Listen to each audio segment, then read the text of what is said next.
Facebook used to be the cool social media platform that came and slapped around MySpace and put it in its grave. All your friends were using Facebook, everyone posting their status. If you can't handle me at my worst, you don't deserve me at my best. Posting pictures, talking to each other, it was the place to be. And then your parents and grandparents found it and it stopped being cool. Then it started to be all about how 5G reptilians faked the moon landing, and the government's putting chemtrails in the sky that's destroying our sperm cells and shit like that. Over the years, Facebook has just become like Arkham Asylum for the criminally insane. A fucking disaster of a platform. And today, Facebook made its biggest announcement since it was revealed that they're selling all of your information to everybody ever. They announced that they're changing their name to Meta. Zuckerberg bot gave an inspired 40-second speech where he was once again devoid of even the most basic human emotion. He announced that Facebook is rebranding itself to fit more in line with where it sees itself in the future, and that future is the metaverse. I'm sure you've all heard of the metaverse by now since a lot of people have been talking about it, and a lot of older people seem really afraid of it. They're treating it like the next Y2K. You'll have like old Cletus and Ruth like, I'm fucking getting rid of these computers, god damn it, I knew they were from the devil. I'm strapping myself in, getting the shortwave radio out with my old double barrel meat cannon. Poof, poof. Bring it, metaverse, because they think they're gonna get fucking vaporized by it. But there's nothing to fear here. Just take it from Mark Zuckerberg himself. Let him explain it to you. Today, we're gonna talk about the metaverse, starting with the most important experience of all, connecting with people. Sorry to immediately interrupt here, but why would they have Mark Zuckerberg of all people talking about the human connection? This guy hasn't connected to a human being in the better part of a decade now. If I was part of the upper echelon of Facebook, the very first thing I would do would be to forbid Mark Zuckerberg from appearing in any promotional material involving Facebook. He just makes it seem like the company is run by actual robots and is completely soulless, which it absolutely is. But I mean, still, why have him be like your public speaker for the company, talking about connecting to people? The only thing Zuckerberg is connected to in the last decade is the electrical outlets to charge his batteries. Imagine you put on your glasses or headset and you're instantly in your home space. It has parts of your physical home recreated virtually. It has things that are only possible virtually. Hey, are you coming? Yeah, just gotta find something to wear.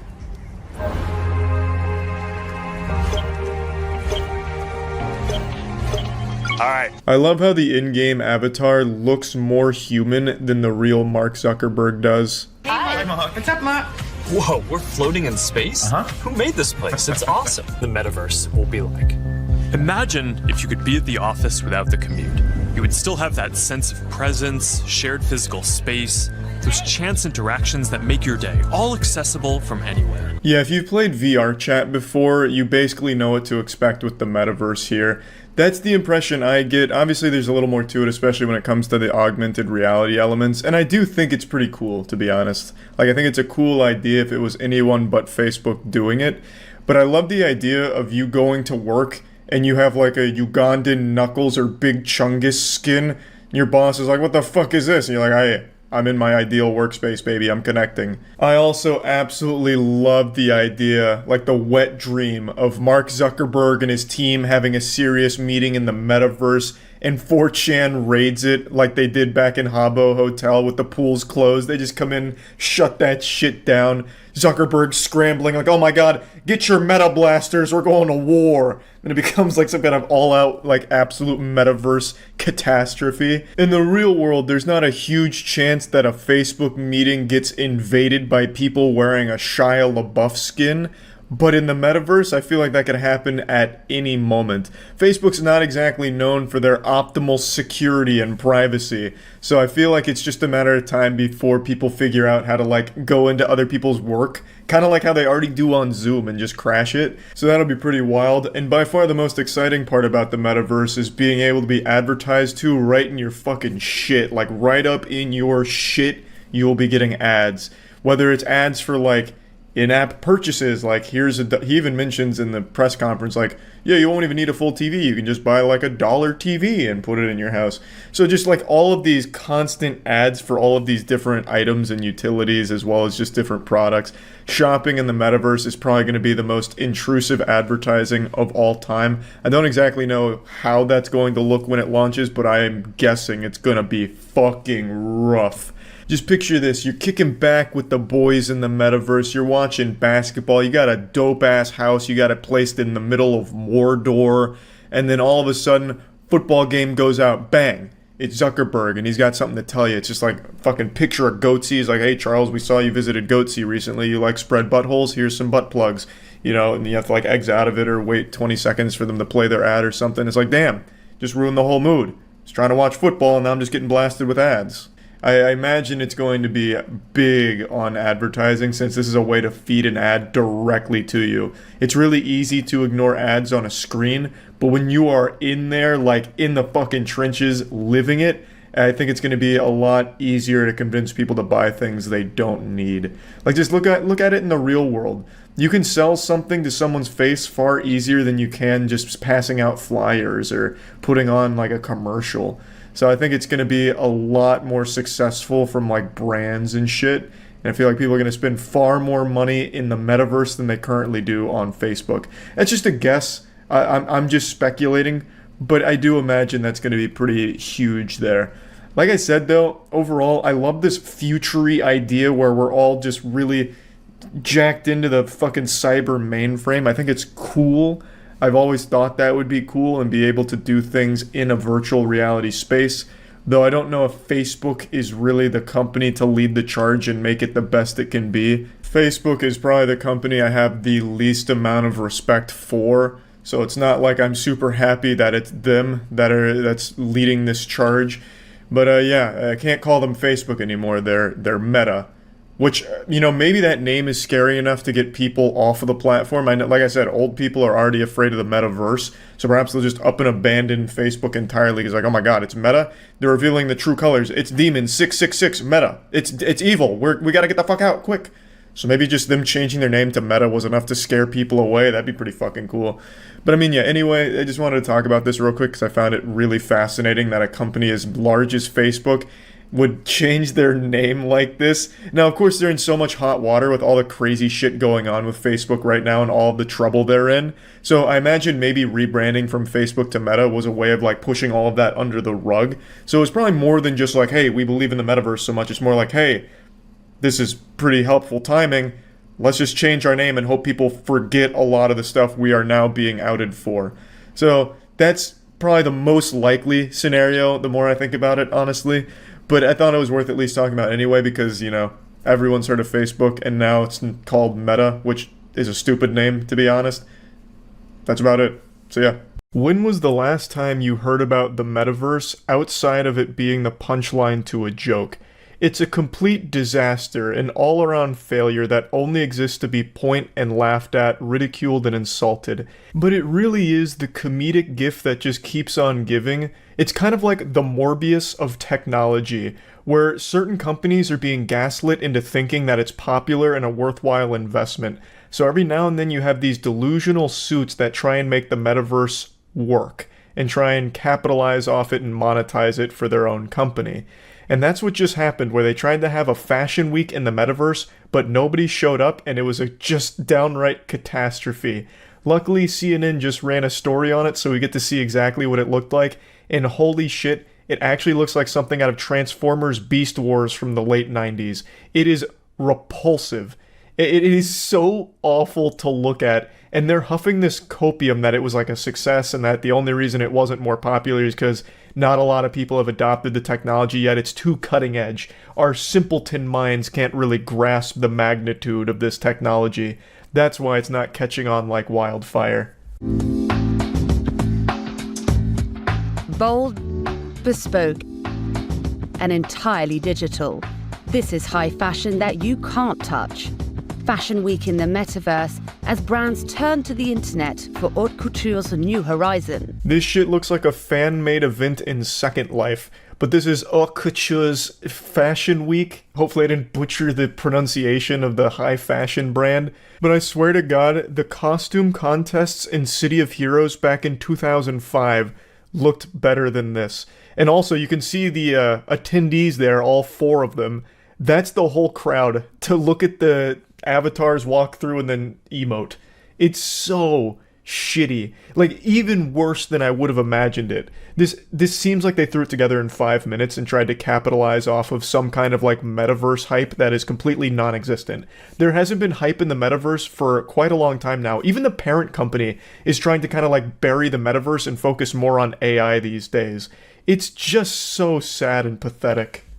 We change how we dress for different things, right? It's the same in the metaverse, and it's the same in social media. We dress differently to represent these things. These are the armors of our life.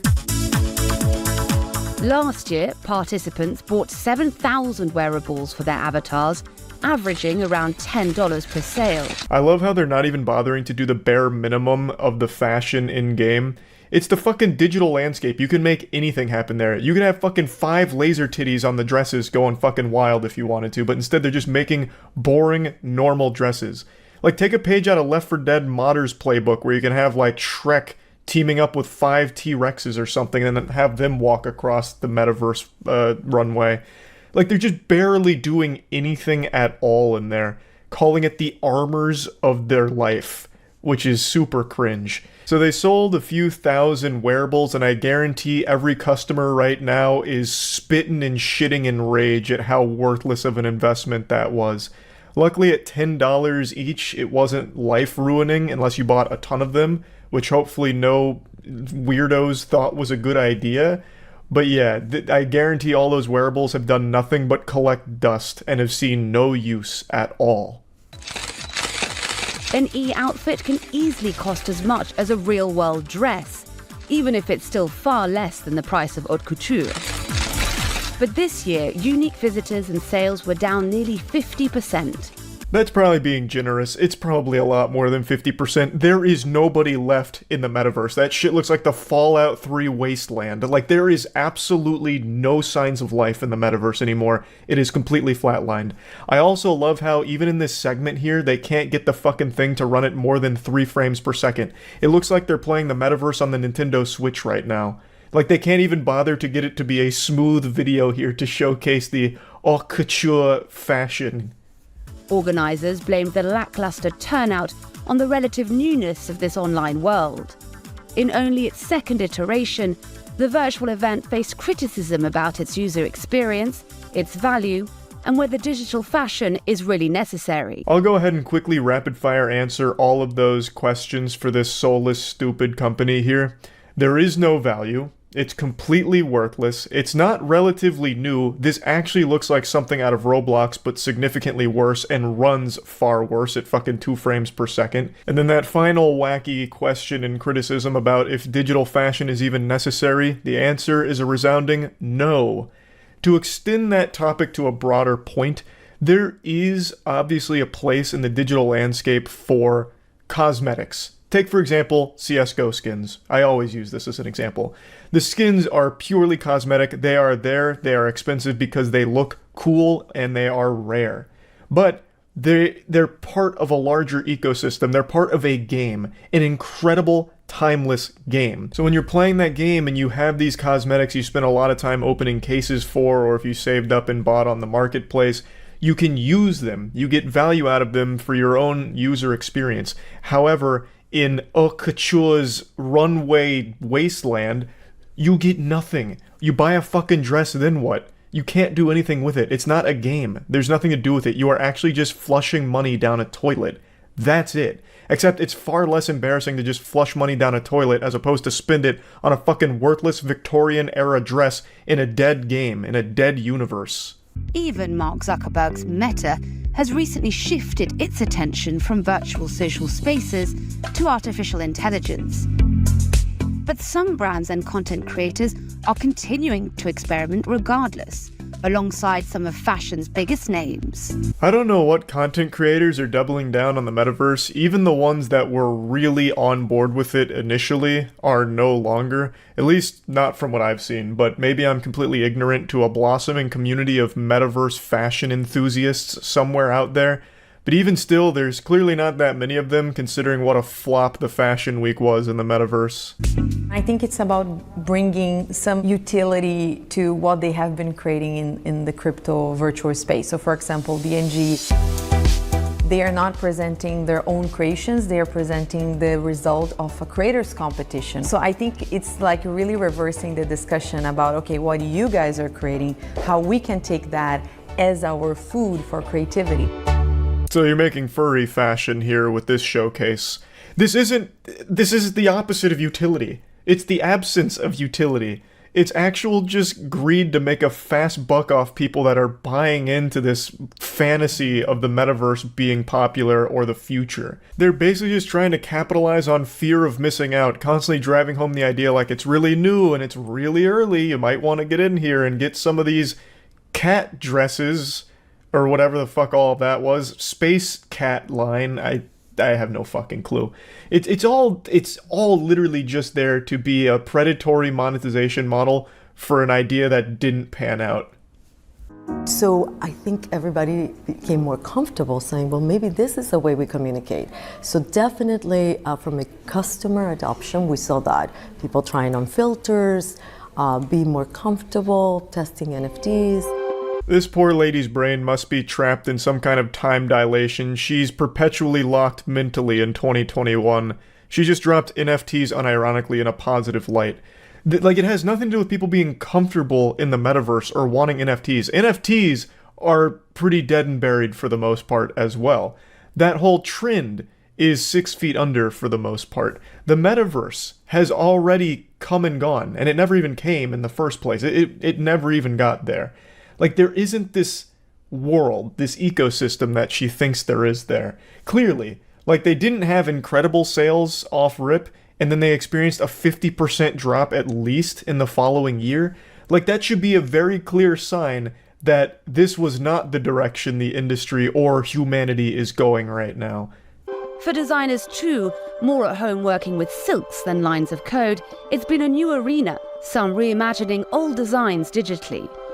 One of the things that we were encountered with was that the train, for example, couldn't be longer than proportionately four or 5 feet or something like this. And that's the dress right behind us being brought out. The story then interviews some of the fashion designers who have taken the plunge into the hellscape of the metaverse. Some of them are taking old designs and pumping them into the metaverse, and then some of them are making designs in the metaverse and then trying to recreate them in the real world. Either way, it's still fucking worthless. Like, the metaverse dresses and all of that, they don't have any value because there's no game, there's no anything to do with it, there's no world there. There's nothing. So it's just completely pointless.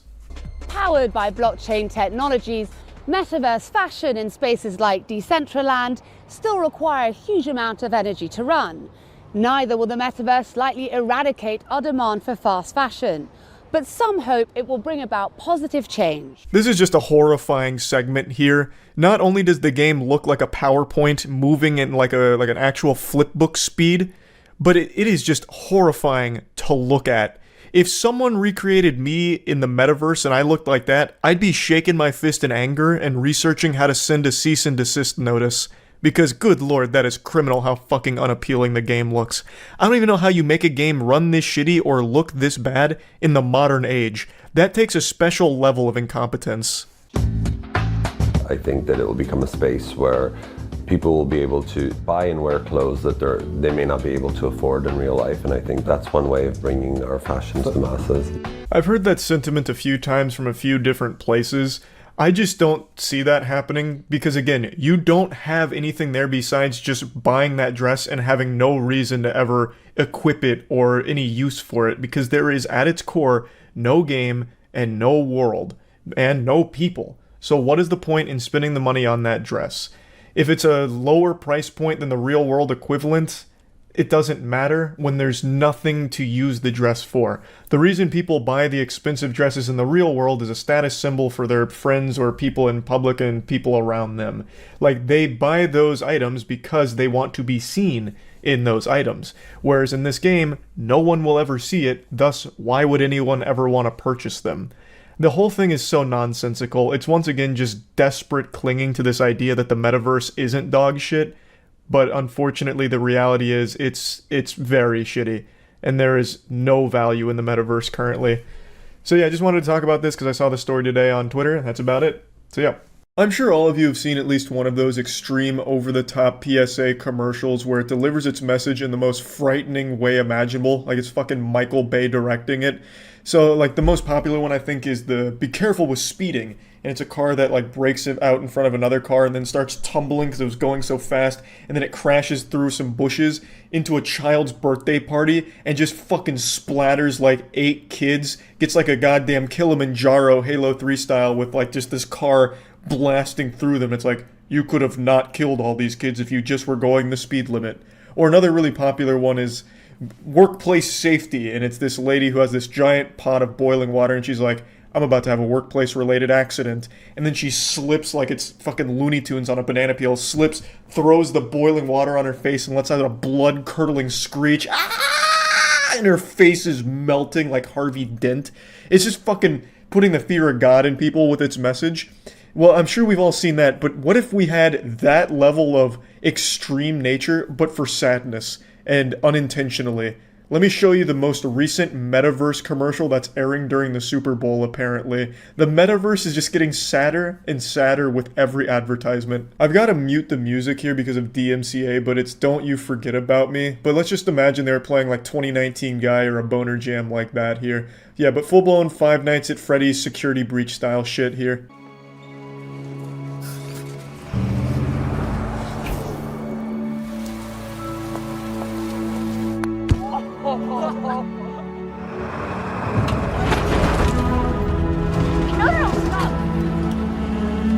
Imagine thinking this is a good idea to get people excited about the metaverse, to make the most depressing scenario imaginable. This is like an ASPCA commercial, but for cyberspace.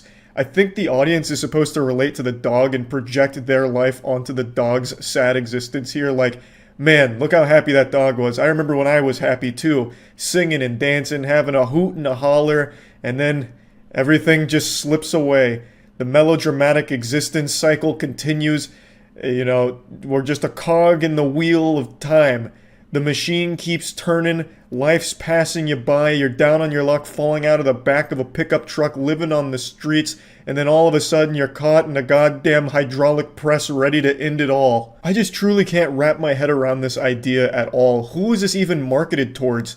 Emo 18-year-old furries? Like, I don't get the idea here. And the song in the beginning, Don't You Forget About Me, is even more of a tearjerker because it's like Metaverse already knows people are starting to write it off as a joke.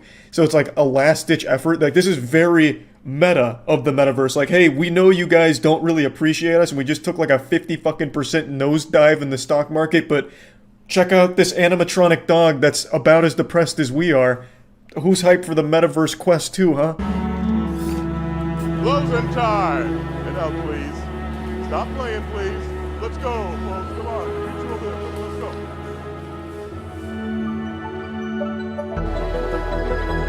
Hoorah! The day is saved thanks to the Metaverse. Some kind stranger just strapped a fucking VR headset to a mascot dog at what I think is a car dealership. I don't even know.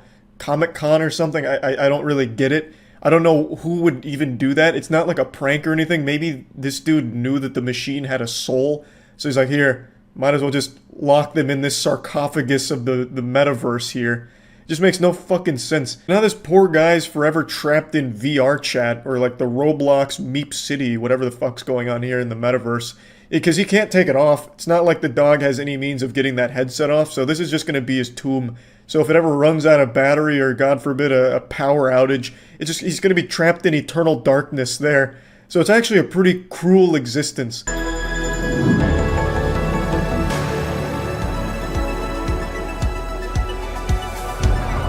I have to mute the audio again because Don't Forget About Me comes on full blast for its encore.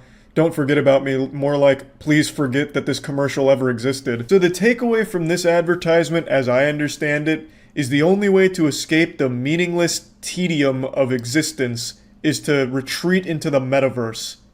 Hooey! Let's go! Metaverse is here to stay! How exciting!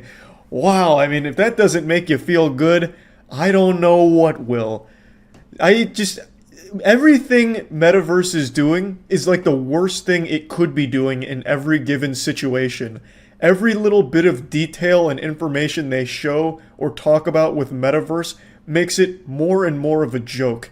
It's crazy. It's almost like there's someone on the inside purposely sabotaging at every single step.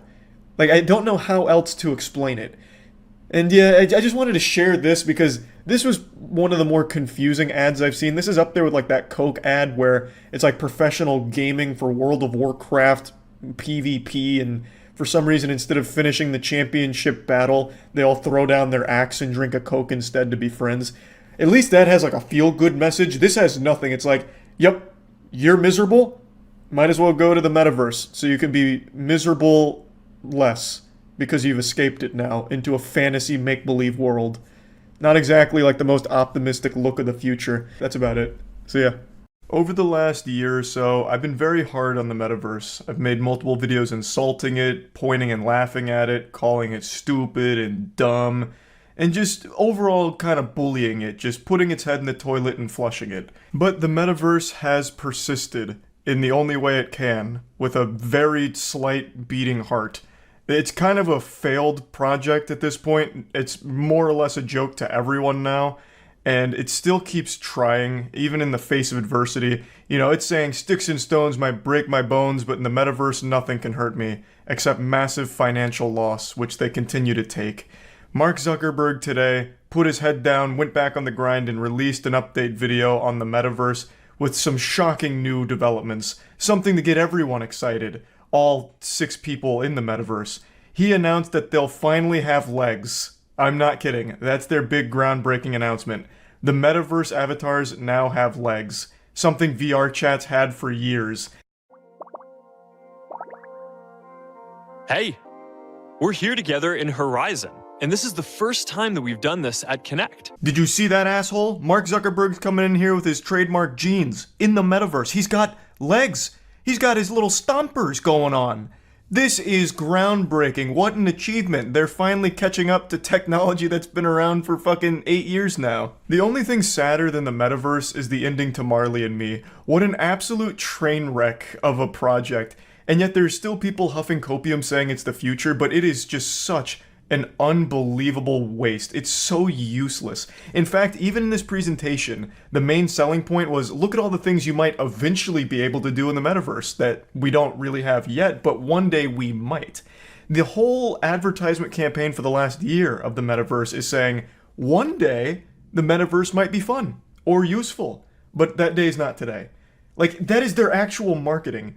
And, like, it's so fucking stupid.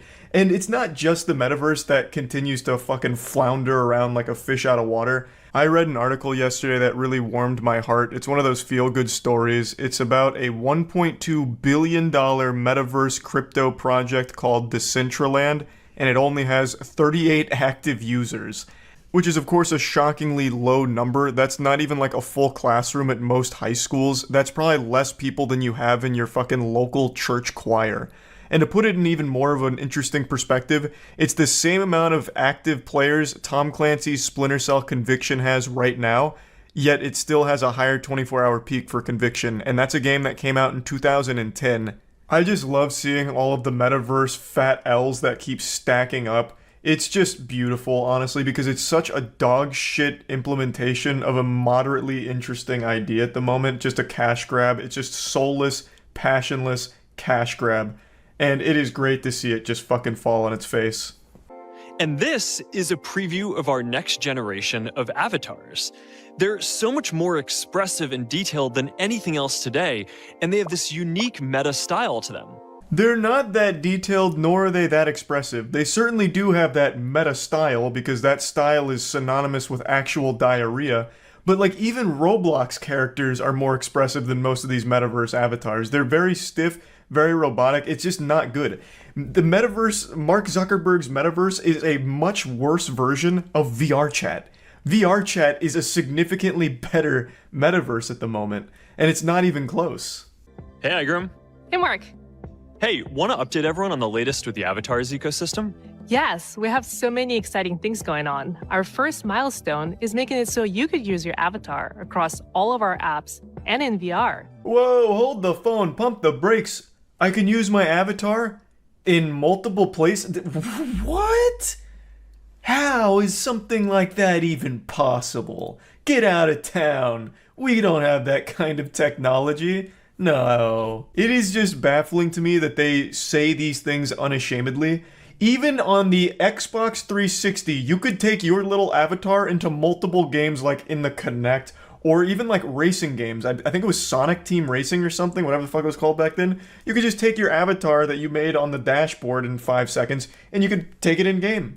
On the Switch, you can take your fucking Mii into the game in Smash Brothers, or they even had the Mii Universe in the old Wii. Like this is a concept that's been around for so many years, and the metaverse is just now getting this capability to take this avatar elsewhere. Like, I get this one's VR, so it's like a little more involved than just like an Xbox avatar, but even still, it's a basic feature I think most people would have expected. I had no idea the metaverse didn't already come with this. I didn't know that when you made an avatar in the metaverse, it was locked like in fucking purgatory on Horizon or whatever it's called. It was like exclusive to just that. I assumed that avatar would be able to be used worldwide across that platform. You know, you could take that avatar wherever. So after watching this presentation, the metaverse is even more useless than I thought it was.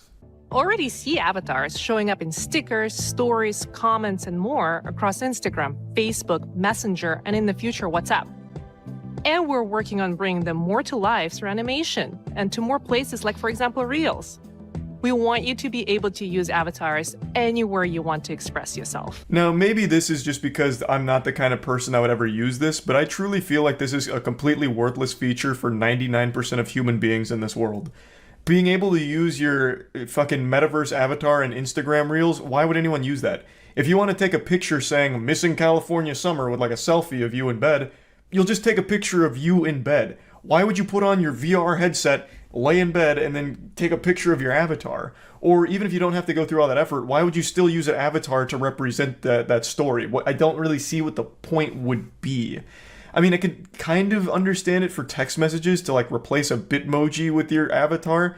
I'm not the kind of person who's ever used a Bitmoji, but I guess for someone that does, maybe that has value. But I just can't see the vision, or can't see a person that'd be pumping their fist like, yes, finally I can use my metaverse avatar instead of my own face.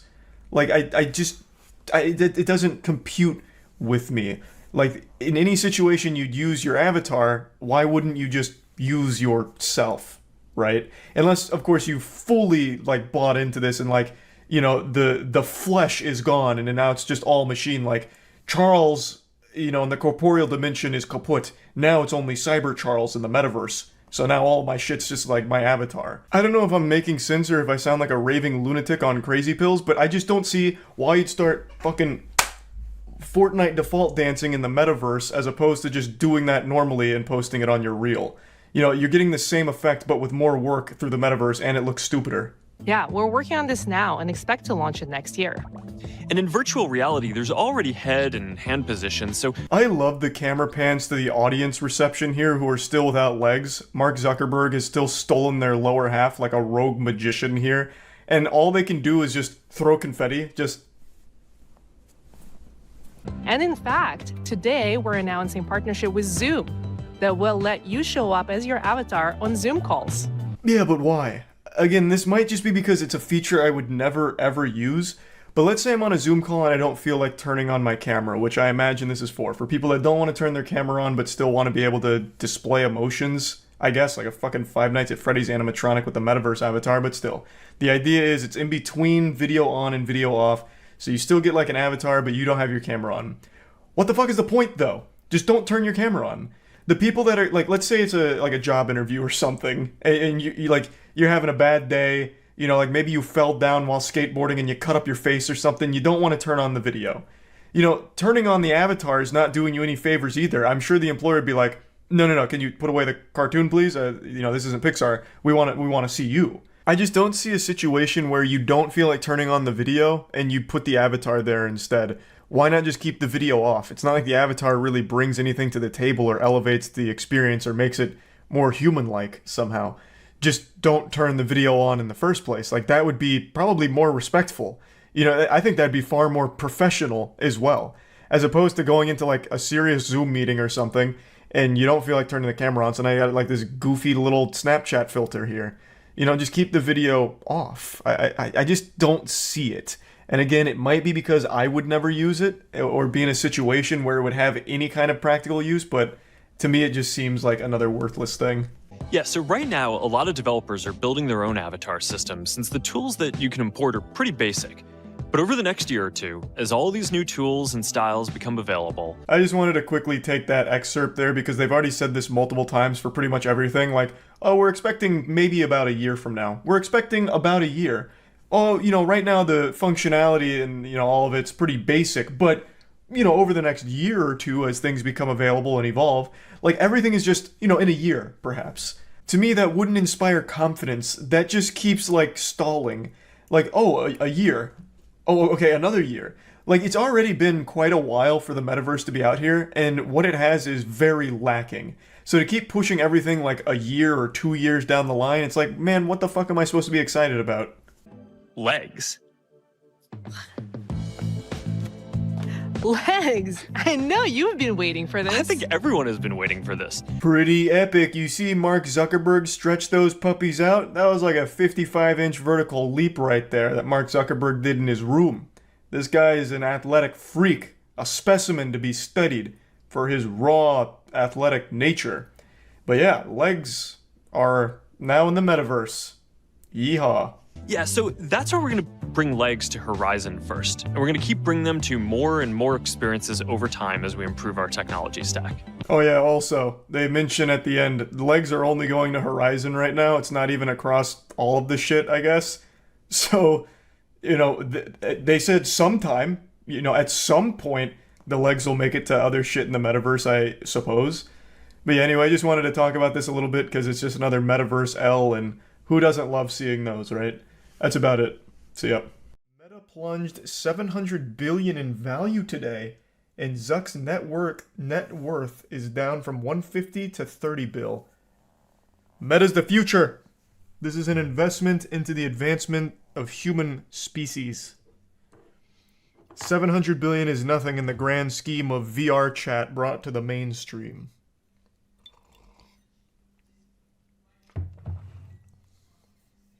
I hope he continues to pour his entire net worth into Meta.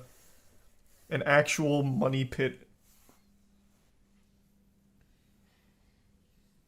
Best investment decision? I couldn't agree more.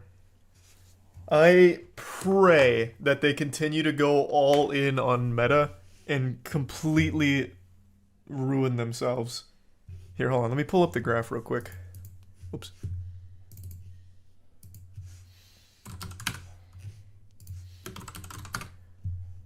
Okay, here we go. Yeah, actually, here, I don't know why I did it up here. I'll just do it over here. Oh, yeah. You love to see that.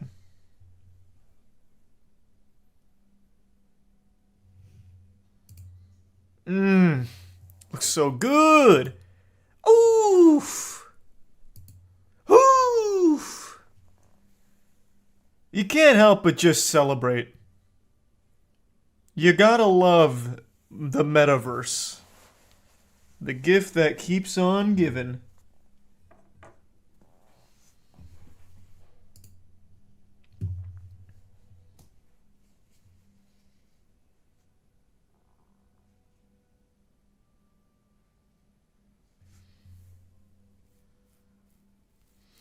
The tier 1 cast iron and the prime king and the resub ladder and huge. It's just 2 big games come out tonight. That's why it's a big night. Thanks for the bits purely, Samurai. Did you see F1 is trying to kill the drivers at the Japanese Grand Prix? No, what are you talking about? Thanks, Resublion. Is the Germa tummy time still happening? Yes, on Halloween. We had to reschedule because his flight got canceled, but it'll be on Halloween. So that'll be a fun tummy time.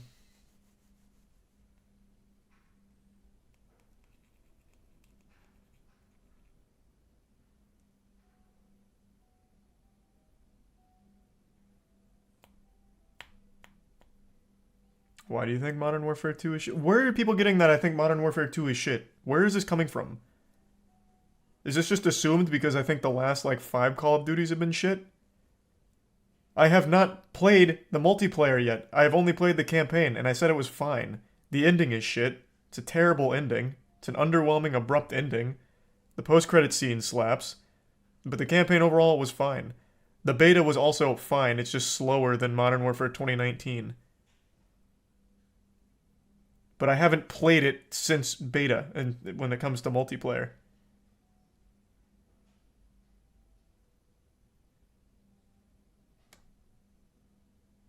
So you do hate it.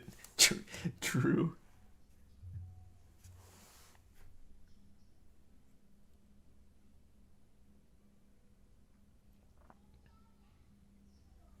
Thanks, Resub Veteran. Well, that's what I was at. What happened at the F1 Grand Prix in Japan? Why are you saying that they're trying to get the drivers killed? Thanks, Resub Shurg and Charlie Makes Me Wet. No, I don't know what you're talking about with that one, Punk. But thank you for the bits and the Prime, Janine.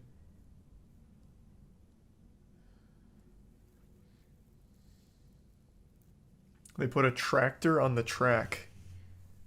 Let's see.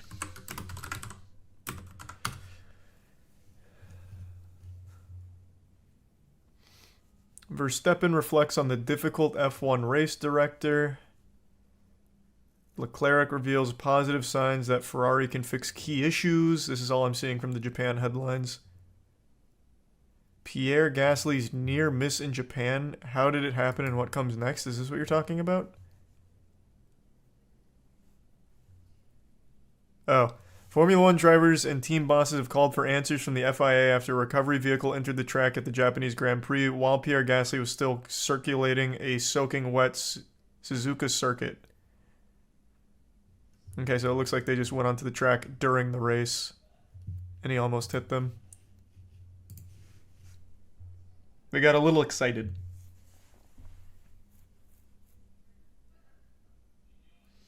There's a Prime Spencer and the Resub Tyson and Turok in Care. That same thing's happened and it's killed a driver with the same type of tractor. Jesus Christ. Meta, the biggest flop. I think across the entire history of flops, whether it be box office flops, product flops, whatever, Meta has to be the most costly. It's wiped $700 billion worth of value from the parent company and has plunged Zuckerberg's net worth from 150 to 30 bill. Still absurdly wealthy, but you can immediately see these massive numbers and how detrimental it is. And it's only just starting.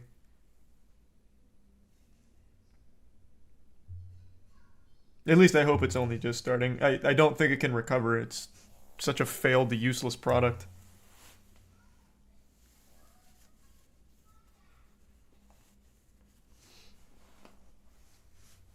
It'll get better with time. The technology will get better with time. But the problem is, Meta is already 5 years behind VR chat. Fucking Blade and Sorcery is a more technically impressive experience than anything in the metaverse. So yeah, maybe in 10 years, but by then they'll be running off pennies. They'll have nothing left.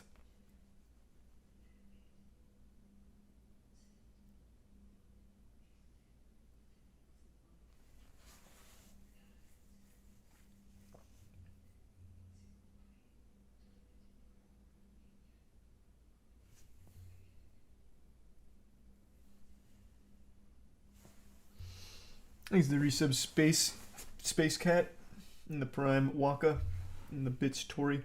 Why doesn't Meta just buy VR chat? That would have been so much smarter if they just bought VR chat, honestly. I don't know. I really don't know why they didn't just do that.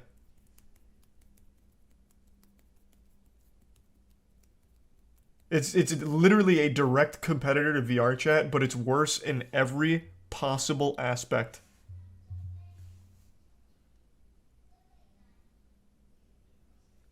Exit Prime. Resplenders?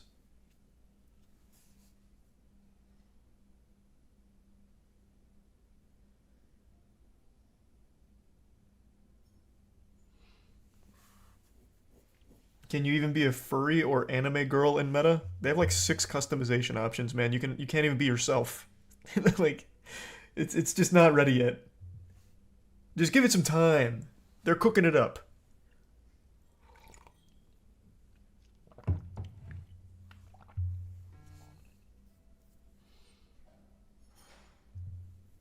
Thanks to the bitch Shuttle Man and the gift sub Sonia and the Prime David.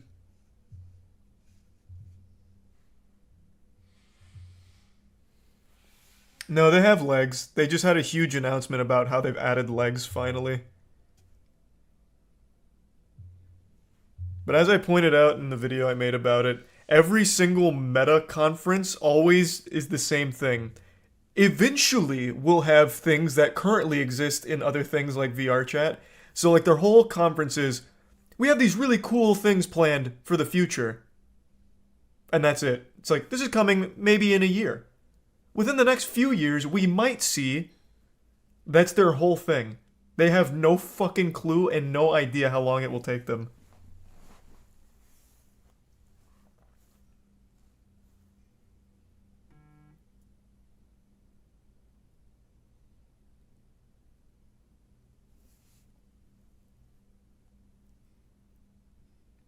Weren't the legs fake? I heard it was all done in post. Oh, that'd be news to me. I didn't hear that. I wouldn't be surprised.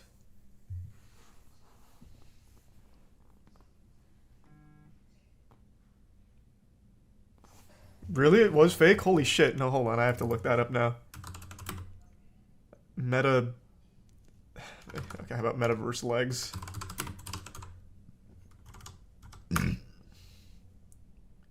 Oh my god. It turns out the legs that were shown off with all the kicking and jumping were fake. That was not actually Mark jumping. The sequence was pre-rendered for the show. Holy fuck, so they still don't have legs.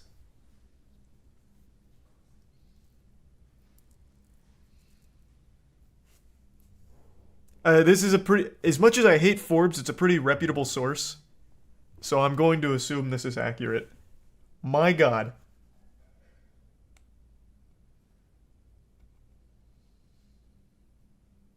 That's so sad. That's so sad. Holy shit. Thanks to Prime Nifty.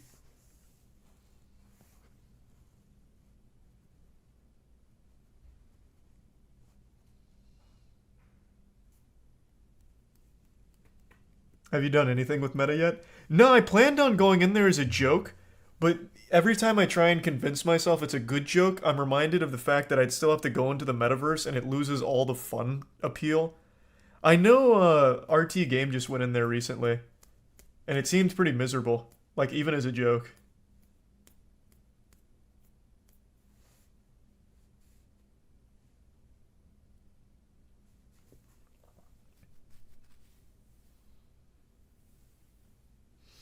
Thanks to resub Taz and Sneaky and Bapish.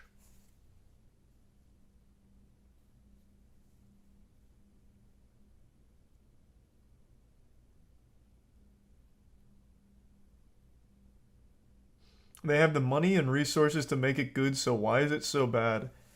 That is a great question. I have no idea how it could be so primitive. I don't know. I really don't.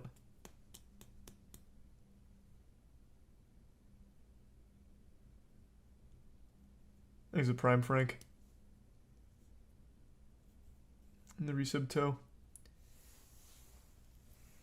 There's a video on the history of the world according to the Ancient Alien series. Yeah, someone recommended that not long ago. I checked it out.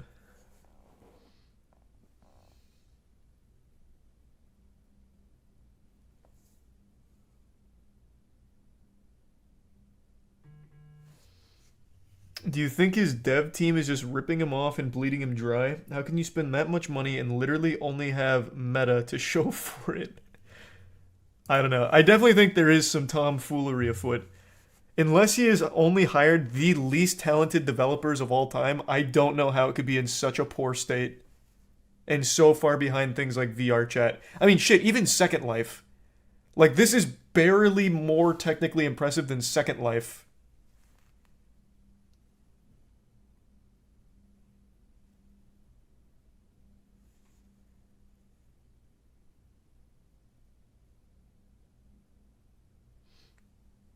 We started it last night, Kopi. It's just kind of rough because it's the person it's about is very, very cringe. It was hard to actually watch some of those TikToks.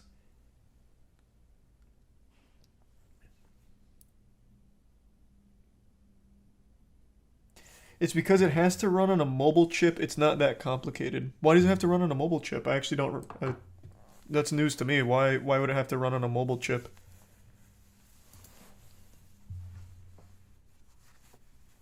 For the Quest 2. I don't see why would that be a hindrance though? Isn't everything already made with that in mind? Oh, well, I guess not everything's compatible with the Quest 2 to be fair.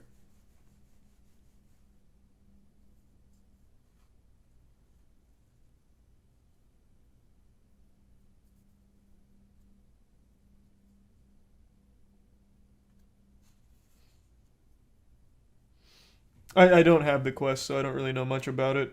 I have the Index.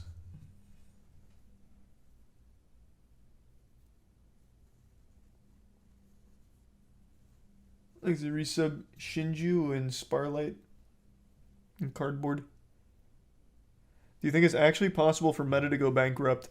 If you had asked me this 1 week ago, I would say no. But this gives me hope. 700 billion erased in a day. Well, I guess not like a full day. A bit more than a day. So, yeah. I think there may be a chance if they continue to go hog wild on Meta, the metaverse, it could very well fuck them. Plus, Facebook itself already has such a terrible reputation, there's no way they're getting many new signups. I just don't believe that. Facebook is viewed negatively by the youth. Older people are the only ones on there. So the only demographic they still have is like an elderly base.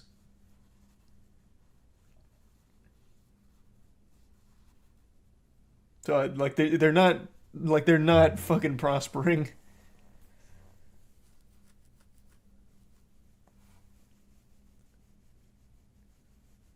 Thanks to Tier 1 Ashton and the resub beg to differ in the Prime Scorpio.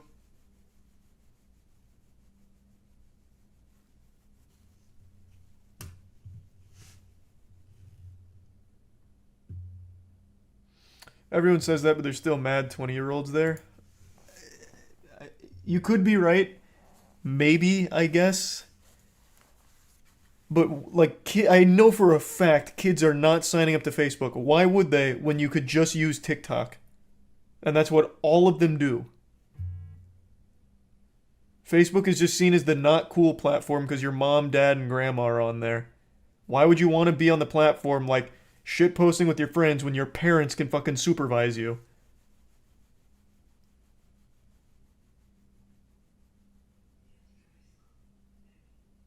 They own Instagram. Oh yeah, true, they do own Instagram. That's another one that's been floundering a bit because they put so much focus on Reels. So I know they lost a lot of their base from like the forcing of Reels. I think it's still doing okay, but I know the whole Reels focus has really kind of turned a lot of people away.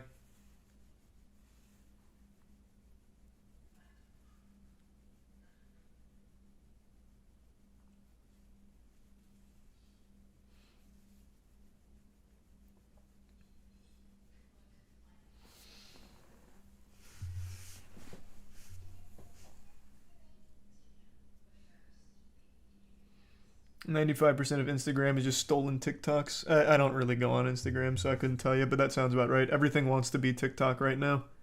Thanks for resub, Caleb.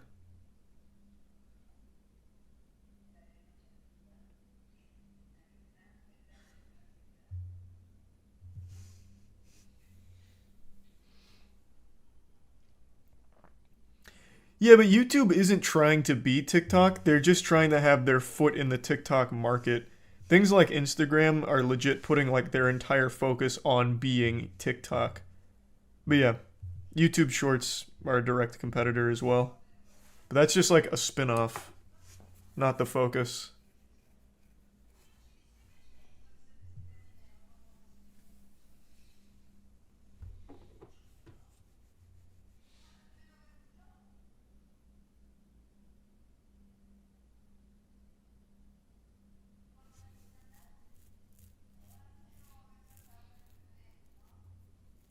Have you seen Mark Zuckerberg interview Neil deGrasse Tyson in the metaverse?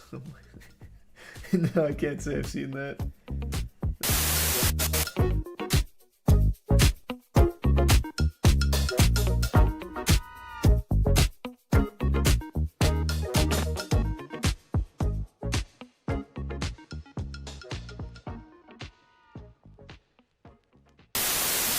Another day, another out-of-touch dog-shit metaverse presentation, desperately trying to get anyone, anywhere, even somewhat excited about the metaverse. I swear to God, there was more hype around getting the bubonic plague than there has been for the metaverse. People get more excited getting fired from their job than anything involving the metaverse. I bet couples would prefer that their significant other cheat on them rather than join the metaverse. Everything around the metaverse has just been a catastrophic failure at every turn. It's like a star going supernova, but instead of a star, it's a septic tank, and instead of an explosion, it's everyone laughing it out of existence. It is such a joke of a concept at this point. Every single thing the metaverse tries to show or do is immediately mocked because it is so unbelievably out of touch. Today, they did a last-ditch effort to try and appeal to athletes, so now they have Coach Nat entering the metaverse in order to try and get basketball players excited about metaverse possibilities, and it's fucking abominable. This might be their worst one yet. I would rather watch my car get stolen in front of me than watch more of these metaverse presentations. It is baffling. Let me go ahead and show it to you. Coach Nat, rather than communicate by Zoom, to come down on the stage and demonstrate to everyone what you're able to do at these clinics. Hello, and thank you, Adam. Yeah, that is Shaquille O'Neal's voice, and I love Shaquille O'Neal. He's like the Keanu Reeves of sports. He's just so fucking likable. How can you not be a fan of the Diesel? Shaq could beat the shit out of me, spit on me, and leave me stranded for dead in the desert, and I'd still ask for an autograph afterwards and say nice things about him.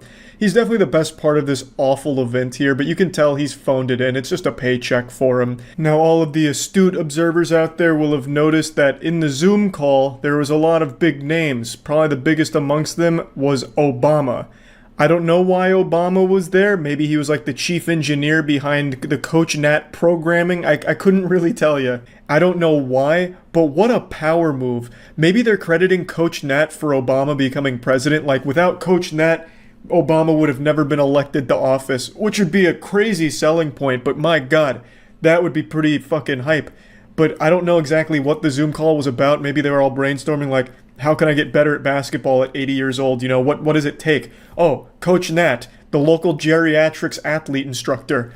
All right, let's see Coach Nat app. And then they bring him out on stage. I can't find the whole clip. Not that I've looked that hard because I just really like this part. But either way, I like to just imagine Coach Nat is credited for everyone in that Zoom call's success, no matter what it is. Holy cow. I mean, we'd heard a lot about him during the pandemic, but I'd never stood next to him. My role is to help coach, train, develop the next generation of NBA talent. I know all the best moves and am untethered by one single dimension. I can even make a free throw. I don't know what it is about the metaverse where they have to choose the absolute laziest character design of all time, but they just have Coach Nat looking like a zombie, like a reanimated corpse of a basketball player at some point. And it's the same thing from like their Super Bowl commercial where they didn't even bother putting legs on any of the avatars. Second Life does a better job than Metaverse. Fucking VR chat does a better job than the metaverse. It is baffling how unbelievably lazy and out of touch the metaverse is. I don't know too much about the modern NBA. I haven't kept up in quite a few years, so I don't know exactly who's introducing Coach Nat, but he looks like Jeff Bezos on a keto diet and somehow more robotic. He's like a failed android. I wouldn't be surprised if the presenter is actually part of the metaverse as well, just some kind of failed cyborg experiment that they've manifested through a 3D printer to go on stage and unenthusiastically introduce this metaverse coach. It's just so weird. It's like there's no human beings that actually work for these companies, and they just don't bother trying to hide it. Just totally shameless. This dude has about as much emotion as a mannequin. He delivers the world's most unenthusiastic holy cow. He said it with about as much enthusiasm as me putting away clean dishes from the dishwasher.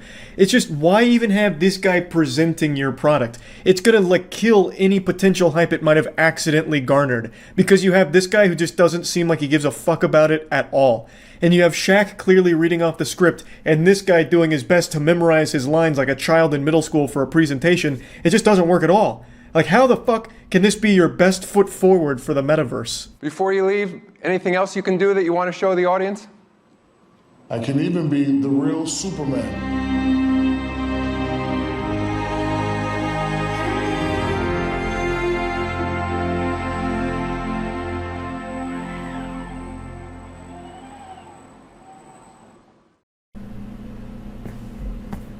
Yeah, oh my god, he was flying, oh fuck, oh my god. Like, what reaction do they expect from that? It's a fucking video game character. I would expect it to be able to fly and move around or something, because it's not real. You can do anything you want. You could have taken his head off his shoulders and put it on his dick. Like, you could do anything. Like, why am I supposed to be impressed that the character's moving around? I don't know if it was supposed to be like a joke or something, but it went on for like 10, 15 seconds.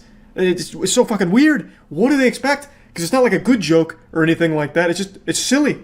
It makes no sense at all. It's a fucking video game character. The whole idea of Coach Nat doesn't make sense to me either from a conceptual standpoint. It's supposed to be like a virtual coach through the metaverse to make you a better basketball player. If you are relying on a goddamn app to make you good at basketball, you've already failed. You're not going to make it as an NBA player or even a moderately decent high school basketball player. To be good at the game, the sport, it is a physical activity. You need a real coach to be correcting you real time as you're actually playing the sport. I don't think there's a reality where you can log into the Metaverse NBA Jam with Coach Nat and expect whatever you're doing there in the video game to translate into the real world. I don't see how that would happen. Unless it's like some kind of shit where Coach Nat also gives you some fucking microchip in your skull that is like the ball from Space Jam after he sapped all the talent from NBA players and given it to you for, $15 a month or whatever he costs. I just don't see the future of the NBA being in Coach Nat's hands. I don't think the best players are going to be suckling from the infinite wisdom of Coach Nat's bosom. It just doesn't seem plausible to me. I was really good at Guitar Hero, but I fucking sucked at the real guitar. Like, there is just a difference between being good in a video game and being good in the actual physical world in the same, sport. I just don't see how that's going to change. Even if Coach Nat's giving, genuinely decent advice, like keeping your elbow closer to you when you're shooting is good advice. But you can already find that advice for free on YouTube from just watching, general basketball tip videos as opposed to paying for the Coach Nat tutoring in the VR metaverse. And again, if you're going to pay for coaching one-on-one, why not just get a real world human being to teach you? Because then you can be in person and they can correct your form in real time. So you don't develop bad habits and they can actually give you the advice and show you how it's implemented as opposed to just being in this VR game. You can be ranked 1 in the metaverse basketball program, but actually suck stinky shit in the real world at basketball. Because I don't think VR gaming ability is going to work on the court, right? I just don't see it happening. So yeah, this is just another fat L for the metaverse here. I don't know why they can't get anything right about it. It is shocking. Every new presentation, every new ad is somehow worse than all the previous ones. It just keeps getting worse for it. I don't know how they keep doing it. But yep, just wanted to share this new one. That's about it. See ya. It's been a busy week for Mark Zuckerberg. He's become the face of the metaverse, and in return, he's become the punching bag for it as well. When Mark Zuckerberg's not busy sucking the blood from the necks of unicorns like Voldemort, he's making horrifying promotional pieces for the metaverse where he's interviewing people and it's frightening. It's genuinely like startling. And I just wanted to share the most recent one where he's talking about gaming, and this fucking thing sounds like two aliens having a conversation with one another, but they're trying their best to blend in as humans, but they don't know enough about our culture. They read a single book like 50 Shades of Grey and assume that's how all humans behave. It is startling how not normal this feels. And I get that it's low-hanging fruit to make fun of Mark Zuckerberg, but god damn it, he's such a goofy goober, and all this metaverse shit has been so wacky, I can't help but talk about it. Keep creating. Now, Deb from our studios team is joining me. Deb, do you want to take us through some of the exciting games in the pipeline for Quest? Absolutely. I hate to interrupt so early, but Mark Zuckerberg is genuinely made of binary code. I can see the numbers being crunched and the algorithms being run to try and make it appear like he's human. He's like smiling at the weirdest times. It's like an NPC that's glitching out during a conversation in a video game. Unfortunately, the smiling code just isn't complete. This doesn't look human. Like he'll be talking and then throw in a smile randomly, but it looks like this. This is not a normal smile. This is that kind of shit that you fake on Christmas morning when you get socks that you didn't want, but you don't want your parents to feel bad. You don't want them to know that you're not happy with the gift, so you give them one of these. Over the years, we've had the opportunity to work with incredible developers, like Vertigo Games, the studio behind fan favorite Arizona Sunshine. I love Arizona Sunshine. That game basically got me and my friends through the first few months of the pandemic. That's awesome. If you enjoyed that, Mark, I think you'll be excited that we're partnering with Vertigo on 5 more great games. One thing you'll notice throughout the entire interview is the woman that Mark Zuckerberg is interviewing is using a lot of hand gestures, and I'm convinced it's a cry for help. Like she's trying to spell out torture with her hand gestures, kind of like YMCA, but torture. Very reminiscent of that time that soldier was caught in the Vietnam War, and during a press conference he started blinking torture in Morse code. I think that's what's going on here. I can't prove it, but there's definitely something fishy afoot here. There's no reason for her to be like fucking popping and locking throughout the whole interview. There's gotta be a reason for it. Also, that Mark Zuckerberg just told the second biggest lie of his career, right behind the time he said that Facebook wasn't selling user data. Him saying he knows what Arizona Sunshine is and it got him through the pandemic. There's a 0% chance he's ever played that game. You can tell by the way he answered it. Oh, Arizona Sunshine. I do love that video game. From Deep Silver and others. We'll share more about this lineup very soon. Nice. What else is coming? Well, the metaverse is constantly evolving. So one of the most important aspects will be live service games that launch updates and new downloadable content regularly, like Echo VR, Beat Saber, Onward, Pistol Whip, and more. We're focused on this a lot right now. I don't know if those are hype announcements or anything, like someone right now hearing that and fucking pumping their fists like, yeah, Pistol Whip, let's go. The only game I know there is Beat Saber, and that game does slap for sure. I don't know exactly what's going to change about Beat Saber in the metaverse that isn't currently in Beat Saber, but god damn it, I mean, that sounds cool. But I think a cooler way to announce that would have been by doing literally anything else besides this. This just sounds like two Skyrim NPCs having a conversation. Making sure games can build out active communities. Beat Saber has a passionate community. Oh, I love Beat Saber. So do I. And Beat Saber just passed $100 million in lifetime revenue on Quest alone. It's a great example of a game that keeps releasing fresh content. This has the same energy of the Chris Pratt is so cool thing from Nintendo. Mark Zuckerberg just saying, oh, I love Beat Saber. Like, okay, Mark, whatever, I guess. They've actually been working on evolving the way that you interact with the tracks and feel the music. Also, the team has been working on something really cool. Check this out.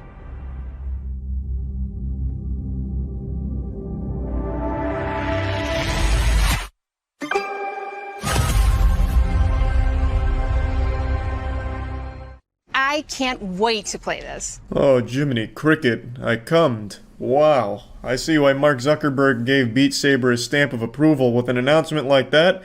Hooey! Like I said, I like Beat Saber as much as the next guy. I think Beat Saber is great.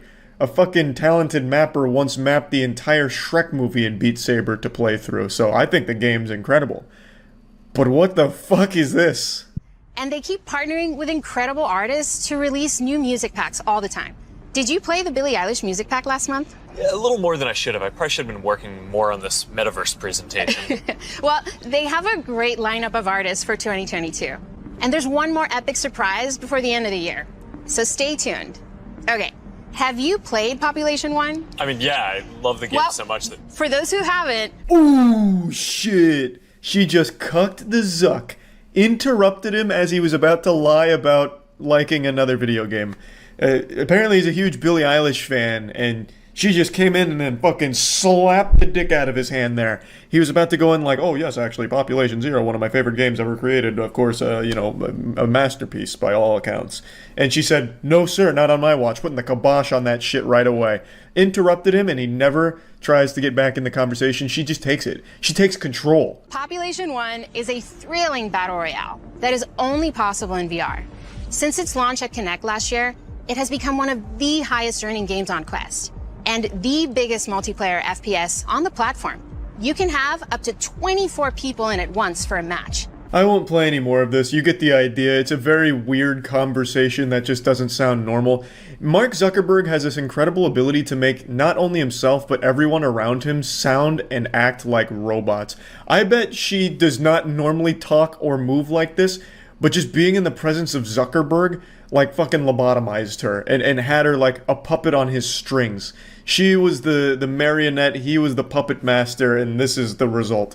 She was probably directed to act this way, like be as human as possible. So then she ends up looking like some kind of crazy cartoon character doing all exaggerated gestures and shit.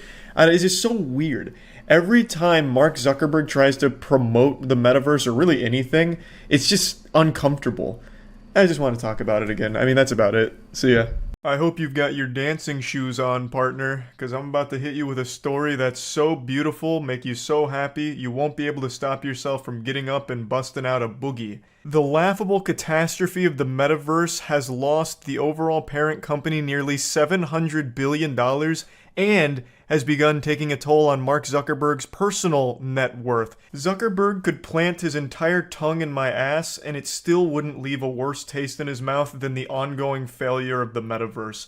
It is just the gift that keeps on giving. It's like every single day we're visited by Santa Claus who leaves us a nice little treat in the form of bad news for Facebook that you just can't help but be excited for. It's just such a wholesome moment, honestly.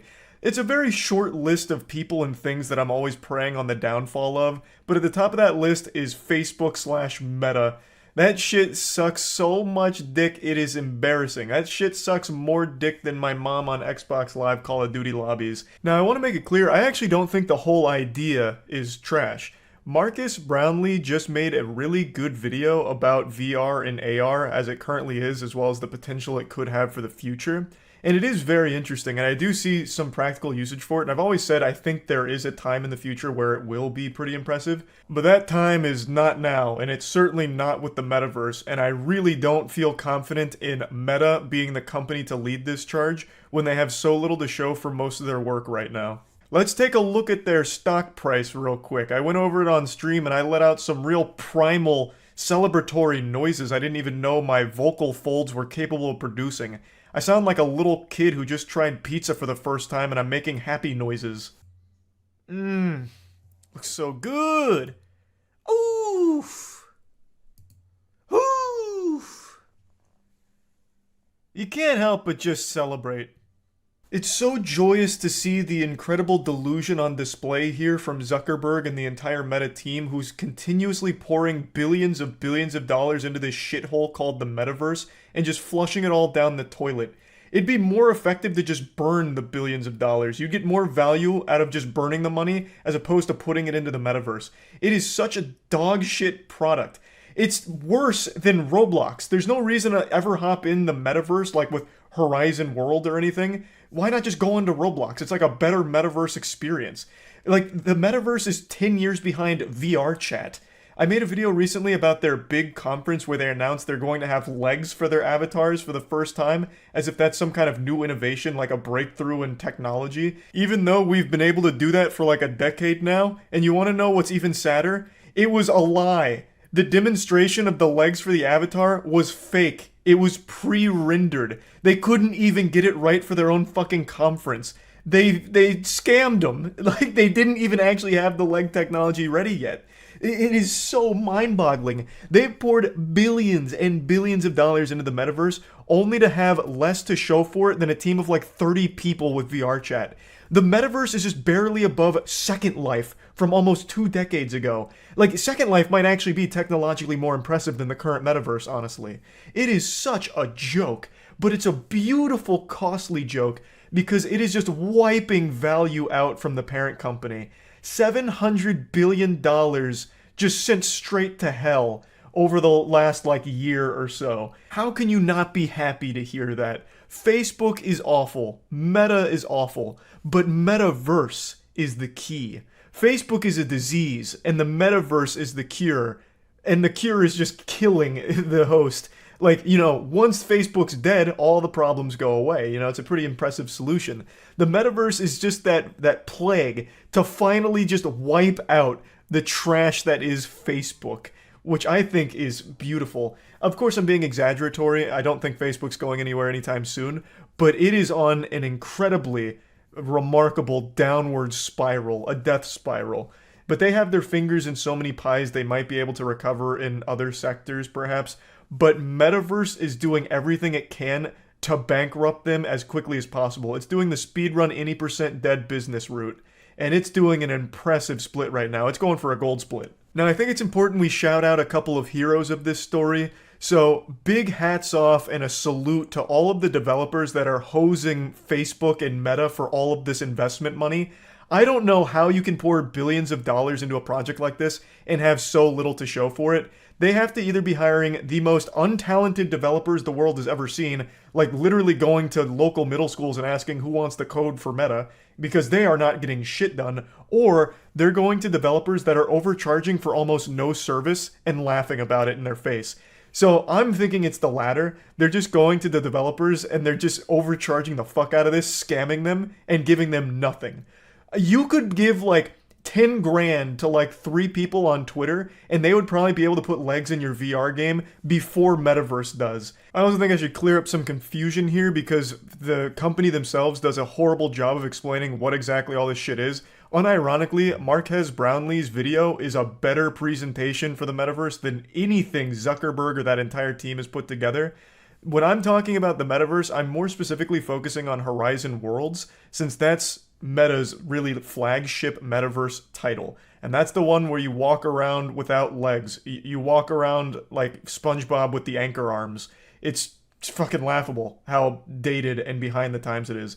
Honestly, Horizon Worlds as it is right now feels like a little mini game that would have been at Disney Quest back in the late 90s. Disney Quest being that old arcade thing in Orlando. Used to love that place, God rest its soul. But Horizon Worlds would have been cool there back then. It's not cool now. It's just embarrassing. There's one thing that Twitch chat brought up when I was talking about this that I actually didn't even consider that would have been a really smart play here from the get-go. Why didn't they just buy VR chat or purchase the whole team and build upon that game? They're so tardy to the party with the technology itself. I don't see why they wouldn't have started instead of at ground level, why they just wouldn't hit the ground running and start by purchasing the VR chat team and game and building upon that for their vision. They're so busy playing catch up with things VR chat's had for years. Why wouldn't you have just considered purchasing VR chat in the team? I'm glad they didn't, because it's great watching the entire company crash and burn like this. It's a beautiful spectator sport, but I'm just a little shocked that they didn't consider that option as all, because they are very, very much behind. It's not even close right now. Maybe it will be in the future, who knows? But so far, every single Metaverse presentation they've done has always just been, we don't have any of these features, but we're thinking about it, and we might have them in the near future, maybe next year or the year after. Their presentations are always just telling people they might be coming in a year or two. That's not exciting, that's not hype, that's just sad. If you haven't seen any actual gameplay from the Metaverse, I implore you to take a look. I feel horrible for the community that's already there, all 9 of them, because they're getting a significantly worse experience there compared to any other alternative. Compare any of the worlds in Horizon Worlds to anything in VR chat, and the difference is absolutely shocking. It's night and day. VR chat is just so far above Metaverse in every possible aspect. I just don't understand how for billions of dollars invested in this project, they can be this primitive and this bare bones. But anyway, it's great to watch from a distance. So I just wanted to talk about this a little bit, maybe brighten your day with this great news, and Yeah, that's about it. See ya. I'm not TMZ and I'm not your school's local newspaper, but I do want to actually talk about a news story today that I'm sure you're all aware of by now. Alec Baldwin fatally shot cinematographer Helena Hutchins on the set of his new movie Rust. He also caught the director in the crossfire as well, who was shot and injured but is okay. Unfortunately, Hutchins died. It was a tragic accident where a prop gun Alec Baldwin was handling actually had a live round in it, which ultimately ended in someone's death. I first heard about this minutes after it happened. I was streaming at the time, and I swear to God, the people in my chat are like the fastest on-scene reporters to everything. If there was a nuclear missile launch somewhere in the world, I would probably know about it before the US government because my chat would fucking tell me. Somehow, they just have like the cutting-edge information the second it happens. It honestly felt like whoever was telling me about this in Twitch chat was actually on the set when it was happening. So I've been following this very closely over the last couple days, and this is more than just a tragic accident. This is gross negligence and a disturbing look into how little movies care about the safety of the crew. I'll get into that in a minute, but just in case you don't know what happened, Alec Baldwin is in an upcoming movie called Rust, and I don't know what the movie's about. I haven't looked that up because I think that's the least important part about this whole thing, but I guess in the movie he plays some kind of gun-wielding badass. He's playing fucking Doom guy, so he's running around akimbo guns and going crazy because guns are a big part of the movie, it seems. And in one of the shots they were doing, he was handling the gun and he shot and killed the cinematographer and injured the director. It was supposed to be a prop gun without live rounds, obviously. Sorry to hit you with a cold water and tell you Santa Claus isn't real, but movies are fake. Those guns you see in the movies aren't shooting real bullets or anything, at least they're not supposed to. But in this case, the gun Alec Baldwin was handling had a real round in it. Now, a lot of people immediately compared this to the tragic death of Bruce Lee's son on the set of The Crow. Brandon Lee died because of a malfunctioning prop weapon where a projectile actually did come out of what was supposed to be a blank and it killed him. A lot of people compared it to that, but this is totally different. This is so much worse. So I read this article today because this is still a developing story. Everyone's trying to figure out what the fuck happened here. Like the Tooth Fairy came in and delivered a real round into a prop gun. How did this happen, you know? And so the investigation's been launched, and apparently the entire filming of this movie was a fucking disaster. Crew members weren't allowed to stay nearby, so they had to drive 50 miles each day just to get to set. The conditions were abominable, which is obviously leading to them being miserable, so a lot of them wanting to quit and just wanting better conditions, and in response to that, they just started hiring non-union workers to replace the union workers. The fucking prisoners on Alcatraz Island were treated with more respect than the crew on Rust.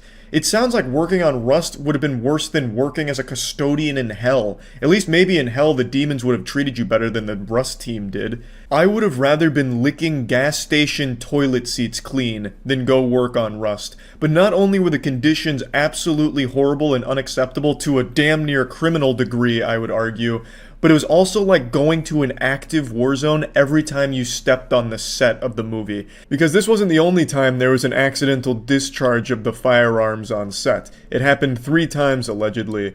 Now, I don't know if it means that a live round was fired each time, or if it just means the gun wasn't fully cold. When they called cold gun, it was supposed to mean like there is nothing in there. So it could mean like the other 3 times it was like blank rounds that fired. But even still, that is a massive mistake to make. You call cold gun and a blank fires is still very dangerous. You have to be in control. You have to know what the fuck is in the guns. There were multiple discharges of firearms throughout filming.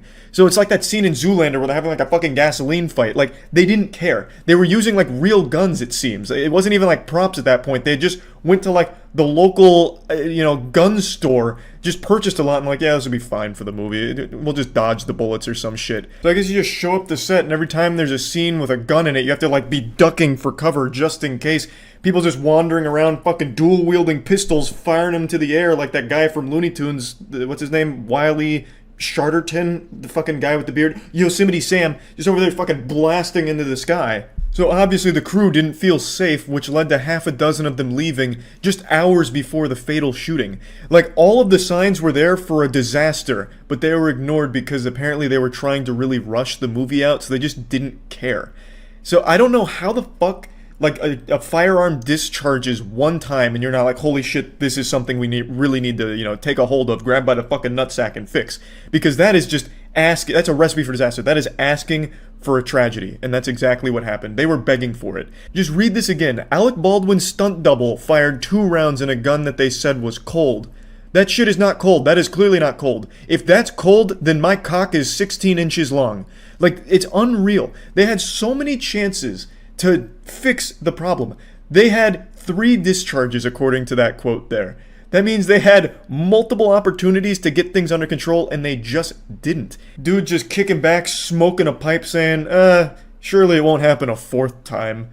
Like that was their solution. Like, okay, now that we've got all the bad luck out of the way, now it's smooth sailing here. And then, of course, what happened, Alec Baldwin during his scene, he's supposed to unholster his weapon, and they said the gun was cold, as they did the last time, and it wasn't cold, as it wasn't last time. So he brought it out of his holster, and it fired a live round, which shot and killed Hutchins and injured the director behind her. A completely avoidable tragedy if anyone on set bothered to give a shit about safety. Now, of course, the crew cared about safety, clearly, because they were protesting and they left because they felt so unsafe. But I'm talking about, like, the higher-ups that were in charge of making these decisions and making sure things were safe. They clearly didn't give a fuck. They just kept rushing and cutting corners. And then their solution to everything was, okay, let them leave. We'll replace them and keep using these fucking actual guns. If you can dodge a bullet, we can dodge a lawsuit. So let's really get out there and do our best. I'm obviously not part of the Trust and Safety Board of the United States of America, but I think if, while filming a movie, 3 times your prop guns are called cold, even though they're shooting even blanks, I think you need to really take a moment to reevaluate your crew and get everything under control and maybe start to think like, so there's a problem here. Clearly we're not all on the same page. This department's kind of lacking. Let's fix that. But hey, that's just me. I'm not a director or part of a film board. It's just so fucking sad. And what's even worse is the people on Twitter who are saying Alec Baldwin needs to go to prison for this. Why? It's not his fault. He was told the gun was cold and was just doing the scene as he was instructed. It's not like he went in there like the spirit of vengeance and took the gun and just started shooting people. He was told the gun was cold and he was filming a scene. And unfortunately, the production didn't do a good job of making sure there wasn't a real gun with real bullets on set. I don't even know why that would be there. Again, I'm not like in the film board or the film industry very much, apart from being the world's best actor, but I can't imagine why during any movie you'd need a real magazine of real bullets next to all of your blanks and empty guns. Why is that there? It just doesn't make any sense to me. It seems like something out of like a fucking hitman mission where you're trying to assassinate someone. Why the fuck would there be real bullets mixed in with all of the fake ones? And it blows my fucking mind. It's crazy. Such a sad and yet entirely avoidable tragedy. I just wanted to talk about it because this story has been truly wild.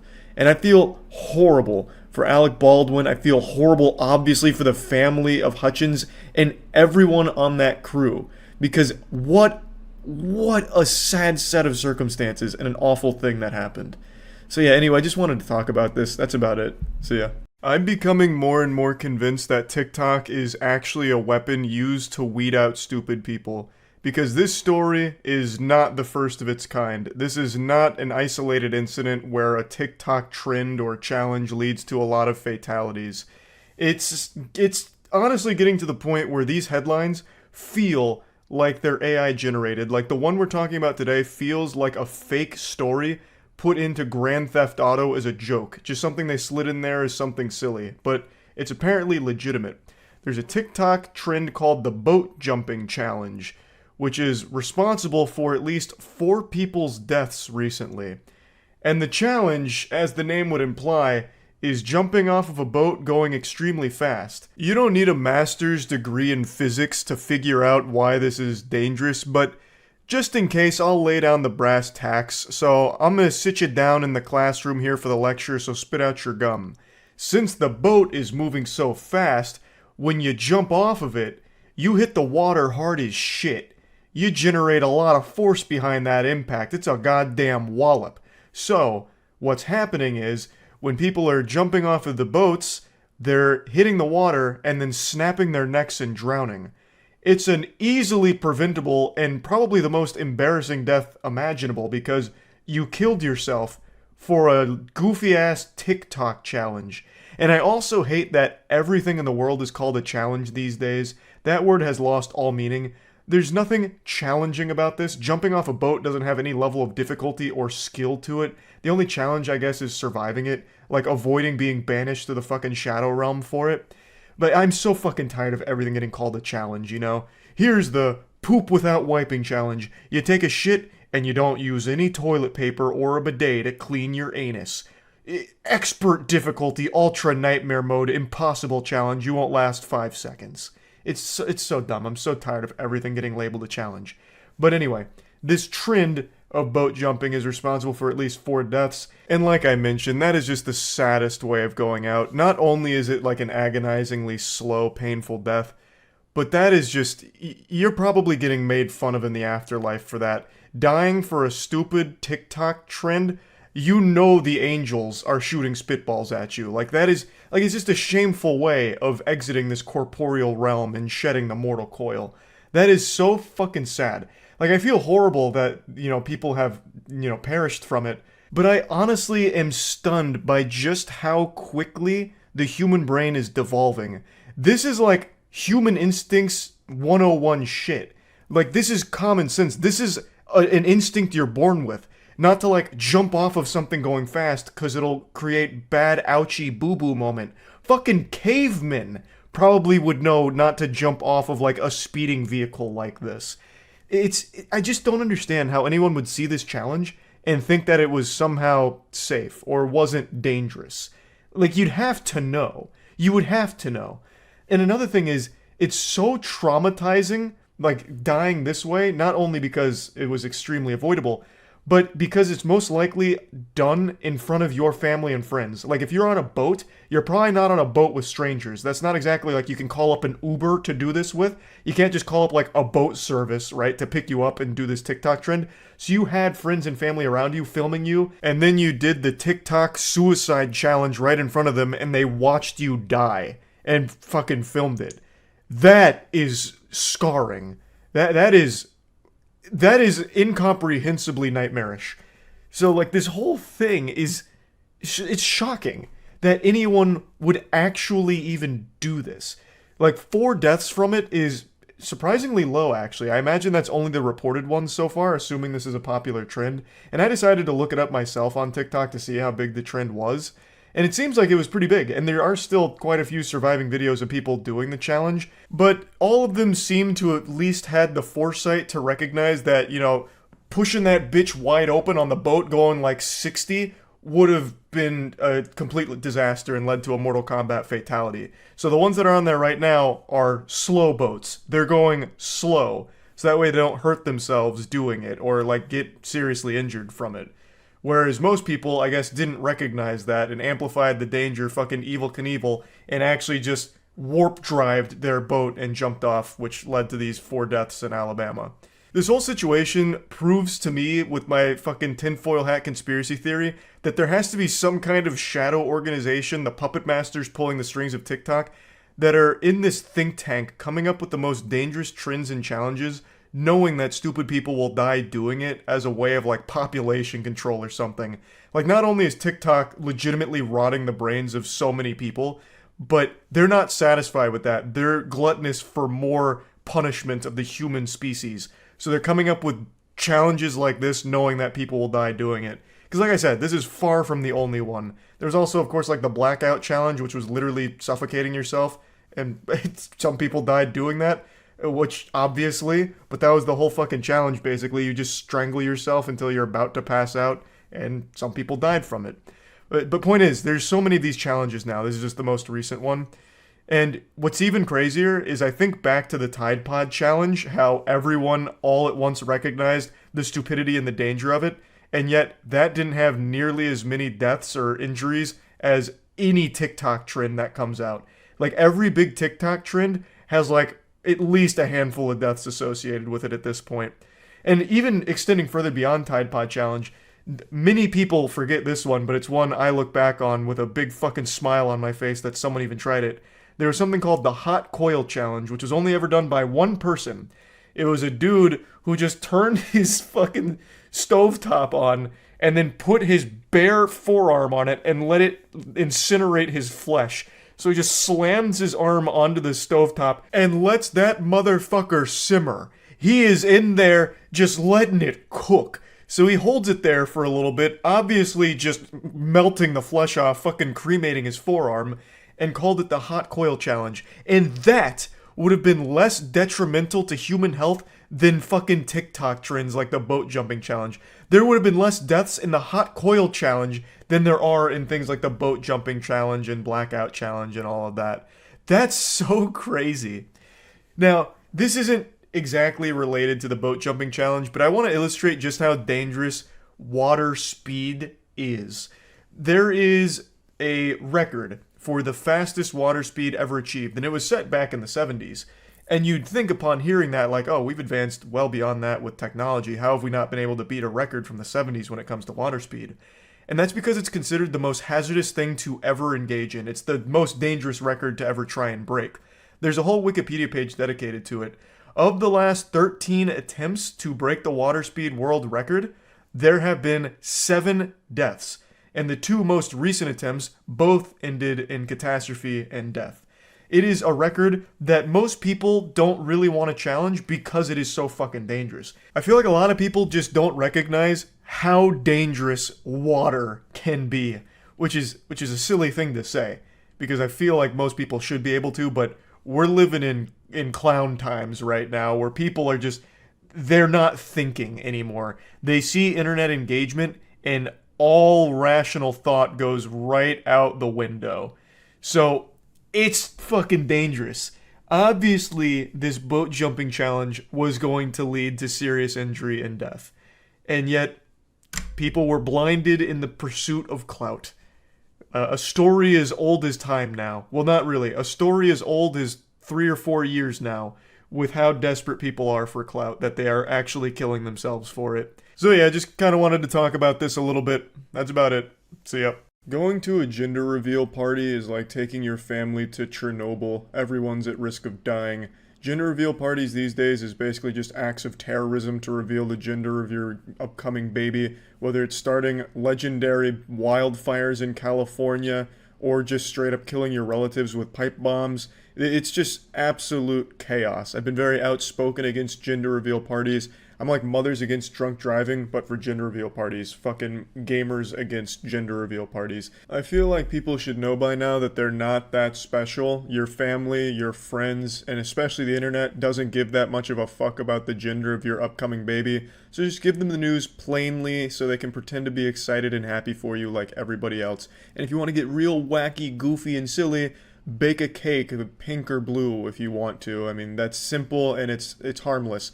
Except with gender reveal parties, I guarantee they'd use like fucking rat poisoning for the food dye and end up killing their whole family revealing the gender with a cake. You can't trust someone that wants to reveal the gender of their baby in a grand, dangerous way, because they're psychopaths.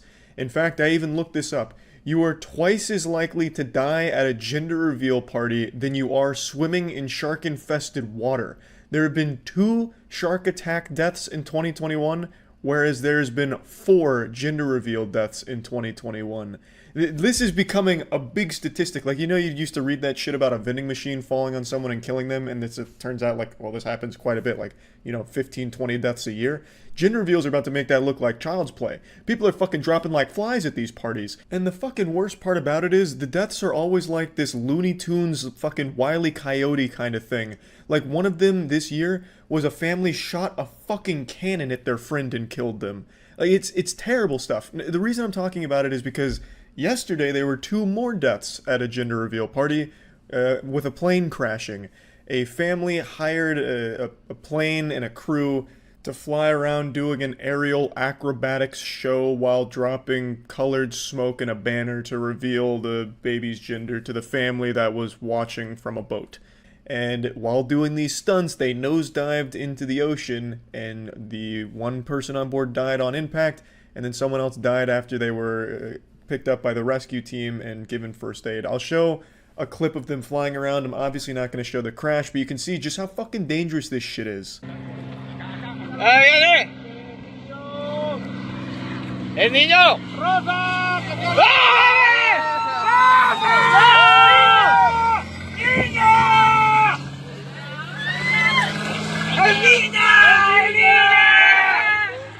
It's absolutely horrifying and extremely sad with such an easy to avoid circumstance.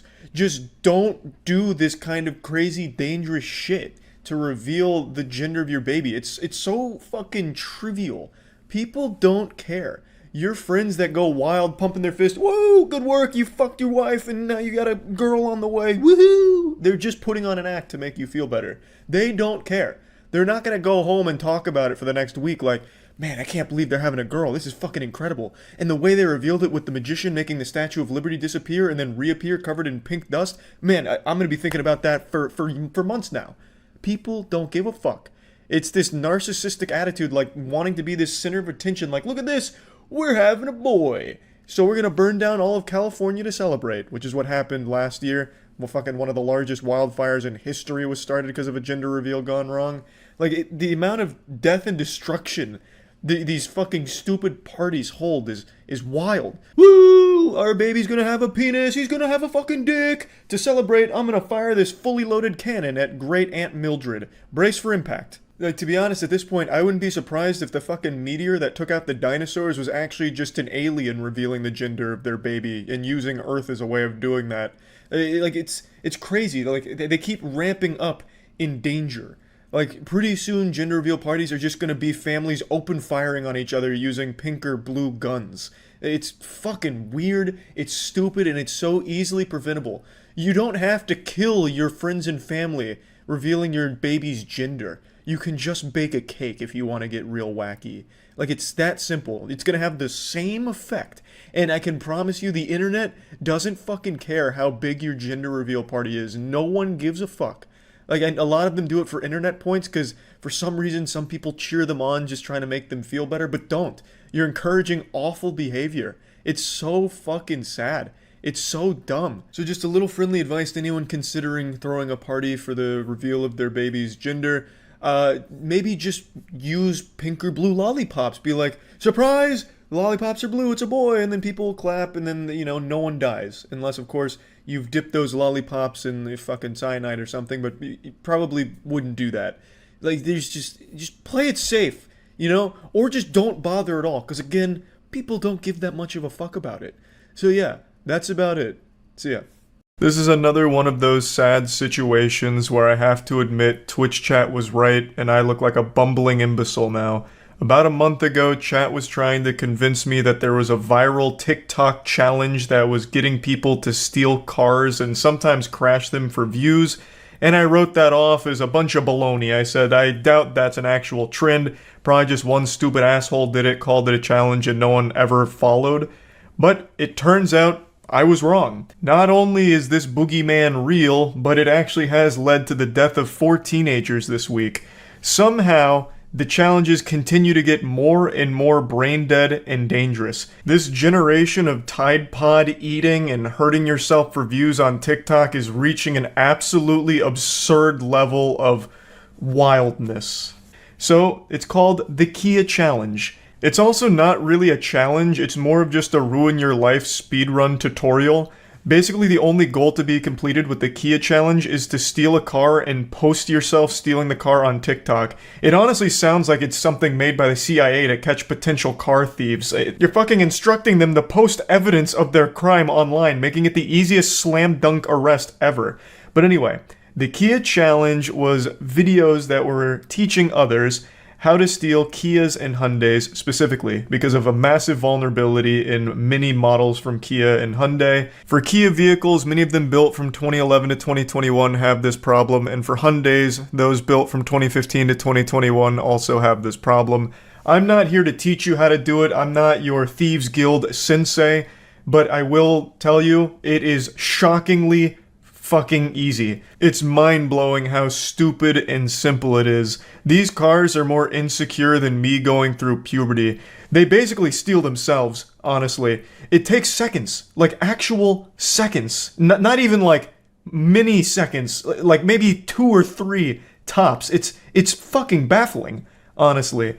So, since this challenge went viral, there's been this massive increase in thefts with Kia and Hyundais, and this week it led to 4 teenagers dying. In a few of the Kia Challenge videos that are still available online, the people in them were driving recklessly, and in a couple of them even crash. However, this one happened to be a fatal single-car accident, killing 4 of the passengers here, and now the driver's facing a felony charge. Pretty sad story all around, and it all stems from a little TikTok trend. Just when you thought we'd seen the dumbest trends from that platform with like devious licks and shit like that, they've gone even harder now. But I think it's very important we discuss what a massive fuck up this is from Kia and Hyundai. How in the world, 2,000 years after the death of Jesus, with all the technology we have now, how can you have this massive vulnerability? It's obviously a massive problem here, so much so that they have now been served a class action lawsuit as of late September, because these vehicles that they manufactured during the time periods I listed don't have immobilizers on them, which, as I understand, is standard among pretty much all the other automobiles out there. I'm not much of a car guy. I don't know too much about that shit. I know more about the anatomy of a fucking alien than I would a car's engine and what goes into vehicles. But according to the lawsuit, the engine immobilizers are crucial, and they've come at Kia and Hyundai for not having them, stating that they valued profits over safety and security of their customers. And it also outlines just how big of a problem it's become. It is just an absolute epidemic with all of these car thefts with the Kia and Hyundai models here, and it all ties back to the lack of engine immobilizer, as I understand it. And it seems like this was a massive blunder here, because all the extra doubloons they were able to squeeze out of their profit margins is all about to whittle away here and probably end in some net loss with this class action lawsuit. It's a huge deal, obviously. And just a really sad trend all around, since it ended in the death of 4 teenagers who probably wouldn't have stolen this car if they weren't fed the information on how to do it, as well as also fed the idea that by doing it, they'd gain TikTok clout. I believe at the time, and according to this article, the Kia Challenge category on TikTok, like the trend where all of these things lived, had 5.9 billion views across all of the videos there. Now, of course, not all of them were views on videos of people actually stealing the cars. A lot of them were people talking about how dangerous the challenge is. But there was, of course, quite a few videos actually showcasing just the blatant theft of Kias and Hyundais in there, in the Kia Boys area. And just fucking awful stuff.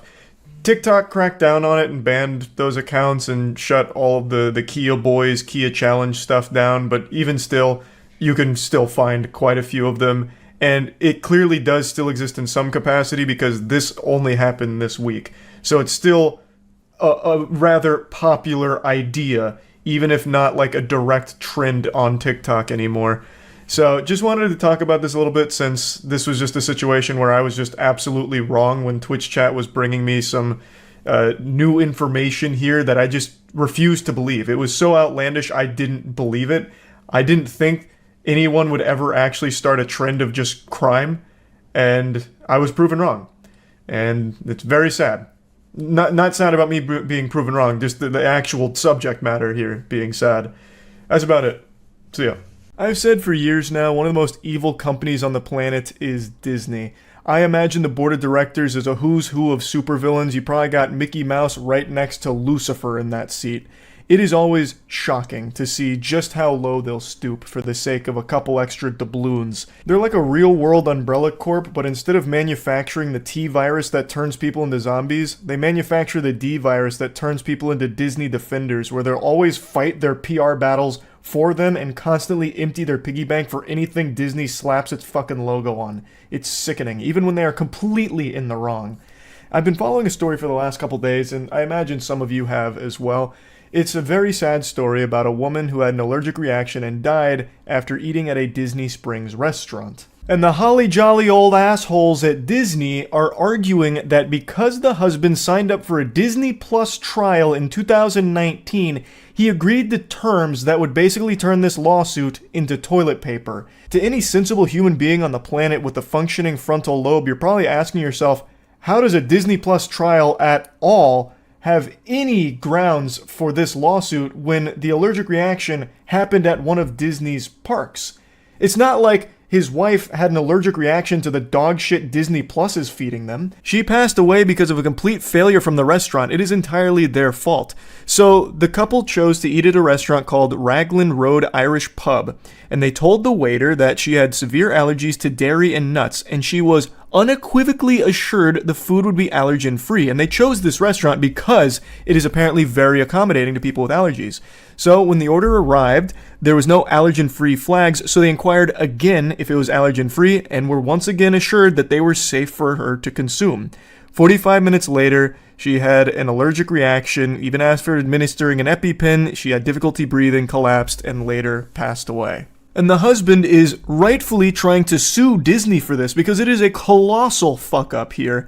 And Disney's just dancing on her grave. They're just spitting on her memory by trying to toss out the wrongful death lawsuit, by trying to say that the husband signed up for a Disney Plus account in 2019, which has language that prevents them from being sued in this manner. It'd have to be through arbitration, meaning it's overseen by a neutral third party and not a judge. And also, he had apparently agreed to similar terms when purchasing a park ticket online in September 2023.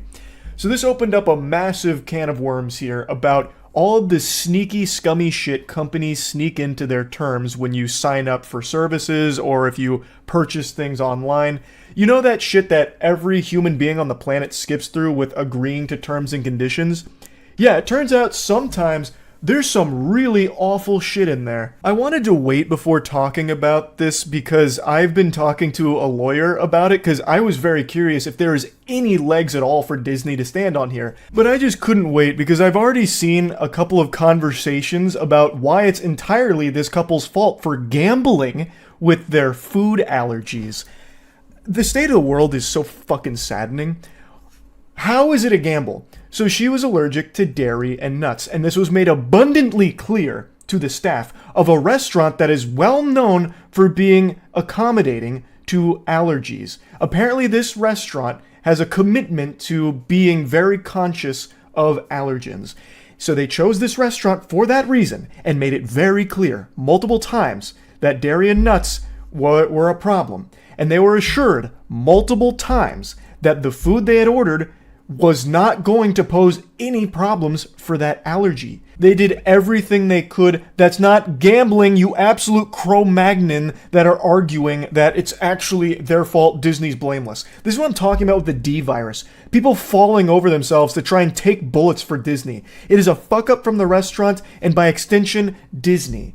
I know they have more money than God, but even still, this is such an outrageous claim to be making because signing up for a Disney Plus trial should have no effect on what happens at a Disney park. That's not related at all. It shouldn't extend to that. Just imagine if that was normal. Let's say you're on a Boeing flight and all the screws on the flight all of a sudden just spontaneously pop off like a water balloon exploding, and all of a sudden your plane just disassembles itself in the air and you die. Everyone dies on board because the Boeing flight malfunctions, as Boeing flights are known to do these days.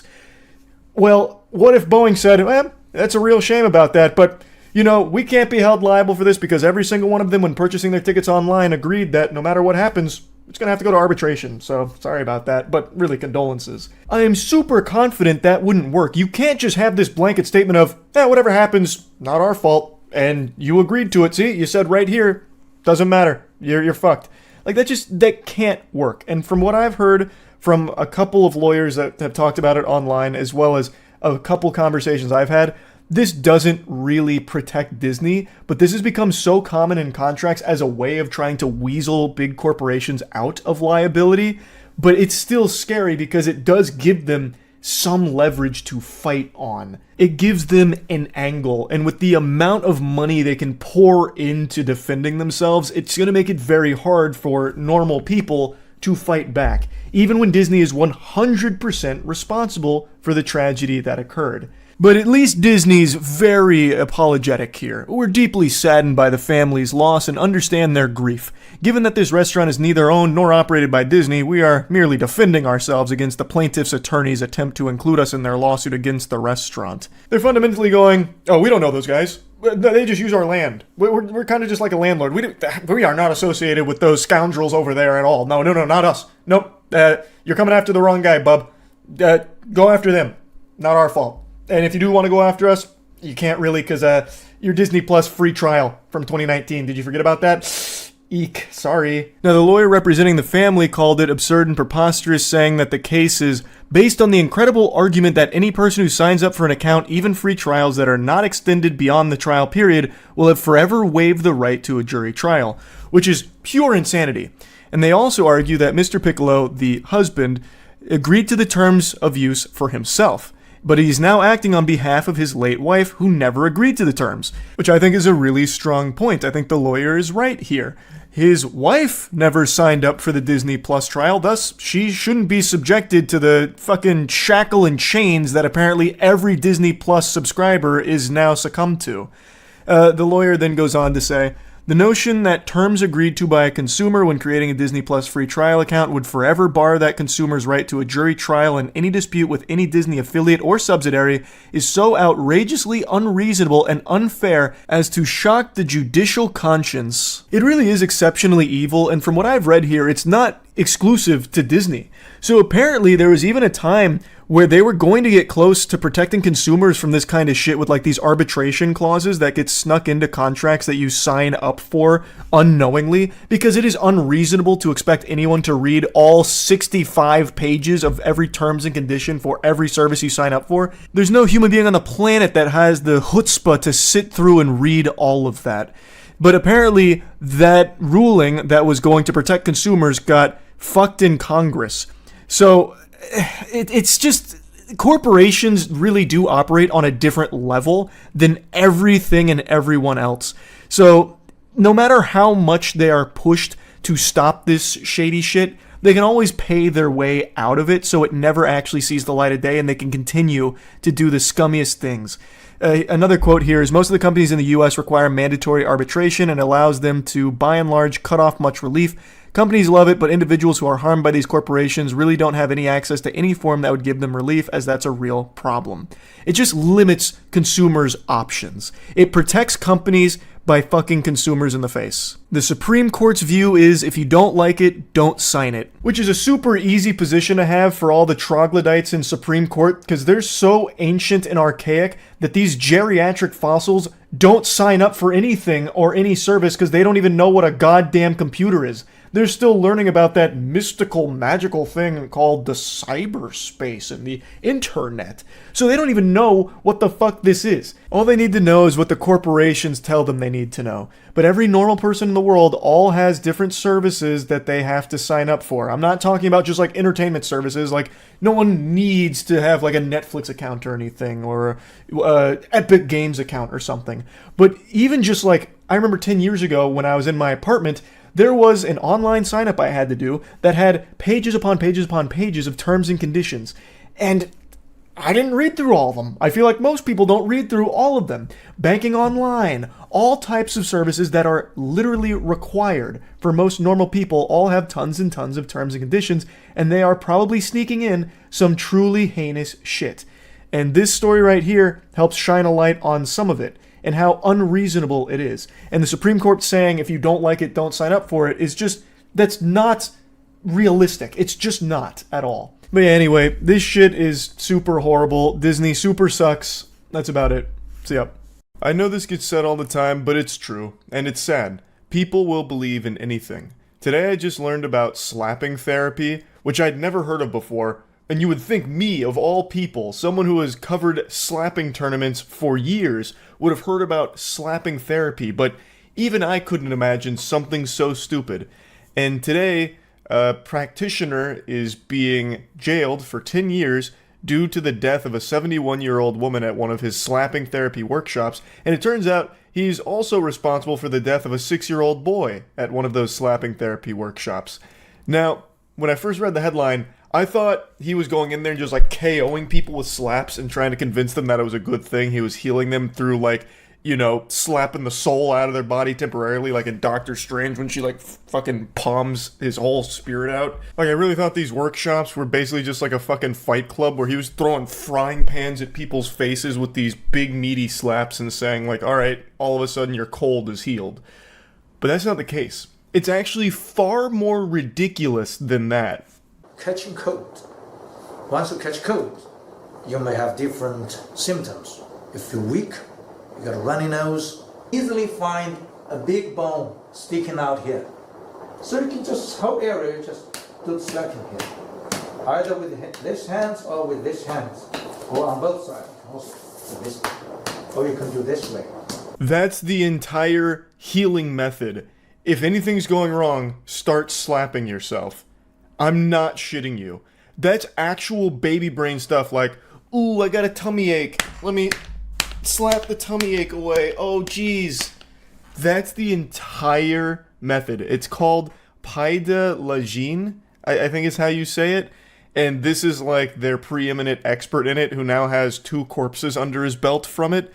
Now, if you're wondering how this killed people, it's because the 71-year-old woman had attended one of his workshops, and she was a type 1 diabetic, and for years she wanted to find an alternative way of healing herself without needles. Then she eventually met Turbo Goober Zhao and attended one of his slapping workshops where she called him a messenger sent by God, starting a revolution to put the power back in the hands of the people to cure themselves and to change the whole system of healthcare. It is frightening how people could get that impression through someone just slapping themselves and claiming that it'll cure your diseases and make you healthy. But just like V-Bucks on Christmas Day, she bought it. She was fully on board, hook, line, and sinker to the self-healing slap technique, the forbidden jutsu, and she stopped taking her insulin, instead just slapping it away, and Zhao said, well done, congratulating her on it. And eventually she started vomiting, got tired and weak, and then was howling in pain, unable to respond, and passed away. The 6-year-old boy passed away in similar fashion, where his parents stopped giving him insulin after they attended his workshops because his workshops claimed that they would slap away the poisonous waste, which is the same nomenclature, the same verbiage you hear from all of these con artists that promote this absolute ridiculous dog shit that doesn't work. And now he's killed 2 people as a result of it. This one I think is one of the more baffling alternative healing methods that people buy into because you can immediately see it doesn't work. Because he's saying that it basically does everything. This is like a fucking fairy godparent that Timmy Turner would have that would make all of your wishes come true as long as you can slap yourself for it. I would guess 80% of the problems or the symptoms would be gone after doing those. If that is still not enough, you can do the whole chest here, like this. You can do it by yourself here. Here, see.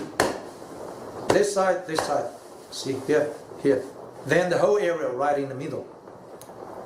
If you have someone around you, you can ask them with both hands here, and also at the back.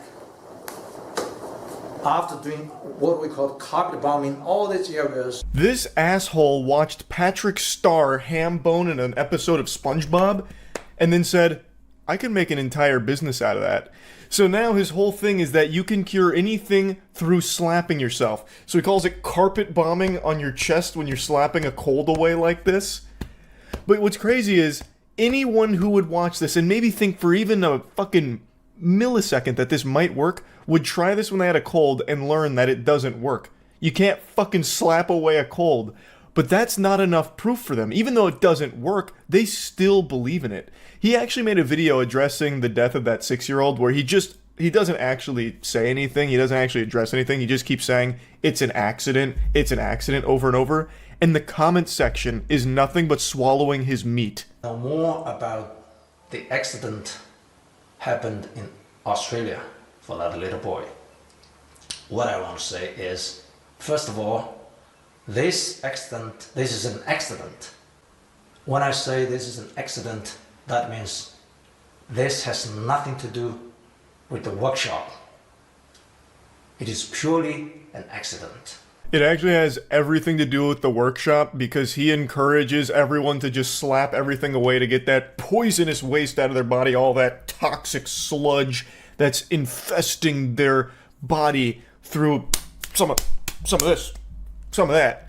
And then the parents who got brainwashed into believing it took their child off insulin as a result of these workshops. Now, of course, the parents of the boy are brain-dead idiots that should never see the light of day outside of a jail cell again. They are too stupid to be reintegrated into society. But that stupidity was manipulated by this scam artist, and it led to the death of that 6-year-old. Now, the comment section here is people supporting him. And I do mean every single comment is just down here practicing their own brand of slap healing by slapping his meat into their mouth. So they're just talking about how this isn't going to stop them from spreading the gospel of Paida Legine and changing the world one slap at a time. This guy saying this is not in any way your fault. You're actually trying to help heal people. How? By slapping them and putting them into an early grave when they inevitably get too brainwashed and take themselves off life-saving medication like insulin. Like, it's crazy to me that even when someone dies from this, and even when every single person in this comment section can confirm it doesn't work, they still latch onto it, this fucking fantasy that this is somehow the secret that's healing everyone, and they're going to be an immortal being because they slap their chest 5 times a day. Now, I do understand why people seek out alternative healing methods, because medications and normal doctor visits are unbelievably expensive. And everyone knows how corrupt the big pharma is. Everyone knows that. I get it. So I'm not confused as to why people will look for other means of helping themselves and maybe fixing whatever ailments they might suffer from. But what I don't understand is why people will choose the most blatantly fraudulent practices to believe in. There are other healing methods that do actually have some benefits, but a lot of them are trash that you can just research yourself and confirm yourself don't work.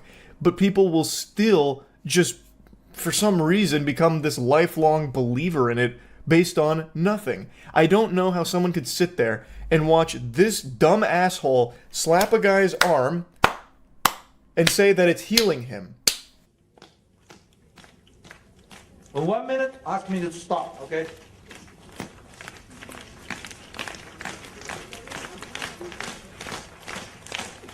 One minute. Look, see? Just in 1 minute. It's like more than double the color. Let's show to the doctors, the professionals. Wow! Just like Jesus turning water into wine, Zhao just turned skin into bruised a little bit. He basically claims that Paida Legine can solve everything. And I mean everything, even baldness. Only circulate the energy inside. But this way is okay, is it? Yeah, this is okay. Not so fast. Slower and the slower better. let the energy penetrate inside. Okay, that's how.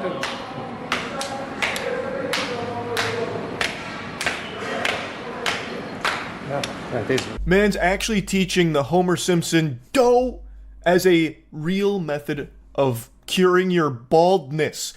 Brother, you're still bald. You should immediately be able to sniff out that this shit is not working. How?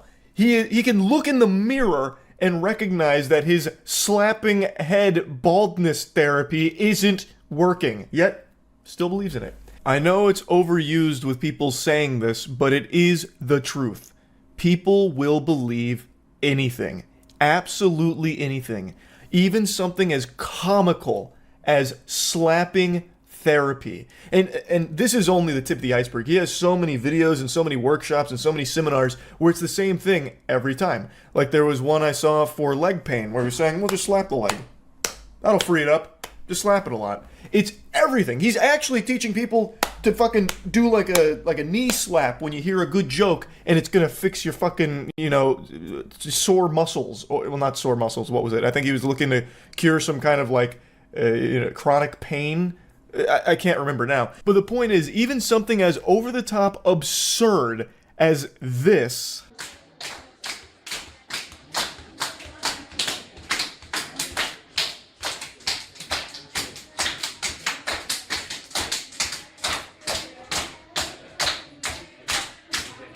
has people believing in it and worshiping Zhao.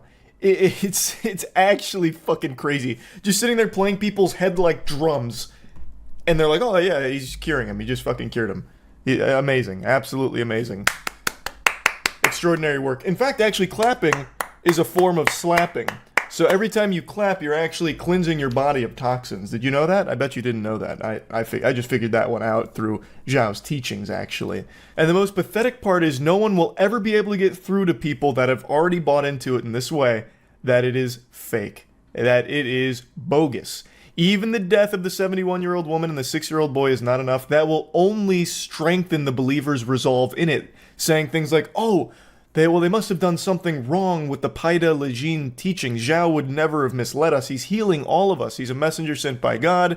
And the fact that they're jailing him now for this only proves to us that his teachings are a threat to the established medical order. So it must be true. His slapping techniques must be true if they just threw him in jail for it.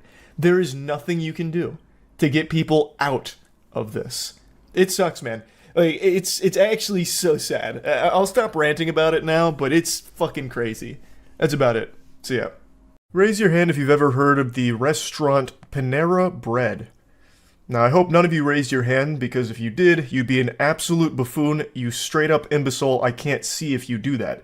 But I'm assuming a lot of you have heard of Panera Bread before. It's very popular. But did you know that it's now responsible for at least 2 deaths because of its menu item, charged lemonade?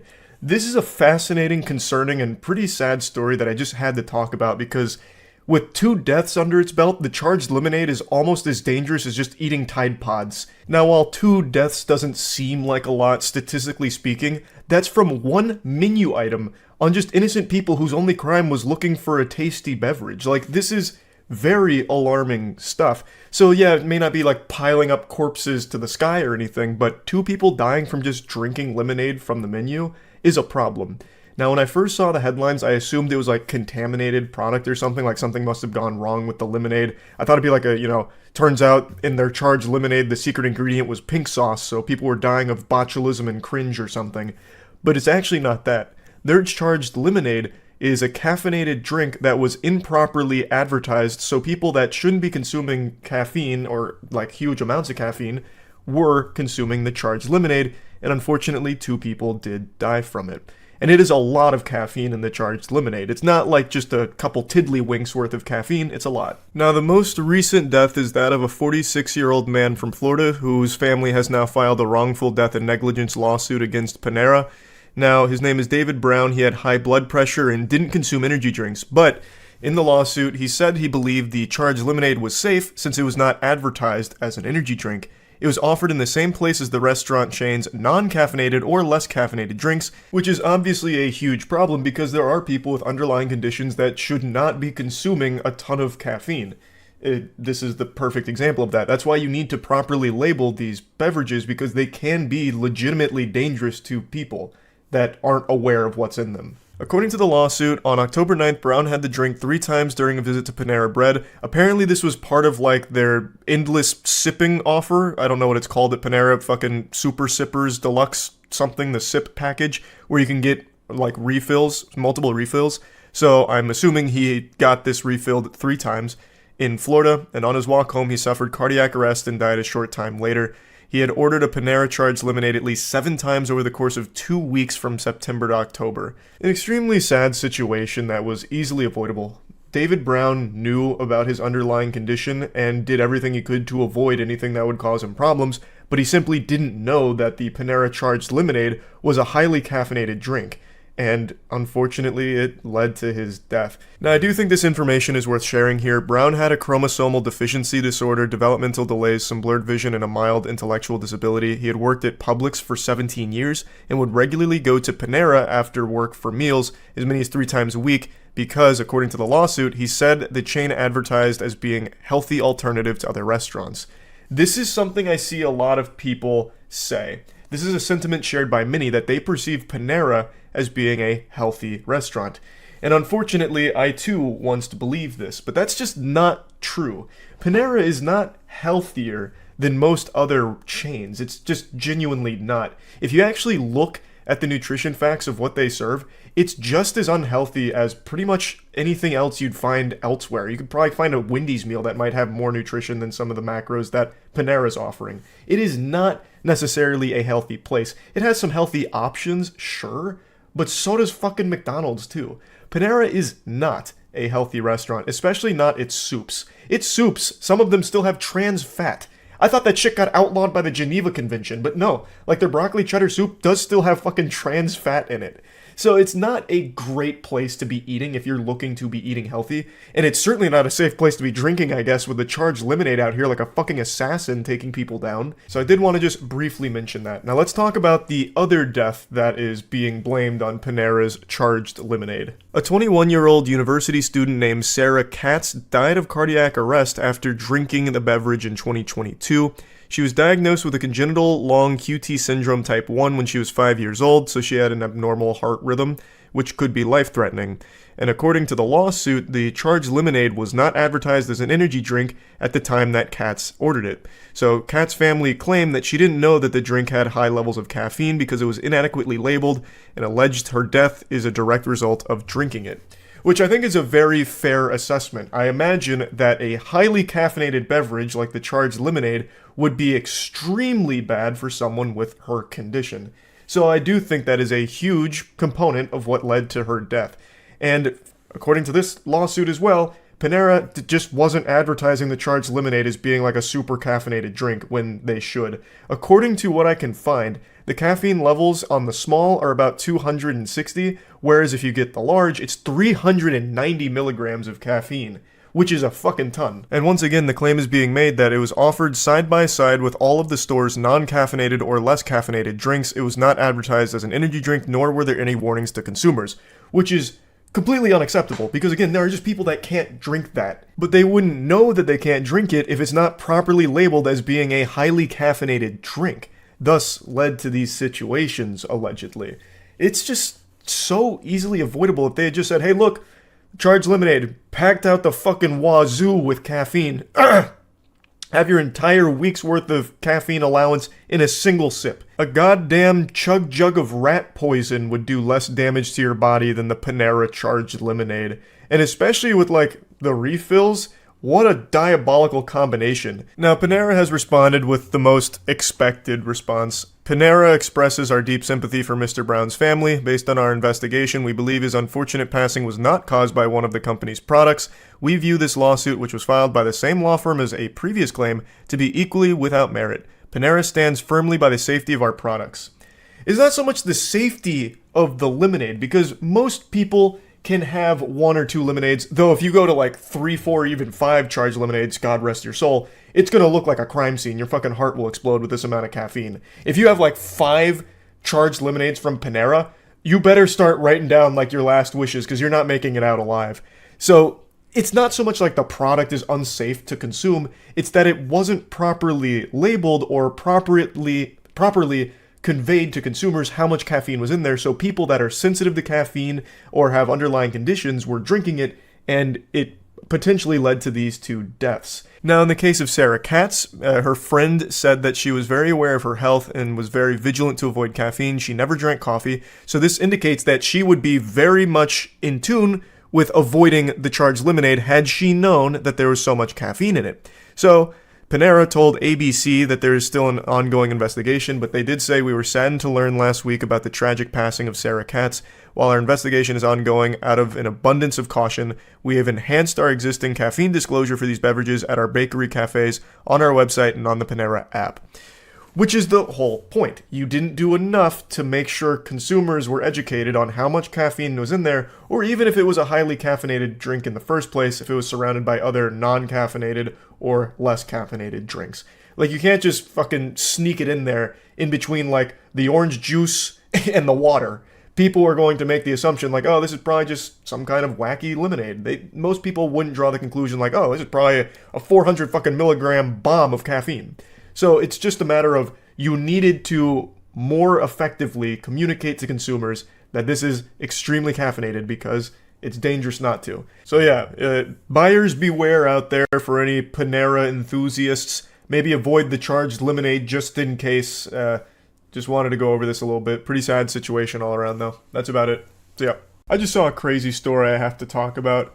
A woman working at Wells Fargo died at her desk, and her body wasn't discovered for 4 days, despite co-workers being in the building as well as 24/7 security. It's not like she went to some condemned building all alone like Squidward when he goes to that void place. Like, she was in an occupied space, working, surrounded by other people, and nobody noticed that she had passed away. Until her body started to rot and decay, and they started to smell it, and then someone became alerted and realized, gee willikers, we have a corpse here. That is baffling to me. Like, this is the perfect illustration for how little these companies care about their workers. Like, they are not your friends. They do not give a fuck about you. A Tempe Wells Fargo employee died at her desk. And 12 News is now confirming that it may have taken as many as 4 days for anyone in the office to notice. That's so sad. Now, according to workers, she was in an underpopulated area of the office because a lot of workers for Wells Fargo work remote, but there still were co-workers there as well as 24/7 security, and I imagine there were other higher level like Wells Fargo executives that have to be in the building at least once or twice over the course of 4 days, you would think, to like manage it, and nobody found her. Because I imagine they treat employees just like faceless cogs in the machine and not human beings. A Wells Fargo employee went to work the morning of Friday, August 16th and never went home. Tempe police tell 12 News 60-year-old Denise Prudhomme scanned into work at 7 o'clock in the morning. 4 days later, police responded to the office building near Washington Street and Priest Drive for reports of a subject down. Prudhomme was declared dead. The Tempe Police Criminal Investigation Bureau is investigating, but do not suspect foul play. I saw a comment that really put things into an interesting perspective. It said, be 5 minutes late to work, get reprimanded and maybe fired. Die in your cubicle and nobody notices. It's super upsetting. These employees just numbers on a page for executives to try and exploit, figuring out how to get the most juice for the squeeze for as little amount of money as possible to get the most amount of return on it. It's all about profit. And it doesn't matter if an employee dies at their desk, you don't even notice. And the people working around you also won't notice because they're also part of that machine and too wrapped up in their own personal experience with it. A Wells Fargo employee exclusively spoke with 12 News, but asked not to be recorded or identified out of fear for their job. They say a colleague found Prudhomme dead at her desk in a cubicle while walking around the building on Tuesday, August 20th. Prudhomme's cubicle was reportedly on the 3rd floor and away from the main aisle. This employee says several people had smelled a foul odor, but passed it off as faulty plumbing. It's so weird to me how if something's off the main aisle, it basically just falls to the fucking back rooms at Wells Fargo, I guess. So if someone's not at like one of the main front and center cubicles, they basically cease to exist, I guess. So for 4 days, people walking down this main aisle never saw her cubicle and noticed the body. It reminds me of in Dexter's Laboratory, the back of the bus where that kid was like a gum monster, because he was like, you know, glued down to the seat from chewing gum, and no one goes to the back of the bus. Like, that's kind of what I picture for this Wells Fargo office now. Oh, well, she wasn't in the main aisle, so what were we supposed to do? Go over there and check? We don't do that. We don't go over there. That's a forsaken realm. That's like a fucking different dimension over in that ballpark. They say while most Wells Fargo employees at this Tempe location work remote, the building has 24/7 security, and someone should have found Prudhomme sooner. The incident left several employees feeling scared and uneasy. This employee wants to see new safety protocols in place, telling me, quote, it's negligence in some part. So a good chunk of the employees at that Wells Fargo office do work remote, but not all of them. There were other colleagues there, and of course 24/7 security as well as like custodial staff and everything, so it was not like an empty building or anything. I am extremely curious to see what protocol changes Wells Fargo might make here. I'm expecting some like really cringy dogshit solution from some out-of-touch Silicon Valley type that just tries ridiculous garbage. Like they might integrate like a jingle. If you're feeling kind of dizzy, if your stomach's feeling shitty, go somewhere else. If your heart starts to pound and you might fall down, go somewhere else. Die off the premises, please. we're begging you. It's bad for our PR, so just die somewhere else, please, instead of in our cubicles. They're not all of a sudden going to start treating their employees like human beings. That's not going to happen. No shot. These fucking elite level zombies that control all this shit, that's never going to happen. There's a higher likelihood that aliens will come down right now and suck my flaccid cock. But I do think they'll do some kind of like desperate attempt at trying to spin this in a positive way. Like, this was a huge wake-up call for us here. We were all shocked and disgusted by what happened, and we want to make a big change. And that's why we're the first office to require hourly health check-ins, where we send around a healthcare professional to check in on each cubicle to ensure that the employee is still breathing. And they'll just have like some dude walk around to each cubicle going, "Hey, Janet, just making sure, are you still alive? Okay, let me check your pulse real quick." All right, great news. Hey, keep up the good work. You're a valuable team member here. We're a family. Don't forget, we're more than a team, we're a fucking family. Fist bump. All right, I'm gonna go check on the next one.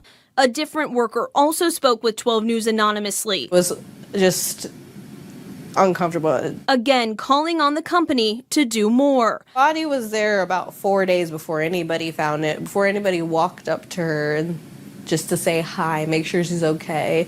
She was just laying on her desk. Just a really sad thought that this woman died completely alone. No one in the office going to say hi or anything like that. I don't know about, like, back home, you know, if there was anyone there wondering where she was. You know, it'd been 4 days since she returned home and no one, like, called to check in and see what was going on or where she might be.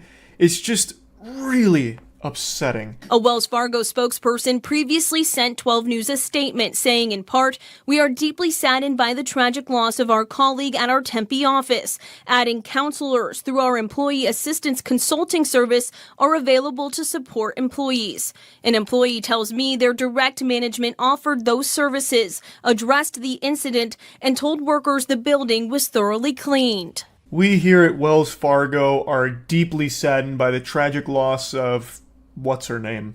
It's shaken us to our very core, and we're looking to do more to ensure this doesn't happen again. In the meantime, though, we'll see you at work tomorrow. And if you drop dead, we probably won't notice, so do your best not to do that. We'd hate to go back to back on this. Anyway, though, yeah, I just wanted to talk about this a little bit. It just made me sad. Like, it's just a really awful thing to see, and it serves as a rough reminder that corporations really do not care about you. They are not your friends, they are certainly not your family, and they are absolutely not looking out for your best interests. They barely know you exist. Unless, of course, you're not performing up to the standards that they want you to, then they notice immediately and you will be fucking canned on the spot. But if you actually just die in their office, they have no clue. And that's terrible. It's just bad. So I wanted to talk about it a little bit. That's really about it. So yeah. Elon Musk is a worm I like to shoot spitballs and throw tomatoes at from time to time because he is a jaw-droppingly embarrassing specimen of pure cringe that it is impossible to fight the urge to clown on him.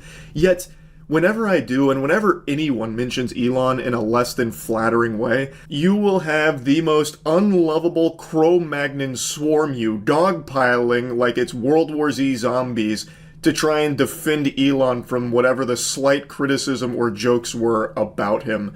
These gonad gobblers will always blow my mind because I don't understand this brain-off worship of Elon Musk. Everything they hype him up to be, he is the opposite. He is not cool. He generates AI images of himself where he's not like this meatball-shaped man.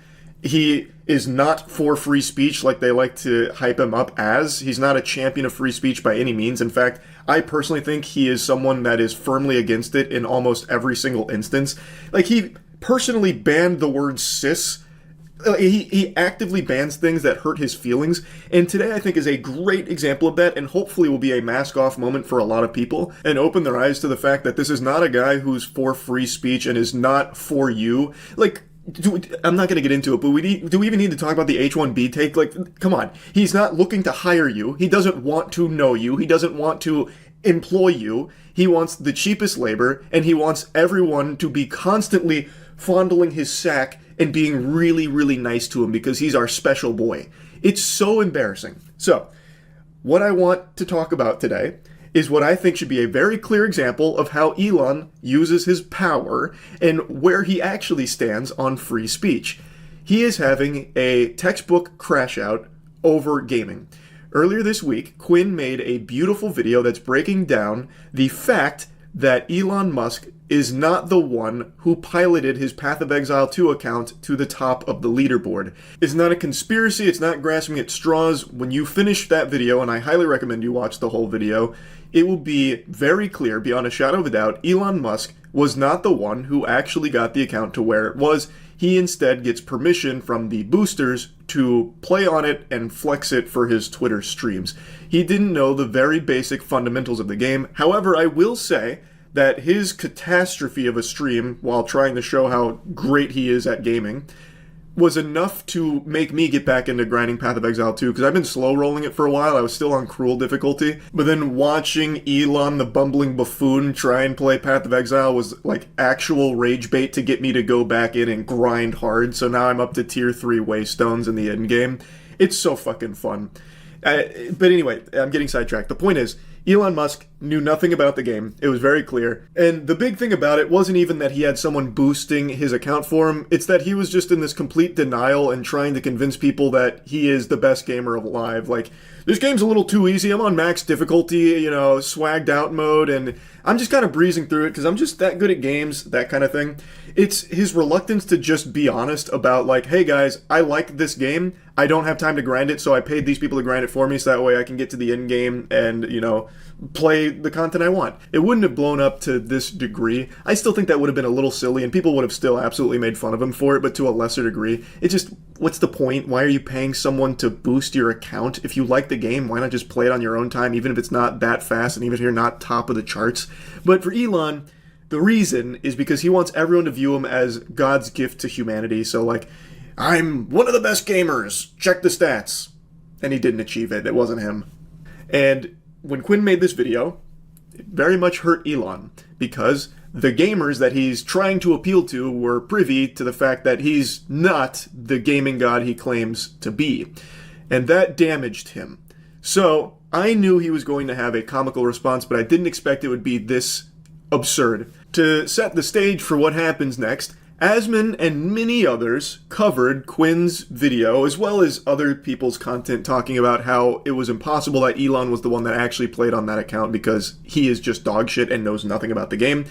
Asman covered this, he talked about it, reacted to the video, and today, Elon went on Twitter and had this to say. Asman behaves like a maverick independent, but in reality has to ask his boss for permission before he can do anything. He is not his own man. He then leaked his DMs with Asman, where he said, this is Asman, I'm going to see if my editors might want to make a second account for it. And then Elon replies, sure. Who are these mysterious editors? He actually sounds like that news anchor. Who is this 4chan? Like, how can someone be this fucking out of touch and stupid? I will never cease to be shocked by the absolute idiot potion this guy seems to be boofing on the daily. Like, how? What do you mean, who are these mysterious editors? Do you not know what editors are? Holy shit. So then, Asman explains, 2 guys, links them, and then they basically run the entire YouTube account, lol. So basically any content I post is edited or uploaded by them and they can just get a cut of the ad rev. It's a super good system, to be honest. Almost everyone on YouTube does it. And then there's a community note there, which says what should be obvious to anyone with a functioning frontal lobe. Elon Musk seems to think Asmongold is an employee with editors overseeing him. That's incorrect. Asmongold's editors are actually his employees. They edit, upload his content for a revenue share. They don't control what he does. And then Elon Musk proceeds to take away Asmongold's checkmark on Twitter. You remember that thing Elon was like really adamant about, how checkmarks were kind of like weaponized? Hey, Elon, you're doing that. So the free speech guy, you're taking away his checkmark because he hurt your feelings, fundamentally shadow banning him because without a checkmark, his replies and his engagement go way down and you won't really see it anymore.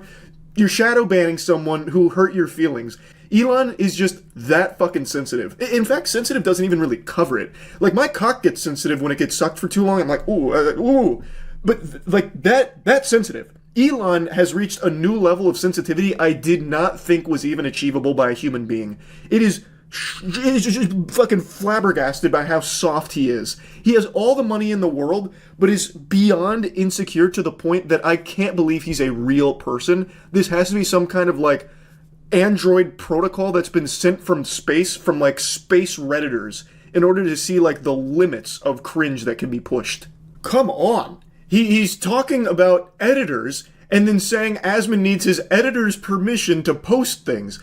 He lacks the fundamental understanding not only of Path of Exile 2, but of life. Like, of living as a sentient being. How can you even reach that conclusion? I mean, I know how he reached that conclusion because he is a turbo moron who can't, like, activate neurons and think.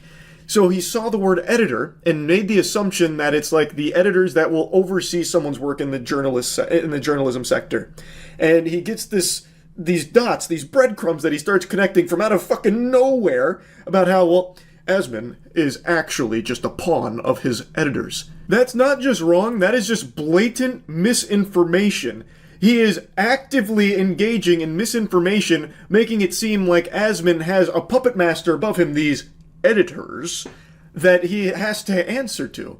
And then he abuses his power to take away his checkmark. He is actively doing all of the things he says he is super against, and all of the people say that he hates and will never do. He does it. I don't see how a single Elon Musk nipple-suckling leech could see this and conjure up some kind of excuse for it. There's no mental gymnastics that could possibly exist to justify this behavior. It's the epitome of everything people hate.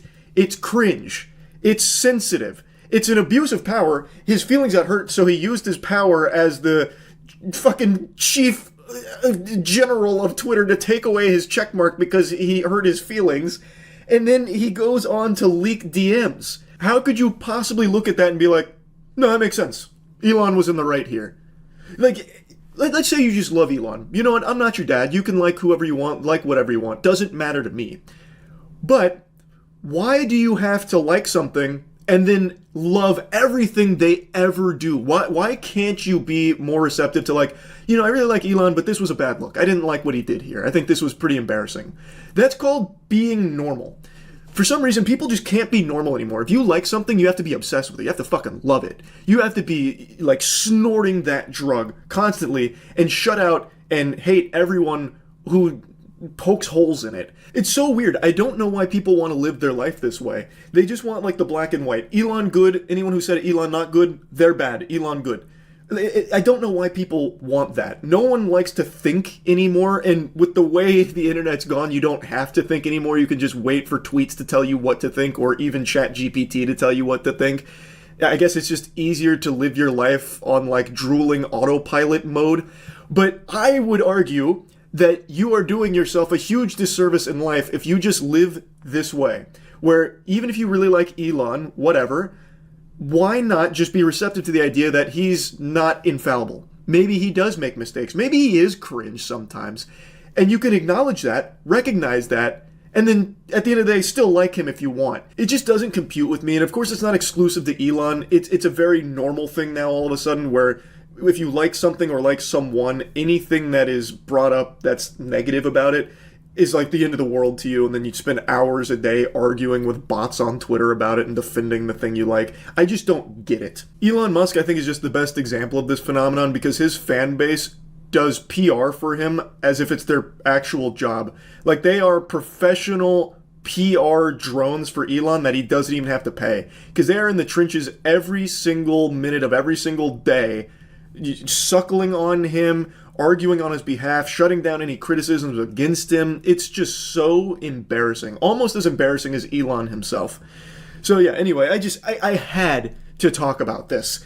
Because what an incredible response from Elon to just take away Asmund's checkmark and then leak his DMs where he completely misunderstands that editors aren't like his overseers. It's so, oh my god.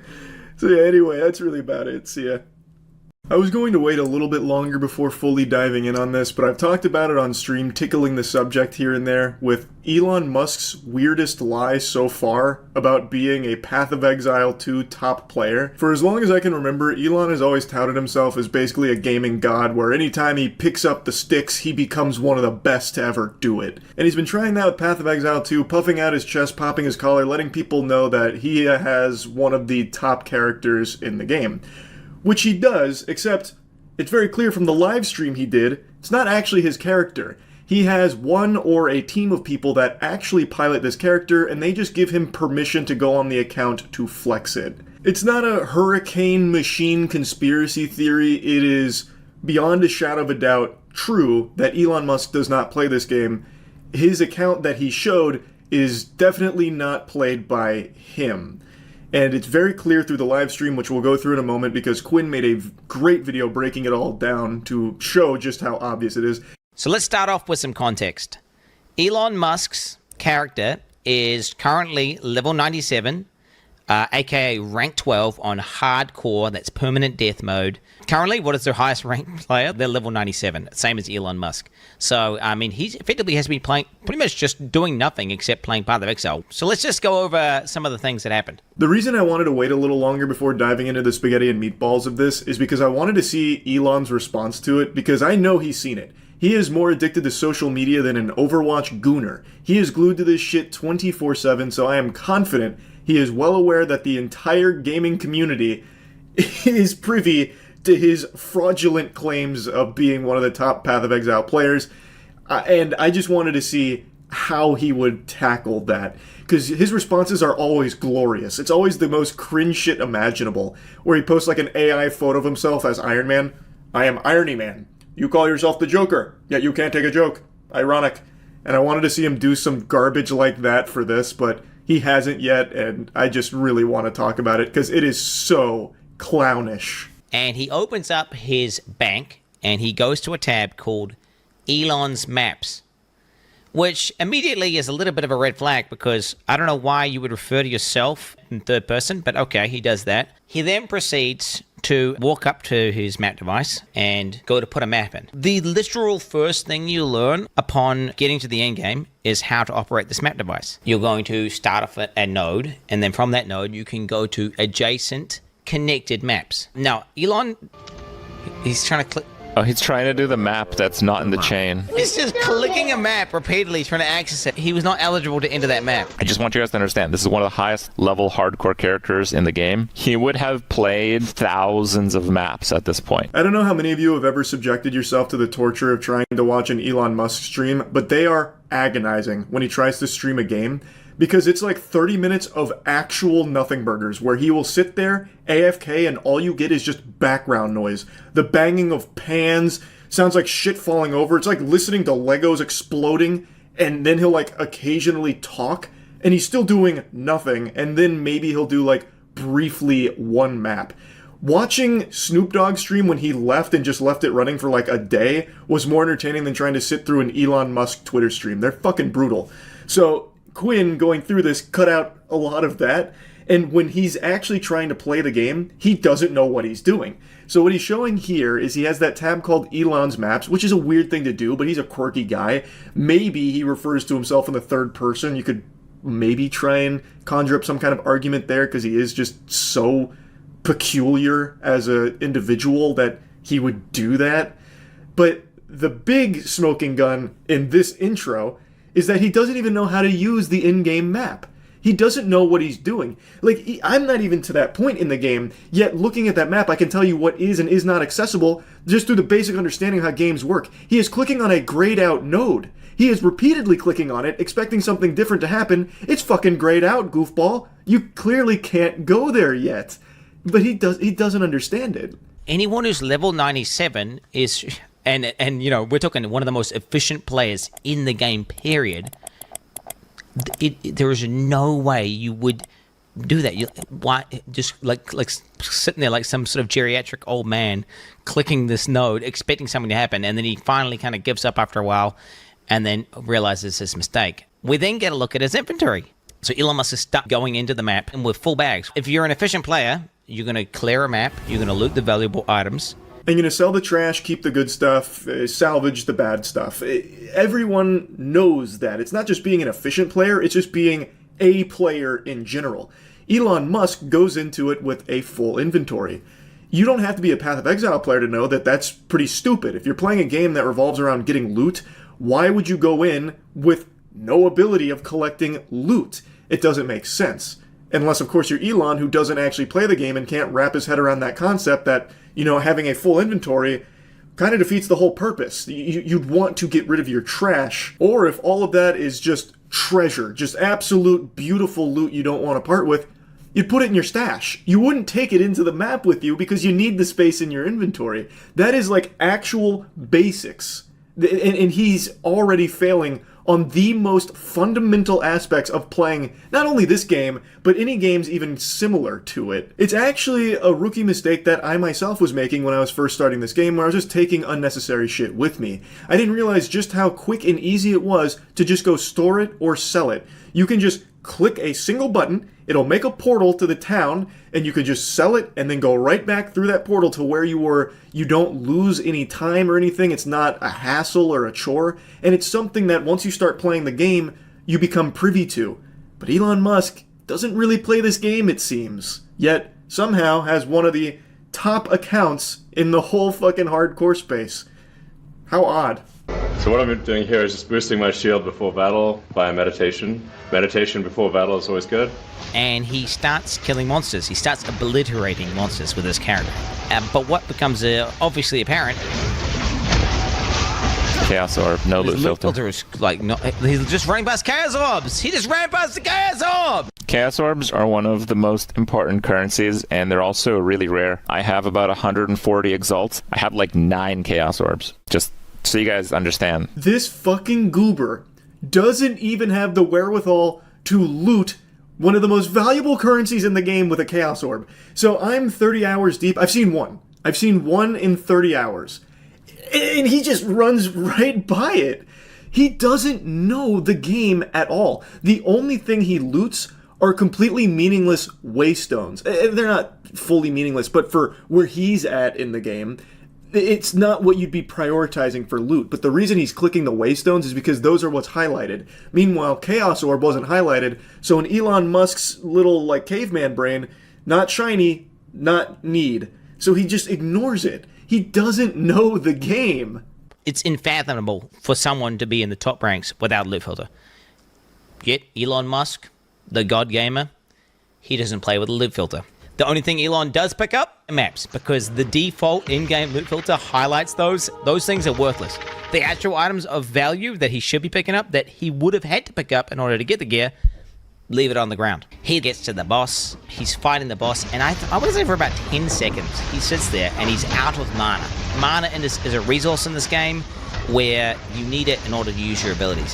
He just sits there, default attacking the boss without activating his mana flask. Anyone who's played the game and understands the character would understand, oh, I'm not doing any damage because I'm out of mana. There's no explanation for him being bad at this character at this level. If he was the one that has been piloting it this whole journey, he would have mastered it. And what Quinn is pointing out is that he clearly hasn't. You can tell from his gameplay. When he's fighting this boss here, he is out of mana for an inexcusably long period of time. In Path of Exile 2, if you go out of mana, if you play League of Legends, you can immediately pop a mana flask and get it back to continue optimizing your DPS. He doesn't do that. His character is juiced out the wazoo, so he's able to get away with being so dog shit. But the fact that he doesn't pop his mana flask for 10 seconds is crazy to me. And anybody who plays the game. It's not him being some kind of chess master galaxy braining this where he's being frugal with his mana. Well, actually, I made a calculation that it would be suboptimal if I had popped one of my fucking 20 mana flasks at this moment, because you wouldn't understand. I'm one of the top players in the game. I'm thinking well 5 steps ahead of you. It's just him just being bad. It's him being bad at this character because it's not really his character. Whoever is piloting this account behind the scenes and boosting it lets Elon go on and do these really easy maps where even when he's super shit, he can get away with being bad and not be punished for it. He then goes on to loot items off the ground. He starts dragging them into his bag. Like, I don't even know how to describe to you how painful that is to anyone who actually plays the game. And his bags are full, and he just keeps clicking it over and over and over again. Nobody, not even people who are kind of noobs at the game, do this. I don't even think Elon Musk has done the campaign, honestly. I also don't think he's finished the campaign, and I'm going to go a step further.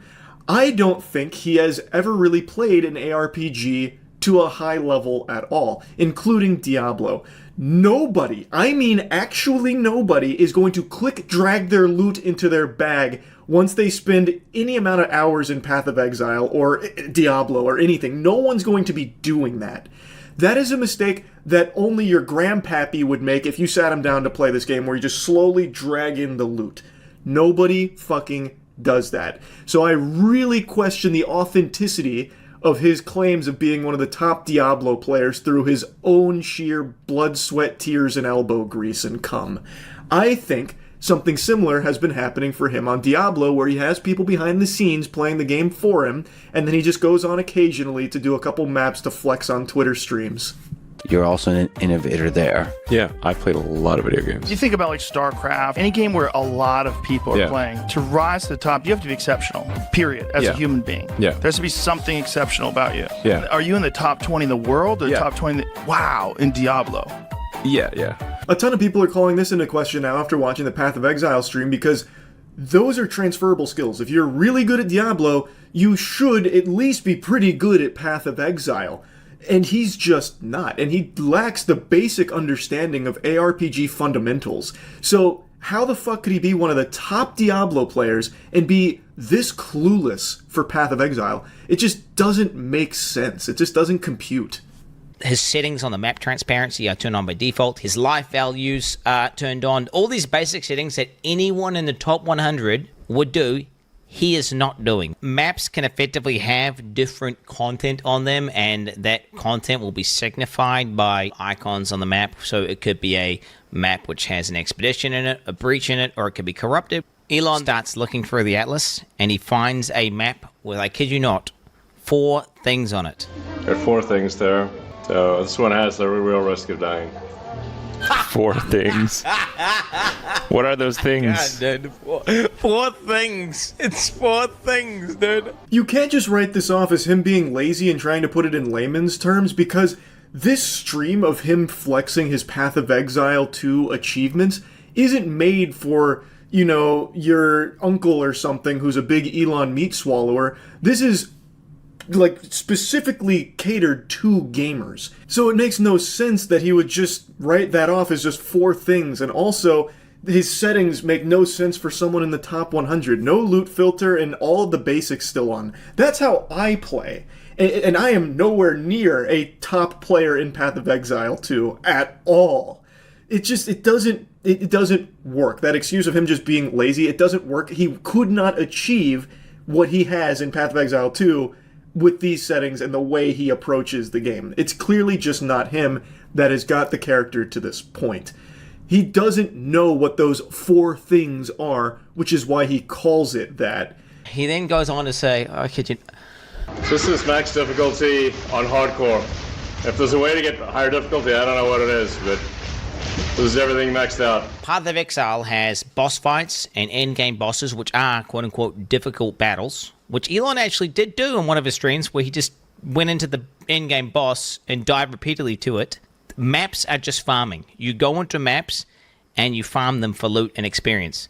They're not the most difficult battles, and I don't know if he's trying to deceive people watching a stream into thinking that he's doing some insanely hard thing, whenever he's literally doing something you do to effectively grind or farm. Listening to Elon talk about Path of Exile 2 is like listening to the out-of-touch writers in CSI, where they'd have things like, yeah, I have all the top scores in every MMORPG ever. I am elite noob slayer. Like, when they try and relate to gamers, that's Elon with Path of Exile 2. It's such a weird thing to lie about, because this isn't a cool thing to anyone that's not already playing Path of Exile 2, but anyone who plays the game would immediately recognize he's just making shit up and doesn't actually know what he's doing or saying. And it's just classic Elon. This is a max difficulty Turbo XL Super Arcade. In fact, I'm the only one that's unlocked this difficulty setting. And I just wish it was a little bit harder, because For someone of my intellect, it's just a bit beneath me, but yeah, this is maxed out difficulty on hardcore. You can see I'm breezing through it. I wish I could increase the difficulty a little bit just to stimulate myself a bit more, but yeah, it is what it is. I'm just too good for it. Like, the way he talks about this game, while clearly being clueless on it, is actually infuriating. I can't fucking stand it. And Elon Musk starts going over his gear. This is a great staff, but it's only a level, 62 staff. His weapon is, I kid you not, one of the best, if not the best staffs on the entire hardcore trade league. You cannot even buy it. Insane weapon. Not only does Elon have a staff that you can't even buy, but it's so good that second best one, which is missing 2 of what makes a staff so powerful for an invoker, which is the crit and crit bonus, is still 20 divines, and that's obviously very expensive. Here I am, like, level 95, but my staff is only level 62. That is something that you learn pretty early on into the game, that the actual level of gear isn't the most important part about it. That's just the requirement to equip it. Quinn gave an example that one of the strongest, most meta builds at the moment uses a weapon that is level 1 requirement. A level 1. If Elon Musk had that on his stream, he would have probably blown a fucking gasket. He would have had a conniption, thinking that his boosters were doing a bad job. But they're doing such a good job that it has become blatantly obvious that Elon is not the one behind it at all. His weapon is nuts, yet he is fixated on it being level 62, thinking it's beneath him because he's a much higher level. He doesn't grasp the concept that it's not the level that makes the weapon good, it's all of the blue stuff there. You can't reach this point in the game without that basic understanding. You just can't. He's talking like he needs to upgrade his weapon soon. Like, yeah, I need to get myself a better weapon, one that reaches my potential at level 95. But for now, this is getting the job done. I'm able to do all of this with such a low-leveled weapon. It's fucking insanity. My helmet is level 56. Int, lightning, and chaos resist. Okay. It's only 56. Amulet level 61. Ring is only level 48, 49. At least a level 75 jacket. It's a jacket with 6 things. Yeah, tell us how bad the item that only drops from the highest difficulty of the hardest boss. Just tell us that it's only level 52. Did you find this at level 52? That's impressive. Level 52 here. They can only ever be level 52. Bro, Elon Musk is a fucking fraud, bro. Pretty low level compared to my character level, but it seems to work pretty well. In softcore, you can get much better equipment. Seems to work pretty well is an understatement. He is a fucking force of nature with this gear. He is beyond juiced. The actual pilots of this account have done an extraordinary job of making an absolute deity with this gear here. And yet Elon can't recognize that, because he's not the one that did it. He only mentions the item's level, the least important part about items in the game. And once again, the excuse of, oh, he's just being lazy and he's trying to put it in layman's terms so people can understand. People know, like, level 62 versus level 95. Well, no, because that doesn't work, because the 62 is extremely good regardless of him being level 95. He could be level 1000 and that level 62 weapon is still going to be fucking unbelievable.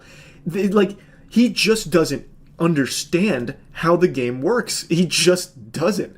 Like, if he didn't want to go into detail on everything for his gear during the stream, that's fine, but he is actively saying that the gear isn't really good because of its level, which is so false, it's laughable. That's why he is being giggled at by both Crip and Quinn during this, because he is beyond clueless as to what he's even looking at and what he's talking about.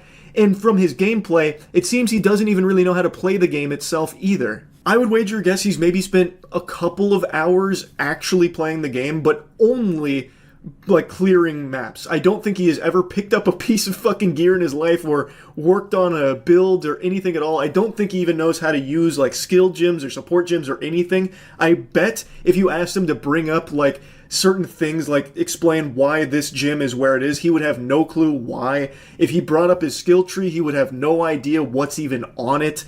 Like, if you ask him about trials, he would hit you with big fucking question marks or just ignore it and move on. He doesn't know the game. And he proved it with this live stream here. But the question needs to be asked, Why? Why even lie about this in the first place? Again, this isn't something cool to people who don't play Path of Exile, but anyone who plays Path of Exile is going to recognize that you're a fraud. This is not your account. If he was honest about it, saying like, hey, I tried Path of Exile, I really liked it, but I don't have time to grind it, so I paid people to grind it for me, I think people would have a little bit more respect for that, as opposed to him cosplaying as one of the top players, pretending he's the one actually putting in the work and doing it, when he's definitely not. And if you needed any more proof that Elon is 100% boosted, he was playing the game today inside of maps, blasting, while simultaneously on a X space. Yeah, RIP. So Elon's account, Percy, did die, and in hardcore that is permadeath. And I'm not sure if it was Elon that died on it, or if one of the people he paid to boost it made a mistake while grinding. I'm not sure. But I love the idea that it was Elon who bit the dust on it and bought the farm, because the people that actually put the hundreds of hours into getting this account so juiced out the wazoo are probably fucking furious. Like, they set Elon's maps aside, which are very easy maps for him to clear for the sake of flexing on Twitter with this account that they're actually putting the work into, and yet somehow this bumbling buffoon still finds a way to die on this overpowered character, just reverting all of their hard work to zero. It's just a beautiful thought, because they set aside easy maps for him. And maybe he got a little too big for his britches. Maybe what happened is he saw all the people, calling him out for obviously not playing this game. He's like, okay, I'll put on my big boy britches and I'll do some hard content, and immediately just gets fucking washed. Like, just actually rinsed. I'm very excited to learn how exactly this account perished, because I feel like he'd probably mention it, like, what happened? What went so wrong? But yeah, I wanted to talk about this a bit. It's such a weird, stupid thing to even lie about in the first place, and yet here he is, telling blatantly obvious fibs. He's got all the money in the world and all of the insecurity imaginable. He has this desperate, insatiable appetite for unconditional love from everyone, and in this pursuit makes everyone hate him through being just a lying cringe-lord. Like, this is such an unnecessary lie to even tell. He just wants to be viewed as the smartest person ever graced this fucking space rock that we live on, and the best at everything he even attempts to do, even when he's just not. He could have actually probably scored a ton of brownie points with gamers by saying, hey, Path of Exile 2 is a really good game, I'm learning it right now, watch me stream the early game content. And people probably would have actually really applauded that, because he's playing it on his own two legs here. He's playing and learning it, and that could have been a really easy way to relate to gamers. Like, hey, this game's great. I'm going to start learning to grind it. I'm not very good right now, but if you want to check out my early game, here's the stream. And I bet it would have been received far better than this dog shit. He is poorly playing an account that has never actually been piloted by him. But it's an account with a lot of prestige because it's so high ranked, and that is like the most appealing thing to Elon. It's just, it's nonsensical. He's so fucking cringe, it's crazy. That's about it. So yeah. I'm on my hands and knees. I'm begging you, please stop making me do this. I can't handle much more. I'm running out of juice. It's like that meme when you nut but she keeps sucking, and it's that clip of Frieza like screaming out in agony as he's getting drained. That's how I feel when it comes to every unhinged decision that Elon Musk makes with Twitter. I can't help it though. I need goofiness like a fish needs water, and there is nothing goofier than everything that keeps happening on Twitter. I've made like 7 videos about it, and I don't even want to, but I can't stop myself. Where there is wackiness, I will be there. When silliness is afoot, I will be there. Which means I have to be here making fun of Twitter again. God damn it, heavens to Betsy, I can't even call it Twitter because its name is now X. The platform formerly known as Twitter, even its name is the pure essence of lunacy, because he changed it to just the letter X, because Elon Musk's brain is an incomprehensible enigma of cringe. A month can't go by without some other embarrassing fuck-up from Elon Musk with the handling of this platform. So go ahead and reset your days since last workplace-related cringe accident, because we're starting again. It has only been a couple of weeks since the last nugget of dog shit ideas from Elon reared its disgusting head where he made the tagline for X on the App Store, "Blaze your glory."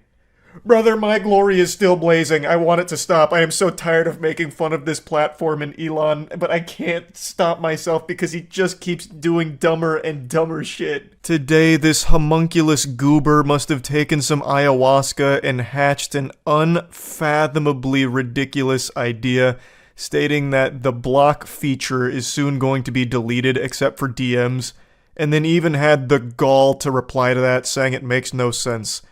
It doesn't make any sense. He's absolutely right. That makes no fucking sense at all to remove the block feature. So obviously, this set everyone's glory ablaze. Now, I think what he was trying to say is that the block feature itself doesn't make any sense, which is why they're removing it, which is just delusional. And it's also not surprising because Elon Musk is the epitome of delusional. He is, if that word came to life, he is the very incarnation of delusion made flesh. He is a clown that never stops dancing and honking his nose, making me giggle and spit up, forcing me to point and laugh at him while shooting spitballs and throwing tomatoes. Like, I don't want to keep talking about every bafflingly awful decision that he keeps making. You know what I do want to talk about, though, real quick before getting back to this topic? We just made a huge change to my first ever live event coming up on September 8th. So, when it launched, there was only one ticket option available, which was for September 8th, 9th, and 10th, and you couldn't go individual days. That was because we were instructed that that'd probably be the optimal way of doing it because they've never done individual days at that venue. But after talking with them, we were able to get individual tickets available. So if you want to just go on Saturday or just want to go on Sunday, it'll be $25 for a day ticket, and it'll be like about 5 or 6 hours per day that will be there. And it's going to be just a big party, meet and greet, and it's going to be basically having a big fucking hootenanny for our Moist Esports Apex team as we win the World Championship September 8th, 9th, and 10th. So if you're interested, it's our first live event. Really excited. You can get tickets at strazcenter.org. I'll put a link to it in the description. Now, I'm sure I don't need to explain why it's a bad idea to remove the block feature, but I'm going to go ahead and indulge here because I've seen a lot of people defending this, saying, you know, we don't even need the block feature. Elon's right. It is redundant. It's useless. I'll start by explaining that there are differences between muting and blocking. The biggest one is a muted user can still follow you, see you, even quote retweet you. They can still interact with you. A blocked user cannot. A blocked user can do none of those things. It basically just cuts them off, slams the door in their face. And I've seen a lot of people saying that taking away the block feature is actually a great move for free speech because Elon Musk is a free speech absolutist. And I have to say, you are really deep in the brainwashing protocol here. You are lost in the mainframe. At its core, this is taking away a choice you as an individual get to make for yourself. It's taking away one of your freedoms to choose who or what you want or don't want to interact with. I don't see why anyone would consider this a W. Why would you celebrate having less freedoms? It doesn't make sense to me. It blows my mind. I understand a lot of people don't like to think for themselves. Having individuality is scary. It's easier to just exist in a hive mind or an echo chamber. But it's still just ridiculous to me that anyone would think that it's good, that something is getting taken away that's become such a very basic thing. So basic and so fundamental to the internet experience that it's actually one of the terms and conditions for X as a platform to even be able to be listed on the Google Play Store and the App Store. Both of these require a user's ability to block things and users they don't want to see. So if X does remove it, they may jeopardize their position on the app stores, which would be wildly detrimental to the overall health and future of the platform. So this is a decision that could potentially sink X down the line if they can no longer exist on the two biggest platforms that people download it. So it's something that I feel most people should recognize isn't good. There's nothing to be gained from losing an ability for yourself to make a choice for yourself as opposed to letting someone else do it for you. One of the main arguments I've seen in support of the block feature is that it's used by people to silence their critics. It's the town square, and you shouldn't be able to avoid criticism and hide in your bubble. And I'm sure to a certain extent there are people that'll block accounts in order to hide from criticism, but it never silences it. That criticism will always exist whether or not that user is blocked. So if we're going to stick with this whole town square shit, this would basically just be like them leaving the town square, which everyone can do. Like, it's super simple to grasp. Blocking an account doesn't just silence criticism or anything like that. And most people, I imagine, are using the block feature on bots or OnlyFans link spammers or like stalkers or weirdos, dangerous psychopaths on the platform. Like, I imagine the block feature is mainly used against like those kind of accounts, especially in the modern landscape of X, where it is so much spam and so many bots. Like, OnlyFans spam has become so commonplace. Any tweet you go to, you are guaranteed to find at least 1,000 that just replies with OnlyFans links. So a lot of people block those accounts, so they can't do that anymore. So it's not just poisoning all kinds of discussion on the platform. I don't see how there's a good argument that can be made for removing the block feature. Muting doesn't accomplish the same goal. It accomplishes something similar, but not quite the same. Now, if I may blaze your glory for a moment, I actually would like to speculate on how this idea may have even formed in his noodle, because I do have a working game theory. So, it's become very clear over the last few years that everyone in Elon's life is just a yes man and constantly baby him, powder his little bottom, and make sure that he's always happy and not throwing tantrums. So, I think what must have happened is, last evening, he was having dinner, he was at the high chair, bib on, having a wonderful scrumptious meal, an exquisite cuisine prepared by his personal chef. But it was time to eat the vegetables, and everything I've seen from Elon leads me to believe that he's not really a man that likes vegetables. He strikes me as someone that's very much against it, at least in my little fanfic up here in the story I'm crafting. So, he was probably apprehensive about it. Probably one of his assistants had to put the vegetables on a spoon and get him excited for it, like, oh, here comes the rocket ship, Elon, open wide, it's got a dock. Elon's like, hey, excuse me, that's not a rocket ship, there's no propulsion system there. But then they fed him the vegetables anyway. And he was so disgusted, he said, oh, gross, you're fired. I need to calm myself down, I'm going on X to post a dank-ass meme. But while scrolling, he realized that he wasn't getting the engagement he was used to, which then led him down the rabbit hole where he discovered that he is far and away the most blocked account across the entire platform. And he said, why, I oughta? You block me? No. No more, we're shutting it down. And that leads us to today. I really think that was probably the impetus for this. He probably realized that the engagement was lower, and most likely because everyone blocks him because he is insufferable to read from on Twitter. His memes are absolute fucking trash, and all of his replies are either stolen from other people or just fucking horrible. So he's highly blocked, and I think that made him upset. It hurt his feelings, and so he's getting rid of that feature entirely. That's my theory. That's my working hypothesis here. That's the only thing that I can almost rationalize. Because why else would you take away a basic feature that every platform ever has had since basically the dawn of the internet? The bad ideas from Elon just don't stop. I truly am exhausted from talking about the platform formerly known as Twitter and Elon's decisions with all of it. Like, I'm so tired of talking about it, but it just keeps getting sillier. I can't not talk about it. I have to. I do. But maybe a longer break then. Go 2 or 3 months without making another disastrously, incomprehensibly terrible decision for the platform, so that way I can feel rejuvenated when I come back to laugh at you. Just give us a break. Just give us like a bit of a respite between this awful decision and whatever the next one's going to be. That's all I'm asking. Maybe just like a halftime. Just give it a little halftime. Just a little breather. That's really about it. See ya. I know I've talked a ton about Twitter recently since Elon Musk took over, but I just can't help it. It is so entertaining to see all of this silliness unfold.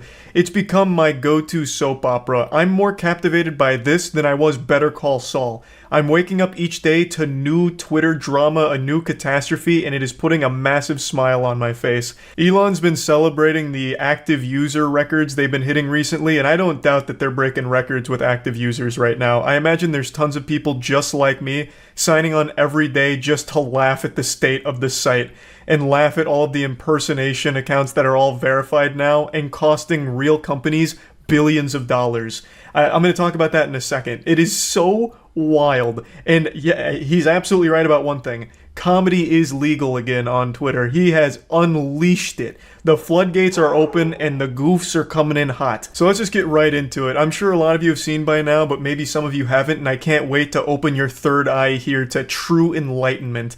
This is trolling to perfection.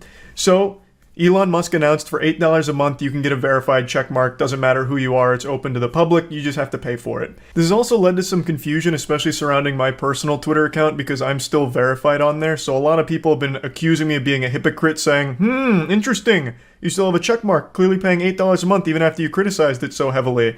Let me make it clear, I don't pay for Twitter. Like I said, I still believe it's a fucking dumb, brain-dead, dog shit idea to pay $8 a month for a check mark that's basically a Boy Scout badge for humiliation. I would never do that. It's more shameful to pay for Twitter than it would be to pay for a happy ending at a massage parlor. So no, I'm not paying for Twitter. I still just have the old check mark on there. Now to get back on track, Twitter Blue has fully launched and it is a colossal flop. It's having a box office performance like The Room here. It is just a fucking failure, it seems.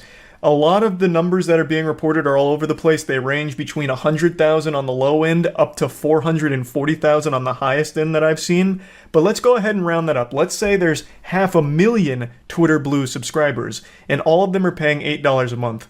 That's $4 million a month coming into Twitter. That doesn't even cover 2 days of their operating cost, because Elon Musk has claimed Twitter is losing $4 million a day. So through Twitter Blue, they're able to make back 1 day's worth of operating cost. That's it. And that's their monthly subscription. So after a month, they'll be able to pay for 1 day's worth of running Twitter. What a tough pill to swallow, I'm sure. Let that sink in, am I right? Now, of course, this isn't their only source of revenue. They do still have some advertisers, even though a ton of them pulled out, and Elon really seemed to put most of his eggs in this Twitter Blue basket, truly believing that most people would want it. Like, everyone's going to ask for this for Christmas, everyone's going to sign up for the check mark because that's what's most important to everyone on Twitter, so we'll charge for it. Only it turns out the interest really wasn't as big as he and many others thought that it was. So yeah, that $44 billion that he used to purchase Twitter may have been better spent wiping his own ass with it. He also took out a loan. I believe the loan was $13 billion, according to Bloomberg. And the loan is also going to be something that Elon Musk is probably going to have to make payments on, and those are going to be extremely expensive as well. So at current rate with Twitter Blue, he better pray that Twitter's around for the next 2,000 years, because by then he might finally be able to start making a dent in how much money he owes and how much he has lost on Twitter so far. Yeah, while the number of users may be skyrocketing, that's clearly not translating into money for the company. But god damn it, I am so glad Elon's doing what he's doing right now because it is so entertaining to watch. Twitter Blue has been mainly being used as a tool for impersonation and trolling, and it's done remarkably well. I'm sure a lot of you have seen over the last couple days, one very successful viral post came from someone impersonating Eli Lilly. Some Giga Chad hero out there paid the $8, impersonated Eli Lilly, and said, "We're excited to announce insulin is free now," and then this tanked their stock 3% instantly.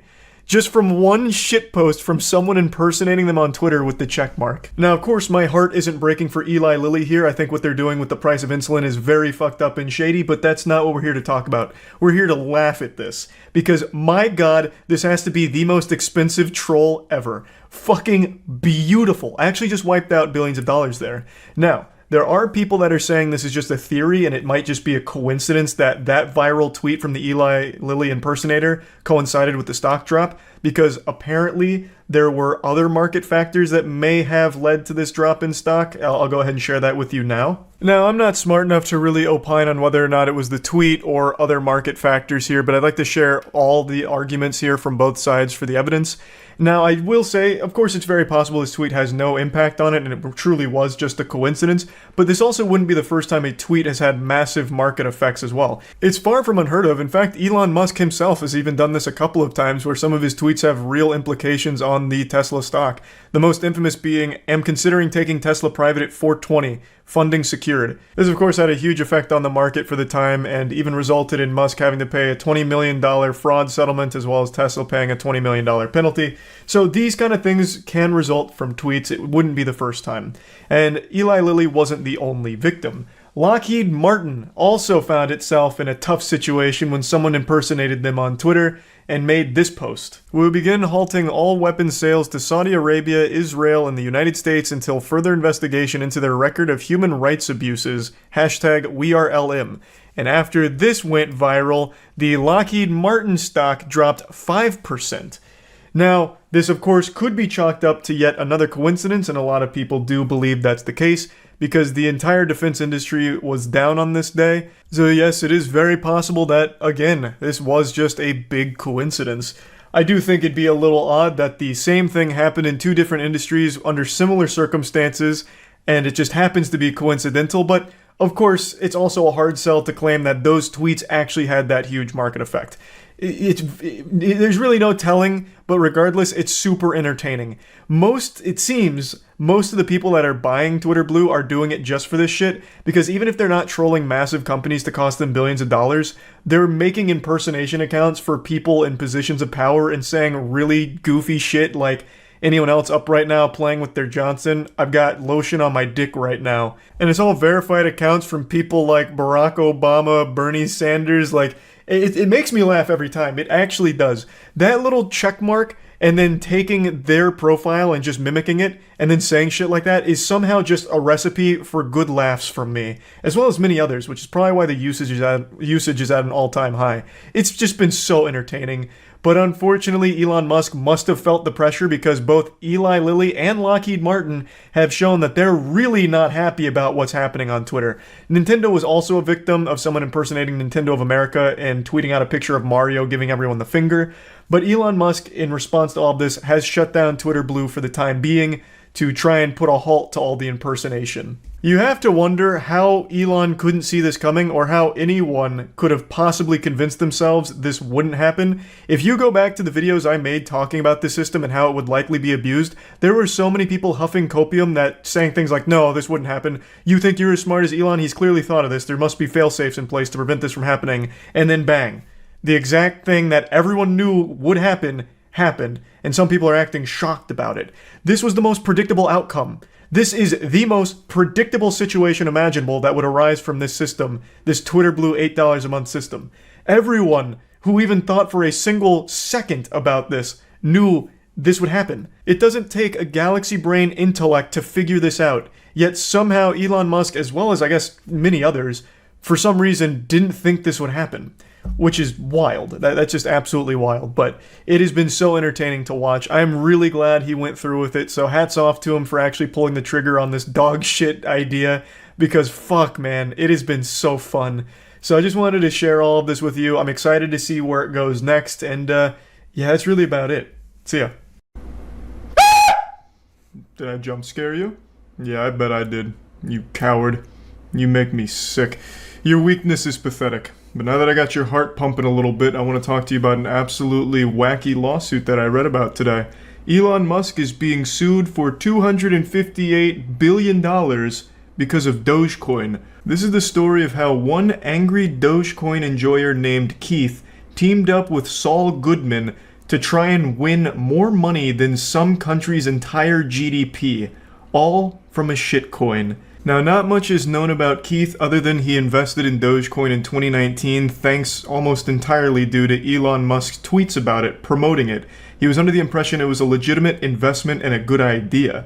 And fast forward to today, where Dogecoin has eaten more ass than pinworms, and he's a little upset. He claims he has been defrauded by Musk, and it was actually all part of a pyramid scheme. Keith was feeling awfully gluttonous and is suing for $86 billion in damages, as well as triple damages of $172 billion. He's suing Elon Musk, SpaceX, and Tesla.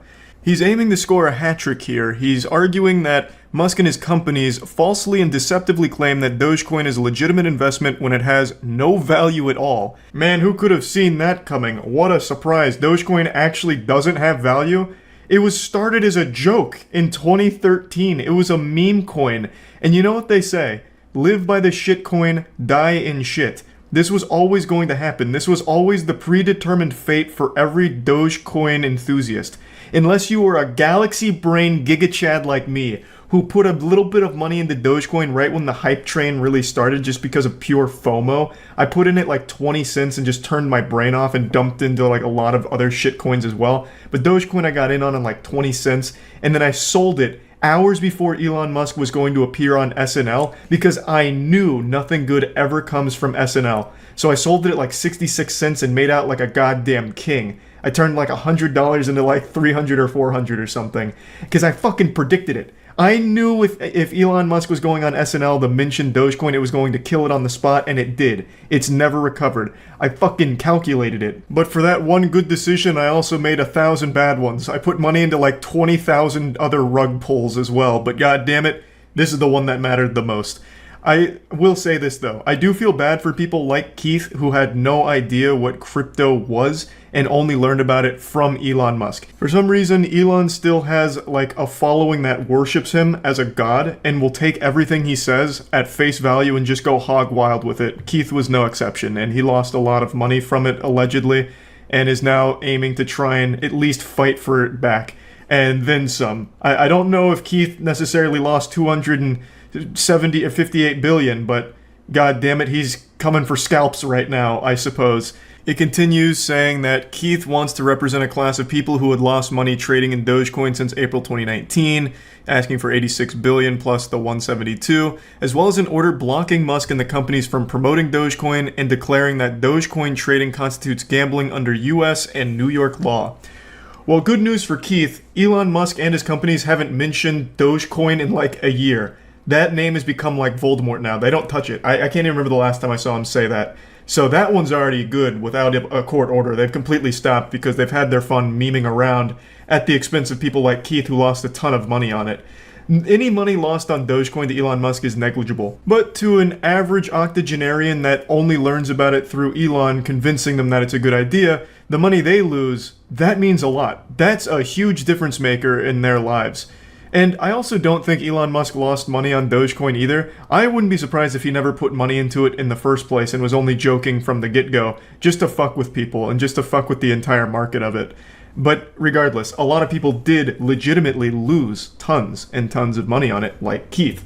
And then he wants it to be like constituted as gambling, which it is. I mean, all crypto is gambling, 100%. I don't care how much copium you're boofing, there is no crypto that isn't just straight gambling.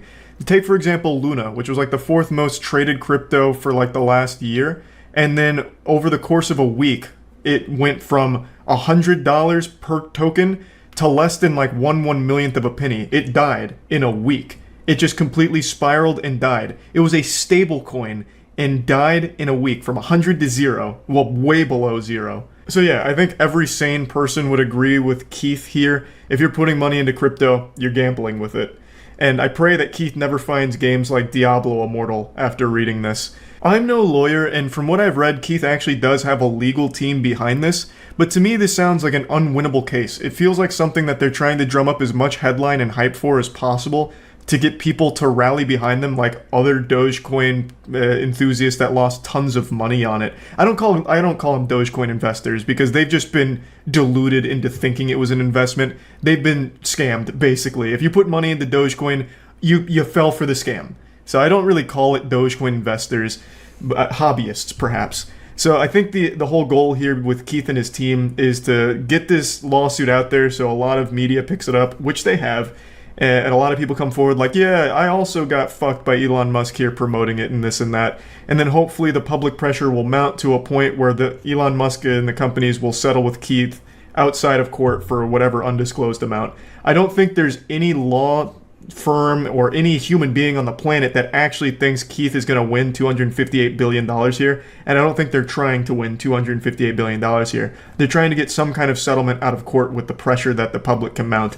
That's my uneducated guess from my little reptile brain. That's what makes sense to me. This is truly a David versus Goliath situation here for $258 billion with just, fucking Keith over here versus the wealthiest man in the world.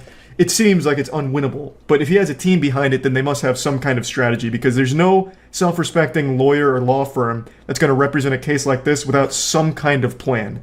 And I don't think there's any way they beat Elon Musk with this $258 billion. But who knows? Again, I'm not a lawyer. I haven't passed the bar. Maybe this somehow makes it all the way to court and Keith shows up with the goddamn Avengers of lawyers, and they lay a biblical smackdown on Elon Musk and his team. Just fucking Hulkmania goes wild, and Keith somehow wins and becomes instantly overnight the wealthiest person in the world.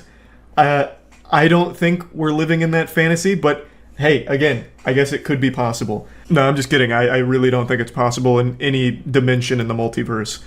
But I guess I could be wrong. Who knows? Anyway, one other thing I'd like to mention, I've seen this story float around a little bit on Twitter, and people get mad at Keith, just calling him like an idiot, it's your fault, you did this, I can't believe he's even bothering to sue Elon Musk. And to a certain extent, I agree. It is entirely Keith's fault that he put money into this without doing even the bare minimum amount of research on what he was putting money into and just taking shitpost tweets as fact. One of the things I saw pop up in one of the articles talking about this is Keith used a couple of Elon Musk tweets as an example for him deceptively promoting Dogecoin as legitimate. And one of them was, Tesla's going to put a literal, or SpaceX is literally going to put a literal Dogecoin on the moon. And like, you have to be stupid to read that tweet and be like, oh my god, they're actually going to do that? Quick, sell this, sell my car. I'm putting it into Dogecoin. Honey, what do you mean you're leaving? Like, yes, there's a lot of self-responsibility there. It is, at the end of the day, Keith's fault that he put into it. But I really cannot help but feel bad for people like Keith who trusted someone they looked up to lead them in the right direction to financial security. Yes, it is Keith's fault, but I can't help but feel bad for him and people like him that bought into it. And yes, this lawsuit is comical. Going for $258 billion out of falling for a shitcoin meme, it's a silly lawsuit. But I, again, just can't help but feel sorry for him, because I'm assuming he lost a lot of money, like a meaningful amount of money in his life, and is just desperately doing anything he can to try and get some of it back. But yeah, I just wanted to talk about this a little bit, and that's about it. See ya. What an absolutely wild morning full of shocking surprises. I never thought it was possible for me to get any taller at my age. I'm 27 and like the epiphyseal plates close at 20 and whatever. I didn't think it was possible to grow anymore. And I didn't. But I also didn't think it was possible for Elon Musk to just outright try and buy Twitter. And that seems to be happening right now. Today, Elon Musk put out a public statement with a real offer to buy Twitter, which was sent to Twitter at $54 a share. So coming out to roughly a $43 billion buyout of Twitter. I said publicly I don't think there's a chance Elon would ever try this. Not that I'm like Elon Musk's PR guy or his fucking therapist or whatever. I don't know him. It's not like a parasocial relationship. But this guy goes on Twitter and dank meme shit posts every day. I remember for a little while he was talking about buying Fortnite just to shut it down. Thinking about buying Santa's workshop and hiring all the elves to pump out Teslas for all the good boys and girls in the world. He makes posts like that all the time, like, yeah, I might just buy this, might just go ahead and take control of this. And he never does or anything, so when he initially made the tweet saying, yeah, I might just buy Twitter, why not, fuck it. No one really took it seriously, myself included. I swear to God, Elon Musk took a puff of a joint one time on Rogan, and that changed his life, it feels like. Because from that moment, he just started going like a little hard here, getting a bit wacky. I wouldn't be surprised if tomorrow he makes an offer to try and buy heaven from God. But anyway, no one took him seriously when he's like, yeah, I might buy Twitter. And then he made a power move and got 9% of Twitter for like $3 billion or whatever that was, which I guess is just pennies to him. He's wiping his ass with $3 billion, so that was meaningless. And I thought that's where the story would end, that's where the anime wraps up, but then he went full-blown anime protagonist here by just saying, you know what, I want the whole company. I'm not done with you yet. So he makes a formal offer for a crazy price at $43-ish billion, because he wants to make it better for free speech and improve the platform overall and take it private, because he doesn't want the company public anymore. And it's just truly wild. Now, what I find to be the most interesting part of it is the way that he's doing it with a very public statement. It feels like he made a twit longer to buy the website. When I first started reading it, I thought I was looking at a fucking YouTuber apology or like drama between internet creators. Let's go ahead and read it. I invested in Twitter as I believe in its potential to be a platform for free speech around the globe, and I believe free speech is a societal imperative for a functioning democracy. However, since making my investment, I now realize the company will neither thrive nor serve this societal imperative in its current form. Twitter needs to be transformed as a private company. As a result, I am offering to buy 100% of Twitter for $54.20 per share in cash, a 54% premium over the day before I began investing in Twitter, and a 38% premium over the day before my investment was publicly announced. My offer is my best and final offer, and if it is not accepted, I would need to reconsider my position as a shareholder. Twitter has extraordinary potential. I will unlock it. My man's out here sounding like Dr. Robotnik after the Chaos Emeralds, talking about unlocking its full power. Now, it's not as goofy as it sounds, him offering to buy Twitter like this, because he does have 9% stake in the company, and this statement he put out is it's kind of going nuts to butts. He's saying, you know, if you don't accept this, I'll have to reconsider being a shareholder. He's their biggest shareholder. So if he sells off all of his stock, it's going to tank Twitter's price. It's going to be pretty devastating if Elon just decided, they haven't accepted my offer. Eat this, suck on my cock. Here's my dick and balls, and sells all 9% of his shares. That's not good for a company's stock price, but it is good for Elon. I'm a dumb troglodyte and not super smart when it comes to these things, so in my eyes, it seems like he put his ass in their asshole, where even if they don't accept his offer, he just gets to sell his stock and make money off of that, which is good for him, or they accept his offer and he gets the platform that he's been fucking addicted to for the last few years. This guy posts more on Twitter than a 16-year-old girl. So, I mean, he gets to have his dream platform under his belt and do with it what he wants. I don't exactly know what he's going to do to make Twitter better, if such a thing is even possible, but I also don't think he can make it worse. I imagine it's just going to be exactly the same as it is right now. But I've been wrong millions of times before. Maybe he's going to change Twitter where you log in and get free fucking ice cream. I couldn't tell you. But from the perspective of a little reptile brain idiot like me, it seems like no matter what Twitter decides to do here, Elon Musk wins. He either gets Twitter or gets a big payday when selling the stock. But you know who never wins with an Elon Musk tweet? Gab. On every single tweet Elon makes, I see fucking Gab make a desperate post for Elon to notice them. Gab is supposed to be a free speech alternative to Twitter or some shit, but every time I've checked out their website for even a fucking millisecond, the top posts are either QAnon conspiracies or just actual racism, and the comments just have a lot of people using the N-word. I don't know if that's the entire community, it's probably not representative of the entire Gab group, but Jesus Christ, it is fucking weird. And I really feel like every single time I see Elon tweet, Gab is just beneath them replying to it, either begging for some kind of attention or recognition from Big Daddy Elon, or begging for investment. So when Elon made this offer tweet where he goes through like trying to buy Twitter, Gab made their offer to Elon saying, this is all a bunch of hogwash. This is garbage, Elon. How about you sell your Twitter stock and then invest $2 billion into Gab and we'll take the world over. And it's just so desperate. And then he even signed, it comes from their CEO, and then he even signed it at the bottom with Jesus Christ is King. Even the Gab community wasn't excited about it. You can read some of these posts talking about like the relationship between Elon and Jesus Christ isn't strong enough, and about a transhuman agenda to build a prison planet. And then, of course, going right into the N-word, and then microchips in people's brains and shit. So not even the Gab community was excited about another desperate post from their CEO begging to suckle a little bit of milk out of Elon's bosom. But yeah, I just wanted to briefly at least mention that Gab part of this, because they are always in the replies to everything Elon does, and it's so sad. And not just them. NFT crypto bros, in every Elon tweet, they are begging for Elon to mention their shitcoin or their NFT project. Like, hey Elon, what do you think about this dolphin butthole?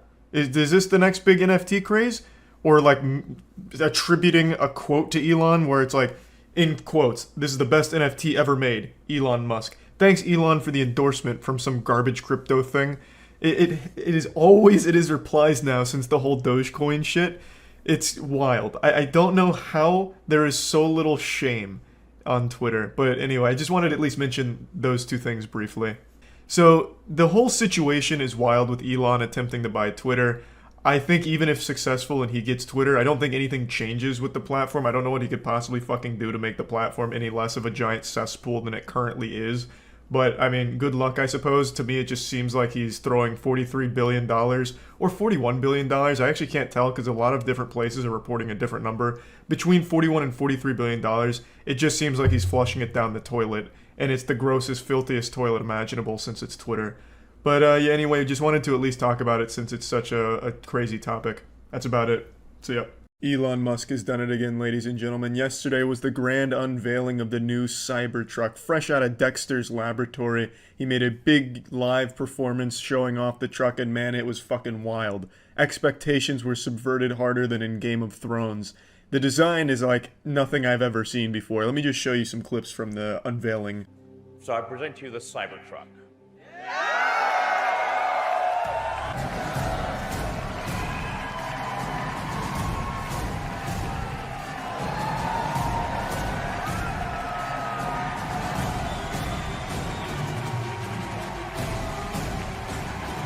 Elon had this shit popping off like you were at an EDM rave. This was hype as fuck. I half expected The Undertaker to be coming out of that tunnel instead of the truck. This was like some WWE pyrotechnics display.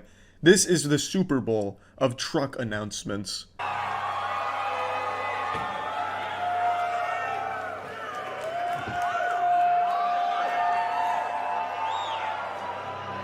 I love that even the employees get out of the truck in costume. They have like these long future looking trench coats on and shit. I have expected them to bust out into a choreographed dance routine to some type of theme song written for the Cybertruck by Skrillex.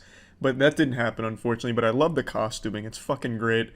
Now, obviously, this whole event has drummed up a lot of attention online, mainly due to the peculiar design of the Cybertruck. Doesn't look like anything else.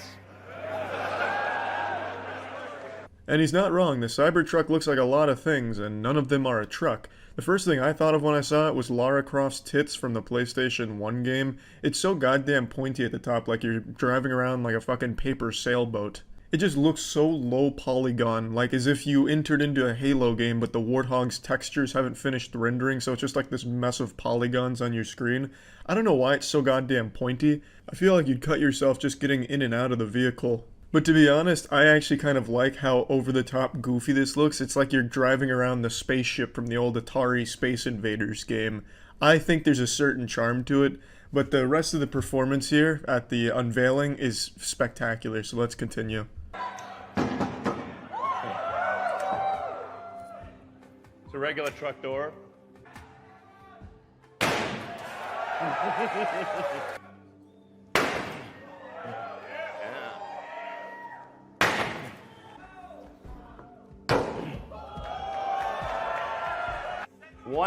Really wind up and nail it. So this was a demonstration of its armor capabilities in case you find yourself driving through a rough neighborhood of anti-vax moms who start trying to hunt you down with their sledgehammer. Ordinarily on a normal truck door, as you saw, it would dent it, kind of fuck it up a little bit. But if you're driving the Cybertruck through that area, they can't get through that shit with a sledgehammer. What if we shot it? Let's shoot it. Whoa, now you've gone too far, Elon. Shooting it with what, a fucking 50 caliber round? Phalanx gun? Railgun? Think it'd probably stand up to all of it. Unfortunately, he doesn't actually shoot it on stage, he doesn't execute it. I have expected him to pull out a Desert Eagle from his back pocket and just blast it, ricocheting the bullet off of the truck and hitting an audience member. If that did happen though, the audience member would probably consider it an honor to get shot by Elon Musk's Cybertruck. But unfortunately, he just shows video footage of what happens when they did shoot it in testing.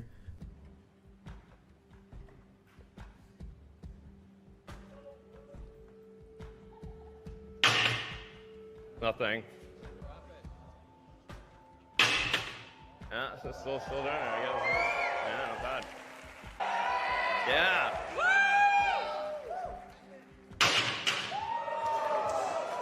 This was to compare the Cybertruck's glass to normal truck glass. The Cybertruck glass could withstand a goddamn space shuttle taking off right in front of it, and to demonstrate that, they're using this very heavy, dense steel ball and dropping it on the normal truck glass, which shattered. Well, not shattered, but it cracked.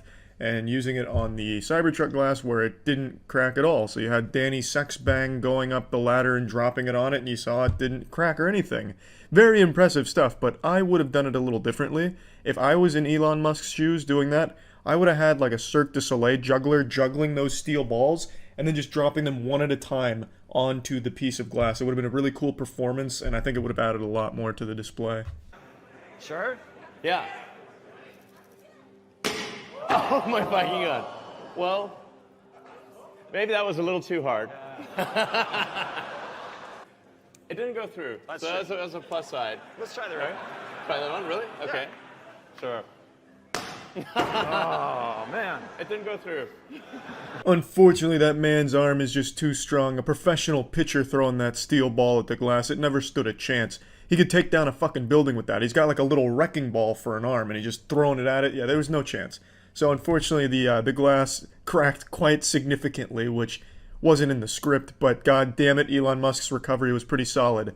At least it didn't go through, so that's good. You're being hunted down by a major league pitcher with a steel ball in the Cybertruck. May fuck your glass up, but it ain't gonna take you down.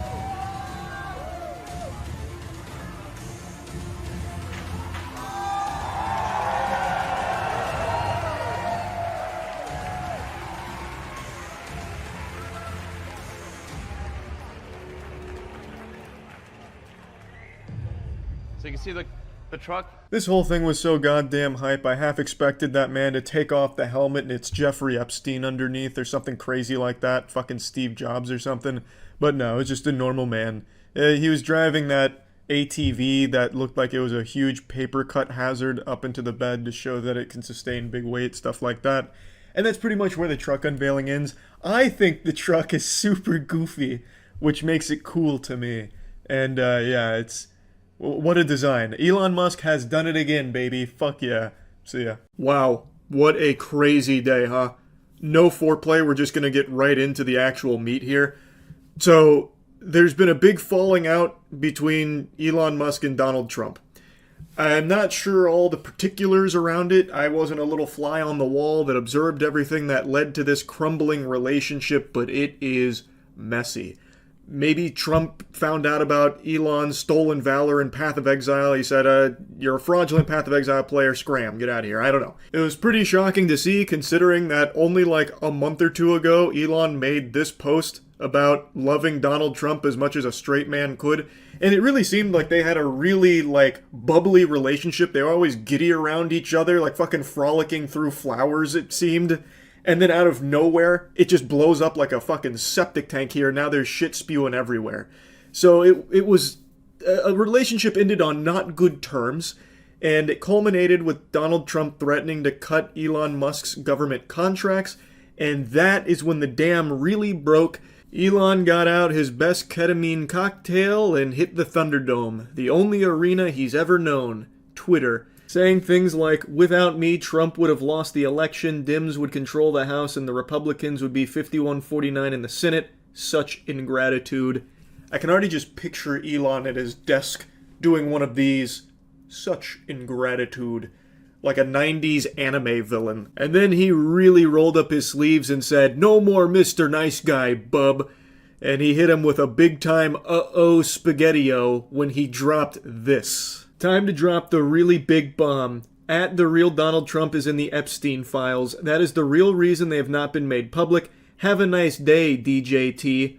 Mark this post for the future. The truth will come out. An absolute bomb. I haven't been this surprised since I was a freshman in high school playing in the Students vs. Parents Wiffle Ball tournament, and I was jogging to first base, and one of the dads hit me with like an E-Honda Level 3 Super. I mean, this guy clobbered my shit, and he sent me straight to the hospital with a broken wrist. This came out of nowhere. I don't think even Baba Vanga could have predicted this. It was stunning. It's a massive claim here, and it's one that also makes people raise an eyebrow at Elon Musk, because if it's true, then naturally people question, why would Elon Musk be all buddy-buddy, suckling the nipples of Trump's titties, knowing that he was on the Epstein flight list doing illegal, evil shit, if it's all true? Because he's now also retweeting things about Trump's link to Epstein, like this here with a party that Trump was at with Epstein in the 90s, or this about the times that he flew on Epstein's planes.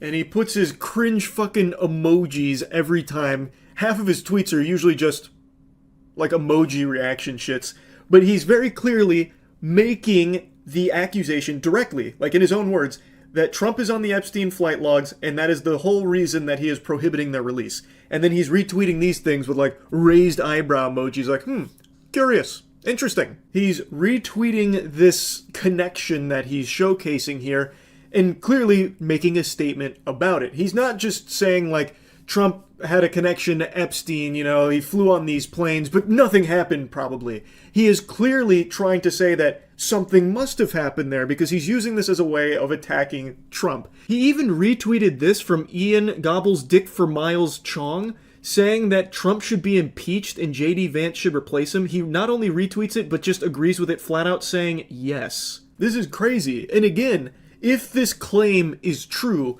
and Elon Musk knew all about it, it's very odd that he would choose to work so closely with and be so friendly with somebody like that. Now, all of this led to today being a historic day for Cope. I swear to God, a century from now, the most grizzled, seasoned veteran Copeologists will look back on June 5th, 2025 as the biggest day of Cope in this nation's history.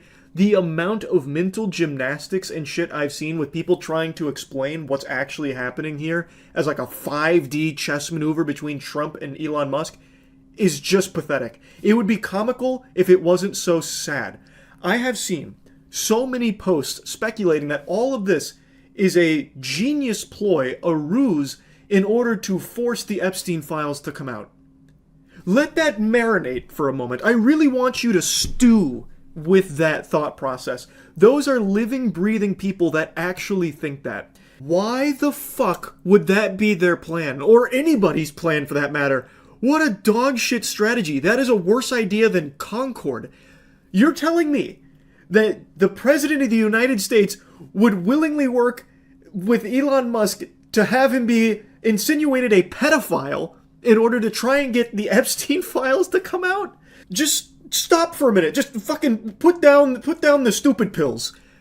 The President of the United States could 100% force these files to come out if he was felt so inclined to. He wouldn't need to be used like a fleshlight by Elon Musk publicly in order to raise awareness on the Epstein files and try and put pressure on their release. And it's not like the Epstein files were ever lacking awareness. That's like the number one thing every citizen in this country has wanted to be released since this happened. It has been a circus with this shit for years, even before Trump. Under Biden, too. These files will never see the light of day. They incriminate way too many powerful people on both sides of the political aisle. Like, 100%, I don't think they're ever coming out, and if they ever do, it's so hard to trust them now with how much they could have been tampered with over the years. Like, this is a stupid theory. The most plain and simple thing just unfolded in front of you. A relationship soured, and Elon felt Trump was attacking him, and he has proven that he is very much a strong proponent of revenge and trying to get even or fight back against someone he believes slighted him. He has done this many, many times in the past. For example, probably his most famous one was years ago with the cave situation where some people were trapped in a cave. Elon suggested using the submarine to help. A diver said that it wasn't going to be effective. They got into like an argument, and then Elon randomly called the diver a pedophile. Led to a lawsuit and everything, but the point is, he has proven that if he believes someone is like insulting him or belittling him, Elon will seek vengeance and like lash out against them. He has proven numerous times that he is going to retaliate if he feels that someone has insulted him, and now he's doing just that, something he's done millions of times in the past. I don't think there's any deeper layers to this onion. I don't think these are actually calculated galaxy brain maneuvers going on the back end with the two of them working together or anything like that. Now, I have read conflicting reports about like the Epstein files are actually coming out this time, which will be like the 300th song and dance we've had with this. So I guess we'll see if they actually do follow through this time, or if they're just going to drop the exact same files for the 30th remix. They have dropped the same Epstein shit, the same Epstein information, more times than Naughty Dog has dropped Last of Us remasters. Like, I'm expecting if they do actually do anything with the Epstein files, it'll be the same thing they've done multiple times before, but I guess we'll see. Either way, though, what a crazy day. This falling out between Elon Musk and Trump has been unbelievable. Like, actually unbelievable.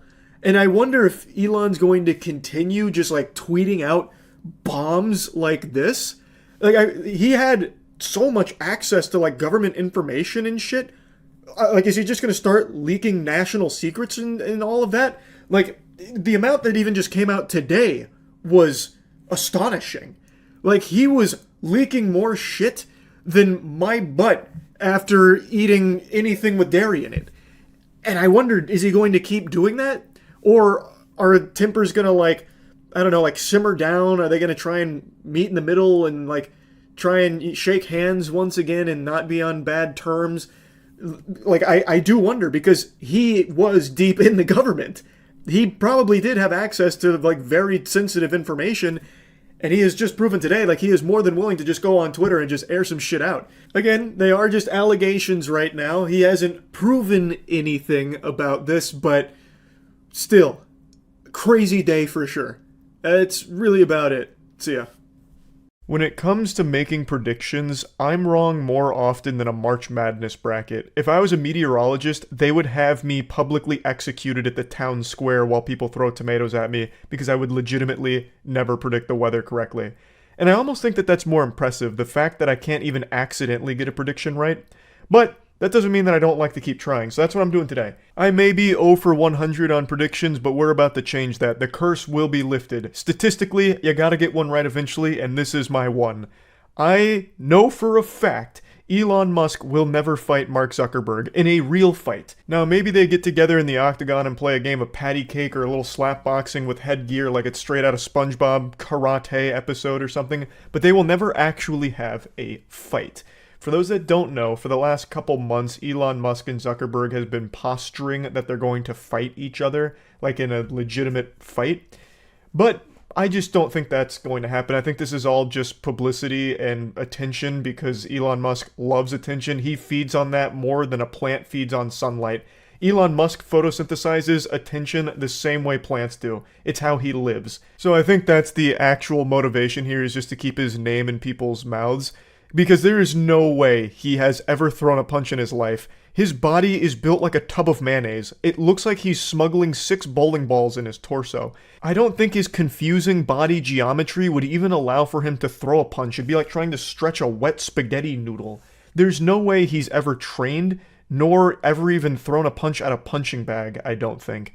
So this would just be a ridiculous fight to take because Mark Zuckerberg, the fucking goofy, soulless android straight out of Skynet, actively trains in Brazilian Jiu-Jitsu and actually just won a gold and silver medal in a Jiu-Jitsu tournament a month ago.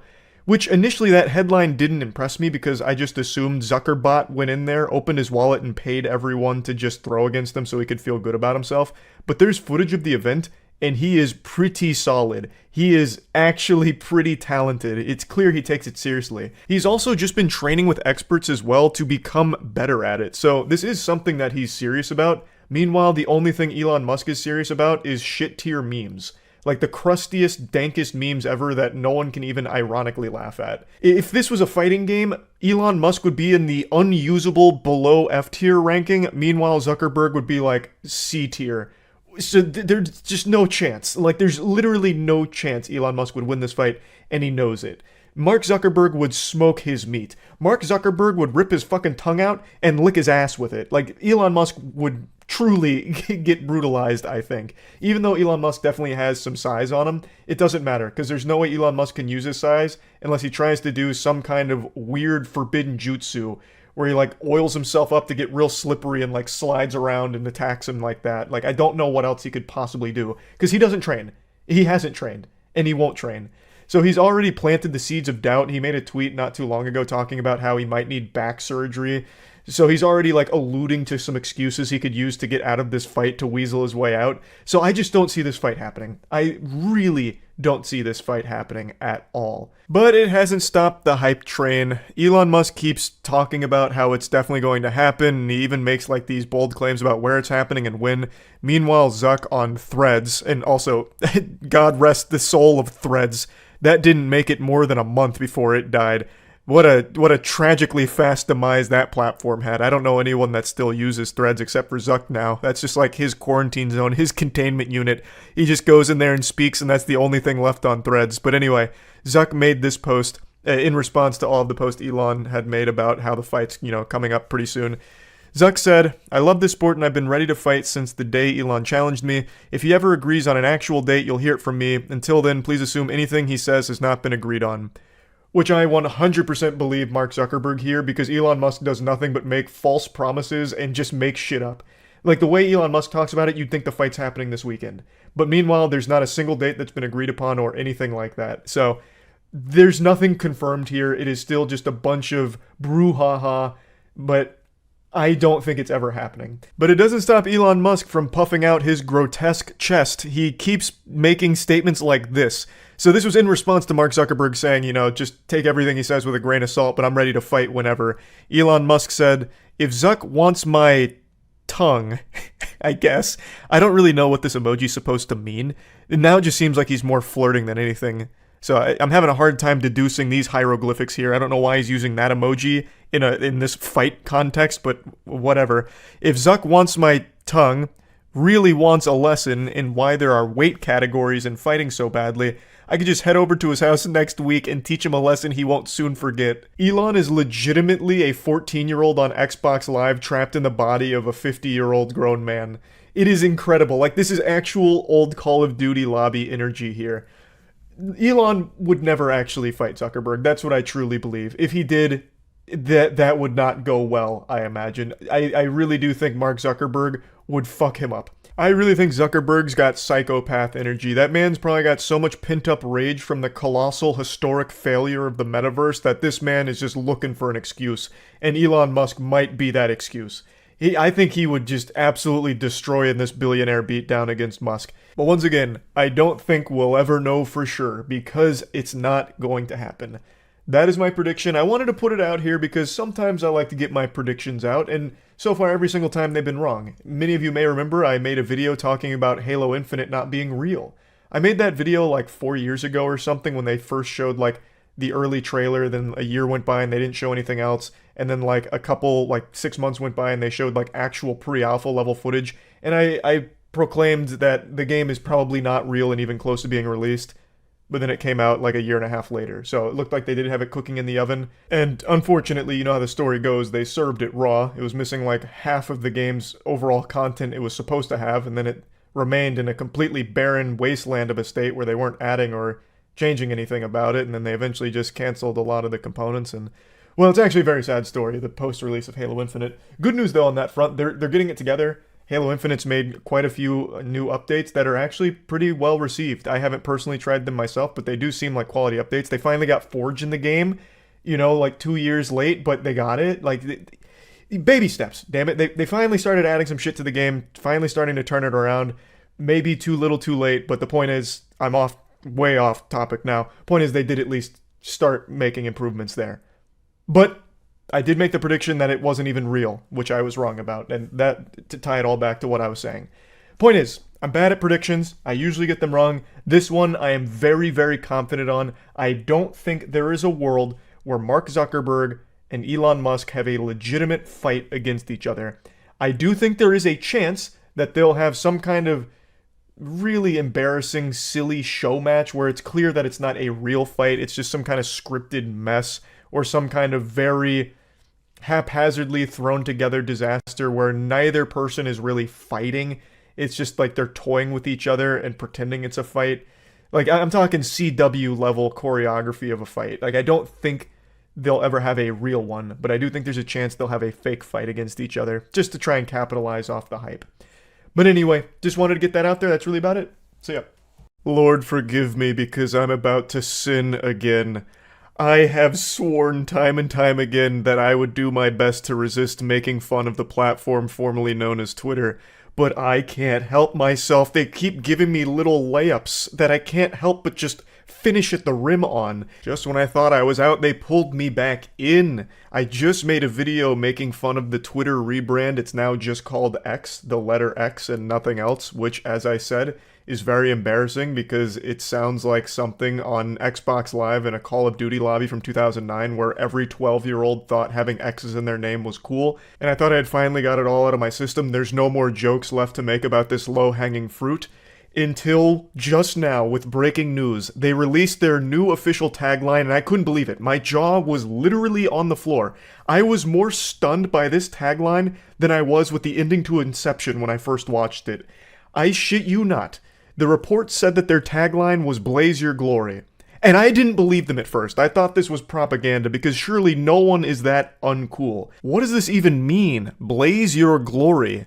That sounds like a meaningless nothing burger that an anime protagonist would have shouted in a 2004 throwaway anime. I just can't believe someone could be this lame. I don't think evolution would allow for someone to be this uncool. We didn't evolve over the course of millions of years to reach a point where someone has made it to the apotheosis of cringe. I just don't believe we're there yet. Yet, all of the evidence points to the contrary. Elon Musk might legitimately be the lamest person to ever exist to think that this is cool. Blaze your glory. What does that even mean? It sounds like a sexual euphemism, like, oh, fuck. I'm up late, lotion on my hands, and I'm blazing my glory right now. I actually went to the App Store to check this for myself because I thought I was being lied to. I couldn't believe we existed in such a cursed dimension that would allow someone to think that this was cool. But it's true, it's real. That is the tagline for the platform formerly known as Twitter. It is blaze your glory.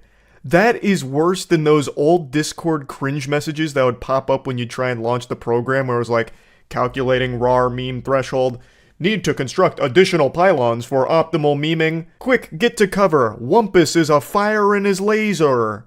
Watch out, Springle just deleted all your base no longer are belong to us. That old garbage, this is worse. Blaze Your Glory is like 50 times worse. I have legitimately been giggling about this for at least 10 minutes, which is why I'm making a whole video once again making fun of this platform, even though I have sworn that I would stop, like, control myself, the urge, but I can't fight it. It's like that scene in Knock Knock with Keanu Reeves, where he gets tied up by the two girls, and he's like, I didn't fuck you, you fucked me! You came into my house and you sucked my cock! You sucked my dick, it was free pizza! That's how I feel right now, this is free pizza! Like, what am I supposed to do? Like, how could I not make fun of this? My glory is blazing just thinking about this shit. It's so wild to me. And I really just can't get over his obsession with the letter X. He named one of their fucking children X. And then a couple of other letters here that he must have seen during like a Steam Guard check to make sure that you're not a robot. Like, I understand that it has some kind of connotation with some kind of fighter jet or something, but once again, it's probably chosen by Elon Musk just because the letter X is in it. And for fucking 20 years now, over 2 decades, he's wanted X.com. Like, he wanted that to be PayPal originally. They shot that down for obvious reason because very clearly it seems like a porn site. But now he's got fucking full reign, unthrottled, uncircumcised, and unhinged. So he's got X and he's letting it all rip. There is no one but yes men surrounding Elon Musk just saying, go wild, brother. And he is. The glory will not stop being set ablaze right now at the X headquarters. Just a few nights ago, they set up some kind of X sign, like a light beaming off of a sign to the building, like it was the goddamn bat signal, but for fucking cringe. It was just like the letter X on a building. It looked horrible. It was disruptive. It was awful. It is just a non-stop roller coaster of embarrassment. I really don't know how it's possible to be that uncool. Like, it's incomprehensible to me. I grew up as a fucking loser, a weirdo, for sure. But even I would know that this is so embarrassing. My cheeks would never stop being red. I would never show my face out of shame. I would legitimately be in a paper bag for the rest of my life. I wouldn't let people see my face if I was the guy that kept doing this shit with X and Blaze Your Glory. The shame would just be far too much to even put into words. I can't help but make fun of it. I really can't. It's begging for it. I think there is a chance Elon Musk has some kind of humiliation fetish.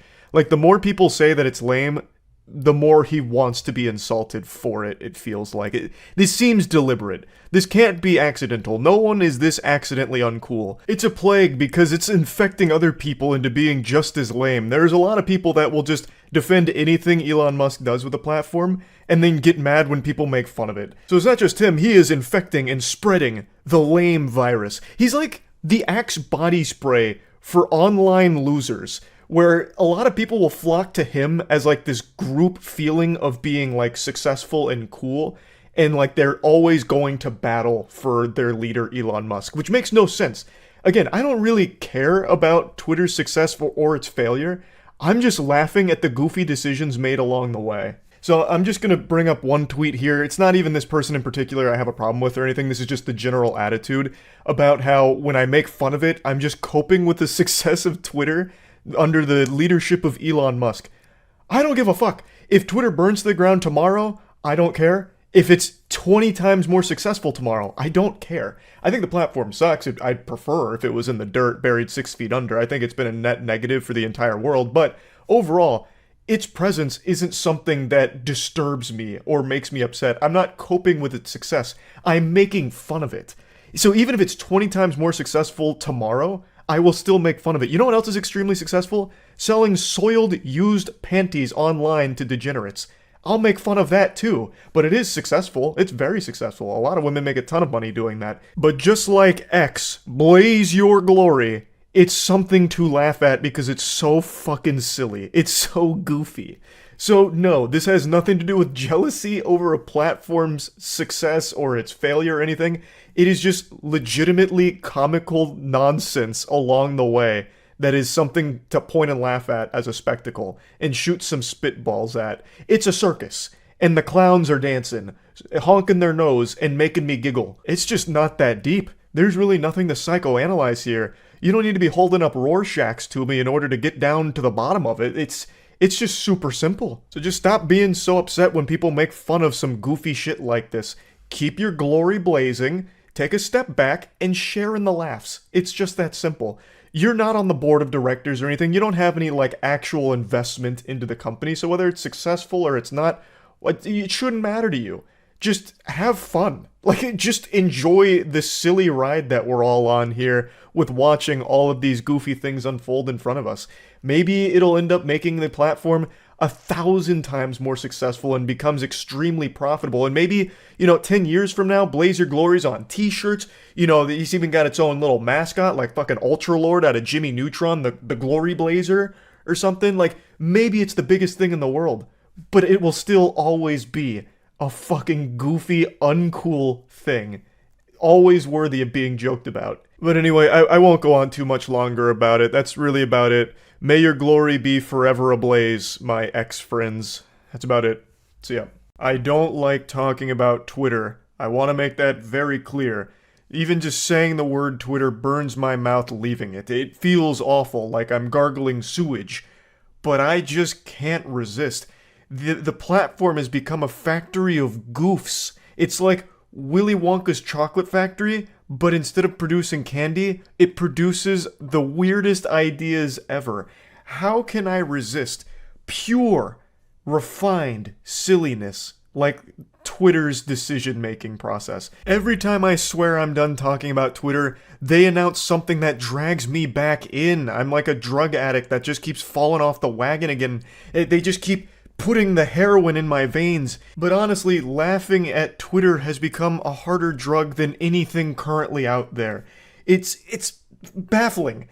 So, I'm sure all of you saw by now, Elon Musk has announced that Twitter is being rebranded as X. Just X. It's not short for anything, it's not part of anything, it's just the single letter, X. And I swear to God, Elon Musk has been more obsessed with the letter X than a pirate looking at a treasure map, because for at least 2 decades now, he's had that on his brain. Apparently, the original name he wanted for PayPal was X.com, and he has squatted on that, looking at it as some kind of nugget of genius for over 2 decades, and he has dusted it off, and right now, X.com currently redirects to Twitter, so I'm guessing that's going to be the new domain, since he recently did buy it back. Now, obviously, X.com looks like a porn site, but I guess that doesn't matter to him because X is just super cool in his eyes, which I think proves that he has to be one of the most uncool people on the planet. Being obsessed with the letter X is like something a 12-year-old on Xbox Live when choosing their gamer tag does. But I will say, in his other company, SpaceX, the X looks good because it's part of something. It's not just X on its own, it is part of something else. So it actually looks cool. I think SpaceX is a great name. And not only that, he even named his own baby X. Well, at least part of his name is X. It's X and then a random captcha here. I think it's supposed to be like a plane or something, I already forgot. But it's very clear Elon Musk loves the letter X, more so than Xander Cage in the XXX movies. Like, this is wild. Not only because, obviously, it's very wacky, it's very, very wacky. Like, the dial went from silly all the way to wacky and then kept going, teetering all the way on bonkers territory with this decision. Because Twitter is one of the most recognizable brand names on the planet. One of the most recognizable brands ever, really, probably.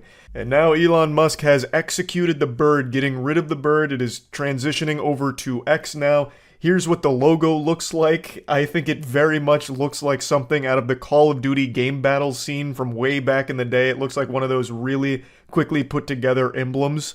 But this is the future here. The bird has been put down. Like Elmer Fudd, but instead of hunting rabbits, he was hunting birds here. It's just so weird, because this is going to be the worst SEO ever. X. Like, searching up X is just going to be fucking awful trying to get to where you want to go. It's also just a horrible name in general that just sounds super lame and embarrassing. And it's even weirder considering how Twitter had spawned its own terminology for when you send out short sentences on the platform. They're tweets. They're retweets when you post them back on your page from someone else's page. When you post videos on Twitter, you reference them as Twitter videos. So what a lot of people have pointed out under this change, when you're referencing videos on X, you're going to call them X videos. And those of you who know X videos is the biggest porn site in the world. So it's going to be real confusing real quick. And also, what's the new term going to be for when you tweet? You're sending an X. Or I'm going to re-X this. Or did you look at my X's. Which is just so fucking embarrassing to say. That's even worse than saying tweet and Twitter and retweet. It's the worst terminology imaginable, if that is the direction they go. I'm still not fully convinced that this is anything more than just a gag from Elon Musk. I feel like this is just one of his classic shitposty things where he thinks it's like enjoyable for some length of time and then he says I'm done playing with this toy and forgets about it. I don't know if he's actually going to do this. It would be a really dumb decision too, because again, you bought one of the most recognizable brands ever, and now you're just completely changing the brand name and brand identity. What's the point? All of the hard work of brand building was done for you. You had the easiest part of the brand building process. It was already a juggernaut of a brand. Why are you going back to try and start over with a new brand and a much worse name and a much worse identity that people are already laughing at? It just doesn't make sense. So I feel like he probably won't actually go through with this if it is an idea he's toying around with.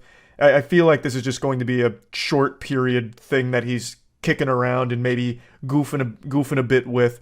But I guess we'll see. He's made some inexplicably odd decisions with Twitter so far, so I guess it is possible. Clearly, I don't think this is going to kill Twitter, the platform formerly known as Twitter. I don't think everyone's just going to stop using it because the name is shitty, but it's just such a weird thing to do. It doesn't make any sense. It's such a counterintuitive decision. This isn't going to help it become profitable, which I think is like the main goal right now since it bleeds so much money and is so fucking directionless. This is only going to set it back in that direction because now you're going to have to like repitch all of the major brands on why they should work with X, which again is going to be easily confused for pornography often, which is going to make it very hard to work with other brands, I would think. Let me give you a great example because I have a first-hand account of this. Our esports team is named Moist. That's a bit of an odd word. That's a bit of a yucky word, but that's not even like something that can be conflated to porn easily. It's just one of those words that makes you feel a little icky. It's just one of those words that makes you raise an eyebrow. And just because of that, there have been many brands that don't really want to work with us just because of the name, and solely because of the name. Imagine now with X, a brand name that if you make one typo immediately takes you to porn, is extremely hard to find through just search engine optimization. It's just going to be a hard thing to get across. Brands are probably going to be a little apprehensive about it, I would think. Assuming, of course, the logic carries over and remains consistent, I think X is a significantly harder to sell name than Moist. But that's just me, and of course that's not exactly the most unbiased judgment there. I've definitely got a horse in this race, but it does seem like X is a much worse name for brands to work with. Just going off of basic common sense here. Now, to me, it's still not entirely clear if he's truly committed to removing Twitter and the bird from everything on the platform and really just diving in deep, cannonballing into the X pool and rebranding fully to that entirely. But according to this article, and according to a Threads post from platformer managing editor Zoe Schaefer, according to her, she says that Twitter's business was already renamed X Corp, and that he said that their email last night would be the last time he emails them from that company address. It would now be fully X Corp. I didn't know that he had renamed Twitter business on the inside to X Corp. That is so fucking lame. Like, if you're going to do this, just choose a cool name. Like, it really does feel like I'm back on Xbox Live when I was 11 years old, going by the name Fast Fighter, and playing with my friends that had X's in their names everywhere because they thought it was the coolest shit ever. How the fuck is this an adult man who is this obsessed with just the letter X? I don't get it. If you're going to go through all of these hoops and rebrand Twitter, whatever, choose a cooler name. Like, just choose something that sounds cool or is just better overall. X is so embarrassing. Going on Twitter right now is already shameful enough, and this is just going to make it be even more miserable. Having to say that you went on X and read a couple of X's or saw the videos posted on X or whatever. It's just, it's so dumb. Yeah, I just had to talk about it. I couldn't resist. It's just so weird. It's such a weird decision. That's really about it. See ya. I just wasn't strong enough. I couldn't do it. I couldn't fight the urge, exercise the demon that was compelling me to talk about Elon Musk making a clown of himself again. I told myself, like as a pre-New Year's resolution, to stop talking so much about all of the Twitter dog shittery that's been going on and how wacky and wild it's all been over there, because I've already made so many videos talking about it, but it just keeps getting more and more wacky. And I'm drawn to wackiness like a moth to a flame, so I couldn't stop myself. I'm just like a junkie who fell off the wagon again, scratching at my neck, and I needed my fix. I couldn't help myself. I just have to talk about the most recent development in the never-ending soap opera of Elon Musk and Twitter. I'm sure you saw yesterday, Twitter made a statement about an upcoming policy change where they would no longer be allowing promotional links to competing websites. They initially said that if the purpose is to drive traffic away from Twitter into the other sites, you can't do that anymore. We're putting the kibosh on it. The fist is coming down. But it was vaguely written to the point where it could be interpreted in a lot of different ways and caused mass hysteria, like an actual panic, because they even mentioned Linktree by name, which is something a lot of people use to like put their links to other places. So by having it be so vague, it made it feel like if you just link to competing websites, you could face punishment, be banned for it. So that obviously raised a lot of people's red flags because it sounded cutthroat, like absolutely brutal. Twitter just seemed like they were putting these walls up to keep everyone trapped in the insane asylum. It reminds me of like a competing student council president in middle school where he's like, my opponent over there absolutely stinks. He sucks eggs, and if you go to any of his functions, you're not allowed at any of my functions. It just felt like a temper tantrum almost to try and prevent people from linking elsewhere. Like even having that statement at the end where it says, follow me on, and then dropping your Instagram handle would be a bannable offense. Like that is alarming. So obviously the backlash was huge, and this is one of the very few things I've ever seen that has unified everyone of all sides to come together and hate it equally. Even the biggest throat goat Musk meat swallowers were choking on this wiener here. This news made even them upset. Everyone came out against this. It was like a galactic threat in the Marvel universe where the villains start working together with the heroes to defeat the common evil. This was a big moment, and the backlash actually got some results. They seem to have backpedaled on the policy. They deleted the initial post with all of this in there, which is a great thing. I'm glad they decided to bury this and hopefully never try something similar. They were receptive to the feedback because there was a ton of feedback, so I'm glad they implemented that change quickly. But this is where we get to the wackiest part of the story. Shortly after this huge debacle, Elon Musk made a post saying that from now on major changes will be pulled, which reminds me of like old school RuneScape system where they pull like even the most minor fucking changes and leave it up to the community to decide, which I think is a good thing overall. But it then went to Elon Musk polling something else. Elon Musk polled whether or not he should stay head of Twitter. And good golly, I tell ya, I don't know if these were the results he was hoping for, but this is where we're at. 57.5% have said yes, he should step down as the head of Twitter. This is big. I'll tell you where I stand here. I don't think he should step down as the head of Twitter because then I wouldn't have as much to laugh at every single day. I also don't think he should be able to bail out of this sinking ship, at least not in the public eye. I think he should absolutely continue running Arkham Asylum. I don't think he should be able to get the free ticket out. He should absolutely have to stand by this product now. Plus, he's still obviously going to have a huge say-so in the company's direction. It's just he'll no longer be the public punching bag for it. He's going to dump that responsibility on some other poor soul.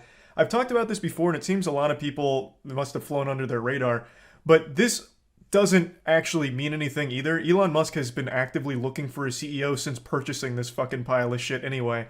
I think a lot of people seem to have forgot that last month he did make a statement that he's looking for a new CEO of Twitter anyway. So this poll really feels pretty fucking useless when he's already planning on not being the CEO for much longer regardless. This feels like some kind of PR play to be like, okay, the people have spoken and I care so much about democracy, I will actually be stepping down and here's your new CEO. Even though that was his plan from the beginning. But I actually think this is a lot more shameful. Like, this isn't exactly the best PR play because if he does step down now and get that new CEO up, it's going to be like, yeah, okay, you guys didn't like me, and then you like kick sand, so maybe you'll like this guy more. I think that's infinitely more pathetic than if you had just gone out like the traditional way saying, okay, I've done enough here, here's your new CEO. But instead, it now looks like you're leaving because people threw too many fucking tomatoes at you. You got too many boos. That 90% cheers and 10% boos, I guess, wasn't necessarily accurate. This, I think, is just a much sadder way of departing, especially considering you had already had plans to get a new CEO in there pretty soon. It's just a very silly and wacky twist to this story here that I, of course, had to talk about, because how could I not? This is goofiness. This is prime goofiness, like, the essence of it, like, right in the palm of our hands. Of course I was going to speak about it, even though I had already kind of sworn off this hard drug of talking about Elon Musk and Twitter's silliness. I just couldn't help it for this one. I had to make a special exception. So that's where we're at right now.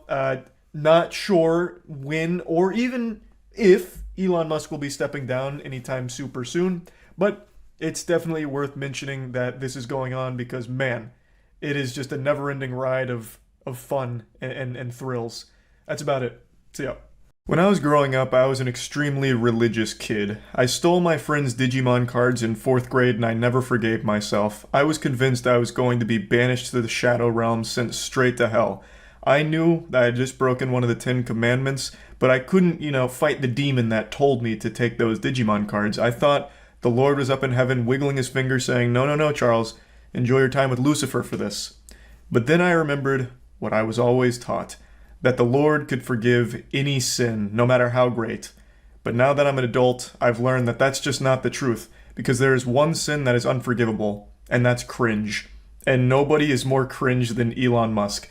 Now, I know I've made quite a few videos about Twitter and Elon Musk over the last month or so, but that's just because there's been so much silliness going on with it. But people keep thinking I'm some mindless drone who hates on him blindly for no reason, and that's just not the truth. I always give credit where credit's due. I've talked about this on stream, but I'll mention it quickly in this video before getting into the actual meat of the topic. Elon Musk seems to have been taking a hardline stance against the open pedophiles that were using Twitter unimpeded for years.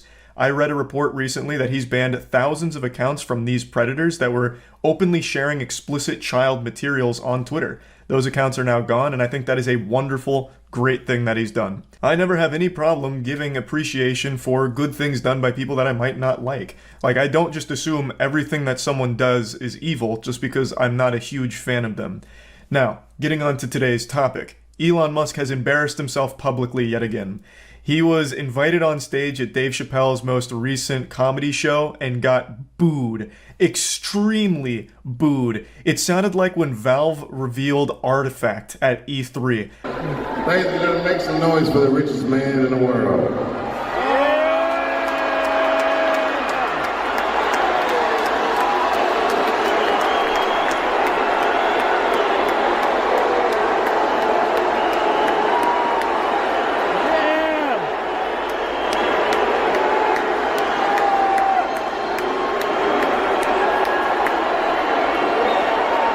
There's so many boos, it sounds like a stock sound effect from a cartoon. I was surprised tomatoes weren't flying during this. Like, there are, of course, some cheers mixed in there, especially from, like, the cameraman and the people next to him, but the overwhelming amount of the noise is boos. And it's not surprising, regardless of what your political beliefs are, the question remains, why is Elon Musk at a comedy show? He's not a comedian, he's not even entertaining. Every interview he's ever done, every show he's ever been a part of, he completely lacks charisma and he just doesn't really tell jokes in general. Like on Twitter he tells jokes, but those are stolen from replies. I actually saw him do that in real time once on stream when we were just going through like some latest Twitter drama. He had literally taken the top reply, to a tweet about Kathy Griffin being banned, saying, well, she was actually banned for impersonating a comedian. Elon Musk took that reply and then 30 minutes later said the exact same thing. Just stole it. He's like the Amy Schumer of Twitter. He also, of course, doesn't make his own memes, he just steals those too, so he's not exactly like an entertaining person. Why is he going to be like the guest at a Dave Chappelle show? Like, he's not going to go up there and tell jokes, and he clearly didn't have like a script or anything, because he really flounders here. Like, this was rough. This was brutal to listen to. I also don't think it helped that Dave Chappelle just introduced him as the richest man in the world. Like, what kind of response are you expecting there? Like, cheers like, oh, whoa, whoa, whoa, he's got a lot of money, whoa, he's got a lot of money, wee, that's what I came here to see, a rich guy, and no comedy. Like, I don't know why that intro is supposed to get people hyped. Like, okay, he's the world's richest man. And what's he gonna do? Is he here to make us laugh? Or is he just here to be like a circus freak? Like, wow, look at this guy, the world's richest man. Well, hey, why are you not applauding him for being rich? Cheers and booze, I see.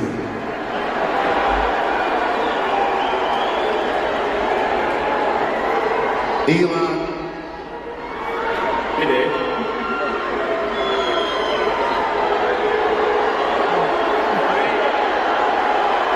Yeah, I just don't get what the plan was here. Elon Musk doesn't say much of anything. He just kind of stands there awkwardly looking down sometimes like a kid at homecoming who didn't get a date. And then he says, hey, Dave, and that's it. He's like pretty much silent for most of this while Dave Chappelle desperately tries to ease the discomfort. It's just fucking weird. Weren't expecting this, were you? It sounds like some of them people you fired are in the audience.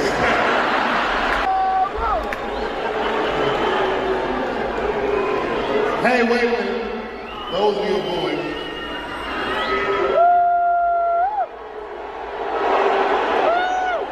Dave Chappelle gets some laughs out of the crowd, hoping that they can then move on from this situation, but the damage is already done. They just go right back to booing.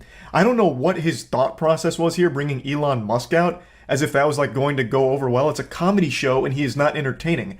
Like, set aside the political beliefs or anything of what the audience might disagree with Musk on, the fact of the matter is the guy is just not entertaining. So why bring him out to a comedy show?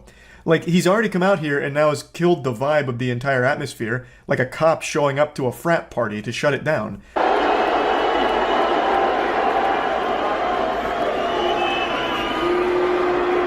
Tough road ahead, it sounds like. But you know there's one thing. All those people are booing, and I'm just pointing out the obvious. You have terrible seats, and I understand. All coming from way up there. This is when it gets super sad. Dave Chappelle starts fighting for Elon Musk's honor like a K-pop stan going to defend him in the comment section. So Dave's diving in front of all of the boos that are being tossed his way like he's deflecting bullets from the president. And he just shits on his own audience for not liking Elon Musk popping out here like a jump scare. He says that the majority of people booing are the ones that have terrible seats, thus implying it's poor people that are booing him. Like, what the fuck, man? That's just like a lame joke, like, in general. I understand that you're probably like a little panicked here and very uncomfortable with this situation because the guy that you invited up, your buddy, isn't being received well by your audience, but why are you shitting on them for it? It was a stupid idea to bring him out in general. Even if he wasn't like a controversial figure, if you just bring up someone that's not even associated with comedy, they're probably not going to be received well at a fucking comedy show. Like, it's just that simple. Like, he could have called up like, hey, everyone, and now introducing the world's best plumber. This guy's helped me with so many of my toilets. Like, okay, and why is he here? Like, why are we supposed to get excited for that? But at least in that hypothetical situation, the plumber has a chance of being, like, fun to listen to with jokes. Everyone already knows Elon Musk can't tell jokes, so there is literally nothing to even be remotely excited about other than, like, hey, he's got a lot of money. Like, what? Like, it just doesn't make any sense. Dave, what should I say? Don't say nothing. Okay. It'll only spoil the moment. Do you hear that sound, Elon? That's the sound of pending civil unrest. Oh, that desperate Dave, what should I say? Oh my god, it's like in middle school when you're giving that class presentation, you're super nervous and you start freezing up. Oh, fuck me. Dave, fucking help, please. What should I say? Tell me what to say. Like, what a disaster. Now, we talked about this on the podcast, and Kaya made a good point. What should have happened here, if they really wanted to integrate Musk into this, it should have been treated like a roast session. The guy is not good with, like, scripts or anything. Look no further than SNL when he fucking bombed on that. But you could treat it like a roast session where Dave Chappelle makes jokes about him, you know, all that, and Elon Musk takes it on the chin. It makes him look humble and like a good sport. But this is just a disaster.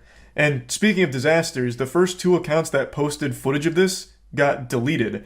Now, whether or not they were banned for sharing this embarrassing moment of Musk, or if they deleted the accounts themselves, there's no telling. But the first 2 accounts that posted this video are no longer on Twitter, which is a little weird. I'm going to hope they deleted it themselves and weren't banned for showing this video. Because if so, that would be a huge red flag on the enforcement of Twitter's policies, because this violates no rules.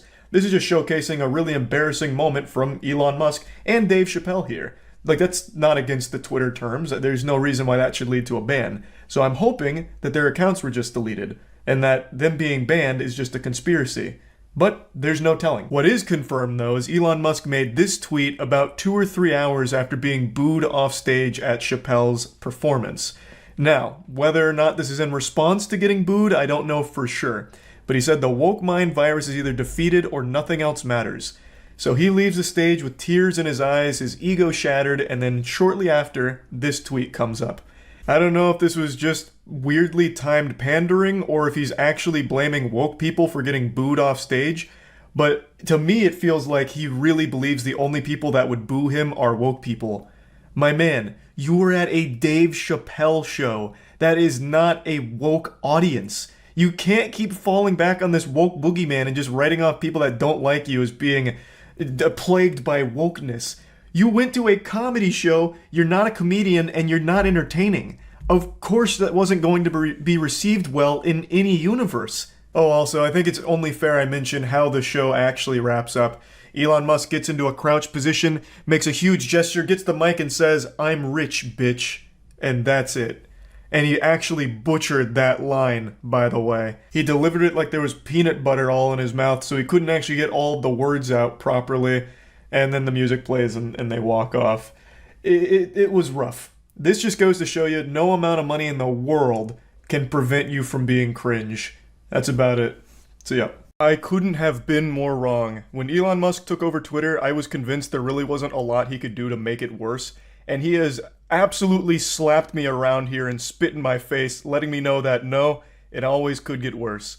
I already made a video talking about his $8 a month for the check mark on Twitter, his verification, his pay-to-win opinion scheme where you can pay $8 a month to have your check mark and you get priority in the search and replies and all that. I already talked about that at length. The main takeaway there is I just find that to be really embarrassing. To publicly display that you pay for a service like Twitter is more shameful than letting people know that you pay for furry porn.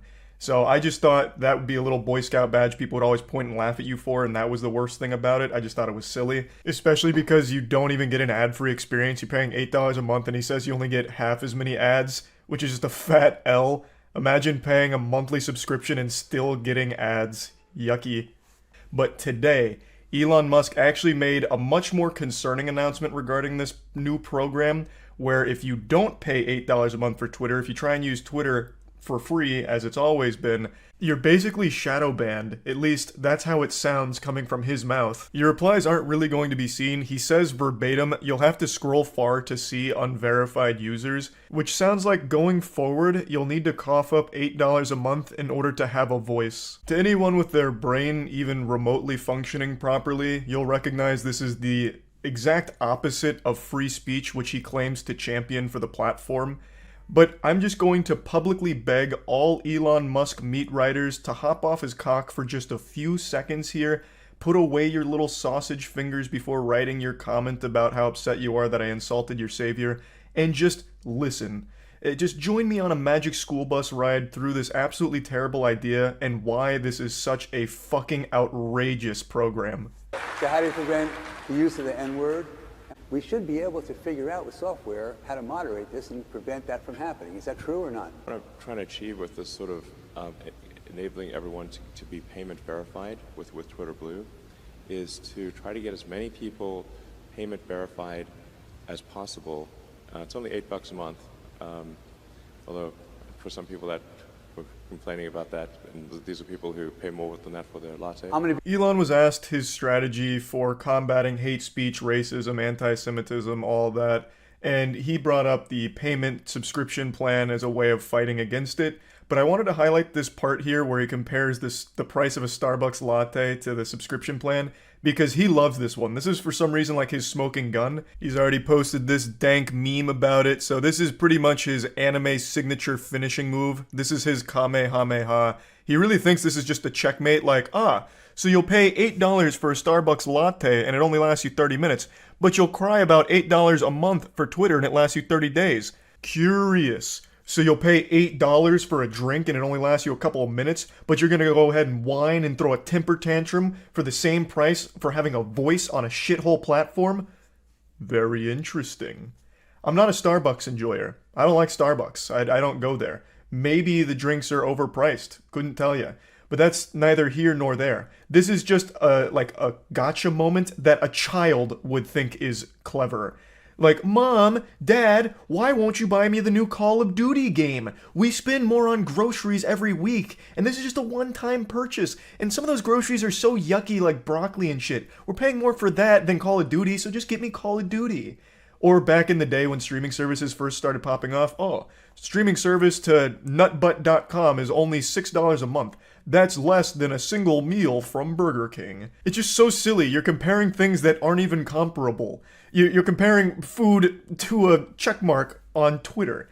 Like, it's just, it's so dumb. I also see a lot of people bastardizing what free speech means in order to fit their own personal image of Elon Musk as the Messiah. People are saying this is just how it's supposed to be. Twitter's like this big public bulletin board where anyone can go up and post something on it, but now you can pay to post something bigger on it on top of those.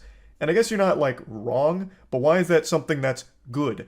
In fact, this is the exact thing people were upset about before Elon's takeover, talking about silencing their voice, where more powerful, more wealthy outlets were overshadowing their side of things and their opinions. And now it's just like a blatant system that celebrates that fact. And for some reason, because it's Elon, they're like, oh no, this is good now. Part of it's revenue, part of it is payment authentication. And so if somebody, because there is a huge problem with spam and bots and trolls on Twitter, and organizations trying to manipulate public opinion. But if we can get enough verified users, and we're going to prioritize Twitter search, replies, mentions by verified users first. This is not news. He made this very clear with his initial post saying, like, the benefits of the checkmark going forward, which is priority in these places. But what wasn't clear is not only are they getting priority, but the people that don't pay for it are getting fundamentally shadow banned. And he's going to go a little further on that in just a moment here, but I just wanted to point out that's not new. He made this clear that by paying for it, you are going to have the benefit of being, you know, the superstar of every single post you ever make, I suppose. People will see that you pay $8 a month for Twitter, they'll give you a thumbs up and start throwing roses and blowing kisses your way for such a great financial decision. This isn't any new information, but I just want to again let everyone know that this is the value that they're paying for $8 a month on Twitter. With blue checkmark, then you're prioritized, and hateful conduct pays. But if somebody risks losing even $8, the net effect will be over time that the verified users will pretty much always be at the top of comments and search, and you won't really see. You'll have to scroll far to see the unverified users, which will be the bots and trolls and whatnot. So if something we don't want to see, it gets pushed way down. Yeah, just the basic. I promise you, if this was announced before Elon Musk's takeover, there would be nobody defending it. But the fact that Elon Musk has people that would throw themselves in front of a fucking moving train if it meant saving Elon's reputation, they're doing the most incredible mental gymnastics to try and spin this as a positive thing, which it's not. This goes against free speech. Plain and simple. It absolutely does. If you don't pay, you don't have a voice. It's as simple as that. What he's describing here, where you just get pushed to the bottom and you really won't be seen, that's called shadow banning, and it's something everybody hates because it's just downright wrong. It's fucking evil. And he's celebrating it like, oh, if you're not paying me, if you don't have that check mark, you're not going to be seen. That's not a flex. That's not something people will wiggle their finger about with a smile on their face.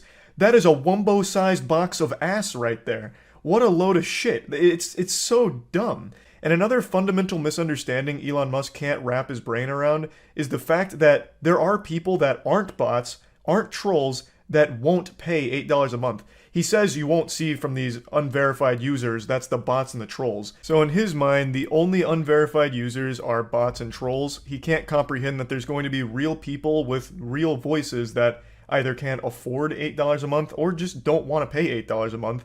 But he still just throws them down just like, oh no, they're beneath us. Those are bots and trolls. Those unverified users, not real people. And you won't really see, you'll have to scroll far to see the unverified users, which will be the bots and trolls and whatnot. When this was initially announced, I thought this would just be like what verification used to mean, like just confirming there's a real person behind the keyboard. But it's not that anymore. It's confirming it's a real person behind the keyboard, and now it's the only way to have a voice. You can't be a free user anymore. At least not one that gets seen. So if you're posting Twitter to like talk to friends or engage in conversation with people that you like, and you're a free user, there's a good chance they won't see it because it'll get drowned out by the verified users. So fundamentally, you just get pushed out of your own circles by the priority of the verified accounts. When he announced this, he tried to portray it as like power to the people, but all it is power to the people that pay. So it's even more so benefiting and only benefiting the people that are wealthy enough to afford an $8 subscription to an absolute fucking hemorrhoid like Twitter, and just completely slaps everyone who can't afford that or won't pay for it. I also don't necessarily seeing it being effective at stopping scams, spam, or hate speech, because he even mentions, you know, people will pay for it and we'll just ban them. It's significantly cheaper now to pay $8 a month for a checkmark than it was for scammers and all of that prior. It was like 15 grand if you bought like a hacked verified account to promote your scam. It was far more expensive. So all of those scammers that were verified and scamming are now able to do it cheaper and probably more often because it's such a lower price point for them now. So I don't see it even stopping that. But I guess we'll have to wait and see. The way he describes it, though, really does seem like as a free user, you basically can't exist on Twitter, at least not in any meaningful way with your current circles or making posts. They just won't get seen because all the verified accounts are going to be above you everywhere, not just in the comments, but also in the search. So I don't know how people are even going to find unverified accounts anymore. So yeah, that's the latest update here from this awful idea from Elon. As I've mentioned numerous times now, I really wouldn't mind if Twitter shut down just in general. I think it would be a net positive to the whole fucking world if that were the case. And this does seem like it's a push in that direction. I feel like there's not a ton of people that'll pay $8 a month to be verified, but I just don't know. I really don't. I'm not paying $8 a month for it, I can promise you that much, but I guess we'll have to see how popular the system becomes, but regardless, it is legitimately against free speech, no matter what happens. It is just a fucked up idea. So, that's about it. See ya. I really didn't think Twitter would ever have a stupider idea than super follows, that paid monthly subscription to your favorite Twitter account. I thought that was going to be like the magnum opus of incompetence for the site, but Elon Musk took over now, and his neurons are working overtime. He's rubbing the Dogecoins in his brain together and creating some absolute insanity when it comes to bad ideas for monetization. So let's talk about his new $8 a month subscription for check marks on Twitter. Elon Musk has only been the head of it for like less than a week and is already proving me wrong. I said he wouldn't make like any change whatsoever. It'd say exactly the same. But dude is fucking cleaning house at the company and implementing some absolute brain-dead ideas. So I'm sure you guys all saw, he's looking to charge like $20 a month for verification. After Stephen King's like, nah, I'm out, he started haggling with Stephen King in this public embarrassment, like a humiliation fetish from Elon Musk. He's like, oh bro, but what about $8 a month? So now he's rolling with $8 a month. Here, actually, I'll just pull up the tweet so you can read it. He like starts groveling at Stephen King's feet. Like, no, what do you mean you're leaving? Yeah, we need to pay the bills somehow. Twitter cannot rely entirely on advertisers. How about $8? I don't know how he wasn't embarrassed posting that publicly. That's so shameless. But yeah, so that's the idea, charging $8 to keep the checkmark, as well as opening it up to anyone who can pay $8 a month and have a checkmark. Oh, here it is. Lords and peasant system, power to the people for $8 a month. So I think most people can sniff out some problems right away with the idea, and Elon Musk himself. So Rubius point this out. What happens when a random user pays $8, changes his display name to Elon Musk using your same profile pic, starts tweeting like you, verified checks exist so people know they follow the real person. He doesn't even address that, he just said it already happens, which he's just blatantly wrong about. There's currently, at least not from the last time I checked, which was 2 hours ago, there is no verified Elon Musk scamming accounts, but there are people like impersonating him without the checkmark. Whereas this can have verified scammers. But regardless, not even the biggest takeaway here. I think anyone who pays $8 for a checkmark is an absolute certified fucking loser. It should only be used by like companies, maybe. I could see that like companies or businesses wanting it. Individuals, I think that shit is trash. Like, you are basically just begging to be bullied. Like, that's like an elevated chat, but on Twitter. That's just a -8 in every reply. I would not take a checkmark from anyone seriously anymore. It would be too embarrassing. But yeah, his whole thing is like, it's going to... Actually, here, let me just pull it up instead of put words in his mouth. Here. You get priority in replies, mentions, and searches, which is essential to defeat spam and scams. Which I cannot believe he's that out of touch. This will only increase that because anyone can do it now. So now you can have verified scams, which are going to take priority in the replies and in the searches. I'm not paying $8 a month for the checkmark, I'll tell you right now. That is no shot. That is so dumb. It is more productive to burn your $8 a month. You are getting no value from it. So when that happens, there'll be like 1,000 moist criticals everywhere, and they will all be in the priority scamming people. So it's only going to increase that problem. And you don't even get an ad-free experience, you just get half as many ads. So imagine paying $8 a month for a stupid little Boy Scout badge and then still getting ads. How silly. This is like actual pay pig behavior where you just pay someone to get nothing in return except insults. $8 for a check mark. I see why he's doing it, because now he just paid $44 billion for this pile of shit, and there is no way it's making money, not even close, so he's just scrapping together every shitty idea to try and squeeze a little money into it. And he also has a problem right now where advertisers are pulling out. So not only is he losing all of his, like, members in the company, the employees that he's firing en masse, but the advertisers themselves are starting to pull out because they have no faith in Elon actually steering the ship. So he can't rely on them anymore, which he publicly admits to Stephen King. So he's just trying everything to make something back on this absolute massive shitpost that was so costly. Man made a $44 billion joke and is starting to regret it like a Darman video. This shit is super follows on crack. Oh, that is such a... I keep forgetting about super chats. Like, super chats is absolutely inviting wedgies into your life. If you are... sorry, super follows. Super follows invites, like, actual swirlies in the bathroom from the football team. If anyone sees that you are a super follower of someone on Twitch, you will never hear the end of it. You are going to be absolutely bullied on Twitter forever. So people don't do it. You never see super followers. Because you're paying for fucking nothing. And that is exactly what the checkmark's about to be with the $8 a month. It's so beautiful. I want to quickly explain super follows a bit more, since I'm aware that most of you probably don't even know what it is. It's a system Twitter rolled out where you can do a monthly paid subscription to your favorite Twitter accounts, and you get like a little badge that highlights you that you're a super follower publicly, so you can stand out in conversation, and you get bonus tweets. You probably haven't seen any super followers because no one uses it because it's downright embarrassing. This is just like going out in public and asking to be spit on. If someone sees you're a super follower on Twitter, good luck having anything you're talking about be taken seriously. And this is what I feel the checkmark will become with this new system if it goes into place.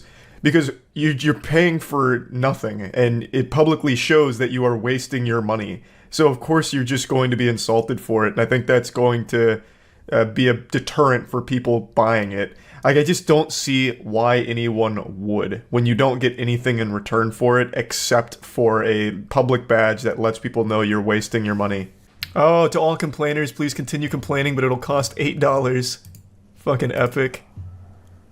That's a fat own right there, noobs, from the mastermind of memes. Let that sink in. I mean, I wish he would have just shut it down. Maybe this is like a long-term play to like slowly wean people off of it, which would be pretty big brain. But it would have been better if he just like, yeah, I regret it, I'm shutting it down. That would have been fantastic. But now he's just gonna go out sad here with this one. Just a way to make money. Yeah, it's a desperate way of making money.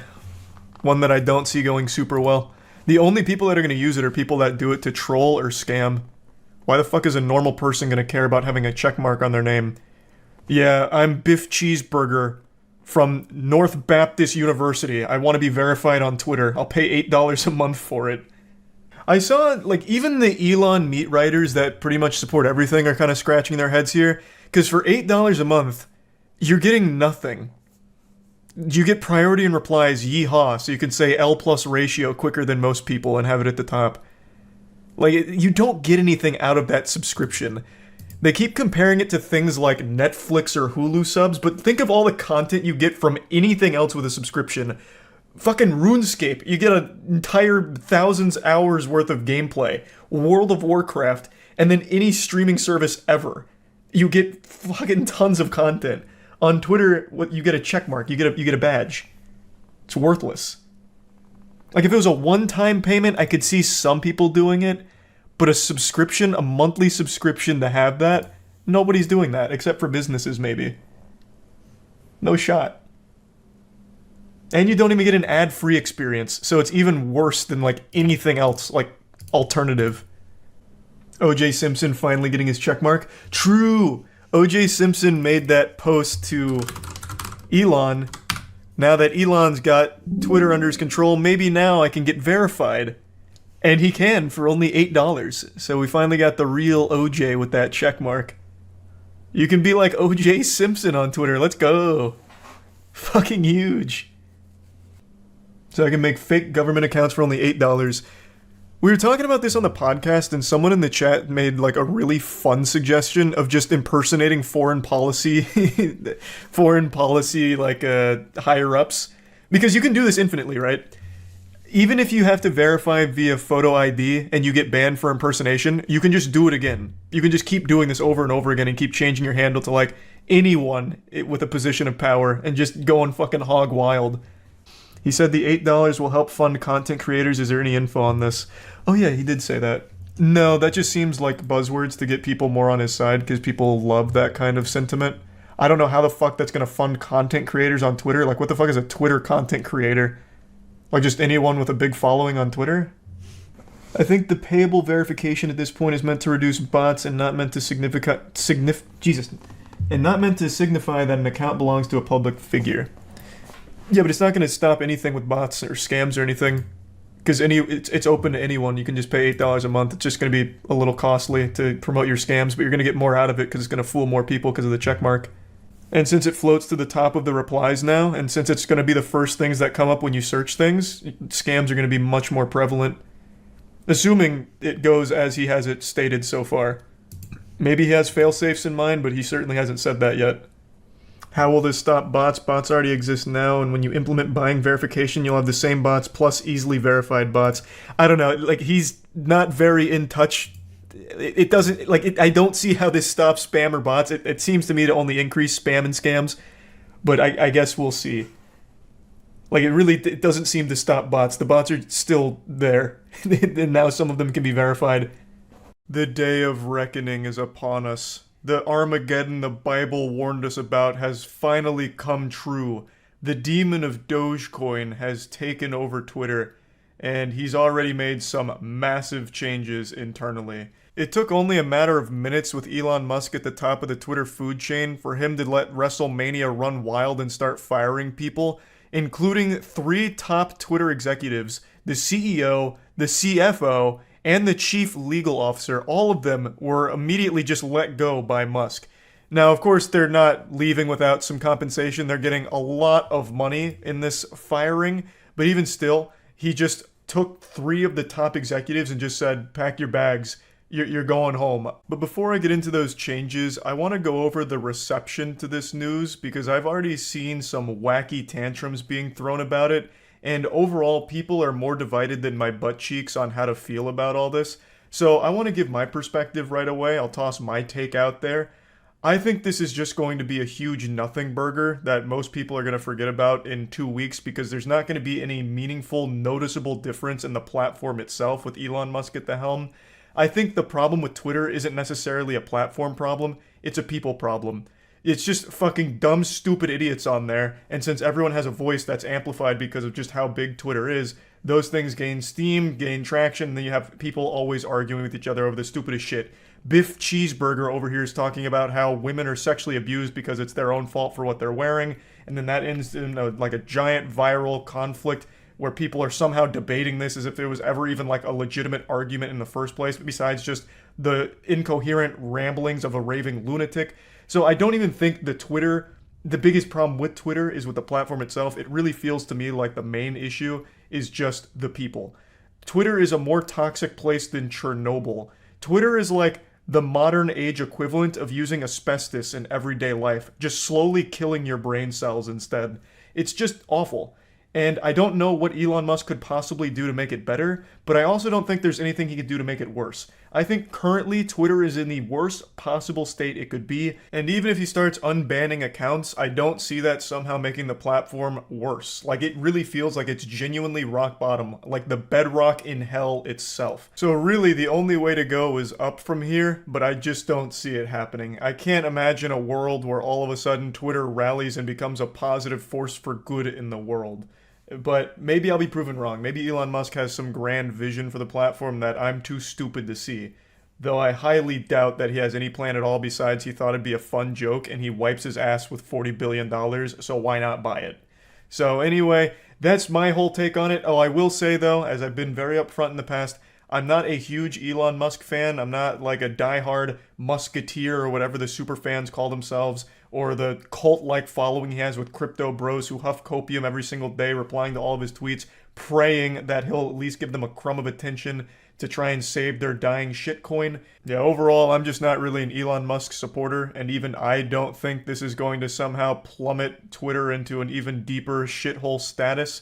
But some people really seem to think so. I won't go through a ton of them. In fact, I really only want to look at one.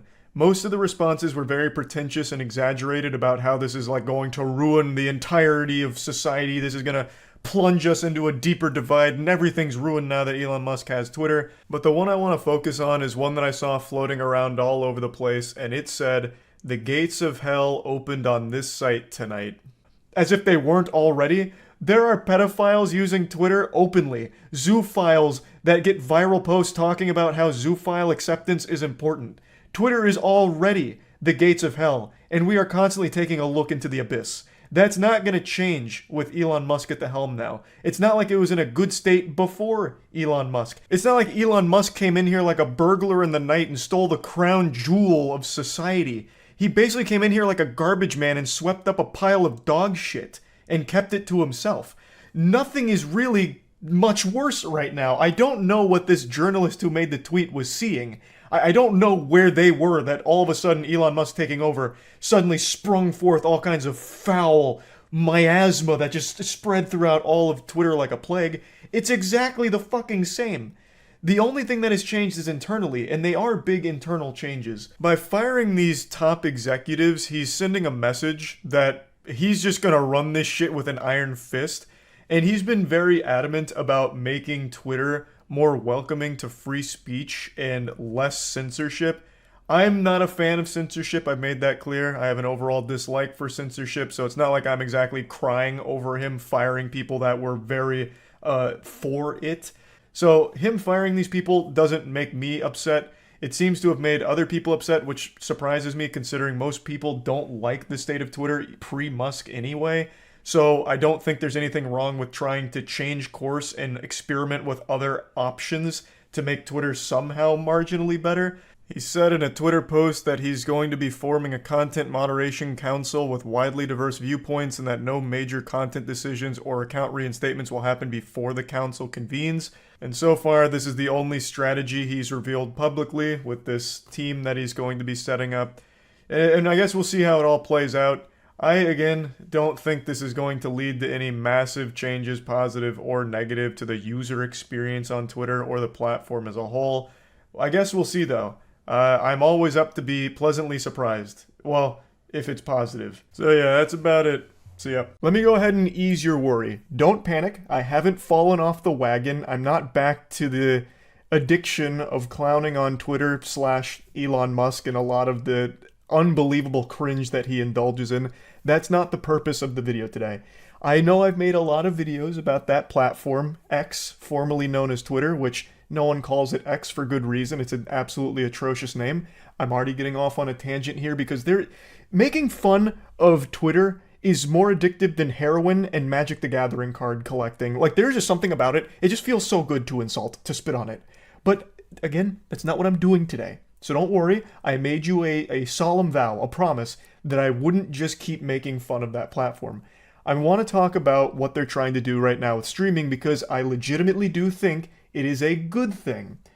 But we are still going to sprinkle on some seasoning here of some insults because the very first test stream for Elon Musk on Twitter did not go overly well. For those that don't know what I'm talking about, Elon Musk has been making a big hoopla about making Twitter a strong streaming platform. He really wants it to be this all-encompassing hub for content to keep you hooked like cigarettes. So it'll have a little bit of everything, and that includes gaming streams. So in order to test it, he went live last night to do some Diablo 4 runs. And boy howdy, it didn't go swimmingly, I'd say. I got to watch most of it unfold live on stream last night with Matt and Danny, and it was a confusing mess of a stream, but I do think the idea of bringing streaming to Twitter is a solid idea. I have long been an outspoken advocate for competition, and in the streaming space, it's been mainly dominated by Twitch for a long time. Of course, they've been floundering a little bit here. Unfortunately, SpongeBob has been whipping up some nasty patties of some ideas at the Twitch headquarters, so they haven't been really crushing it at the top, which has led to the rise of other competitors that are legitimately popping off. Like, they're not nearly to Twitch's level, but they are competitive in the market. So things like Kick, Rumble, YouTube, Facebook, not so much. Facebook is a place where streaming goes to die. That's just kind of like a sad, pathetic joke of a streaming platform, but it does exist and it does pull some numbers. Point is, streaming has become far more competitive over the last couple of years, and now Twitter is looking to have a strong streaming competitor as well. And overall, I just think it's a good thing because as more competition arises, it forces all of the other platforms to improve. So mainly YouTube and Twitch, which are the two biggest. If there's more competition out there, there's more reason for them to improve their service, so overall competition is always the best thing for consumers. So even though the first stream was rocky, and Elon Musk is the furthest thing from a streamer, it at least is a proof of concept that shows that they do want to actually make streaming prevalent on the site, which again, I think is helpful to the entire streaming ecosystem because then the top dogs can't just endlessly coast and stagnate and refuse to improve their platform. They'll need to, hopefully, assuming Twitter becomes a legitimate competitor with streaming. So let's go ahead and take a look at how Elon's first stream unfolded, because it's a bit of a head scratcher. The candle's the size of him. That is a massive candle. That looks like something out of Dark Souls. What is that? That's cool. I kind of want one. That's like... We're going to watch his house burn down in real time. He told his assistant he wanted a candle, and they were like, "How much should it cost?" And he was like, "I don't know, $45,000." Okay. How much do candles go for? Like $400? I just think it should be good enough. Breathing directly into the mic now. Yep. 5-foot candle. Let's see. He's actively trying to suck all the oxygen out of the room. God damn, these are big. This looks like a satanic ritual room. It really does. There's nothing on the walls. It's just empty with a giant candle. He's really breathing into that mic. He fixed the flicker, though, it seems. Yeah. Yeah. Oh, no, the flicker is not fixed. It was just in the pause screen. Yeah. It's back. Where is chat on Twitter streaming? I'm watching on my phone. If you just go vertical, you can see it at the bottom, but it's off. Chat is off. Oh, it's off. Oh, he turned chat off? Yeah, he's a coward. Oh, yeah, he wouldn't want to get bullied. That's like his worst nightmare. Why is he streaming this right now? I don't know. Why is he doing this? How tall is a standard desk? on a table. It definitely is not. It's 100% not on a table. You No, can it's see not it right on the now. table. Yeah. Yeah, it goes all the way to the ground. And then the question is there a mirror behind him, or is there a second massive He's just candle? he's got rooms of candles. When there's not a flashbang on his face, this actually looks like dark and darker. It looks so demonic. It's dungeon-esque. Somebody said with the lights on, homie, he looks like he's in the presence of a deity.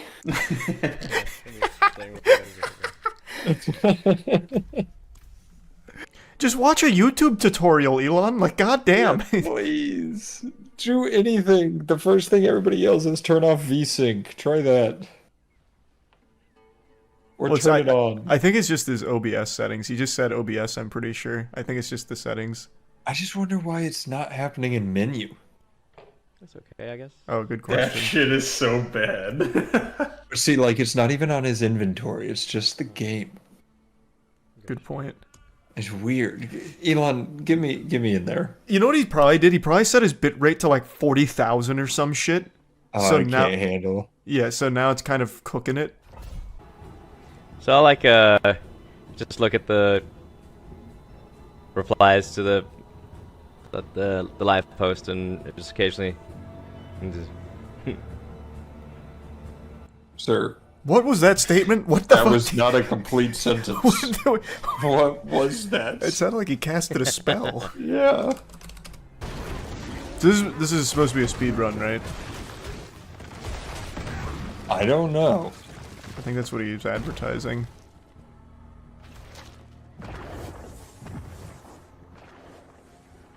Oh my god. I just got fragged by a blood blister. Wow.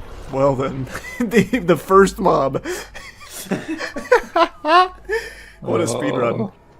Oh, his name is I Will Never Die. There we go. Now he's Yeah, moving. he's cooking. There we go. He had to get the wiggles out. Yeah, it's his first time live streaming. He's got a big audience. He was nervous. Yeah. And since it's dark in here, you can't even see the flickering that much. That's true. Oh, he's dead. Oh, wow. That would have been awful if you died back-to-back times on this one mob. This might be a bit of a grind. All in all, the stream lasted about 40 minutes. It was a tech test. At the end, he was talking about how there's a lot to improve, but overall was just kind of working the bugs out. Now, he himself isn't the most amazing streamer. There was no chat, so he couldn't interact with anyone or anything, and he didn't really make any conversation on his own or even really talk. Most of the first 20 minutes was spent with him face down, buried in his phone. Like, he looked like me back in high school at prom, just like on the side of the wall, like just looking at my phone and nothing else. Like, it was just really insufferably boring just watching him struggle in Diablo and then not say anything at all, just kind of stare blankly at it and occasionally go, and that was about it. But he doesn't claim to be a good streamer, right? He's not out here trying to start his streaming career or anything. This really seemed like it was supposed to be a tech test. I just wish he had at least done the bare minimum beforehand to just make sure that he got his settings correct, because you could have probably found that flicker through just recording before going live and could have fixed it, because that was just unwatchable. That flicker was legitimately giving me a headache. And I'm not even like sensitive to that kind of stuff, but it was just so aggressive, like it was just making me disoriented. And you could have probably massaged that issue out before ever going live. Like, I don't think that just spontaneously happened when he clicked start stream. He probably could have figured it out through just a recording. But other than that, I do legitimately think it is a good idea for Twitter to offer streaming, just because I do like when there's more competition in the space.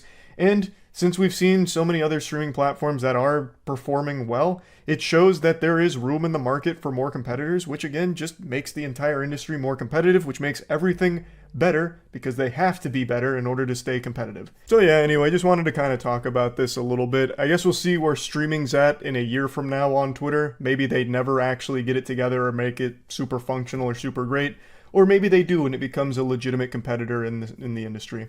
We'll see. That's about it. See ya. It's always so inspiring to see someone never give up in the face of adversity, to push forward and achieve great things.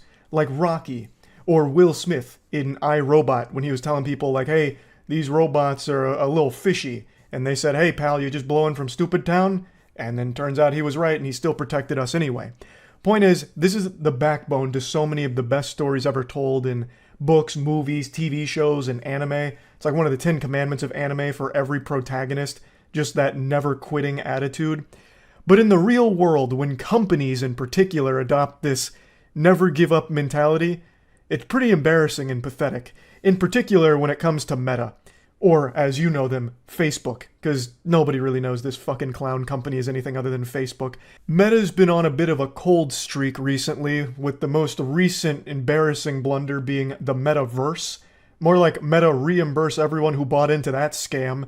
Being sold as like the way of the future, nowadays it's just a barren, empty wasteland of broken dreams and broken promises. The goofballs just made a virtual reality experience more primitive than Roblox and Second Life. It's just shameful. But they didn't give up. They didn't quit. They said, you know what? That was so good, we're gonna do it a second time. What about second breakfast? So they're trying another venture here, and it's actually opening to pretty big success. And it's what we're talking about today. Threads, a Twitter competitor. Twitter's had its own series of missteps, quite a few blunders. They've given up Scholar's Mate a few times here, and it looks like Meta's trying to strike while the iron's hot, so they released their own Twitter competitor called Threads. When looking it up, I saw this headline: Meta's Twitter competitor for friendly conversation launches early. And this feels like the worst article ever written to promote something. Calling it a place for friendly conversation makes it sound like Weenie Hut Jr., where you're not allowed to go in there unless you're wearing elbow and knee pads. Not that I like Twitter. I think, and I've been very vocal about this, I think Twitter fucking sucks. I don't think the world was ready for a platform like that, and it is just the absolute worst thing for a human being's mental health. And now for the first time, we're being cursed with a platform that threatens Twitter's stranglehold on brain rot. This is like that scene out of Godzilla where he says, let them fight. We now have two kaijus going to war over poisoning your mind, basically. So you have Twitter, which is no stranger to horrible decisions, and now you have Meta with Threads, which is no stranger to horrible decisions. Obviously, Meta's mainly going to be using this for more data harvesting, I imagine, since that's kind of their bread and butter behind their business models. But this is a big deal because Twitter now has actual competition in the space. And it doesn't seem like they like this ball game very much, because apparently Twitter is threatening to sue Meta for Threads right now, saying that it stole their trade secrets.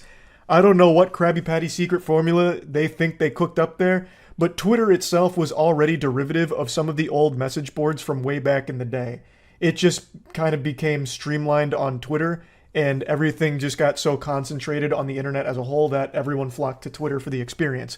I don't know exactly if they have a strong case against Meta here for Threads, so I guess we'll just have to see how that whole soap opera plays out. But honestly, the biggest thing about this announcement that I see nobody talking about for some reason is the fact that Meta maliciously calculated today as their launch day because they knew that I was dropping our Plague Seeker animation. They wanted to take the wind out of our sails knowing that Plague Seeker was going to hog all of the internet's attention for today, so they had to drop Threads in order to take the wind out of our sails, which is foul play from Meta, but I'd expect nothing less from fucking Zuckerbot. So don't let them win. Go watch the Plague Seeker animation. We worked very hard on that. But anyway, I don't want to get too lost in the sauce here at the buffet, so before the steam keeps pouring out of my ears, let's focus on Threads. I have always been extremely vocal about how important competition is, and more now than ever since everything is getting so concentrated on the internet where pretty much all discussions are happening on either Twitter or Reddit and like nowhere else these days. I always think competition is a great thing.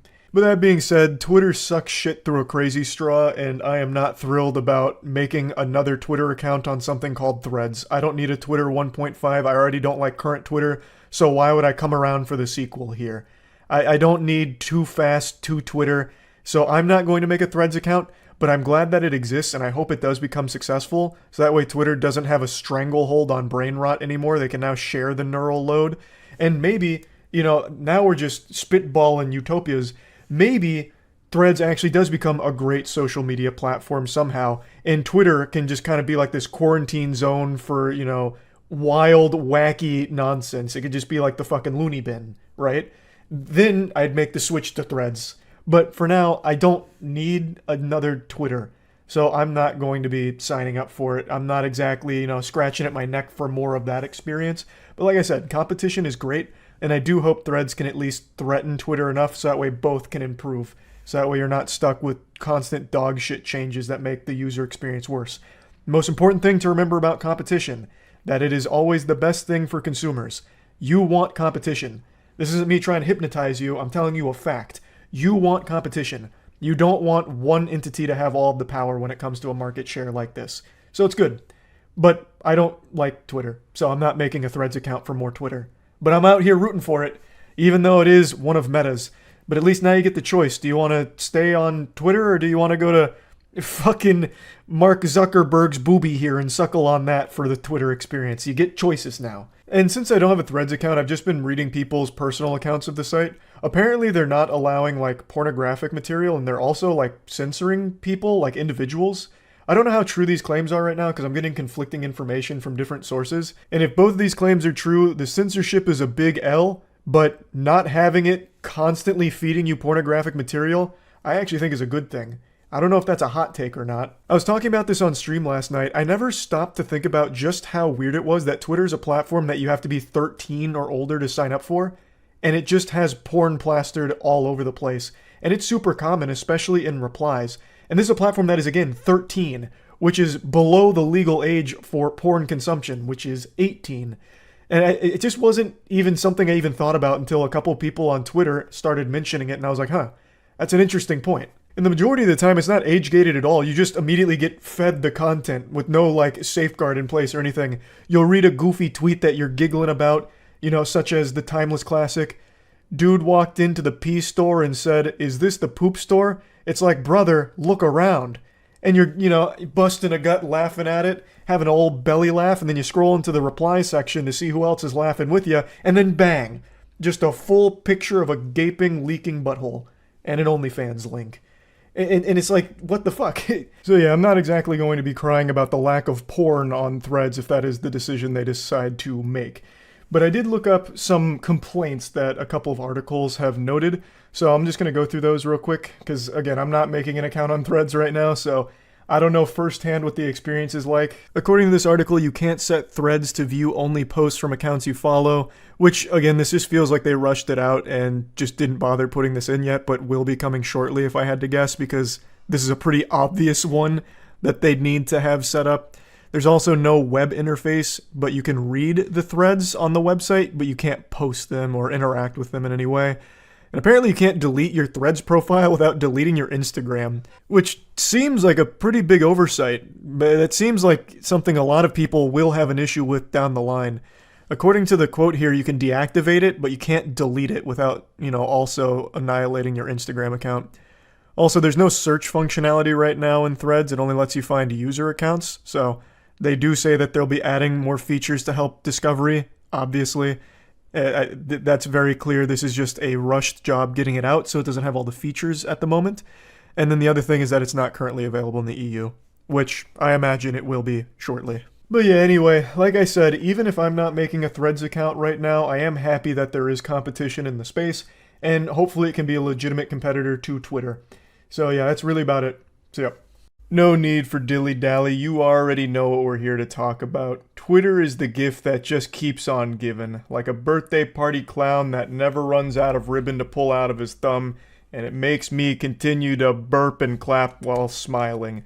It's a beautiful disaster, a blunder that never ends. It reminds me of that cheese rolling competition that happens every year in the UK, where they throw a cheese wheel down a really steep hill, and people just throw themselves down the hill, hurting themselves the whole way, tumbling, chasing after that cheese wheel. That's Twitter, constantly hurting itself in pursuit of that cheese. And in this case, it's the big cheese, the biggest cheese, money. Twitter is a platform that just burns money forever. And with Elon Musk at the helm now, it is desperate to start turning some kind of profit, or at least mitigate the losses as best as possible. Because obviously you don't want to own a business that just keeps taking spaghetti out of your bank account here forever and burning it. So they've been coming up with all kinds of different plans in order to try and make Twitter generate some level of money. And I've followed it pretty closely. I've made quite a few videos going over a lot of the silly stuff that's happened recently, but I haven't talked about it very much, even though they have made some decisions that I still think are comically bad. For example, you can now no longer even access any Twitter content unless you log in. So if you try and read a tweet, watch a Twitter video, or anything like that, and you're not logged in on desktop, you just get taken right to the sign-in page, which I think is a luxury afforded only to Twitter. That is the only platform that can get away with that. Imagine if you went on YouTube and it wouldn't allow you to watch any videos until you signed in. It'd kill the platform. But Twitter is more addicting than heroin, and the people that are hooked on the product perpetually need their fix. It reminds me of Bane from Batman, how he constantly has those tubes that are filtering that juice, that venom, into his body in order for him to live. That's a lot of people's relationship with Twitter. They fucking need that poison in their life, so if they're forced to log in to even view anything on the platform, they'll do it without a second thought, really, with a smile on their face. But it's really the only platform that can get away with it. They're the only platform afforded that luxury. Other platforms like YouTube, again, for example, would absolutely see a drastic decrease in the amount of traffic that they get. Platforms like Reddit, too, I imagine if you have to log in to read anything on the platform, would also see a significant drop-off. But we're not here to talk about that change. Instead, I want to focus on the big change from today. And that is Elon Musk finally targeting data scrapers, which is a legitimate problem. I want to make this very clear up front. Data scraping is actually a problem. I didn't realize how big of a problem it was for so many companies until I watched Mudahar's video on it today. And data scraping is extremely expensive, and there is so many people exploiting a lot of like API and just in general a lot of shady shit going on with data scraping, that it is something that does require a solution. But this is Elon Musk's solution, and it's basically just kill the host as well as the parasite. So he's imposing a limitation on all accounts. So he says, to address extreme levels of data scraping and system manipulation, we've applied the following temporary limits. Verified accounts are limited to reading 6,000 posts a day, unverified accounts up to 600 posts per day, and new unverified accounts to 300 posts per day. Now, to be clear, this just means if you see this many posts. It's not about how many times you post. If you post something, it counts as 1 on your daily Twitter allowance. But if you scroll past a post, that still counts. So anything you scroll by, anything at all on Twitter counts as posts. So if you scroll through like 10 comments, that's 10 of your 300 posts for the day if you're a new unverified account. So people have been speedrunning to see how long it takes to reach this limit. And right now I believe this is the world record, 2 minutes and 33 seconds. But keep in mind, this any percent route here is about 2 minutes worth of time lost to setting up the account itself. So the speedrun goes from actual nothing, you don't have an account, to then going through the captchas, going through the codes, the emails, and all of that. And it's about 2 minutes to set up your account, and then the other 33 seconds is spent scrolling. And then this is what you get at the very end of your journey here. Rate limit exceeded. And most people get this within the first couple of minutes if it's a new unverified account. Now for older unverified accounts, it goes up to 600 per day, so double that. You basically get like about 10 minutes. At being very generous, you'd get about 10 minutes worth of scrolling for your unverified account before you get the rate limit exceeded. Now if you have like the Twitter Blue Boy Scout badge, 6,000 posts per day is probably what a normal person will be fine with. I don't think many people, aside from like actual hard addicts and power users of Twitter, are going to scroll past 6,000 posts per day. So that one probably isn't going to give any Twitter Blue enthusiasts a big problem. But the other two basically restrict everyone's access to the site to only a handful of minutes. He does say that this is just like a temporary thing, so a band-aid for the data scraping problem. Not sure exactly how long they're going to engage in this social experiment of self-destruction, but he is saying up front that it is temporary. So I guess this is just going to be a matter of waiting to see how long it continues for. Now this is good and bad because I've been very vocal about how awful I think Twitter is as a platform for the mental health of everyone that uses it. So anything that gets people off the platform for an extended period of time I think is a good thing. It gets them doing other things that aren't just brain rot on Twitter. But of course, as a platform, it does provide real value to a lot of people as well. So for a lot of like businesses or artists or anything like that that rely on Twitter in order for marketing or in order to get their content out, it's very rough because so many people are going to hit their rate and not see what you're posting, or you won't see what they're posting if it's something that you actively check in on. And of course, Twitter is invaluable when it comes to like real world important events. Like a lot of times that news breaks on Twitter and people follow it there, but with the new Twitter allowance here for what you're allowed to see a day, you'd have a very hard time keeping up with a developing story, especially like, let's say it's in your area, so it'd be like really important to you. If you hit your Twitter allowance, you know, you exceed your rate, you now get cut off from that information. So there is like an actual problem here with this system. It's a bit deeper than just go touch grass now, loser. This is a good thing. You're free. You can go touch grass. There is like an actual underlying issue with this whole format. So it is a big issue overall, and you can see why this would kill the platform. If you can only use it for, 10 minutes per day, it's not exactly going to be something that stands the test of time. It becomes less of a social media platform and more of like a mobile game daily quest that you do in a couple of minutes and then you're done for the day, which is exactly what Mudahar said in his video, and he's right on the nose with it. That's 100% correct. The number one thing that online companies are salivating over is how to keep you on their platform. It's the reason YouTube has such a robust recommended algorithm. It's constantly feeding you videos it thinks you want to watch, because if it's things you want to watch, you stay on the platform for a longer period of time. All of these companies are fighting for your time. They want to keep you there as long as possible. With this new Twitter policy, they're now driving you away from the platform as quickly as possible. So they're trying to target data scraping to solve that problem, but they're giving themselves a new problem, which is nobody's going to be able to use the service anymore. You are driving users off of the platform in a matter of minutes for the vast majority of your user base. They can't spend time on your platform even if they wanted to, because you are limiting the amount of time they can spend there drastically.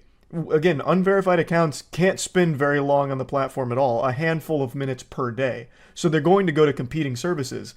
So it should be pretty obvious why Twitter would likely be buried if this becomes their permanent solution to the data scraping problem. It won't be a site that's able to exist anymore because it won't have a user base left, because they literally would not be able to use the platform because they'll hit their rates so quickly. It's what's been happening all day to so many accounts. And Elon Musk recognized that as well. He must have seen that so many people were instantly exceeding their rate and being cut off from the service, so he increased it to 8K, 800, and 400. That 400 makes pretty much no difference. That is negligible. That'll give you an extra 5 seconds worth of scrolling, so that's who gives a shit. The 800 gives you maybe another couple of minutes of scrolling, and then the 8,000 doesn't really matter because that wasn't the biggest issue with the change. Or maybe I'm dreadfully underestimating just how addicted people are to Twitter. Like maybe people are scrolling past more than 6,000 or 8,000 posts per day. But regardless, he increased the limit because so many people were hitting it so quickly. As I was recording this video, he increased it again to 10,000, 1,000, and then 500. The 500 is still, once again, not a big difference. You're still going to have to be rationing your time on the platform to make sure you don't see unnecessary tweets that take away from your allowance. So that is, again, still not going to be a big deal. It adds maybe an extra 3 seconds to the speedrun route. The 1,000 for unverified accounts that have existed for a while, that might be, let's just be super generous and say that it gives you like a full hour worth of scrolling on Twitter if you do it at like a very leisurely pace and you painstakingly read everything you scroll by. Like maybe that'll give you like an hour. But then once again, increasing the Twitter Blue to 10,000, this is just starting to highlight that I might just be really out of touch with how addicted people really are. Because again, I thought 6 or 8K was probably not really the big issue with this, because I didn't think most Twitter Blue subscribers would be that deep into fucking doom scrolling forever. But I mean, he's increasing the Twitter Blue one again to 10K. So I mean, there must be an issue on that front as well. But regardless, you can see that the rate limiting of everyone on the platform is starting to cause some kind of internal panic. Clearly the goal is to combat the bad actors with data scraping, but it's coming at the cost of killing the entire platform for everybody else. It's like hunting a mosquito with a bazooka.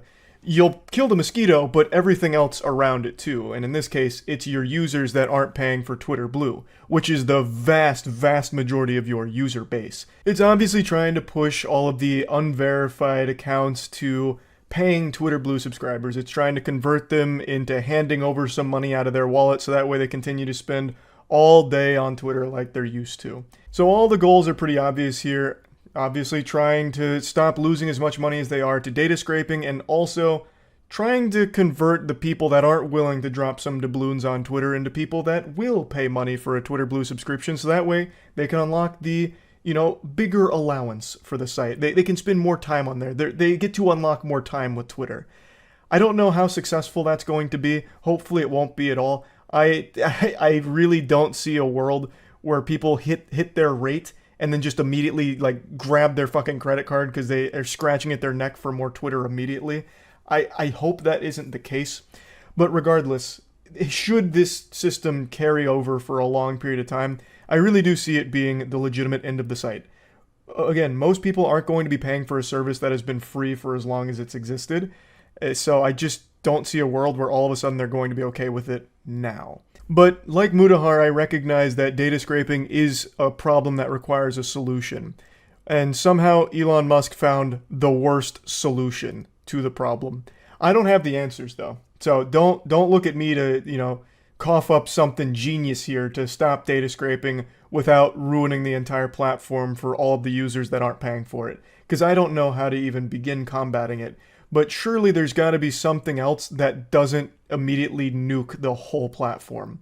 So I guess we'll just have to wait to see how everything continues developing here, but I did think this was actually pretty fascinating. Twitter is one of the few platforms that repeatedly makes decisions that I think are counterintuitive to long-term health of it. But it's still around, it hasn't died yet, and maybe it'll endure this change as well. There's no telling, but just wanted to talk about it a little bit. That's it. See ya. Twitter and bad decisions go together like spaghetti and meatballs, and it brings me no joy to keep talking about Twitter continuously getting worse with more and more embarrassing changes that keep hitting the platform. I would love to be talking about it getting better, right? Talking about oh man, Twitter's introducing an amazing change and people are, pumping their fists in celebration. But that is just not the utopia we live in. That Narnia doesn't exist. Right now, we're cursed with this brain rot Twitter that only somehow continues to fester and ooze. And what we're talking about today is its latest fumble with a new bad decision. It's actually been a whole handful of goofy changes, but I'm just going to focus on the silliest ones. So let's get into the cream of the crop, the biggest one people are talking about right now, the legacy checkmarks.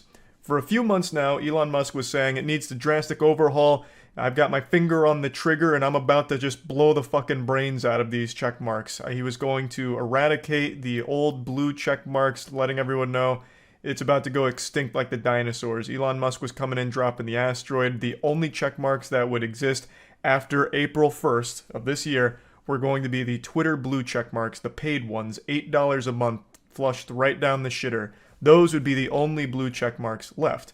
Well, it looks like we all survived Armageddon because it's April 2nd and there's only been one minor tweak to the blue checkmark system.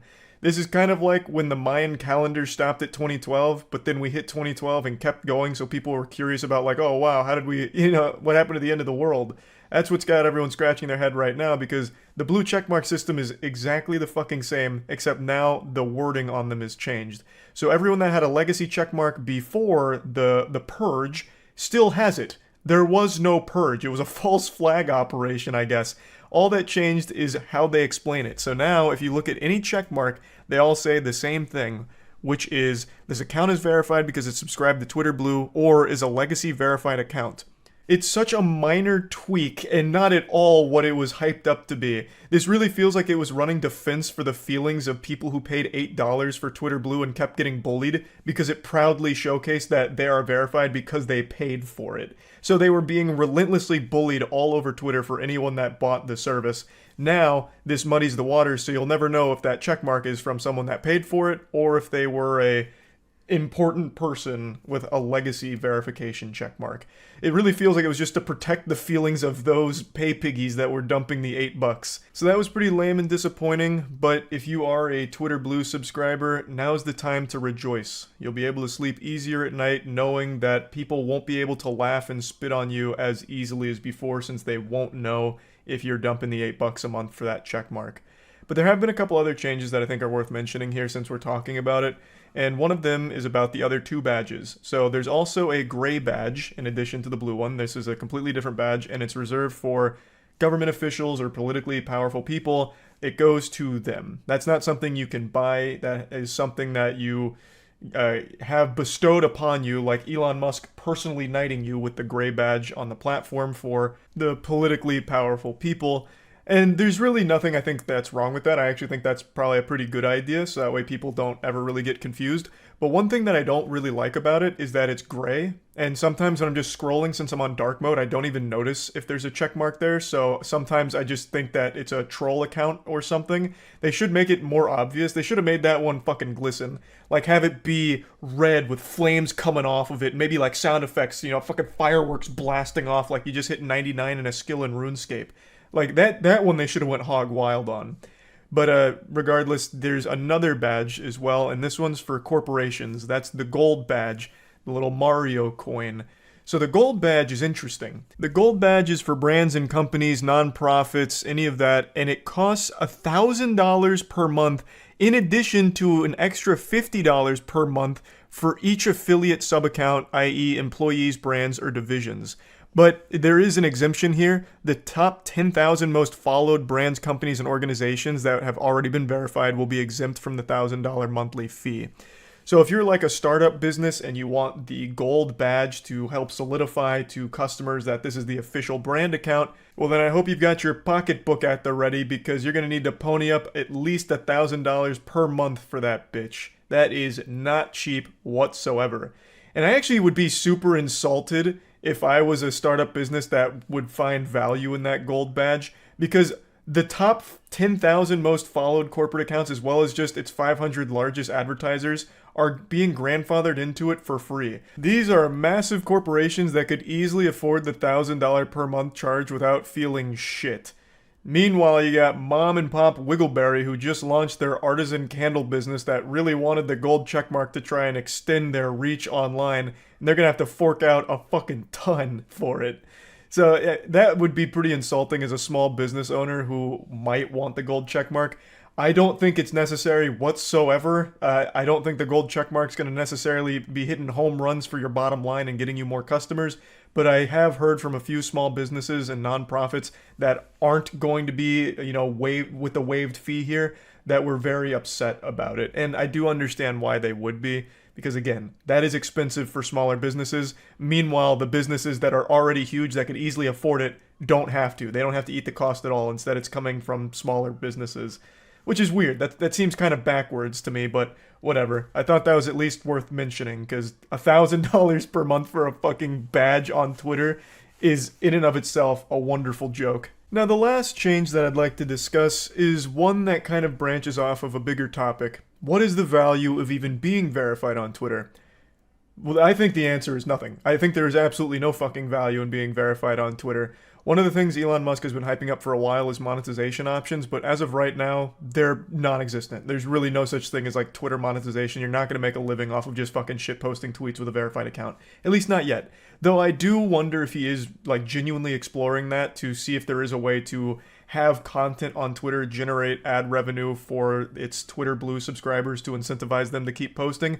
I think that's the plan. It's just not fully realized yet. So as of right now, it is completely worthless to have the check mark. It doesn't give you any kind of big priority in comments, at least not that I've seen. It doesn't offer you any useful tools outside of the ability to review a tweet before sending it or make like an edit to it, which who really gives a fuck? It's Twitter. You could just delete the tweet if you want to. It's very simple and very quick already. It just seems like a complete waste of money. But with a recent announcement from Musk, it seems like he's really trying to make Twitter Blue a requirement to even use the platform effectively. So the change is that only verified users will show up in the recommended feed, and also that only verified accounts will even appear in the Twitter's For You feed, making the claim that this is the only realistic way to address advanced AI bot swarms taking over. It goes into effect on April 15th, and also voting in polls will require verification for the same reason. I don't really care too much about the poll voting shit. That doesn't matter at all to me. Twitter polls are completely fucking useless. But the shutting out non-verified accounts from For You recommendations, that's a load of horseradish right there, especially with the reason given to stop AI bot swarms, This feels like a totally different tone and attitude here, as opposed to the old Elon, the bold Elon, who went to war with bots right away when he took over the platform, stating that he was going to make sure bots and all of those troll fake accounts weren't going to be an issue anymore, and he had so many plans to get rid of it. Now he's saying it's a losing battle without just taking off unverified accounts from the For You recommendation page. What the fuck happened? Yeah, they won, I guess? Jesus Christ. That's a weird way of combating that. There's plenty of other ways of combating bots that don't involve just slapping the people that aren't paying $8 a month. I don't think I need to explain why this is a terrible decision. Everyone was dunking on him for this one. Even the biggest of supporters for Musk were pretty put off by this because it just does seem weak, no matter how you spin it, saying it's a losing battle unless he turns off a pretty crucial component to the service, which is allowing unverified accounts, any account, to show up on the For You recommendations based on algorithms and shit. Like, that has been a core part of Twitter for a while now, so taking that away, stating like he's going to lose to bots if he doesn't, is very weird and not a great look. And since we're on the topic of For You, I want to quickly just ask, what the fuck is going on with For You on Twitter? I talked about this on stream and everyone's having the exact same experience over the last couple months, where every time you go on, there's just random death and gore videos, like out the wazoo. Every time I scroll through Twitter for more than like 3 or 4 seconds, I'll inevitably scroll past someone just getting shot somewhere in a video of it, or like a fight that broke out that led to someone getting killed.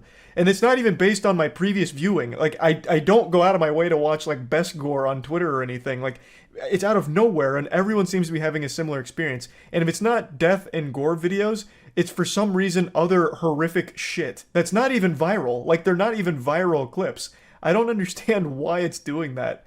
I don't know if it's by design or if there's just something that's got a little funky in there, but it's certainly odd. And I just wanted to at least mention that briefly. But overall, these are not amazing changes so far for Twitter. Maybe they'll get it together and start pumping out some great ones, but man, it has been a load of L's for that platform.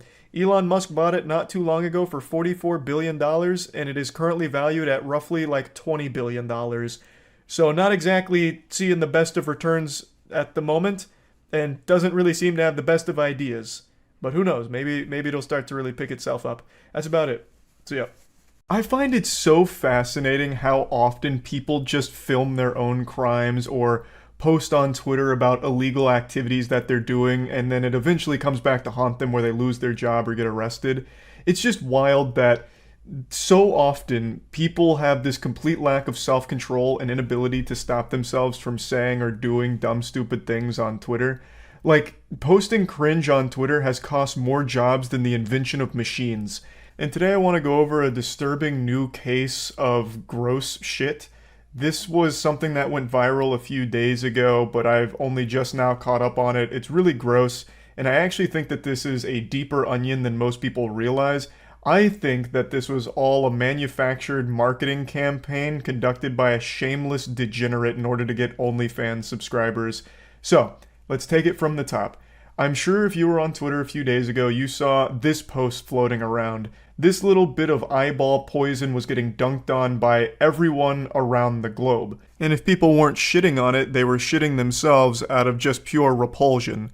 So the post is talking about how they're coming out as trans canine and talking about how they've been with 6 dogs. So they celebrate fucking dogs, and they double down on this, triple down on it, and have made it their entire brand identity now. Like, this is now their online presence, is being the dog fucker. And they're very open about it, talking about it, and trying to make it like some kind of powerful movement about why fucking dogs is a great thing. Obviously, I'm on the side of common sense here. Animals can't consent to having sex. Thus, you're not even having sex with the animals, you're raping them. You're a dog raper. It's called bestiality, and it's a crime. It's illegal. It's not something to be celebrated or encouraged. Now, I think the person behind this knows it and was making this as a giant post that would hopefully gather a lot of hoopla and put eyes on their content. Because even prior to this post, they were dropping nude photos, lewd photos, and just talking like about trying to monetize their sexual content. And then after this post got so much steam, they made a statement saying that this had cost them their job. They now no longer have a way of making money. So in desperation, they're saying fuck it and starting an OnlyFans. When I'm pretty sure that was the entire plan from the get-go, and by having so many eyes on them from all of this spotlight that was shined there, they immediately got a giant head start. Like, they're way over 150,000 followers at this point, and I'm pretty sure that this was their intention from the get-go. They chose something that they knew most people would have a problem with. No one likes to see animals being abused, and no one likes to hear about animals being used as like sexual objects or sexual props for people in their content. It's like, that is beyond weird. So they are probably aware that by making that post, it would have gathered a lot of steam, which it did, and then they immediately went around with this narrative that they were fired. There's no way of knowing 100% for sure if they were fired. I take all of that with a grain of salt. And even the way they talk about it, like in that post they're saying they're going to sue everyone that got them fired, that just seems like a troll. That legitimately just seems like a weak, low-effort troll statement at the end there. There is evidence to suggest they may have actually lost their job from this, but even still, I don't think it's 100% confirmed as of this moment. Like, it just, to me, feels like this was all part of the plan. And you can also even see them, like, lean into it. If you go back a couple days before this blew up, they made this post about how OnlyFans models are the devil. You know, this is terrible stuff. Look, what kind of example are you setting for children, you godless heathens? And then only days later, turning around and dropping one of their own. OnlyFans is disgusting and you're going to hell for it, as they're signing up for an account. I could be wrong. This all could be done genuinely and wasn't meant as a marketing play for OnlyFans subscribers, but to me, that's just really what it feels like. It feels like someone that is very aware of what they're doing and trying to capitalize off outrage and being the villain. I've said this a million times, but on Twitter, since everyone has unlimited access to every unhinged thought and person imaginable across the globe, you will always find people that agree with you. No matter how outrageous the belief, you will always find supporters. And that's exactly what's happened here. They now do have legitimate supporters backing them and the dog fucking stuff from other equally deranged animal fuckers. It's pathetic, sad, and it's just really depressing that this is actually succeeding for them financially. Now, if I'm correct and this is all just revolting marketing for their OnlyFans, it doesn't make any of this justifiable, excusable, and it doesn't make the whole situation any better. But it would at least be nice knowing that the person behind all of this isn't actually a danger to animals around them and having sex with them, as well as other awful things that they've been talking about recently. Though I do think that there is a possibility that this is all true and they are actually out there harming animals, and they're just spitting in the face of anyone with any level of human decency, making posts like this saying that they'll buy a wolf pup with their first OnlyFans check, which is, of course, them not so subtly letting people know that they're going to be buying an animal for the sole purpose of having sex with it. They even mention that they're a size queen in reference to buying that wolf pup. So that's like something that needs to be like actually investigated, if this person is a legitimate danger or not to animals. Now, if I may, I'd like to turn your attention to another piece of evidence that I've collected in this case, and I'd like to present it to the court. So this is Exhibit D here. This is a post from them today, which is now seeming to champion for incest, talking about how having sex with your cousin is fine, it's all good, it's normal, and it shouldn't be like stigmatized and this and that. So this reinforces to me the thought that the person behind all of this is someone who is just trying to choose the most disgusting stances possible in order to attract as many tomatoes being thrown at them, so that way hopefully they can then catch a couple of like mentally unwell stragglers that are agreeing with them and then signing up to the OnlyFans. That's what this whole thing seems to me. Of course, I could be wrong, and this really could be someone that really believes in fucking dogs as well as incest, because they go on and on to try and defend this whole cousin sexual relationship thing. It's more really gross, repulsive stuff. But I just really do think that this is all just supposed to drive traffic to their OnlyFans through outrage. But yeah, regardless, the whole thing is horrible, the person is horrible. So yeah, that's about it. So yeah. I'm usually not one to believe in the paranormal. However, I've recently been convinced that there's one man that's being haunted and possessed by a bad take demon. And if you're a fan of sports, you know exactly who I'm going to talk about. When you hear the word bad take, one image and one name pops into your head. Skip Bayless. He's been around for a long time. When I was a huge sports fan, I used to watch him and his shows as well. However, I don't much anymore. Now I just kind of see the viral clips of his most awful brain-dead opinions that are usually just way off the mark, or him just cosplaying as LeBron James boxers so he could hold his meat. I can't decide if he truly believes half the shit he talks about, because some of it's just blatantly wrong or just weird. So I don't know if he says it for the sake of shock and controversy for views, or if he really is just an android that's powered by awful sports takes, like he's algorithmically programmed to deliver horrible sports opinions. But last night, this reached the boiling point when he dropped this stinker. This tweet, I believe, is the highest ratioed tweet on the entire site. I haven't been able to find anything that has a stronger, fatter L+ ratio here anywhere. Now, before diving into what made this tweet so hated, I'll give context around it in case you're unfamiliar with the situation that it's in reference to. Last night in the Bills vs. Bengals game, a player for the Bills named Damar Hamlin was making a tackle and he got hit in the chest, and when he got up off of making the tackle off the ground, he collapsed. Medical personnel attended to him for about 10 minutes performing CPR before he was taken away to a hospital. His condition was unknown, but it was very scary to see that. Most people were afraid they had just watched this young man die on the field from this, and it was just a really horrifying situation all around. Of course, a ton of people from all over went on Twitter to talk about it as well as offer prayers, hoping for a full recovery for Damar Hamlin. And then there was Skip Bayless, who went on Twitter with 2 tweets that weren't anything bad, just kind of talking about what was happening and like how serious it was. But then on his 3rd tweet, something went awry. Some wires got crossed in the old dusty brain of Skip Bayless. This was not a 3rd time's the charm situation here. He let the bad take devil out to play. And that's when he dropped this tweet. This poorly worded masterpiece is what's getting dunked on right now. No doubt the NFL is considering postponing the rest of this game. But how? This late in the season, a game of this magnitude is crucial to the regular season outcome, which suddenly seems so irrelevant. Now let me break down why this was hated so widely, because when I talked about it on stream, there was a few people that were confused by it, which in turn confused me at their confusion, and it just became this fucking degenerate cycle of spitting confusion at each other's mouths like 2 girls, 1 cup. So, the reason why most people, including myself, found this to be a dumb tweet is because of how callous it reads. It feels more like Skip Bayless is focusing on the importance of the game rather than Damar Hamlin's health. Instead of being concerned for Damar Hamlin here, he's more concerned about the game. And since it's an important one, they're considering postponing it, but how? That's a tough thing to do. Which he's not wrong about. Postponing and suspending a game is not an easy decision to make, and it is an important game, but that really isn't what's most important here. And when you read this tweet, it feels like he's saying that the game is what's most important.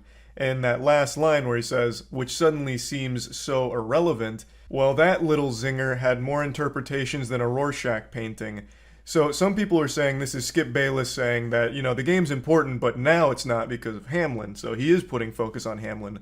But the majority of people read that as Skip Bayless being disappointed that the focus is no longer the game. Oh, this game is so important, the magnitude, it's crucial to the regular season, and postponing it, how?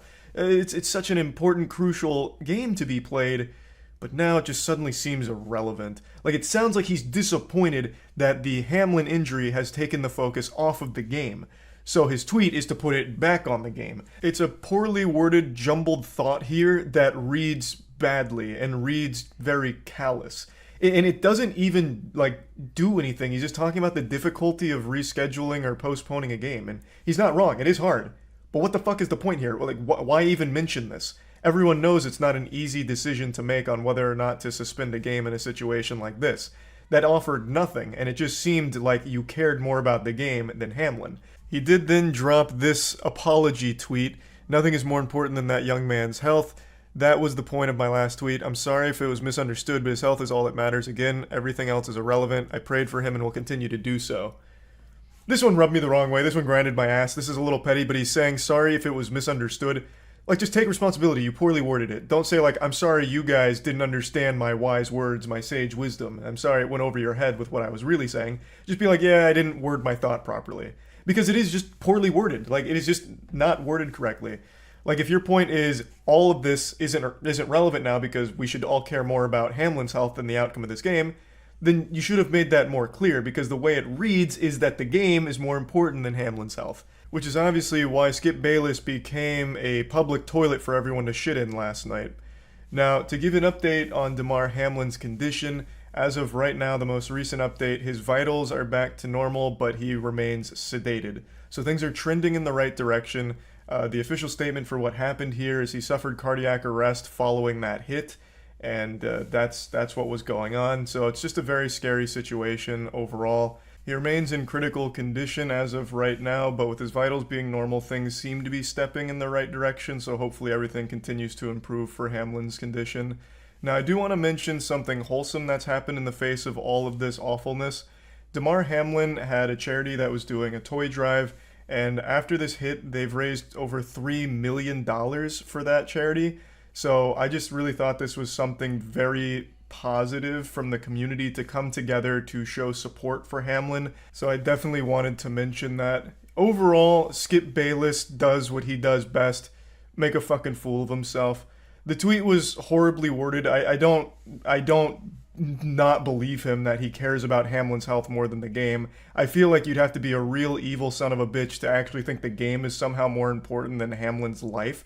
So it's not like I think that he's lying about what his intentions with the tweet were, but it's just so poorly worded, as are most of his thoughts throughout his entire career. So that's why he got dunked on. It is just still a shit tweet overall, and that's now become part of Twitter history as, I believe, the most ratioed tweet to ever exist. At the very least, the hardest ratio of 2023, and we're already kicking it off in a big way here with that one. That's going to be a tough ratio to beat. That's about it. So yeah, Twitter is a place where fun and happiness goes to die. But people have talked about how shitty Twitter is a million times by now. I'm not going to be talking about that today. I'm not here to add another noodle to that spaghetti. Instead, I want to talk about my favorite moment on Twitter. And this is a classic. This is something that I still think about pretty often, and it puts a big goofy smile on my face. And I'd like to share it with all of you, just in case you weren't on Twitter at that time. And if you weren't, God bless you. Keep up the good work. But for those of you that may have missed it, I'd just like to bring it to your attention, because this was truly one of the best moments on Twitter, in my opinion. This happened in the crazy, wild, and wacky year of 2018. It was August 21st, and a young Charles White had only just recently celebrated his 23rd birthday. At the time, I hadn't even considered growing my hair out. How naive I was back then. A silly, short-haired Charles, in all his hubris, took to Twitter on August 21st, as he typically did, just perusing and seeing what was going on, cruising the internet, when all of a sudden, his eyes were drawn to a developing story that was starting to really make waves on the platform. And the story involved NASA and a recently hired intern. Everyone shut the fuck up. I got accepted for a NASA internship. That's absolutely massive. That's huge. Like, that is a big accomplishment and something definitely worthy of celebration. Like, shit, I would be going wild too, ripping my shirt off and twirling it over my head if NASA even asked me to lick their toilet seats clean. So absolutely, I see the jubilation they were going through, but perhaps they celebrated a bit too aggressively. A while after the initial tweet, there was this response from a man named Homer Hickam, and he said something very simple: language. This is some shit like right out of a movie. One single word that changes everything, and it did. You see, on Twitter, most people assume that when there's just a picture of a person and they're an older person, that it's either a fake account or someone that they can just bully. I don't know why Twitter has that impression that old people just deserve to be bullied on the internet, but that's how it goes on Twitter, where everyone gets bullied. So Homer came in here and just dropped his cock on the celebration, just flopped his meat out on the fucking birthday cake here, and just said exactly what every teacher growing up would say when the class was getting rowdy: language. And the community didn't take too kindly to that, and especially not the original poster who replied with this: "Suck my dick and balls, I'm working at NASA." This is one of those lines that would be on their tombstone, because this was a big mistake. Like Icarus, they had flown too close to the sun and were burning up now. Because they didn't just talk shit to a random person on Twitter, they said this to Homer Hickam, who holds the entire future of this person's career in the palm of his hand. It just like, his picture reminds me of Chris Hansen, and just like Chris Hansen, Homer Hickman has come out here and fucking shocked this person. Homer Hickman responds by saying, "And I am on the National Space Council that oversees NASA." You basically couldn't have chosen a worse person to say "suck my dick and balls" to. When it comes to their new job, they basically just told Jesus Christ to suck their dick and balls. It was a bold and foolish move, because our original poster here lost the internship. And it wasn't Homer Hickam who caused them to lose their internship. He didn't go to corporate, talk to the manager, and demand they lose it or anything like that. He didn't tattletale. They lost their internship naturally as a result of this conversation catching so much steam online. And Homer Hickam actually ran a blog where he talked about this, where he defended this person and elaborates a little bit further on the situation. So Homer Hickman seems like a fucking great guy. I'll go ahead and read his blog post to you now, which is unfortunately deleted, but it has been archived, so here it is. Social media. I love the way he starts this. It's like immediately professional, as if he's giving a full-blown fucking press release here to Twitter. Recently, it was called to my attention on Twitter that someone was being hired by NASA and that they were using the F word in a tweet about it.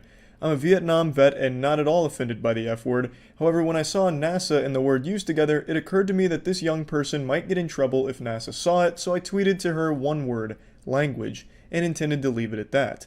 Soon, her friends took umbrage and said a lot of unkind things, but long after I was gone, as I immediately deleted my comments and blocked all concerned. Classic Twitter, bullying this guy until he just deactivates his shit, not surprising. Later, I learned she had lost her offer for an internship with NASA. This I had nothing to do with, nor could I, since I do not hire and fire at the agency or have any say on employment whatsoever. As it turned out, it was due to NASA hashtag her friends used that called the agency's attention to it long after my comments were gone. Again, classic Twitter. They thought they were helping, but they made it significantly fucking worse. It was all of her friends spamming NASA, which showed them the initial tweet of this person being extremely fucking hostile to a high-ranking NASA employee. So, excellent work, Twitter. We did it. She reached out to me with an unnecessary apology, which I heartily accepted and returned with my own.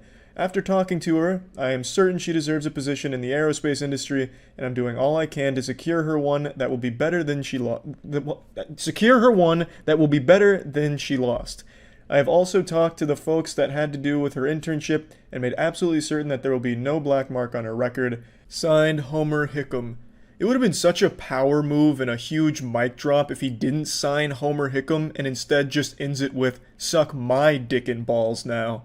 This guy seems like a real fucking class act. He gets absolutely fisted, his mud tunnel stretched on Twitter, unjustly, since he was literally just looking out for them in the first place by saying, hey, language, you shouldn't be saying NASA and fuck and suck dick and balls all in the same thing. NASA probably doesn't like that. Literally just looking out for this person, and got nothing but hostility in response and having to deactivate his shit, and he still goes out of his way to try and help the person. That right there is a great guy. Now, from everything I've read, they never got the internship back, though they are still pursuing that field, and they were qualified for the position and still are qualified, but they no longer are offered that internship at NASA, and that's pretty much where the story ends.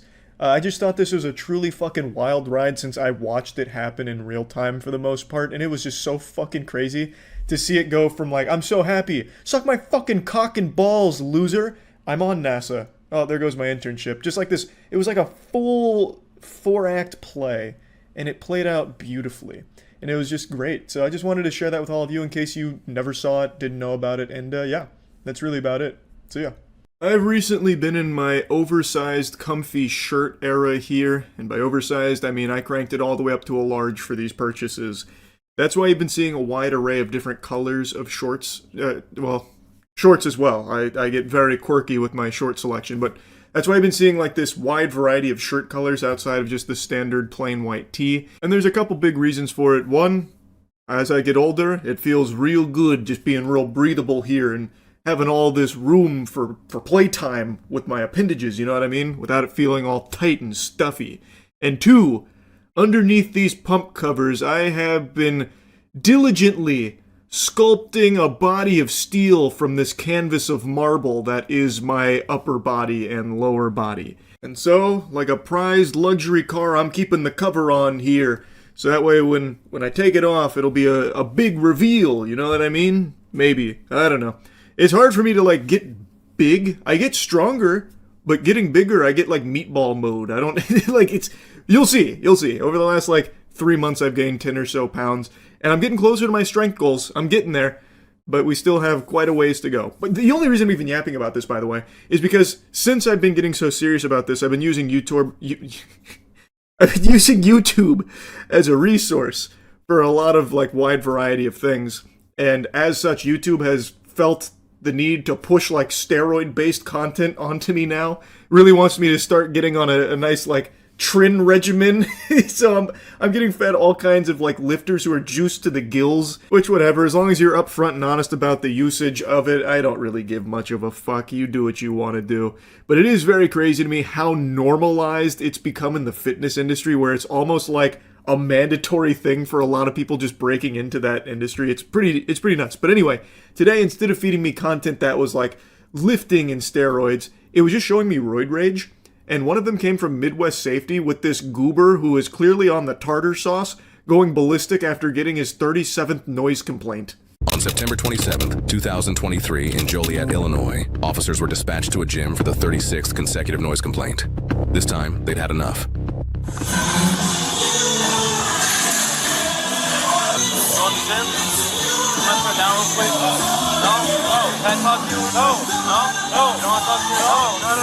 Sounded like a fucking Offspring concert in there. That is some loud music blasting in there. And if you look at the time on the recording, it's pretty early in the morning. The early bird is not getting the worm. He's getting a fucking injection into the butt cheek there. Holy. So it is very loud music. But, you know, noise complaints oftentimes are just kind of a nuisance, like a headache. They're not like a super serious thing. This being his 36th consecutive one over a really small period of time is interesting because brother just turned down the music. Why keep doing this song and dance? It's a fucking gym. Most people going there are going to be having their AirPods or whatever in anyway. They're going to listen to their own music, not the house music. I can count on one hand the amount of times I've seen people in a public gym just raw dogging it with no headphones or no, you know, ear devices to listen to their own music. There's just no need to be playing it that loud. The people there don't care, I doubt. Unless that's like part of the culture of the gym he owns there where you can't listen to your own music, you've got to listen to his Spotify playlist. Like, I just don't really see this being worth the tug of war here with the people that are complaining about the noise complaints. Just turn it down. It's just not that important. I'm in the middle of a workout. Okay, we're getting noise complaints. You're okay with that? Whatever you gotta do, man. You gotta try ID with you? No. Negative ID. You're not welcome in here. Negative ID? Get the f*** out. You wanna do it like this? I wanna do it like this. Okay. I'm in the middle of a workout. Whoa, whoa, whoa, gentlemen, hold your horses. He's in the middle of a workout. Did you not know that? That means you gotta pack your bags and go home. You no longer have any authority in this domain here. He is in the middle of a workout. I love the way he says that, like it's Pirates of the Caribbean when parlay gets said. Like everything has to stop, like full halt right now. Also, I was reading an article from a lifter. I already forgot who it was, but it was like 4 or 5 days ago. They made a mention about like being barefoot in public gyms and how like easily it can transmit HPV. I didn't dive deeper into it or like look at the research behind it, but seeing him barefoot in this gym here and then walking outside barefoot, it just immediately made me remember that. And again, I don't know, you know, all of the data behind it, but looking at him with his fucking barefoot stompers out, his fucking tootsies, his little piggies running wild there, that does seem a little gross. So I would just want to talk to him. It's up to you. He kind of like nudged me out of. I opened the door. Get fucking sued for harassment. This is private property. You do not sit here in front of my motherfucking gym and cause fucking disturbance. No, you. Don't fuck with me. Don't fuck with me today. No just sitting here fucking staring at my shit. These guys don't pay $50 a month, too. Brother, they're not sitting outside your gym for the sole purpose of just looking at the clientele. Them paying $50 a month has nothing to do with your own personal behavior, man.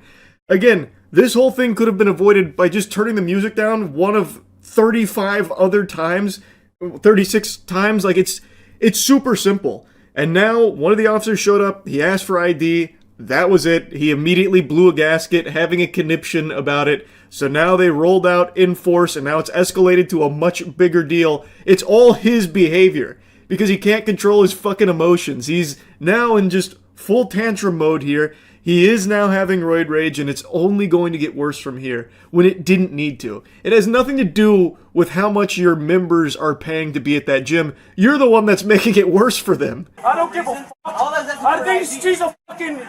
That person is known for fucking having mental disability. It is in court fucking documented. That's right. So you go it's coming. No, I already did. What the fuck are you gonna do to me? You ain't gonna do shit. What the fuck are you doing rolling 4 deep? Shut the fuck up. All I was asking for your ID. You ain't getting shit. You're about to get fucking sued for harassment. You're disrupting my motherfucking... You are disrupting it. You are causing the scene. Well, that wasn't a very tough statement. He's using the weapon of the enemy, the Karens that often throw around frivolous lawsuit threats. Come on, man. Though, I'm not gonna lie to you, sports fans, I'd be very curious to see how a harassment lawsuit would have shaken down in this instance here. But he's saying that the person who reported it is known for having a mental disability or something. I don't really know what he thought that would change. What did he expect the officers to do? Just be like, oh shit, we are so sorry, sir. We didn't know she had a mental disability. Sorry to have wasted your time. We're actually going to go arrest her for having that mental disability and, filing this false report here on the noise levels. Like, she is right. It is really loud. Like, is that an annoying thing? Yeah. And it's also a really simple thing to just turn down the music. Like, it's not like she made a false noise complaint. You can hear that this shit is deafening through the body cam. It is loud as fuck. Like, it's not like she was wrong or anything, so I don't know what he thought would change there. He blew this way out of proportion, because again, all he had to do was just, slightly turn it down. That's it. If you give this officer your information... You're not allowed in here. You're not allowed in here.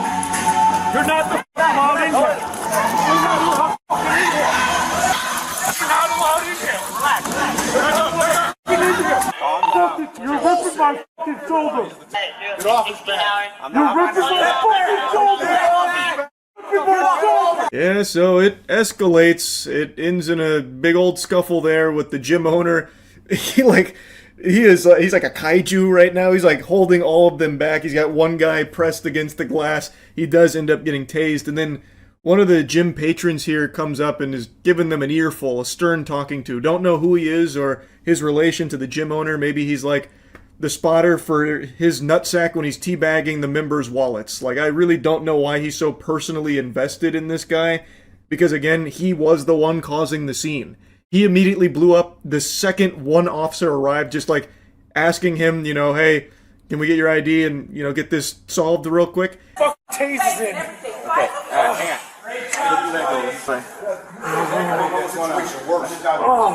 Look what you guys just did on fucking Wednesday morning at 5 o'clock.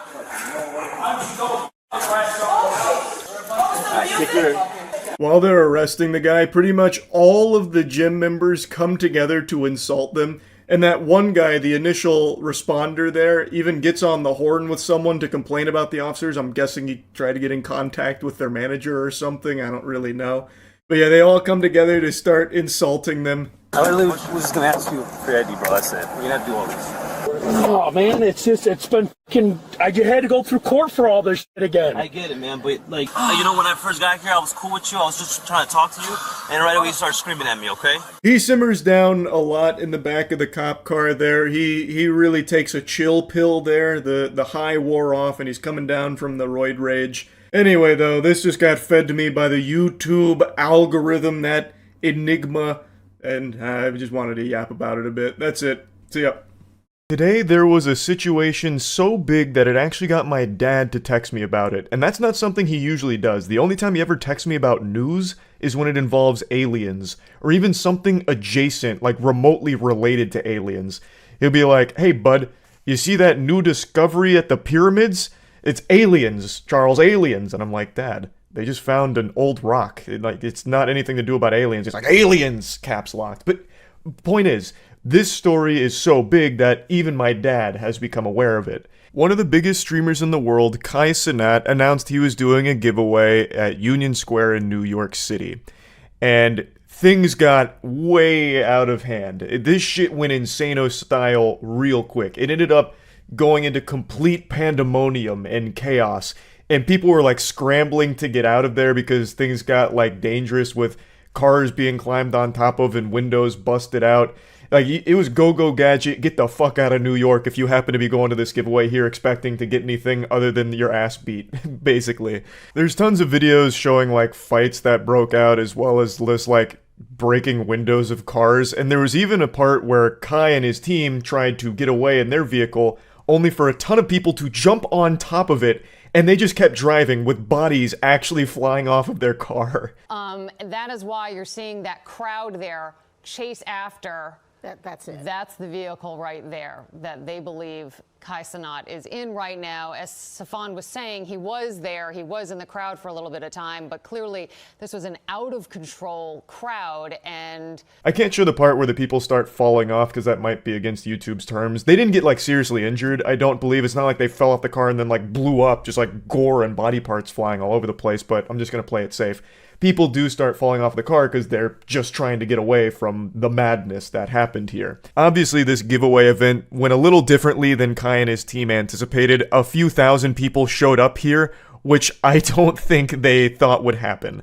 So the event wasn't permitted or sanctioned or anything, and after it was all said and done, there were about 65 arrests and quite a few injuries as well. Kai had apparently advertised this as a huge giveaway, saying that they'd be giving away computers, PlayStation 5s, microphones, keyboards, webcams, gaming chairs, but at the end of the day, the only thing that was given away here was hands.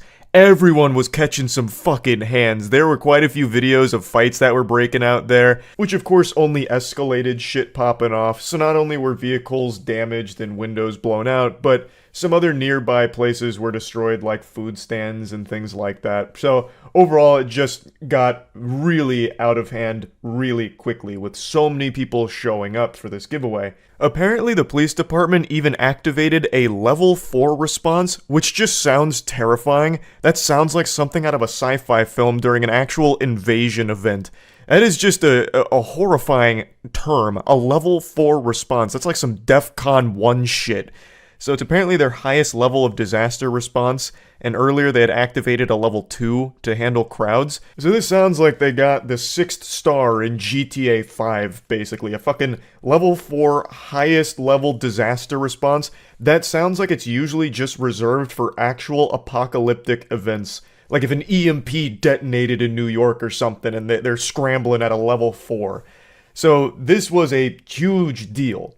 And it seems that the police department is pulling no punches, because it seems like they are now charging Kai Cenat with at least 2 counts of inciting a riot and unlawful assembly. Are you going to charge Kai Cenat? Yes.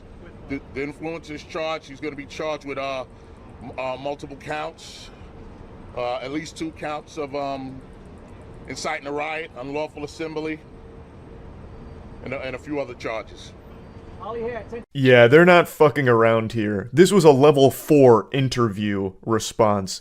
They're not taking this as some kind of light, silly little mistake, an oops-a-daisy moment that they can just move on from and forgive. They're going hard, saying that this was the incitement of a riot. Obviously, that wasn't the goal with the giveaway event here. Kai Cenat and Phantom wanted to do a giveaway event for their communities to come collect some cool shit from them and thank them for the support. It was like a pseudo meet and greet, as I understand it. And even though I believe this whole event came from a place of good intentions, unfortunately, that's just not how it played out today. And while you can't control everyone who goes to your event or anything like that, they do still bear some responsibility here. Because this was an unsanctioned event with no permits, it means they also didn't have a team in place to control the situation to ensure things don't get crazy. And the fact that they didn't anticipate that something like this could happen is a huge miscalculation. There were more miscalculations here today from them than there were on the math section of my SATs. This kind of thing happens a lot at sporting events, where a lot of people, after a big win, get excited, they get super hyped, so when they leave the venue and they're still super excited and hype, they end up just like destroying things, and that's what happened today. A lot of people gathered in the same location, all really excited and really hype, and things just got out of control because there wasn't any real planning beforehand to ensure that there were people there to keep things from getting nuts, to the point where even Kai and his team are driving away with people hanging off of their car, falling off. Shit was wild. So this is just a complete lack of planning, which led to a catastrophe, really. I'm honestly pretty shocked that this even happened, like the event itself even went on. I just can't believe no one on Kai's team thought for a single second that this might require a little more planning than they had given it. Like, no one thought for a second, like, hey, might want to pump the brakes on this. This isn't exactly the best idea. We'll probably want to put a little more effort into this and get, like, a security team in place, you know, just in case. I don't know how it actually got to this point where they went through with it without having, like, basic security in place or, like, permits or having someone to supply a team to help in case a situation arises. You should expect a huge turnout, especially when you're as successful as Kai and Phantom. Like, you should really expect a ton of people to be there. And in a case like that, why wouldn't you want to just be a little bit safer, even for yourself? Because there could be some real weirdos in there. And there were some weirdos that were hanging off of their car. Like, I just don't know how it even got to this point where they went through with it without more and deeper planning put into it. But anyway, that's kind of where this story's at right now. And yeah, that's really about it. So yeah. The jewelry store fight was insane. Oh, Trax NYC? I saw that.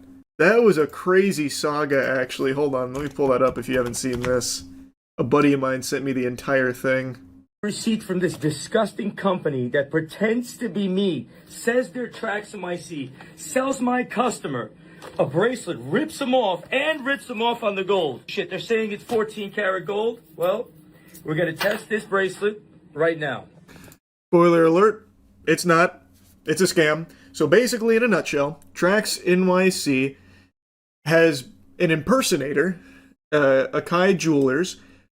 Akai Jewelers has been selling products under his name, allegedly, though it seems pretty cut and dry, that are not as advertised. But it's a twofold scam because Akai Jewelers is not Trax NYC, and what the customers of Trax are being sold is not what they are supposed to be getting.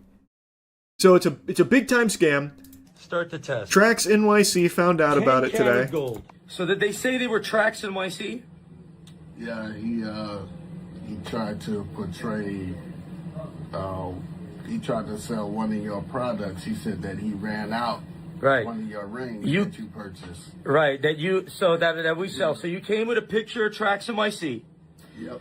I opened up the website for. And then he. So he's very upset, as you can clearly tell. He's extremely mad because he is now getting a reputation as being a scammer from people that bought from Akai Jewelers claiming that it came from Trax. They didn't know. So his reputation was getting dragged through the mud. They're getting dog shit quality products, and he is having a reputational damage because of it. So now he found out about it. He's very upset. I'll go ahead and fast forward through some of this. I thought this was a very nice gesture. That was a $22,000 piece of jewelry that his customer got scammed on by Akai Jewelers who was pretending to be Trax.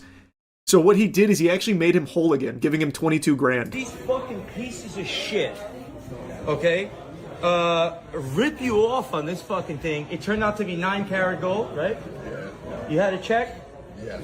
So they're going to be giving you $1,000 on top. Here's $22,000 for your fucking trouble. These fucking bum motherfuckers, bro. You get people in this exchange, people in this. Stop being greedy pieces of fucking lying shit! Yeah. On tracks, I want this coming up on a fucking scheme every fucking time! Yep. Keep fucking scheming, bro! 9 fucking carat this, 2 carat that, this, that. Security what, bro? Fucking bullshit, bro! Stop fucking stealing! You gotta come up. I want my fucking money, motherfuckers. So after that, he then confronts Akai Jewelers directly. He then goes up to them, which is the clip you've probably seen. Fucking money, motherfucker! Where's my fucking money, bitch? Where's my money? I got this fucking bracelet. Where's my fucking money? What are you gonna do, bitch? What are you gonna fucking do? Doc, motherfucker, you say VVS, I3, 14 carat, and you're using my name, you bitch! Yeah, 6447. Thief! You fucking thief! Bitch! Yeah, in front of everyone here, every customer, in front of God and anime, he's going in. He's going hog wild on his ass right here, airing it all out. Also, I didn't learn this until, like, looking into this more. He was in Uncut Gems. Tracks. He had, like, a small cameo in Uncut Gems, which I thought was fucking awesome. Stop, take it. No! Get the fuck your hands off of me, bro! Take your fucking hands off of me, bro!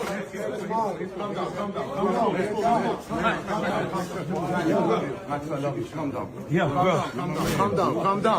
Calm down. So you think that's where it ends, right? Like, they escort him out, he got all his anger out, it bubbled over, that's the end of it, then maybe he takes legal matters into his own hands here, because, I mean, that's very clearly a lawsuit right there. He is being impersonated by this other jeweler, and his customers are being misled and even potentially scammed. But that's not it. They got into a fucking scuffle. Look at this. Oh, they wildin'. Oh my god. What happened? Oh, they wildin'. Oh my god. Oh, they wildin'. Oh my. Oh fuck. Please. Oh, they wildin'. Oh my god. Oh my god. Oh, they wildin'. Oh my god. They got him by his ear. Do we gotta do something here? Oh my god. So that goes on for a little while. Trax makes a follow-up after the little brawl here in an ambulance. These Akai motherfuckers just try to strangle me with my own chain because I exposed what they did. Oh, they don't have the ambulance one in here? You know what I'm saying? They straight up fucking tried to strangle me with my chain like this. That's how angry these motherfuckers got because I showed what thieves they were. So, Akai tried to kill me, it's here. Choke me with my own chain like this, strangle me, jump me, I'm in the hospital. If you're a lawyer who could help out, please DM me. All right, everything they did was so horrifying, so please send me a DM if you're a lawyer. I'm in the hospital, going to the hospital. A crazy saga. A crazy saga. Watch the other angle of the fight, he literally slaps a bald dude's head. I didn't see that angle. Where's that one? I didn't see that. I've only seen that angle of the fight from like the top-down aerial view, like the football cable cameras, basically. He got spit on, and that's what started the brawl. Oh, is that what started it? Okay. I've seen a lot of his content before, and he's always super passionate about his work, so this is super valid. Full disclosure, I don't know anything about Trax. I learned everything about him today. But based on all of the evidence I've seen, like what's been presented, which seems pretty cut and dry, his anger seems very understandable. You could make an argument that maybe he should have just went to a lawyer to start instead of confronting him directly and going, like, ballistic. But I mean, if your reputation's being dragged through the mud without you even knowing about it because another company or another jeweler is copying you and selling fraudulent products, you're probably going to react pretty passionately. And this is a really good thing for Trax's brand, I think, because now this is blown up. Now everyone sees Trax, like, fighting for the customers that got scammed. He gave him 22 grand of his own money out of pocket to make him whole for someone else scamming him. Like, overall, like, it's a really good look for Trax. So while you could say, like, yeah, maybe, like, going up to him was too much, I think he's going to come out with a bigger W because of it. And it also shows Akai Jewelers looking extremely shitty, being confronted directly and getting their name out there for all of this, too. If the chain was fake, it would have snapped. Well, I don't think it was necessarily him calling it fake. It wasn't what the customer was buying. It was supposed to be certain amount of carats, which it wasn't, and it was supposed to be a certain type of gold, which it wasn't. That was the scam. Not that it was, like, all around fake. At least as I understand it, based on what he was showcasing. And, yeah, good point. Even if it was exactly what they said they were selling them, they did it under a false pretense. They were using Trax's name to sell it, which they are not associated with Trax. You can't do that. So, yeah, they'd still be in the wrong for that, too. And from what I can tell, it seems like he's had problems with them before. So this is not the first time something like this has happened. Go to Trax NYC's Twitter account. It has the slap. The bald-headed slap. Let me see. You fucking bitch. Oh, damn. Oh my god. That spit was crazy. That was like a shotgun blast. He like bird shot at him. Little bitch. You fucking bitch. Yo, don't fucking fuck out.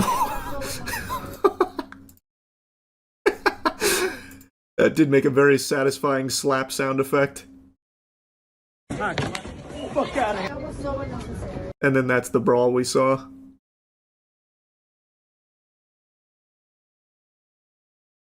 Damn, man. You don't spit on a person. No, I mean, spitting on someone is literally the fucking assault off rip. So, I mean, to be fair, Trax didn't... He was not the one that started that. The guy spitting on him was. Yeah, it was crazy, man. I saw that earlier today. This whole saga was nuts. I'm very curious what Trax is going to do next, though. Like, I imagine he has to take it to, like, court now, right? To sue them?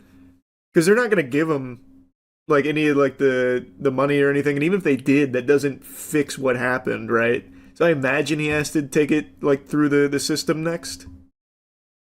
Will he get in trouble now for physically fighting them? I don't know, man. I'm not a lawyer. But spitting, you can't spit on a person. It's assault. Or battery. I can't remember. Here, I'll just look it up. It's one or the other.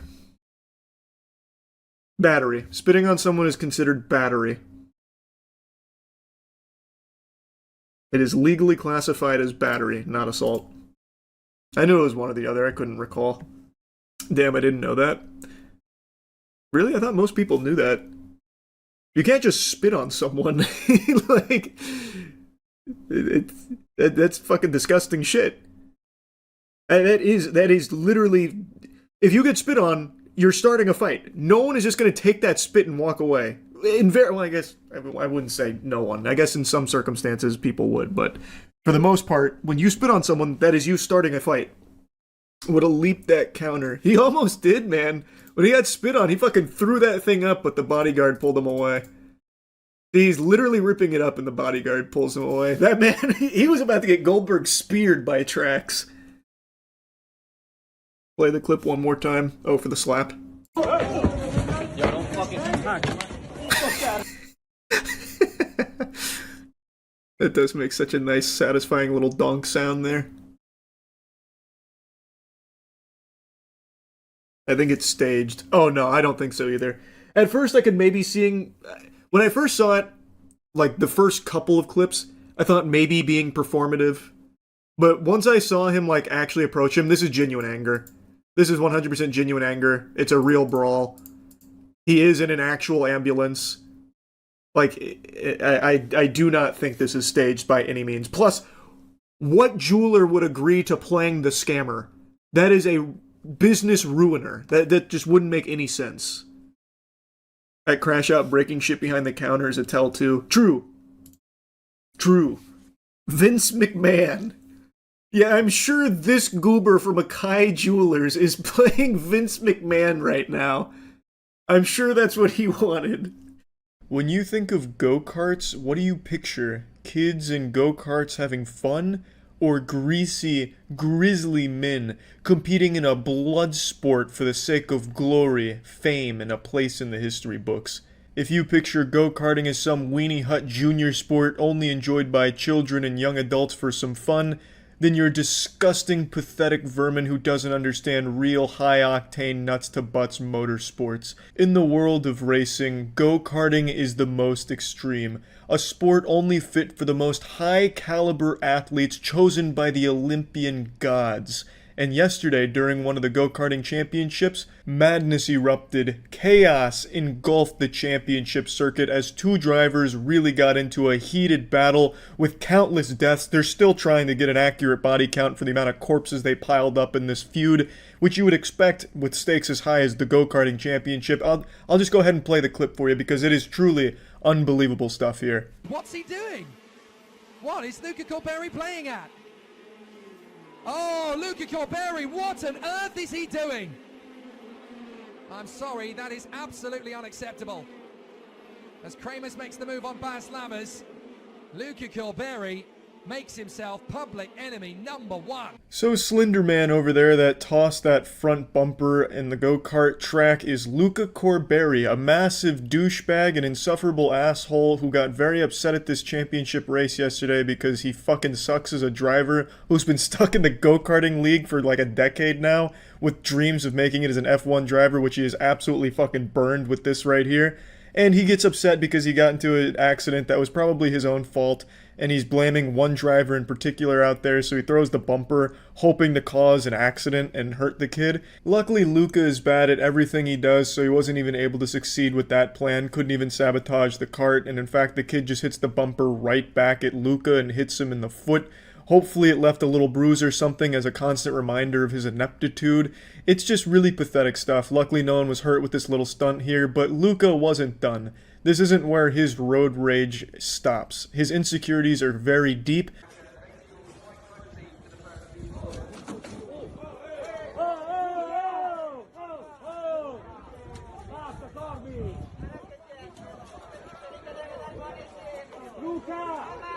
What a real tough guy, charging him when he had no idea he was there. Fucking Luca lurking in the shadows, going for like some kind of stealth Ninja Turtles attack here. Now it's important to note, Luca is not a child. Luca is 23 years old, and the person that he's having this fight with is Paolo Ippolito. I'm not sure how old he is. Some people are claiming he's 16 years old, whereas I've seen things claim that he's 24. So his age is as mysterious as how the pyramids were built, but what is clear here is that Luca is about a foot taller than him. It looks like if I got into a fight with my father. And yet Luca is such a pussy that he still couldn't just square up man to man and settle the beef that way. He had to charge from out of nowhere with a fucking wrestling takedown on someone that had no idea that they were there. He's just such a fucking coward. So Paolo is twice the man that Luca is, and it doesn't stop there. The apple doesn't fall far from the tree in the Luca Corberi household. His father gets in on the action.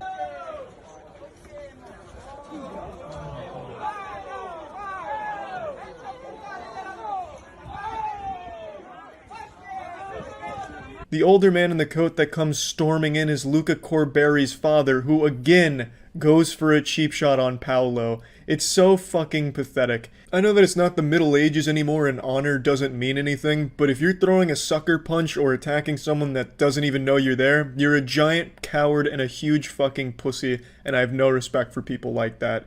So basically the Corberi family here in a nutshell. And now I can't show the rest of the video here because it does go on, but Corberi's father throws punches at Paolo, and you have to be a real fucking idiot to throw punches at someone wearing a goddamn helmet. So he definitely probably broke a few fingers there, and he gets it bad. Corberi's father actually gets his ass beat by the pit crew because Corberi's father went even more ballistic than his son, and the pit crew stepped in, and it was a big mess. So overall, I don't know what's going to happen to Luca Corberi, hopefully banned from the sport, as well as his father being banned from any kind of sporting event as like a spectator or whatever the fuck he does, because that shit is absolutely unacceptable. That is absolutely outrageous, and somebody really could have gotten hurt. Luckily, the only people that got hurt were the Corberi family. They started all of this and they walked away, actually the only ones that got hurt, so at least there's some justice there. And yeah, that's really about it. I bet you didn't expect go-karting to be so cutthroat, absolutely brutal, huh? Pretty wild shit. That's about it. See ya. Today I saw a little montage of wacky street fights that were unfolding in Texas on a street known as Dirty Sixth, which I guess is kind of like the modern-day Coliseum. I've heard of 6th Street before, because that's where weirdo YouTubers used to go to ask drunk girls leaving bars if they would make out with them. They'd shove a camera and mic in their face and just ask stupid questions like, what's your name? What's your body count? Will you ride my dick till infinity and beyond and call me Bust Lightyear? And can I stick my tongue down your throat? I love you. And then they'd film that and that'd be the whole video. So, like, 6th Street seems like a made-up place, but it's apparently very real. And today I saw this series of fights that I think happened over the course of just one evening. I'm not certain, but I have a hunch that this all just happened in one night, because apparently it's just so normal for this to happen when the bars close there. And man, these fights are sloppy in the most entertaining way. Now, unfortunately, I can't show you the full fight because YouTube would not like that. It would get the video taken down. So I'm gonna have to like snip around it to the best of my ability. So I'll fill you in on the lore. So the first fight was between two women. It started with hair pulling. One girl gets the other to the ground and then gets on top of her and starts like hammer fisting the top of her head like she's in fucking marching band, beating her like a drum.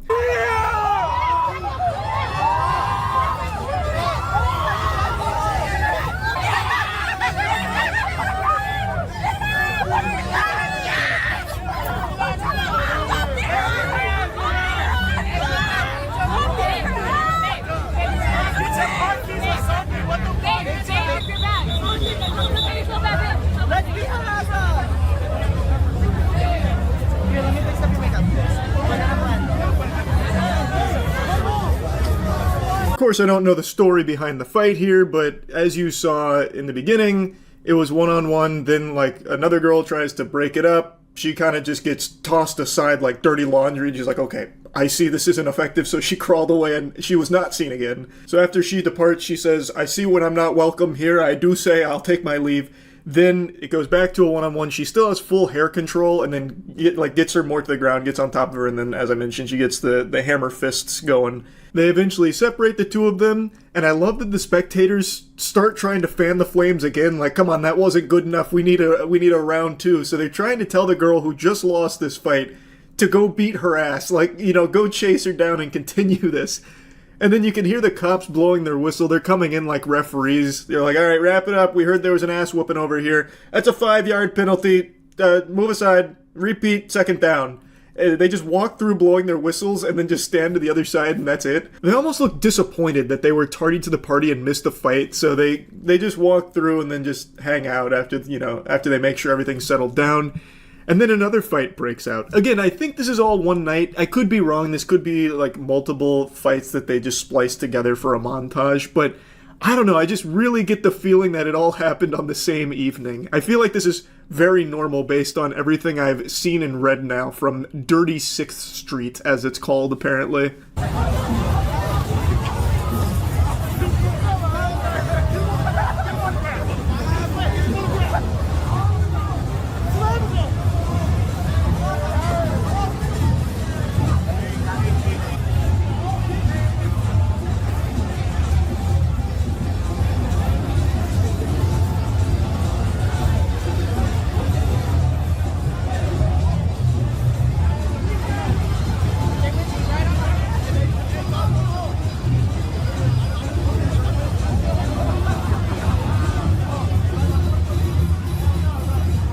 This next one was a 4-on-1. I don't know what this guy did to earn the whole kit and caboodle, the Red Rover, send all the bouncers right over, but he's got 4 dudes on him. He's got like a guy yanking on his butt cheeks. You got a dude trying his best to like take him down, but he's unsuccessful. It's like he's wrestling a fucking fish.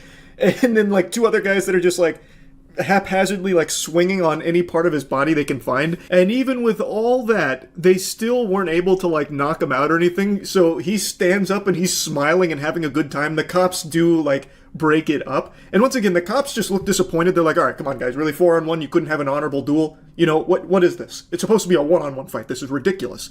And then like you can see the guy who's like, no. I'm guessing they were asking if he like wants to press charges or something. He's like, no, absolutely not. This was just all in good fun, officer. And then he walks away laughing about it. Like he just 4 men on top of him, and they still didn't, like, I didn't even see a bruise on his face. I guess they're getting him with the Charmin Ultra Soft fists. But he's giddy, he's all smiles, he's even joking with the crowd over there, like, he's like, yeah, you know, this and that. Well, anyway, if you'll excuse me, I'm gonna go to the Salty Spittoon to get my clock cleaned, if you don't mind. I've got more places to get my ass beat, tips Fedora. It's just, like, it's so interesting to me. It just feels like fights on 6th Street here are just part of the experience, like, even for the participants. Like, he didn't even seem particularly angry. In fact, none of the people there did. Like, all 4 of the dudes on top of him, it didn't even feel like they were even mad. It just felt like it's business as usual. It's 3 a.m. Someone's got to get their ass beat. This fight, I feel safe showing you the full thing because I'm pretty sure not a single punch or anything connects. It almost feels like it's choreographed. Like, it almost feels like this is stage acting because they are dodging all the blows perfectly. It's almost like a dance. So you get a takedown here. It's a pretty soft takedown, nothing like too crazy. We get a brief pause in the action. They're kind of joking. They're both kind of smiling about it. Then there's another, like, surprise takedown attempt, and then this masterpiece.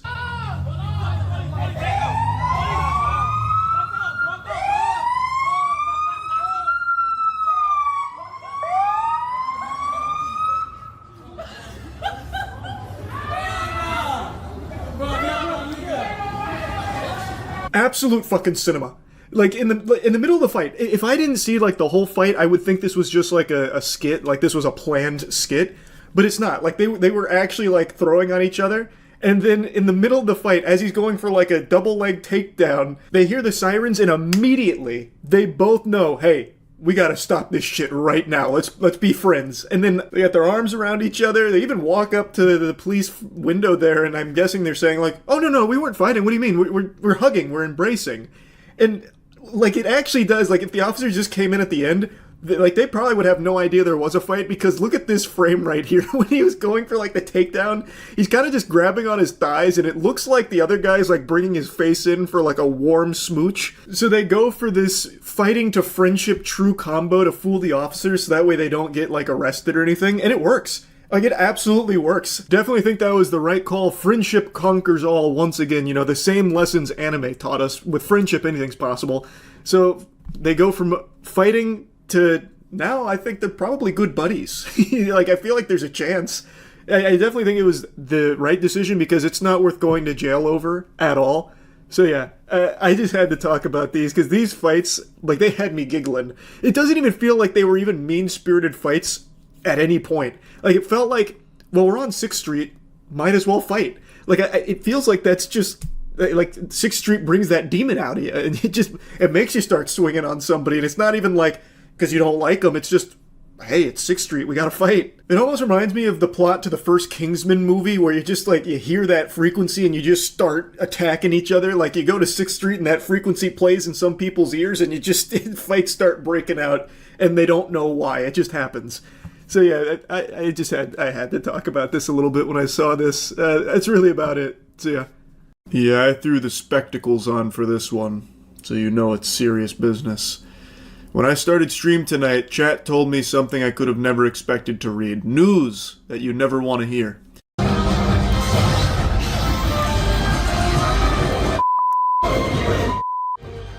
Chaos at the movies in Surprise this weekend after police say a man exposed himself and urinated inside the theater. During a screening for the new Demon Slayer film, one fan excitedly stood up and apparently unzipped his trousers and began peeing. Now, I've seen conflicting reports on if they were peeing on somebody or just peeing in general on something. Based on the charges, I'm going to guess it was the latter. It doesn't sound like they pissed on anyone R. Kelly style. It seems like he just started peeing on the seats below him, and then he just sat down as if nothing abnormal just happened. And as you can see here, patrons of the cinema were not too pleased with this display, so they got up and clobbered him. They fucking beat the piss out of him. It was a smackdown. This isn't, they only show you a snippet of it. They are walloping this man, and then when they're done, you can see him in like a Peter Griffin death pose, pretty much. I've seen people calling him the Piss Hashira, and that's given me a hearty giggle. Now, I recently mentioned that I just got a copyright strike for showing news footage, but I truly cannot do this topic justice without showing you some of this footage. So I guess I'm just gonna roll the dice here and hope that the news agency won't be upset at showing you some of these clips here about what unfolded. It is so fucking unhinged. The chutzpah to stand up proudly and piss in a crowded movie theater, just fucking tinkling, golden showering the seats beneath you is unfathomable.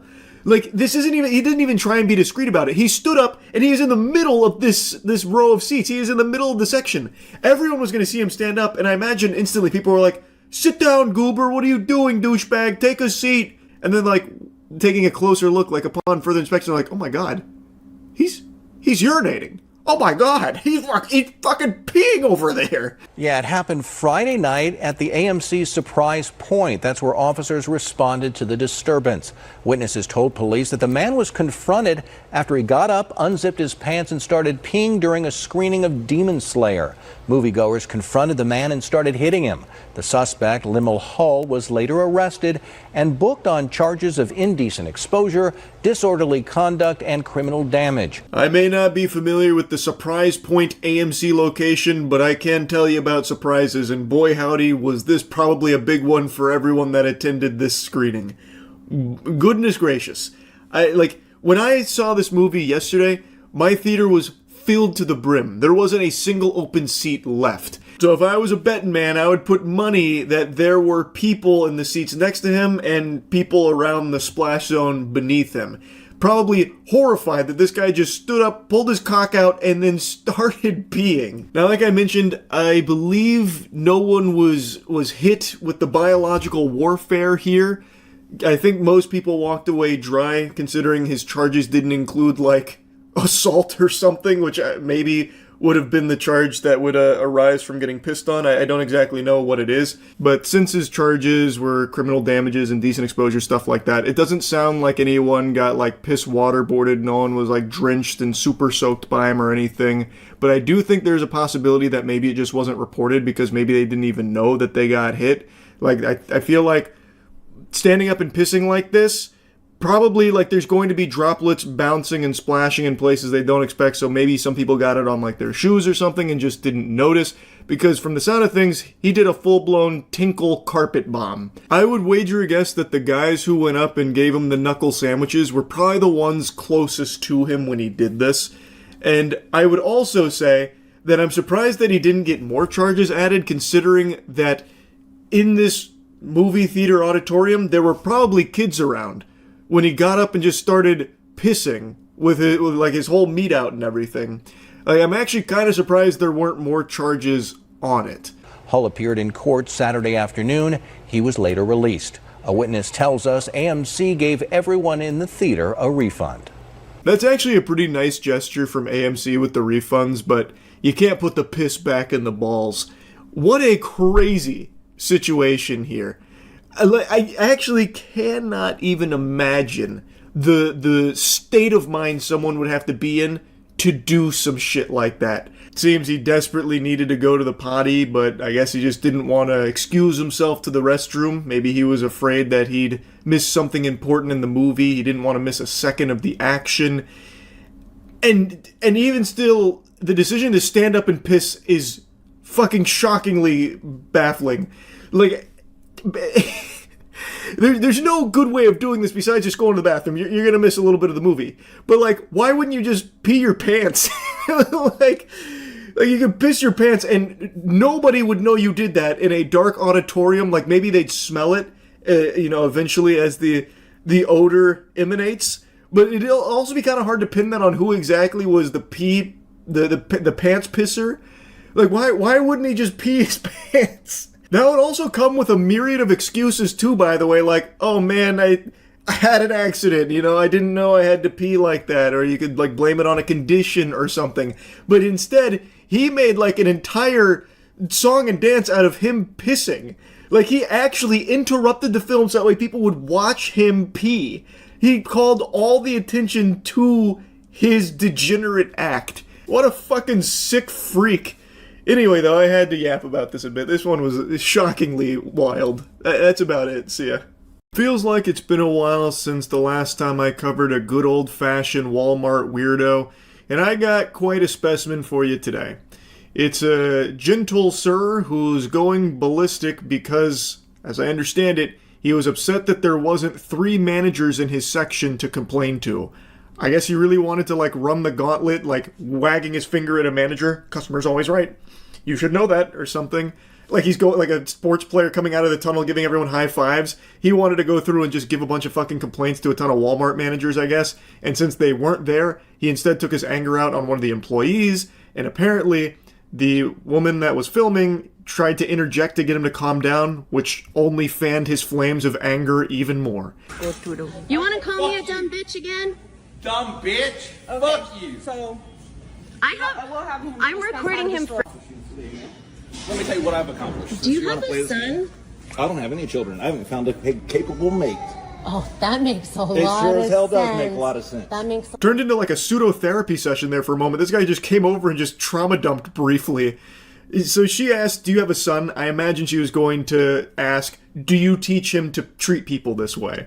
But he immediately took that question on the chin saying, no, I haven't found a capable mate. So he's like, he comes over here, yeah, I'm mateless, what about it? No mates? Is what it is, I guess. And then he even says like, yeah, it does make a lot of sense actually why no woman would want to be around me. I get it. Yeah, you know what? That does sound about par for the course. I'm over here just fucking spitting and shitting in a Walmart because there's not enough managers for me to be yelling at. Also, just the sassy way he says it sounds like a child during a temper tantrum. No, I haven't found a capable mate. Oh man, it's pretty fucking pathetic. Anyway, though, he comes over after calling her a dumb bitch and then saying, fuck you. He marches over, he gets his phone out to start recording, which is a pretty common power move that dumb assholes like this try when they're getting, like, called out on something and then they try and, like, go into their defense mechanism of also recording, like, I can do it too, look at this. So now he's recording her because he deludes himself into thinking that people will be on his side if they have his perspective from his camera. So after blowing up on a Walmart employee and then calling this stranger a dumb bitch and then saying, like, he hasn't found a capable mate, there's no woman on this planet capable of handling my seed. I'm a victim of my own masculinity. I'm too much of a man, and women can't handle it. But yeah, it makes a lot of sense why no woman wants to be around me. That I do get. Time to start recording now. Now it's time. I win. Here's my checkmate move. Tell me about your accomplishments today, ma'am. I can talk to them however I want. No, you don't even know what I was saying to them. Disrespectful. Look, You're you're standing up. speaking to me. You're a large man. You involved and yourself I'm a in small something that's female. not your. It's not your business. It's my business to protect other No, it women isn't. from It's not. abusive I assholes wasn't like abusing you. them. You have nothing. You have no idea what It's I was even verbal saying abuse. to them. No, you just wanted to It's get verbal involved. abuse, and if I'm a woman The and you're verbally only abusing a one of- woman, the only I will one stand that- between you and them every time. And do what? Do you want to talk about it outside? And I'm going to stand between them. You want to go outside and talk about it, stupid? So here she's kind of laying the foundation for what led to all this. He was being rude to an employee, she stepped in, and then all of this started blowing up. And now Tough Guy here's like, so what are you going to do about it, huh? You want to take it outside? He must have analyzed the surrounding area, making sure there was no men nearby that might take him up on the challenge, no doubt.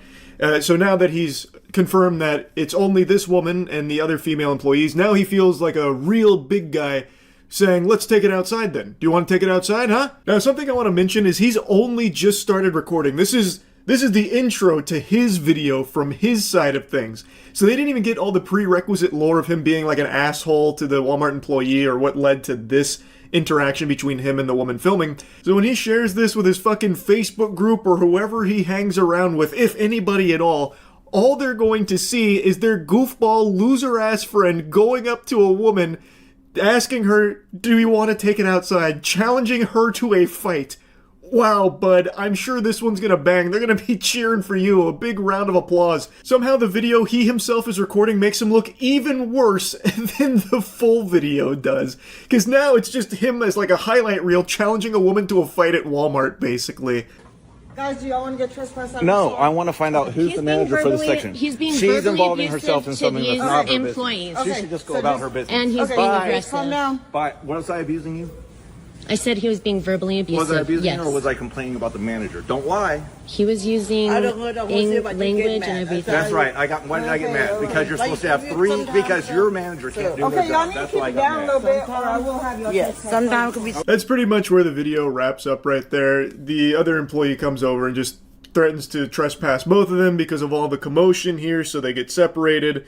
And that's kind of where it is curtains. So the context clues here. If I'm understanding correctly, he was mad because there wasn't a manager there, so he took his anger out on the employee for the lack of manager, saying that there needs to be 3 of them there, I think. 3 managers, maybe? Which to me seems excessive. Why would you have 3 managers in a single section in the store? Unless he's like this raid boss of cringe, like the top tier male Karen, that they need 3 managers just to like wrangle them in, to like hold them down. I feel like that's just way too many managers to allocate to one spot. But maybe he meant like there's supposed to be a manager here and then 3 employees? So he needs like a whole army to take care of him, to like fluff his nuts or something? I really don't even know what the whole complaint is here in the first place. Because clearly there are employees in this section. He was just berating one of them about the lack of manager, apparently. So like, you did have people there to help you. I don't know why he needed to like escalate it and get even angrier at the employee for what I imagine is something very trivial in the first place. Now, the woman who filmed this did make a follow-up to it to give like a little more insight onto what happened next. They did like go their separate ways, but apparently he kept carrying on, and according to her, he was escorted out of the Walmart.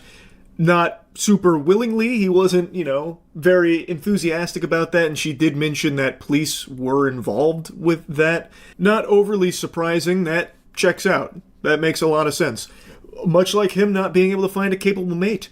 That also does make sense. And I'm going to let you in on a little secret real quick. Here, come in close. I'll whisper it in your ear.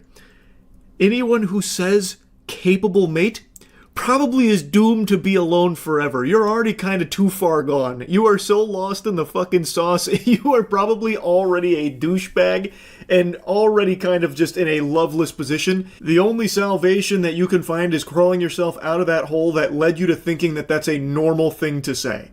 No sane person is going to be talking about like, yeah, the reason I have no kids at this age and I'm not in a relationship or anything is just because I haven't found a capable mate. That's just so fucking odd. What a peculiar thing to say. You immediately raise eyebrows with that kind of shit. So that's just a little, free tip right there. Don't end up like this guy. I think it should be a pretty easy fate to avoid. But anyway, I just wanted to yap about this a little bit. It does feel like it's been a while since the last time we analyzed a wacky Walmart meltdown freakout type thing. So anyway, that's really about it. So yeah. There have been more fights at Waffle Houses than the entire history of the Roman Colosseum. It's a place where people go mainly just to throw down, it seems, and then maybe get like a waffle to celebrate either a victory or rub it in their wounds after a tough loss.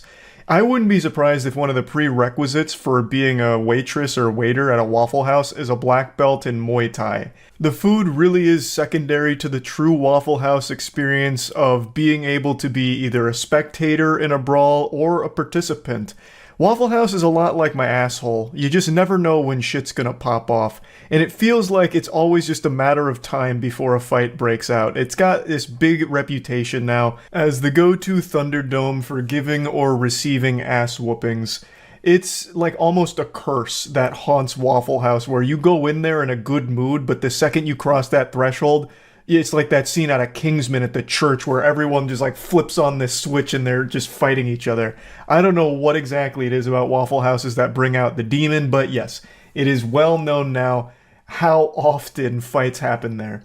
And recently there was a massive one that made headlines everywhere, and I didn't even cover it on my channel. I've covered a lot of Waffle House fights, but this one a lot of people noticed I was uncharacteristically silent on, thinking that I was like a Waffle House hipster where this fight was too mainstream for me to talk about, but nothing could be further from the truth.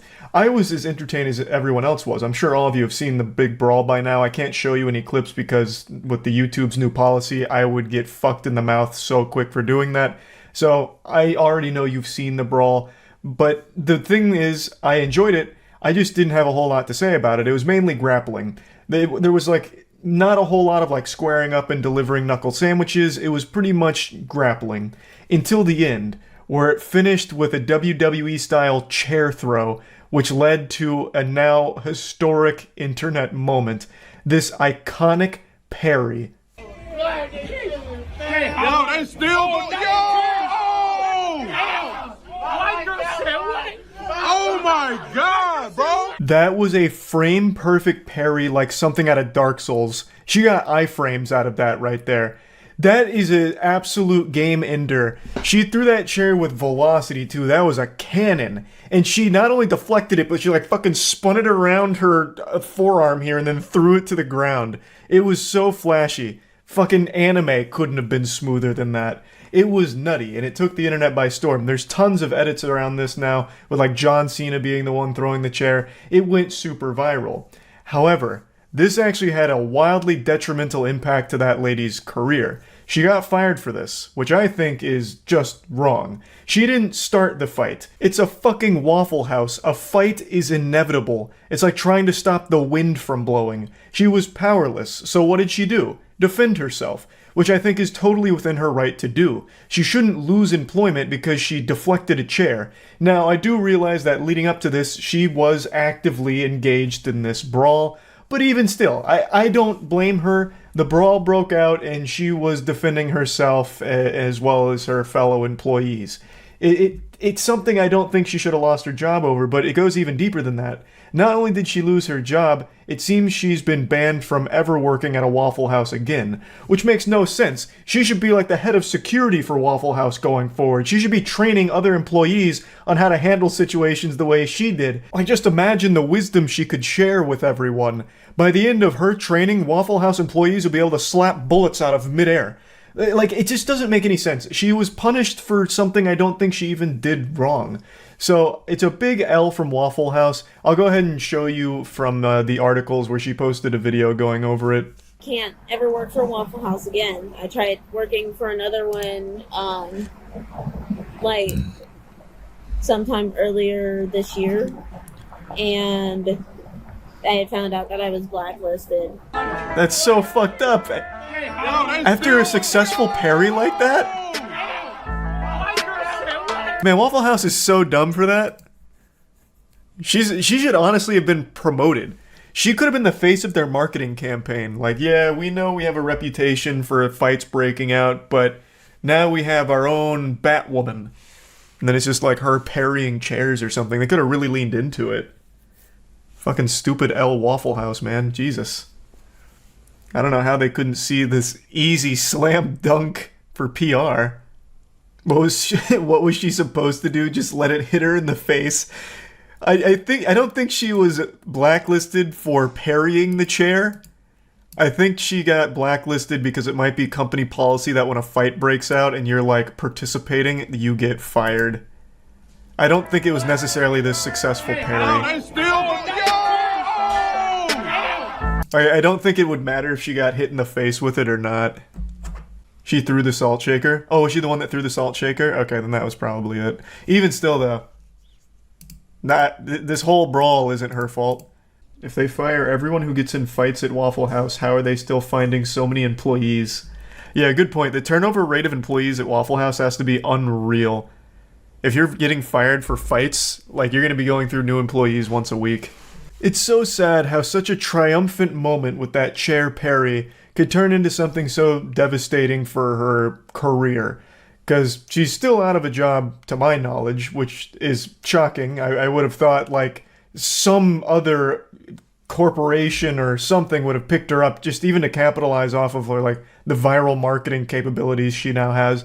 But, to my knowledge, that hasn't happened. So I feel really bad for her because, again, I feel like she was just defending herself from the chair being thrown at her as well as just, like, the general brawl. So I just wanted to share this because I think this is a big fuck up from Waffle House. And yeah, that's about it. So yeah, boy howdy do I have a wacky story to share with you today. On today's episode of I Can't Believe It's Not Florida, we have the story of a man in New Jersey who crashed his car through a police station while listening to Welcome to the Jungle. So I'm guessing he had that song cranked to max volume and the adrenaline was pumping in his body. The song was reaching its crescendo. It's about to go into the chorus, and then this guy's eyes roll into the back of his skull. Welcome to the jungle, summons the spirit of Evel Knievel, takes the wheel. The demon of speed is there, puts the pedal to the metal, and just crashes into the police station. And then he, like, celebrates, kind of. It's an unbelievable clip here from the surveillance camera footage.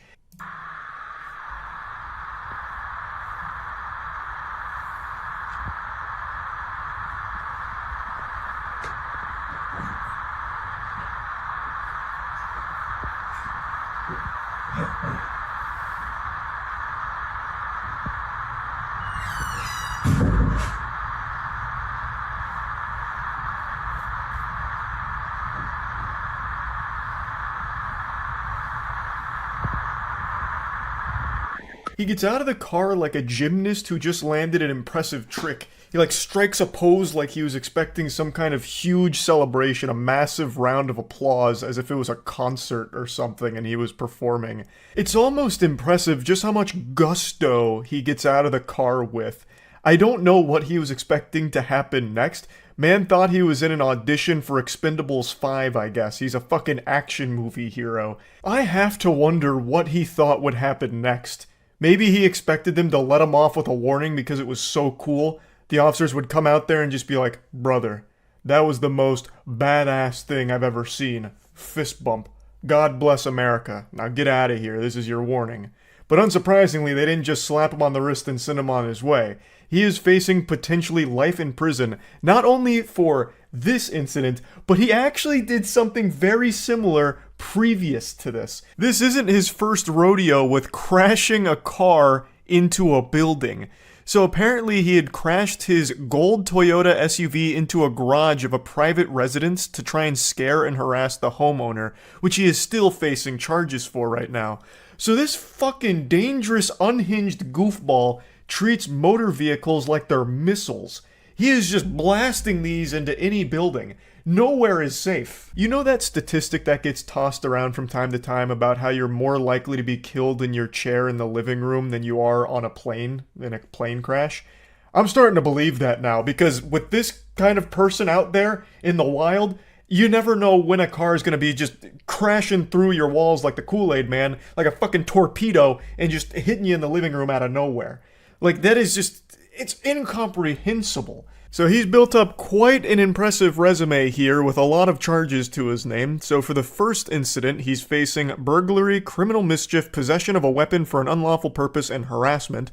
And now for this one, he's facing a terrorism charge, which carries a minimum sentence of 30 years and a maximum sentence of life, causing widespread injury or damage, aggravated assault, burglary, possession of a weapon for an unlawful purpose, and criminal mischief. The punishment fits the crime here. It's not like these are exaggerated charges. He just blindly blasted his vehicle into this building. He had no idea if there was going to be people on the other side of it, which could have easily killed people. So yeah, all of these charges really fit the crime. He is not safe to be in society, especially not behind the wheel of a vehicle. Now, one other thing I find shocking about this footage is how calm the officers are in responding to this. They make it seem like it's just routine, as if cars are just crashing through their walls every hour of every day. It's like they just get out there and they're annoyed, like bothered. Oh, jeepers. Jiminy Christmas. Another one? Alright, come here, son. I can't believe you've done this. Oh, bother. Alright, book him. Now we're gonna have to clean up another wall. I just don't know how it's possible to be that calm in that situation. They just look exhausted. They look tired and annoyed. Whereas, like, that would be the most shocking jump scare imaginable. Jump scares don't scare me in horror movies or horror games or anything like that, but this would probably actually have me shit myself.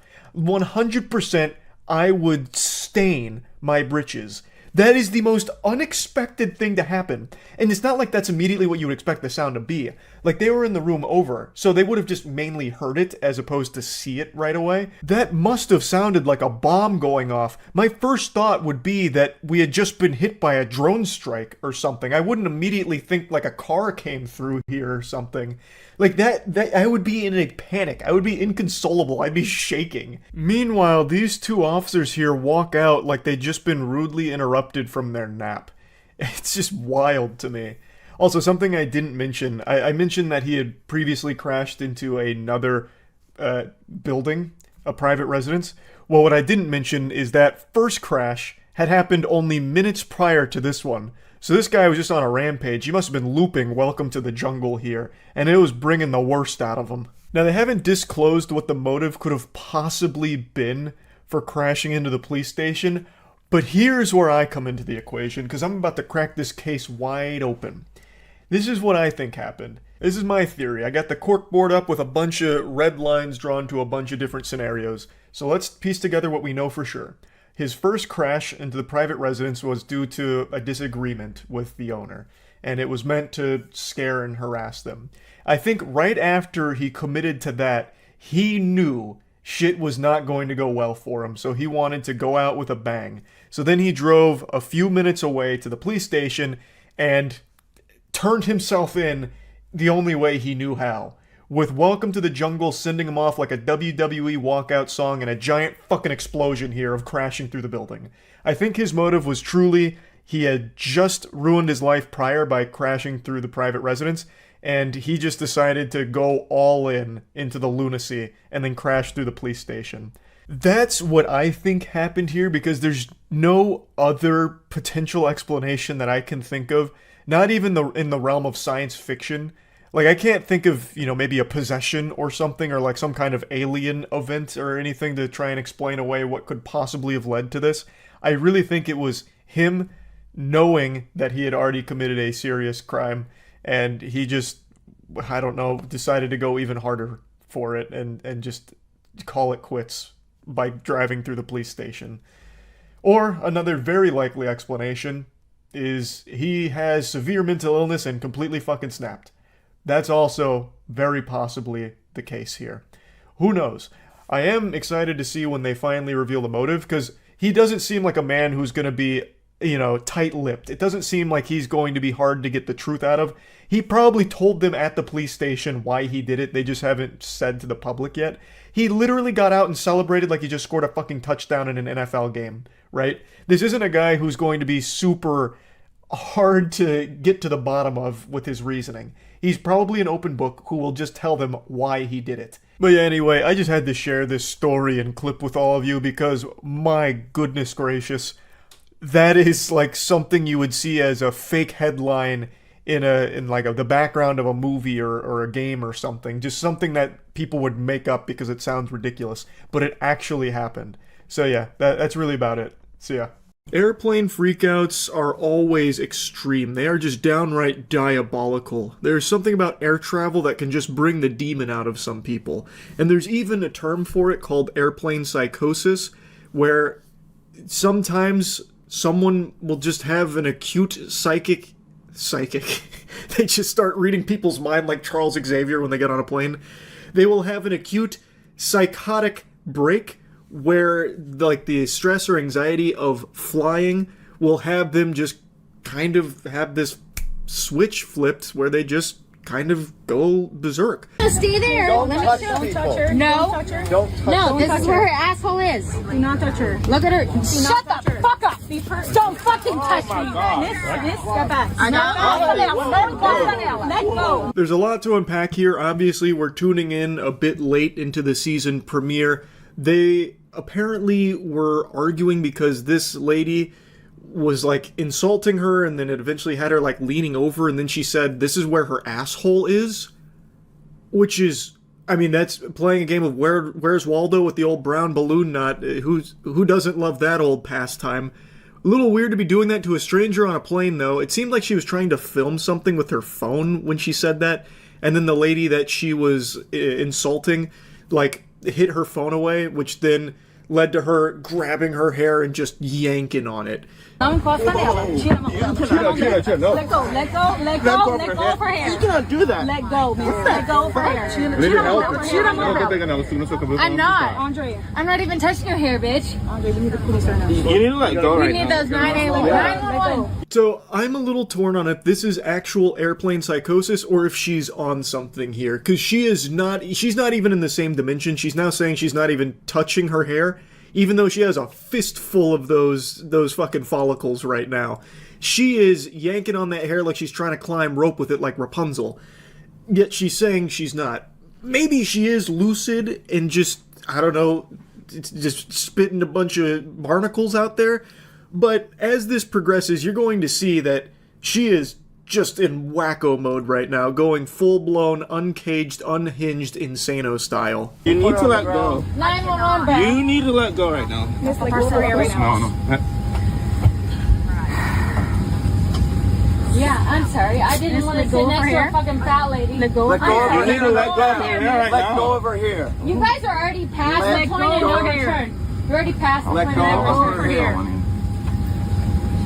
Let go over here, miss. Y'all see me. You know what's going on. Now, it's hard to figure out exactly what started all of this. You kind of have to piece together the little breadcrumbs of lore like it's the Dark Souls narrative. But we have alternate angles here to try and piece together the mystery of what started all of this. And judging from this other angle, it seems like nothing started this. She is actually off her gourd.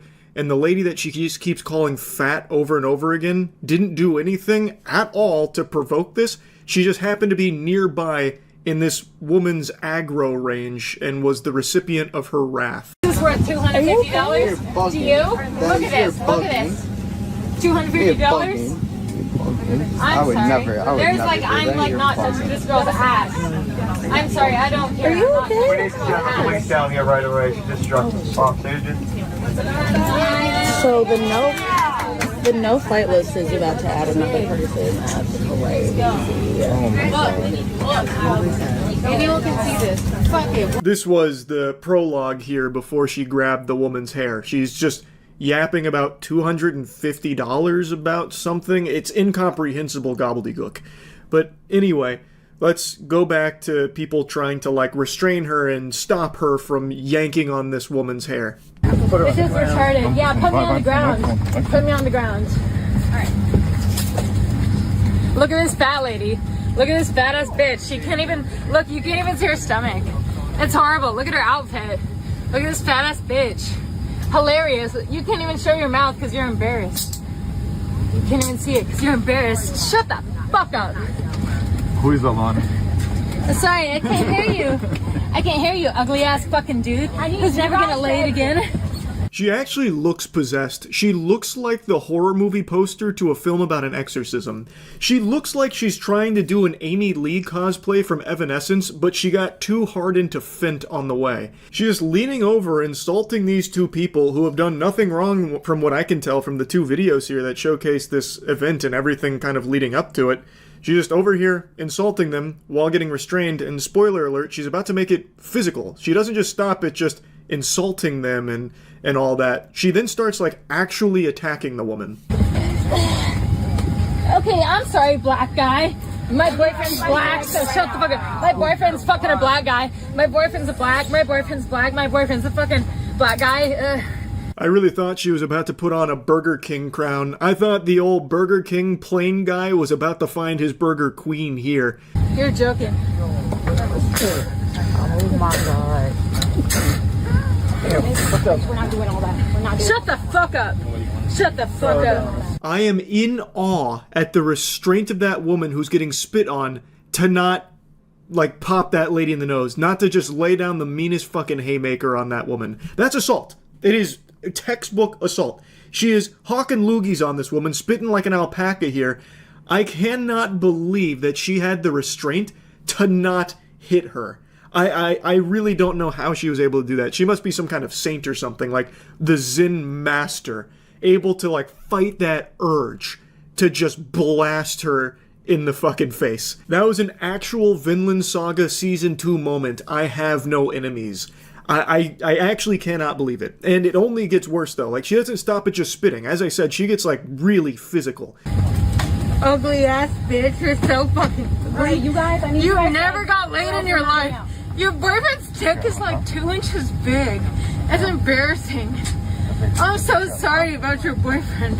That's horrible. That's horrible. I can't breathe, I can't breathe, I can't breathe, I can't breathe. I can't breathe. I can't breathe. I can't breathe. So she blue screens there for a moment, claiming she can't breathe and, like, pretends to faint so that way she can get to the ground, which frees her from everyone's grasp. But don't be fooled, it's all just a ruse. What she's doing is she's entering low power mode so she can charge her ult more effectively. You're about to see it unleashed. Okay. Let me go, I can't breathe. I can't breathe. Shut the fuck up, I can't breathe. Fuck you! Fuck you! Fuck you! Fuck you! Fuck you! Fuck you!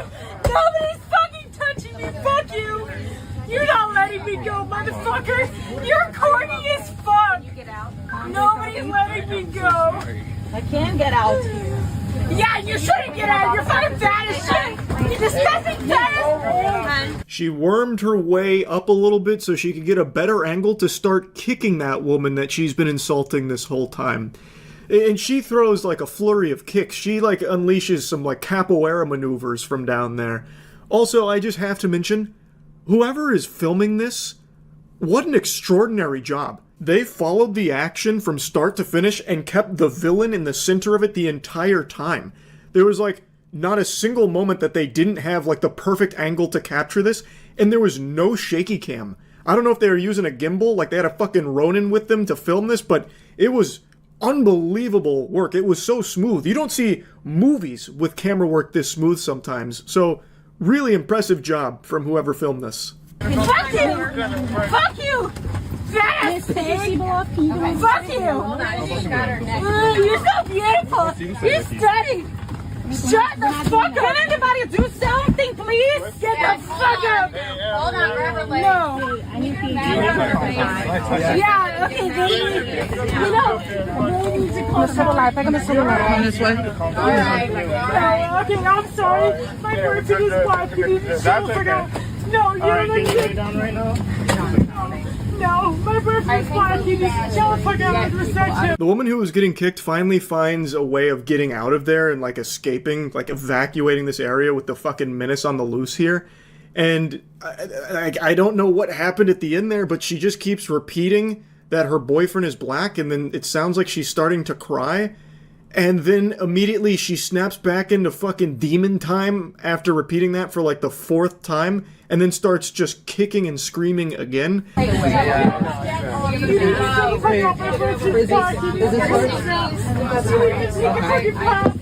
boyfriend is black. Alright, I can do that. No, you need to fucking chill the fuck out. Fuck you! Fuck you!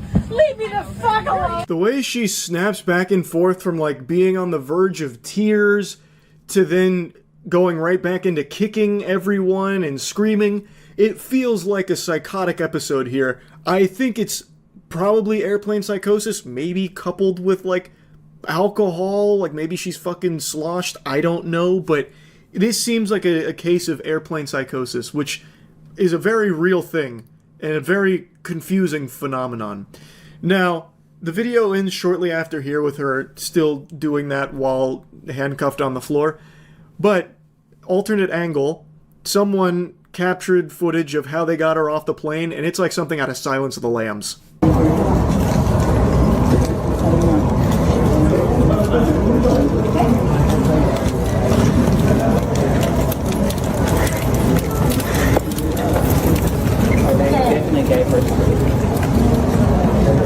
Oh, wow. They got her strapped down to the bed and escorted by like 6 officers there going through the airport. Fucking brutal, man. Like this freak out was unreal. Probably earned her a spot on the no-fly list, I would imagine. I don't think Southwest is going to be all that excited to have her fly on their aircrafts going forward. But, wow. I would comfortably say this is one of the craziest airplane freakouts I've ever seen. At least in the top 3, I would imagine. I feel really bad for that lady and I believe her boyfriend. She kept saying it was her boyfriend, but I have no idea if that's true or not. It could have just been 2 people sitting there. I feel really bad for both of them to be on the receiving end of so much vitriol for absolutely fucking nothing from someone just going nuts. Anyway, wishing them well. That's really about it. So yeah. I saw a very interesting video today that ties into a topic that I've discussed on streams passionately for years now. Tipping. I know, all at once, a bunch of people just went from the relaxed position to the locked-in stance in their chairs because tipping is a hot-button topic. So what happened is some guys went to a restaurant, got some food, paid for it, and left, but the restaurant owner noticed they didn't leave a tip. So he starts following them around on the street like the adoring fan from Oblivion. He is literally just on their tail like it's a fucking trailing mission out of a video game. And he's like insulting them, even like threatening them, all about not leaving that tip. Hey bro, what do you want, bro? What do you want? I paid for my food. I paid for my food. What are you talking? Why you following me down the fucking street? Nigga, you need to get the fuck back. You need to get back. Why are you following me? Why are you following me? What do you think? Why are you following me? What are you gonna do? Call 911. Call 911. If you need to settle something, you know who to call. The guy filming is right. He didn't break any laws. He paid for his meal, and it's not a legal obligation to tip. So the owner on his ass here like a hemorrhoid, like it's, you know, the horror movie It Follows about him not tipping, is wrong here. Because, again, he didn't do anything wrong. So the guy filming is like, well, call the police then if you think there's been some, you know, foul play, you know, some dirty barnacles from us. You can call the police about it. Obviously, the owner's not going to do that because there's not actually a case there. Bro, I'm not trying to fuck with you. You piece of shit. Bro, I'm not trying to goddamn fucking yelling at me. I'm not trying to fuck with you, bro. You shut your goddamn fucking mouth, man. Why are you following me down the street? You piece of shit, little piece of shit, man. I paid for my food. I'll smack the shit out of you, punk ass, man. I pay for my food, bro. Piece of shit. I pay for my food. How the fuck do you think they make money? I pay for my food. How am I fucking staff supposed to make fucking money, huh? So raise your price, huh? Now, I'm cutting around this a little bit because, as I said, this goes on for a long time. It feels like he follows them for miles. It felt like in Game of Thrones when they were marching for like a whole season. It felt like we got all of that throughout the course of this video. And it also was getting very heated. It started sounding like a Xbox Live lobby after a Call of Duty round ended. It was getting pretty big and a lot of yelling. But when the owner said that, how is my staff supposed to make money? Brother, it felt like I got teabagged. I was stunned. I was seeing stars. You are the owner. What do you mean, how is your staff supposed to make money? Pay them a livable wage. Like, it's not the most difficult to grasp concept. You don't need to be astronaut Katy Perry to understand this rocket science here. Tipping is a way for businesses to save money on their employee salaries by paying them sub-minimum wage. It's a way for business owners to financially treat the faces of their employees like a fucking fleshlight by paying them less than what they are supposed to, because tipping is supposed to make up for the difference, at least in the majority of states. There are some states that I'm aware of where restaurant workers can get tips, but they are still paid the normal minimum wage. But in most of the states in America, you get sub-minimum wage when you are working in a service industry position that has tipping as part of it. Tipping is just so ingrained in the culture of America right now, and it has just become pervasive in every industry. I'm sure a lot of you watching this have seen, like, self-checkout kiosks that now have tips that pop up occasionally. There is tipping in every single thing, and it's been a big talking point for a few years because now you are getting asked to tip on purely automated services. Like, who the fuck are you even tipping? Skynet? Like, it doesn't make sense. It is just outrageous. But when it comes to restaurants, the workers rely on tips because they're not getting paid a livable wage in the majority of states, and thus the onus is on the customer now to try and make up that difference so that restaurant worker can fucking survive. And it sucks. That shit is awful. Now, in my case, I do maximum tip on everything in the service industry because I'm in a position to do so. And I know that they need that money, so I'd like to try and help out best I can. And Lord help us, I'm ashamed to admit it, I've even tipped at a self-serve froyo place once, where literally didn't interact with a single employee or anything, just made my own froyo, and I still tipped at the goddamn checkout. But point is, not everyone can do that, and not everyone should be required or expected to do that. It should always be the responsibility of the business to ensure the employees are making a livable wage, and tips should be something that is entirely optional as a way of rewarding exceptional service. And I know people have talked about that a lot, where they want to give extra to someone that really went above and beyond from them and they had a great experience with, so they want to tip that person to show their appreciation. That's great, but they should also just be making a livable wage, and that tip should go on top. I think that's how it should work in an ideal situation there. Why you following me down the street? Chill the fuck out, bro. Why you Bro, following chill out. us, bro? Fucking make money, huh? Chill out. Why'd you following this man? Chill out, bro. You need to calm down, bro. You Why you following goddamn voice at me, huh? Bro, you need to get back. You trying to back me into a corner. You trying to back me into a corner, bro. What is wrong with you, bro? What are you doing? What are you doing, bro? And now you mad because I won't tip you and you follow me down the street? I'm supposed to fucking make money. Okay, so raise your prices, dude. That's not my problem. I know you mad. I know. So don't serve me.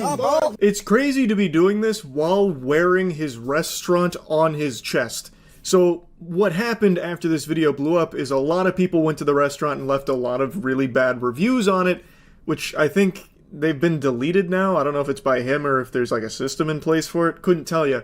But it was a really bad look for his restaurant here. He also just recently did an interview with CBS. I'll show you that in a moment. But I want to dive into the spaghetti and meatballs of something that the guy filming mentioned briefly. Raise your prices then.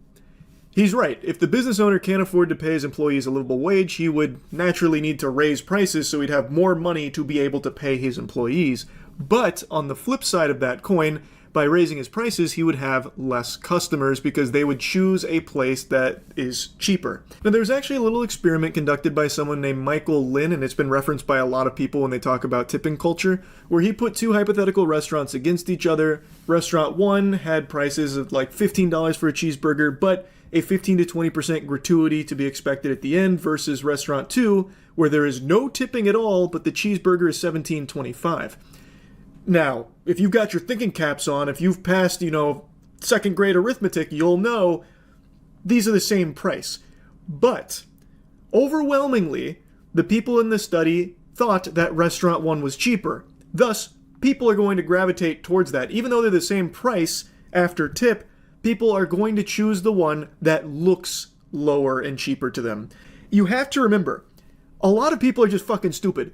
Does anyone recall when the third of a pound burger was introduced a long time ago? I've talked about this too. Back in the day, the quarter pounder crushing it. And A&W wanted to start trying to, encroach on that territory, so they introduced a third of a pound burger. But it flopped. It completely failed. This shit fumbled like Concorde. It was a culinary Concorde level disaster for them because people thought they were paying the same price for less burger.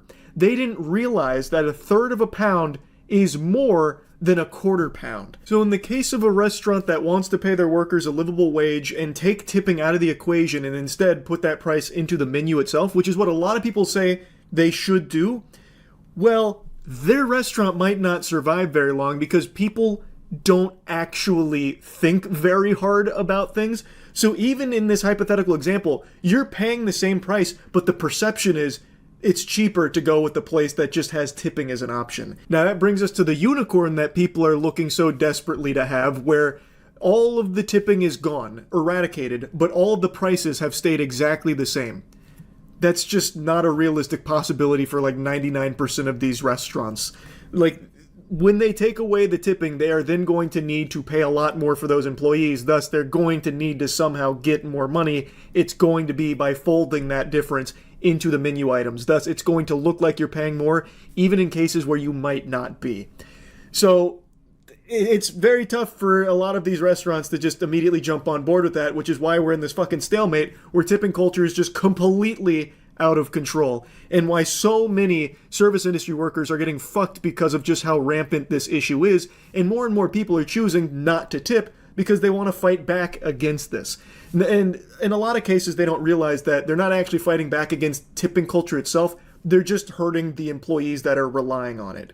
And I think a lot of it doesn't, I don't think it comes down to malice. I don't think they're doing that to just be like, fuck you to the service industry workers. I really think that they believe by not tipping, the restaurant is going to change its policy, but it's probably not, unfortunately. Most of these fucking restaurants will sooner pay their workers in knuckle sandwiches than they will in raising their salary. And there's a lot more nuance to it. Like, I'm just giving you like bare bones, surface level shit here. Like, I haven't even begun to talk about the establishments that pay out a portion of their tips across all of the employees. Like, it gets so messy, and there are so many underhanded tactics to exploit these workers. It's a fucking issue. Anyway, though, back to the video that started this whole rant. I want to show you from the owner's perspective on the CBS interview. Telling us he followed a regular into the street, intending to tell him never to come back after leaving without tipping again. Have you watched the video? Yes. And when you watched it, what did you see there? Ashamed.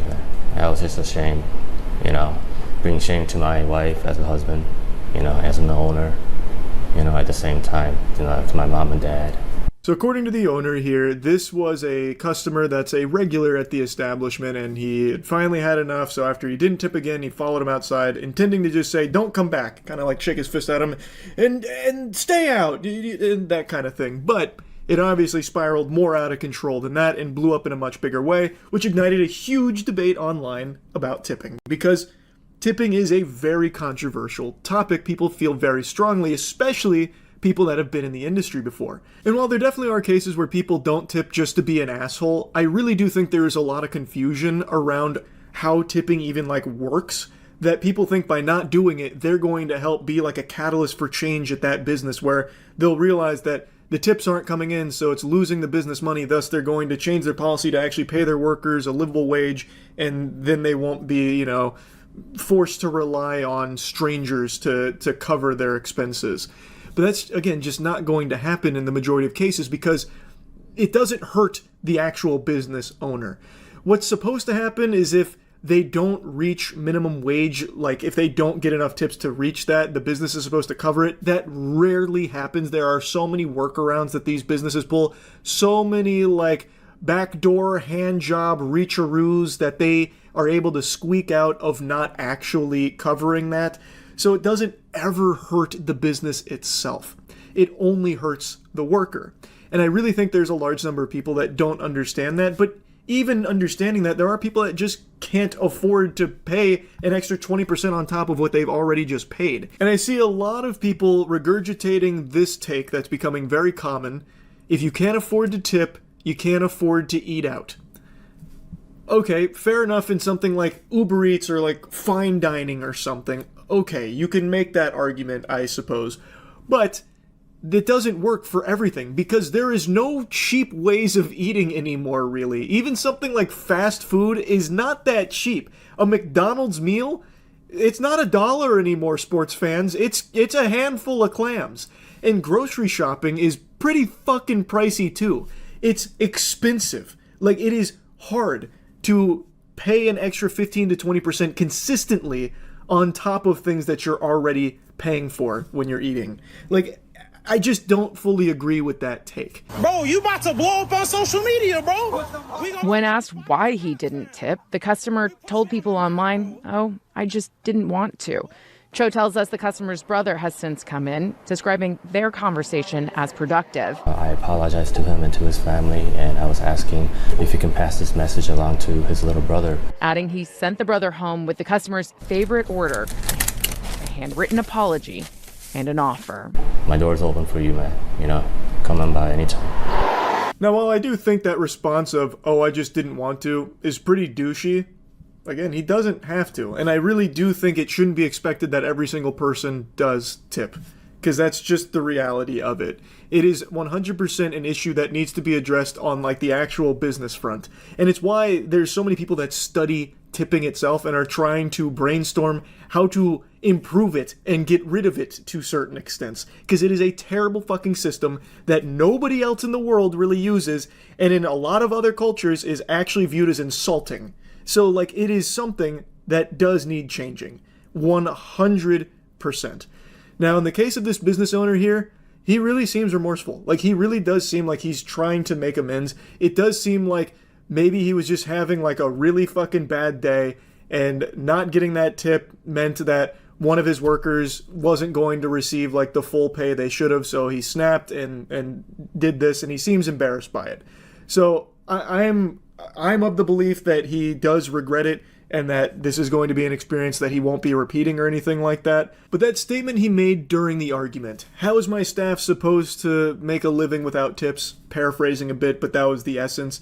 It speaks volumes to just how poisonous tipping has become, where the business owner himself cannot even grapple with the idea of paying his employees a livable wage because it's such an accepted and expected business practice of paying them sub-minimum wage, literal tiddlywinks of dollars, because it's the customer's responsibility to take care of the rest. That's just crazy to me. It blows my mind. So yeah, I wanted to talk about this a little bit. That's it. See ya. What makes you mad more than anything in the world? What gets under your skin and just ticks you off? I know that this is an iconic question once posed by the great Ned Schneebly in School of Rock, but it applies to what I want to talk about today, because for one unhinged psychopath, the answer to this question was so baffling he ends up throwing his life away for something extremely insignificant. We've all got mad at small things, right? Trivial shit that doesn't matter, whether it's, getting killed in a video game that you think is the result of lag, or maybe someone gives you some goofy eyeballs and you don't like the way they look at you and it makes you feel a little uneasy and it makes you upset perhaps. We've all got mad at something mundane. But one man in Oregon just got so upset that a parade forced him to go on a bit of a detour that he decided to fucking bulldoze through the blockade and then drive through the parade, nearly hitting people, including children, and will now likely spend the rest of his life behind bars, rightfully so. This is an individual with a severe case of stick-it-to-the-man-neosis. He fucking lost his mind and filmed himself doing it the entire time, by the way, all because of a slight detour for a parade. Now, there was one intellectual in chat last night that for some reason his comment was so stupid that it's sticking with me and just marinating in my brain about this story. He said, "Why is he getting punished? No one got hurt." Brother, let me sit you down in the stupid chair real quick. You can't bulldoze through a blockade, and keep in mind, I haven't shown you the video yet, but I will in a second.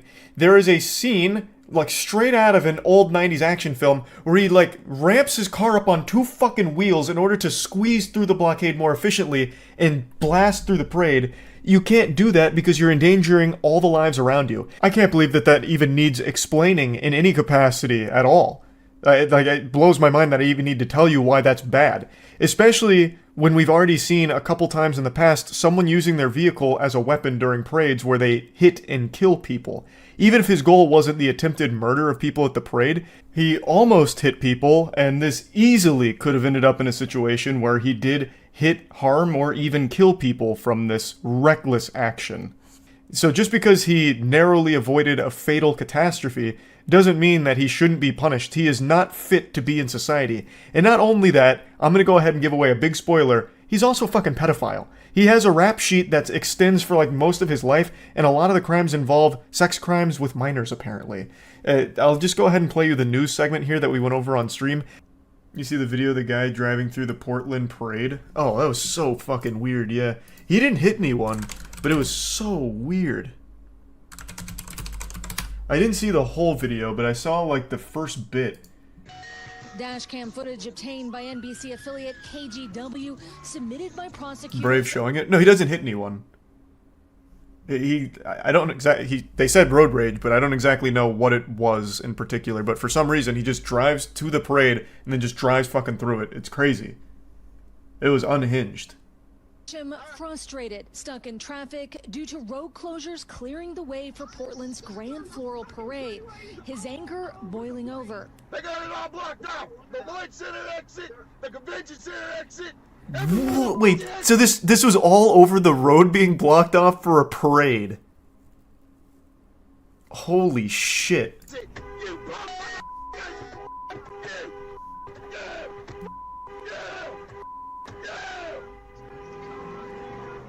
I don't think I've ever been that mad over anything in my life. Jesus, he's got that bitch up on two wheels. God damn. Like I said, he doesn't hit anyone, but look at this shit. Bystanders sent running as the Chevy Avalanche. That's terrifying. This is his camera POV. Well, yeah, obviously it's his camera POV. They didn't put a drone on his hood or anything. For some reason, he records his own cabin, even though I can't imagine this is an isolated incident with this kind of blow up. Yeah, this is the guy. He caught himself in 4K. charged with 38 counts, including attempted assault and reckless endangerment. He has pleaded not guilty. Residents in Not Portland guilty, still huh? shaken by this Are we phone sure? call. I've been framed. Court documents show Metcham is from Portland and has been in and out of prison and juvenile detention since he was 15 on sex abuse convictions against minors. Whoa. No trial date has been set. So he's a pedophile too. Good lord. What the fuck? For these latest charges. Valerie. All right, Aaron, thank Well you. then. Thanks for watching. What a situation. All that because they blocked off the road for a fucking parade. They should just... Well, I mean, I don't think he's leaving jail again. 38 counts? I mean, shocker. You can't do this. You can't just drive through a parade like that. So I don't think he's going to be leaving jail anytime soon. He was probably late to the Chris Hansen meetup. I really wonder what he was in such a rush for. I am curious. Man heard the elementary school was about to get out and he wanted to go get good seats. I have no idea what he'd be so angry about for having like a slight detour. You would think someone would be careful driving when they have a suspended license. Well, not only that, you'd think he'd be even more cautious having a suspended license and also being a fucking pedophile. Like, the last thing you'd want is for people to know about you. This man just put himself out there in the biggest way possible. The Macy's going back to jail parade. Good one. Suspended license, no insurance, and he's self-recording. The self-recording might actually just be a court order, though, to make sure there's no children in his car. Like, I can't imagine this guy would be self-recording on his own volition. This had to be, like, the government stepping in saying, listen, you can have access to a motor vehicle, but we have to know who's inside your cabin at all times. The gall to plead not guilty, though, when he records himself doing it is incredible. I understand that that's probably just, like, the standard legal strategy, but man, that is very silly. Keep in mind, this is all alleged. Of course, yes. He allegedly drove through the parade while recording himself screaming and running through this entire celebration and then parking his car. It could have been anyone. We don't know yet. It was all AI. That's going to be a real legal defense strategy pretty soon. Your Honor, that's not my client. It's a deep fake. My client can't even make this face.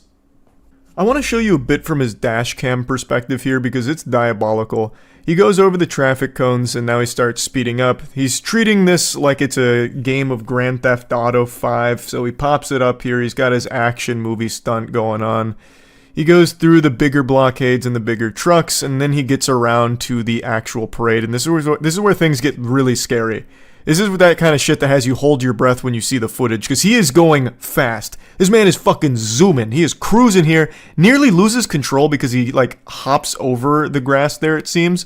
And then it almost feels like right here he starts contemplating whether or not to hit people.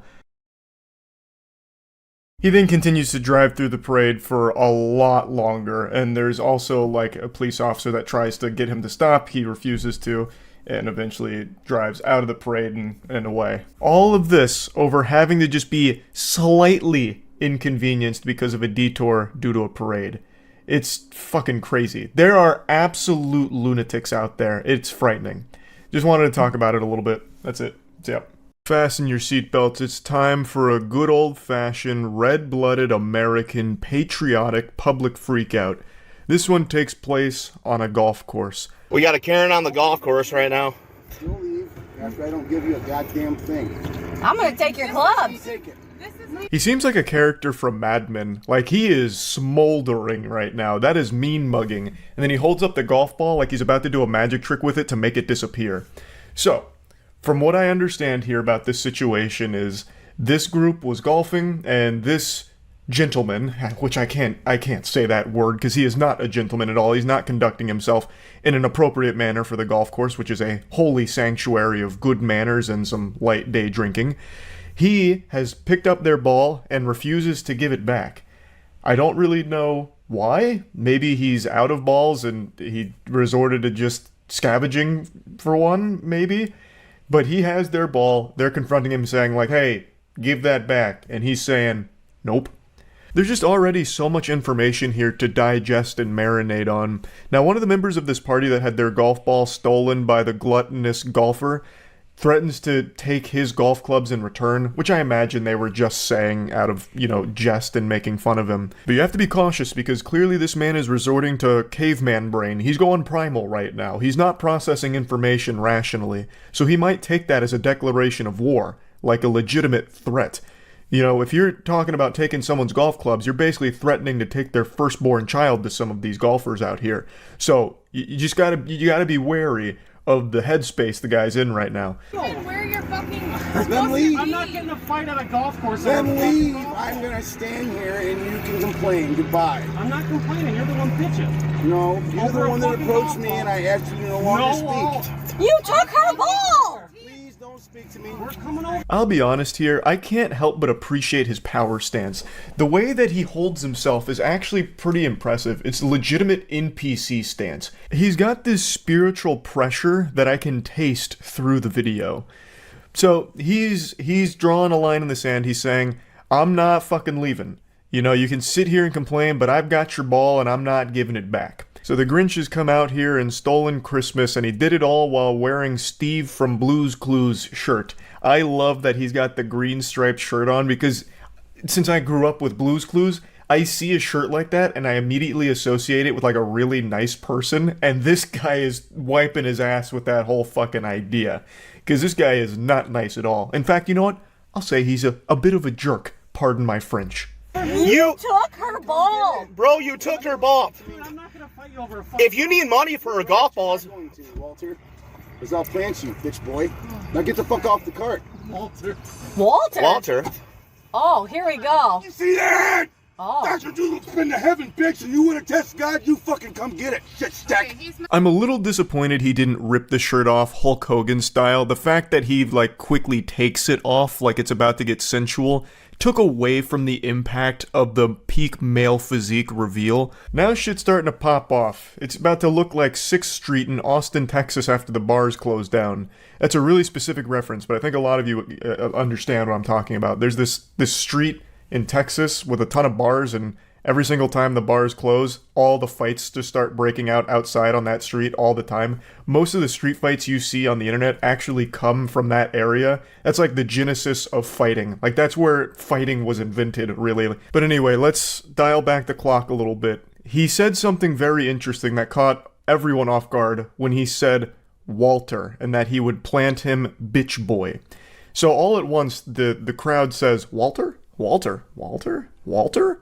Like, no one knows where that came from, so I believe what happened here is for a brief moment, this dude traveled to a different dimension, and he was fighting a ghost named Walter. No one seems to know where that came from, but that was finally the last straw there, when he takes his shirt off. Walter was there, and he was ready to fuck him up. Mentally ill. Oh. You think I'm mentally ill? I know you're Then to heaven. Leave me alone. So that's the second time he mentioned heaven. So the first time when the shirt comes off, he makes this statement about, this is the body that went to heaven, so if you want to challenge God, then come get it, shit stack. I don't exactly know what a shit stack is. I guess if I was to put the context clues together and use the very obvious, it would be like a piece of poop on a piece of poop on a piece of poop, like a whole fucking tower of it. But who does that? I've never seen a shit stack per se. But what's the most interesting part here is that he keeps mentioning heaven. And I don't exactly know what that's about, but it is pretty intimidating. That gives some psychopath energy. It reminds me of Hey Arnold with the don't hit me, I'll hit me. Like the whole thing being act as crazy as possible to stop a fight from happening. Maybe that was the tactic here, so that way he could have them leave on their own accord and he gets to keep their ball. He gets the treasure. Like, maybe it's possible. But, either way, I just found this to be really interesting because it goes 0 to 100 so quick because for some reason he inexplicably takes their ball and refuses to give it back. And it turned into this big song and dance. It just feels like so many people are on edge all the time and are willing to die for things that are super small. I don't know, it's just a wild phenomenon that I'm noticing being very common these days. Also, there's another thing I want to point out. When he takes his shirt off initially, he looks down at himself a couple times, and then when he looks up, he looks almost surprised, as if he didn't know what to expect when his shirt came off there. Maybe, like, it wasn't the same view that he has of his body when he looks at himself in the mirror, so it caught him off guard. I don't really know. But yeah, I just wanted to share this, because it's been a little while since we went over just a good old-fashioned public freakout. That's about it. So yeah. Another day, another whiny, entitled loser having a meltdown and freak out in a fast food drive-thru. This time, the temper tantrum is caused because he was declined a pup cup. I'm gonna have to ask you to leave, please.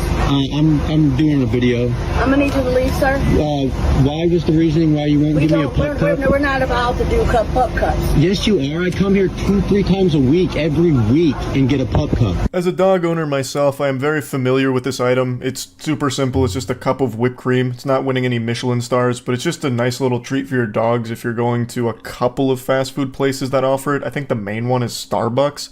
But I didn't even know it was like super common outside of that.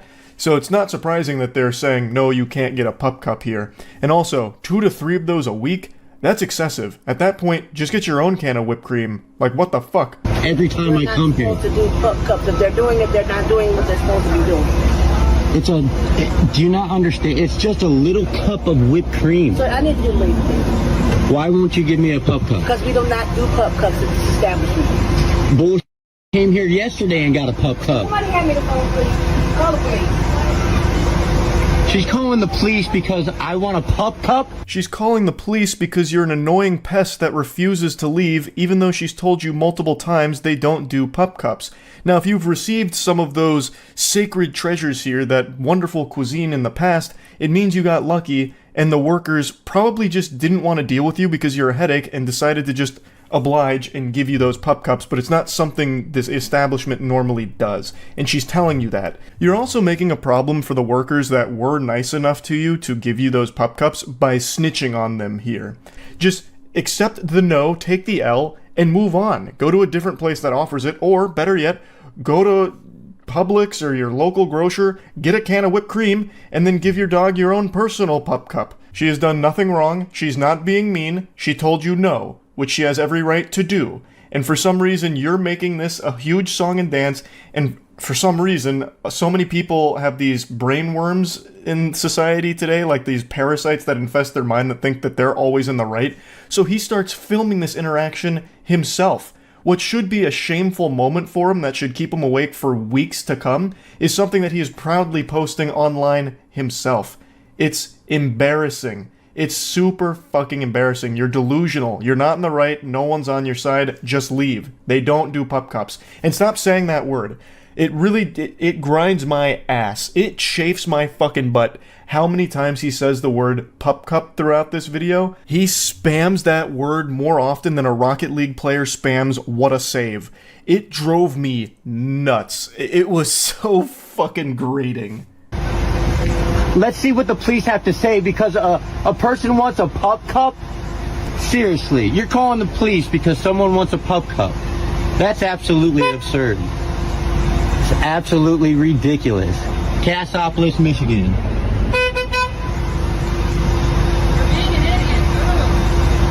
I'm not entirely sure who shouted for being an idiot. My guess is it's one of the customers behind him, since he's clearly congesting the drive-thru here and putting it to an absolute halt, grinding it to a standstill. So I'm guessing they were getting mad and started shouting at him, just throwing tomatoes at this clown here. Just boo, boo, you stink, please stop, you're being an idiot. That's my guess. But it also could have been one of the workers from inside saying that, because he's now making everyone's day much more miserable there. He just doesn't seem to grasp that it has nothing to do with the pup cup, it has to do with his refusal to leave after being told no. No. That's absolutely ridiculous. All you have to do is put some goddamn whipped cream in a cup, and so that my dog can have a pup cup. And I was paying for it. I asked to pay for it. So fucking what? They still said no. It doesn't matter how easy it is, they don't do that here. Your dog's not gonna die from lack of pup cup. It's not like that's the only sustenance keeping it alive. It's not just going to fucking explode if it doesn't get like the sugar from the whipped cream. It'll be fine. Go make your own pup cup at home and get the fuck out of the drive-thru and stop making everyone's day more miserable and worse by your presence. You absolute worm. You McDonald's people need to start, like, come on now. It's a freaking pup cup. Arrogant McDonald's manager right there. Right there. Cassopolis, Michigan. I'm going to corporate with this. McDonald's doesn't support dogs, but you want me to round up to support the freaking kids every time I come here? What the hell is even that? What are you saying?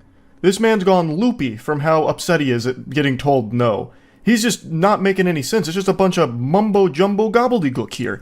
No, this isn't even a coherent rant anymore that he's yelling about. Just flapping his gums over nothing. What do you mean you're going to send this to corporate? What do you think they're going to do about it? What do you think their response is going to be? Excuse me, McDonald's CEO, Ronald, sir. Look at what just came across my desk. Take a peek here. It seems one of our restaurants in Cassopolis, Michigan did not serve a customer a pup cup despite being asked to. Shut it down. Get the Hamburglar on the line right now. We gotta take that establishment offline ASAP. Track down the customer and give him a lifetime supply of pup cups ASAP to make this right. Like, this isn't even something they offer. What is corporate gonna do, you fucking goofball? It's a little bit of whipped cream in a cup, and I'm paying for it. It's a pup cup. Quit being so stubborn.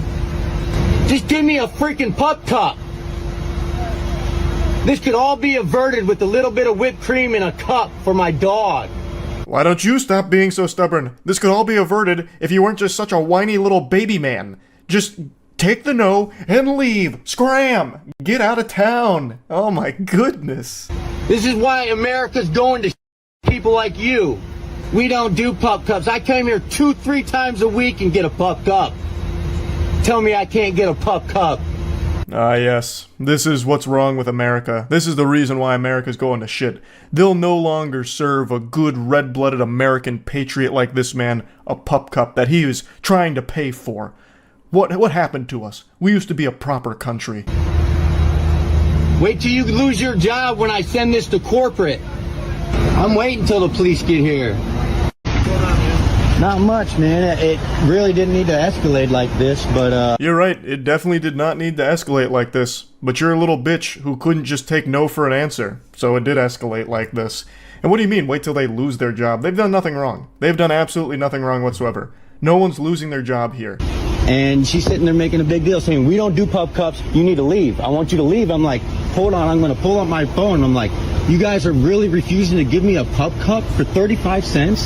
That, you know, it shouldn't be escalating. She's like, I'm calling the cops if you don't leave. I said, go ahead and call the cops because I want to document this because they're calling the cops on a customer, a paying customer that comes here regularly. You're not entitled to a goddamn pup cup, and also you're boring the officer to death by taking him on a trip to Yappersville because you won't shut the fuck up about this. You're not in the right here, and the officer is not on your side. And in fact, it ends with him getting trespassed and banned for this. Like, I don't know what outcome you could have possibly expected here. We're just out here to keep the peace. That's what I want. Said you were screaming at him and yelling at him and videotaping and... I wasn't screaming or yelling. Arrogant McDonald's manager right there. Just give me a freaking pup cup. He tries to claim he wasn't yelling at them, and then whoever uploaded this video, I found it through Reddit, I don't think this is the original upload, whoever uploaded this easily showcased multiple instances of him yelling. Plus, he filmed all of this himself. He can easily just be disproven with his own video that he has. It's ridiculous to try and claim that he wasn't yelling. He's good with me. Okay, man, you're banned.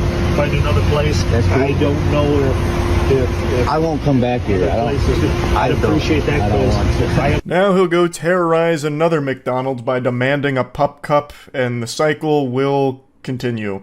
Just making a huge commotion because he refuses to take no for an answer and also refuses to just get his own can of whipped cream.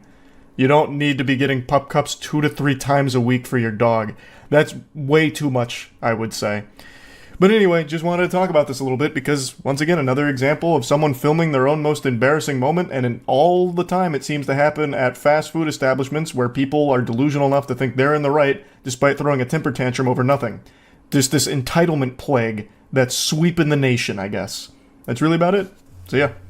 I just got back from the worst game of basketball I've ever played in my life. I am ashamed. So much so that I'm having a stink strike right now where I refuse to shower for at least another hour so I can stew in my own filth for my awful shooting performance today. And then to top it all off, I saw this video and it made me even more mad. At Arby's in Winder. So I ordered my food and it took them 15 minutes to get my order. I canceled my order because it took so long to get my order. The horror! A 15-minute wait? No! He's gonna starve! Oh, Jiminy Christmas. Zoinks. So you can see it's a very serious situation. We're lucky this hero was able to muster enough strength to hit the record button on his phone and post it to his TikTok to document the injustice. With a tummy as empty as his, I don't know how he was able to pull off such a Herculean feat. This is another classic example of some entitled asshole clown recording the slightest inconvenience thinking they're in the right. And for some reason it is so common for this to occur in fast food establishments. For some reason, these douchebags feel so emboldened to record themselves belittling, attacking, and insulting fast food employees to post on their social media pages, thinking that somehow people are going to be on their side, like this is some kind of huge dunk and they're like a champion of the people. When that is never the case, it is delusional.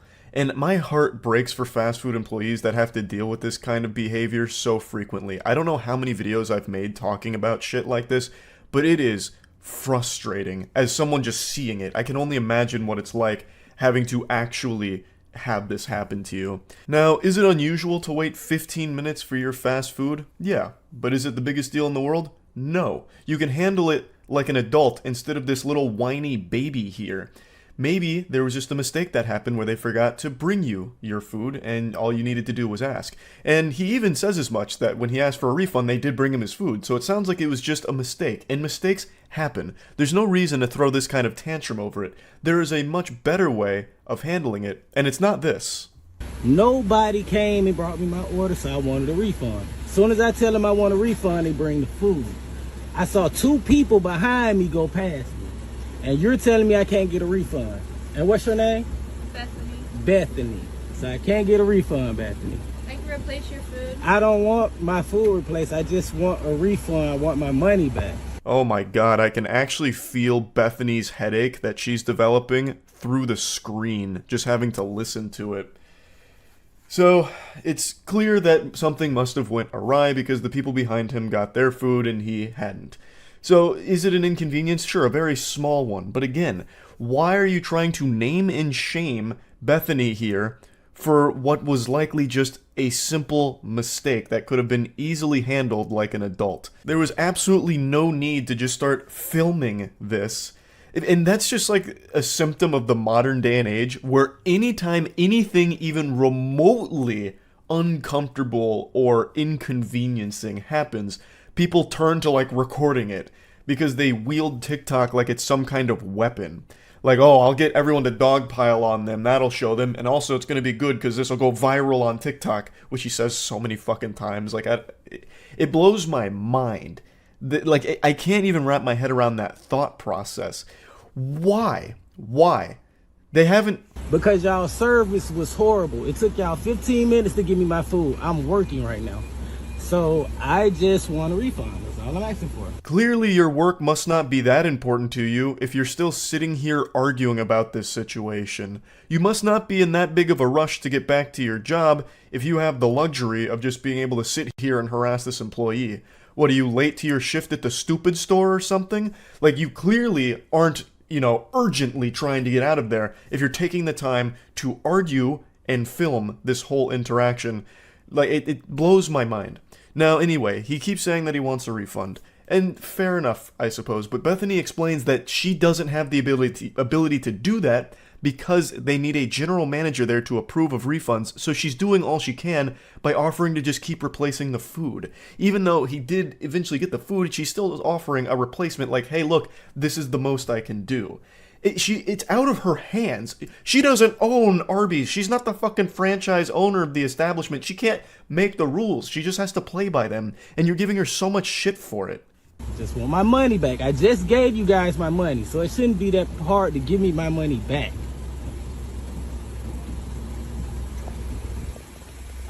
We do not have a general manager right now. I cannot do a refund for you. You have a manager, and are you the manager? Okay, so if you're the manager, you can give me a refund. Now, if y'all want to go famous on TikTok and make your business go down because you don't want to give me a refund, because you don't telling me you can't give me a refund and I don't want the food now. I don't think there's anything that can make people dislike you faster than saying things like, oh, you're about to go famous on TikTok for this one, or shit like that. That is the biggest load of dirty barnacles. There's nothing more painful to the ears than seeing that phrase uttered by some asshole like this over something so trivial. Also, it's not exactly like the craziest video ever. I don't know why he thought this would go viral, but if it did, I don't know why he thought anyone would rally behind him. Nobody likes this kind of behavior, not even on TikTok. So even though this didn't go viral at all, even the 12 or 15 comments it has are all shitting on this guy for it. This is not a popular video from what I can tell. The only reason I saw it is because some people sent it to me on Twitter, because I cover shit like this pretty often. He truly believes that because he has a TikTok account with 1,000 followers, that all of a sudden he has power here and is above these employees at Arby's. It's sickening. I can just fix it for you. I don't want my food replaced. I want the money. I want my money back that I just gave y'all. Literally 15 minutes ago that you had me sitting in this line for. You served 2 people behind me, and I'm not leaving this line until I get my refund. And y'all's line will be backed up. What you say? You're gonna be a star. Oh, he just keeps saying that line. You're gonna be a star. This one's gonna pop off on TikTok. This is going to elevate the TikTok page right into the mainstream, damn it. You guys don't realize how badly you fucked up by accidentally inconveniencing me in a very small way. You'll remember this moment for the rest of your life once I post this to TikTok, letting people know about Arby's taking 15 minutes for my order. Ha! Unbelievable. This line will be backed up till I get my refund. Y'all already wasted my time. I'm working. No, you're wasting your time. And you're clearly not working at all. You're making no effort to get back to your work. You just threatened to continue to sit there in this standoff to back up the line. So you just wait here forever till the fucking heat death of the universe. You're obviously not in any kind of rush to get back to work whatsoever. You are wasting your time and everybody else's time and looking like an absolute fool. I would never come back to this place again. This woman just told me she couldn't give me a refund, wasting my time, and now she's going in there getting my money. But she just told me she couldn't do this. Still gonna get in trouble. So take your money. Well, you're definitely going to get more than in trouble. And do what? Get out your line and do what? This guy really thought that somehow this video would take down Arby's itself or something, like Arby's would have to issue a press release, like, we are so sorry for the tragedy that unfolded at this specific location where a customer had to wait 15 minutes and film this horrifying video. Oh my god, we haven't been able to sleep since. So we at Arby's are making a pledge to change things for it. Just craziness. And he's still grumpy, even though he just got his refund. He was mad he didn't get a refund, and now he's mad that he did get a refund. And he's saying she's gonna get in more than just trouble because now he's got this TikTok that he's posting. So what happened here is she went to the register and just pulled out the amount he paid and gave it back, which goes against that policy. And I looked into it a little bit, and according to some former fast food employees, doing that is a big no-no because now the till is going to be short, which means the GM is actually probably going to get on her for that. She probably will get in trouble when Bethany didn't do anything to deserve this. That she didn't deserve this treatment at all. This guy is just an asshole. She tried so hard to fix the mistake by just offering the replacement of food, which she wouldn't accept, and she explained that she can't do refunds because it's part of the rule that the GM has to approve it. But she still did give his money back, breaking the rules to try and appease him and get him out of there. And now it's very possible that she will face some kind of trouble when the GM comes in because of this. It's just so sad to see people act this way. Bethany did not make that rule, but as an employee of the restaurant, she is expected to follow it. And she still broke it to try and help this guy and stop his wrath. And he still posted this video to try and embarrass her or shame her in the restaurant and all that. It's awful. I hate that kind of shit so much. It's brutal. But anyway, wanted to talk about it a little bit. That's it. So yeah. We're in the middle of Minecraft movie madness. It's sweeping like the bubonic plague. Theaters are erupting into chaos every time the word chicken jockey gets said. And I'm constantly being sent things and asked about it, like, what do I think? Because somehow I'm the only person on the planet that got to see this movie in pure silence. When I saw the Minecraft movie on opening day, I was the only one in the theater. I even made like a whole sailor's log. I only ever posted one little clip of it on my Instagram, but I filmed like 6 of them throughout my lonely ass experience in there. No one's even accidentally wandered in. Still just me in here on the front lines of the Minecraft movie. So like I had this whole diary of my experience with the Minecraft movie, which is unbelievably different from everyone else's right now. The phenomenon I documented is nothing compared to what everyone else has. It seems like this movie has reached a point where people go to it just to cause a ruckus because it's part of the meme and everyone wants to feel like, you know, part of the crew, part of the ship. Now, ordinarily, I'm not humbugging people that get excited during a movie and scream like a big line, or God forbid someone starts like clapping at the screen during a moment. Like, it's a little cringe, but it doesn't really bother me. It doesn't annoy me, and I don't get like mad about it or anything. I do very much dislike it when people break out into a song during a movie. Heavens to Betsy, Lord have fucking mercy. That is miserable when someone just starts singing the song during a film, but luckily that's only happened like once I can recall. But this is just not that. It's not people just like getting excited and like saying chicken jockey.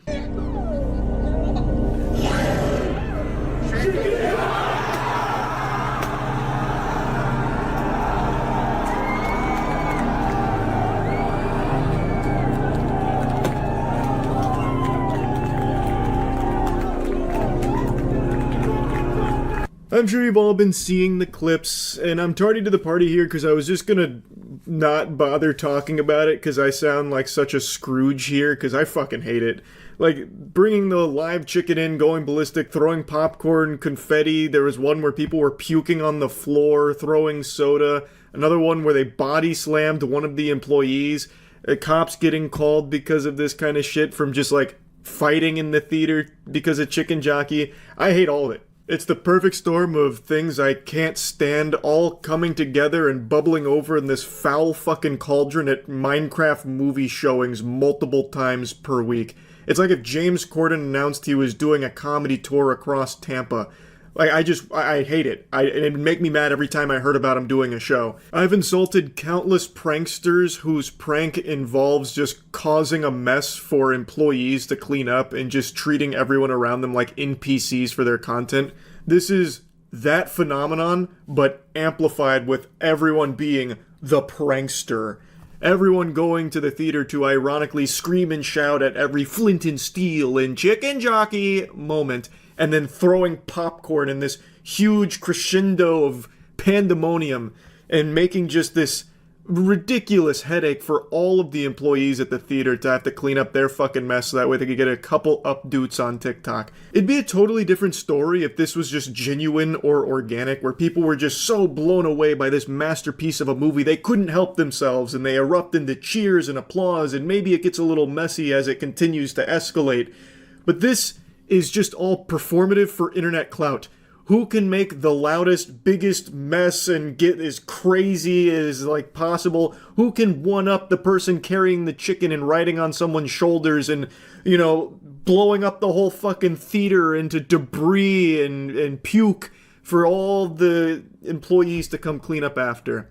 And I've seen the Minecraft director come out and defend it, which I understand why he would defend it. This is huge ticket sales for his movie. I also couldn't help but giggle at his response where he says that it's just for throwing popcorn. You were just having too much fun and apparently that's illegal? Get back out there and throw some more fucking popcorn, buy some more tickets. I totally understand why he'd want to lean into this trend, because it is putting more and more money in his pocket. So obviously he wants to come out and encourage it because it is so good for him that people are doing this and buying tickets to his movie. I'd be doing the same shit if I was in his position. I'd go even harder. I'd be like, one chicken? That's all? That's the best you bastards can do? Come on. There's so much more potential here. Get your friends, your family, your Fint plug together. Bring them all to the Minecraft movie this weekend and let's make unforgettable memories.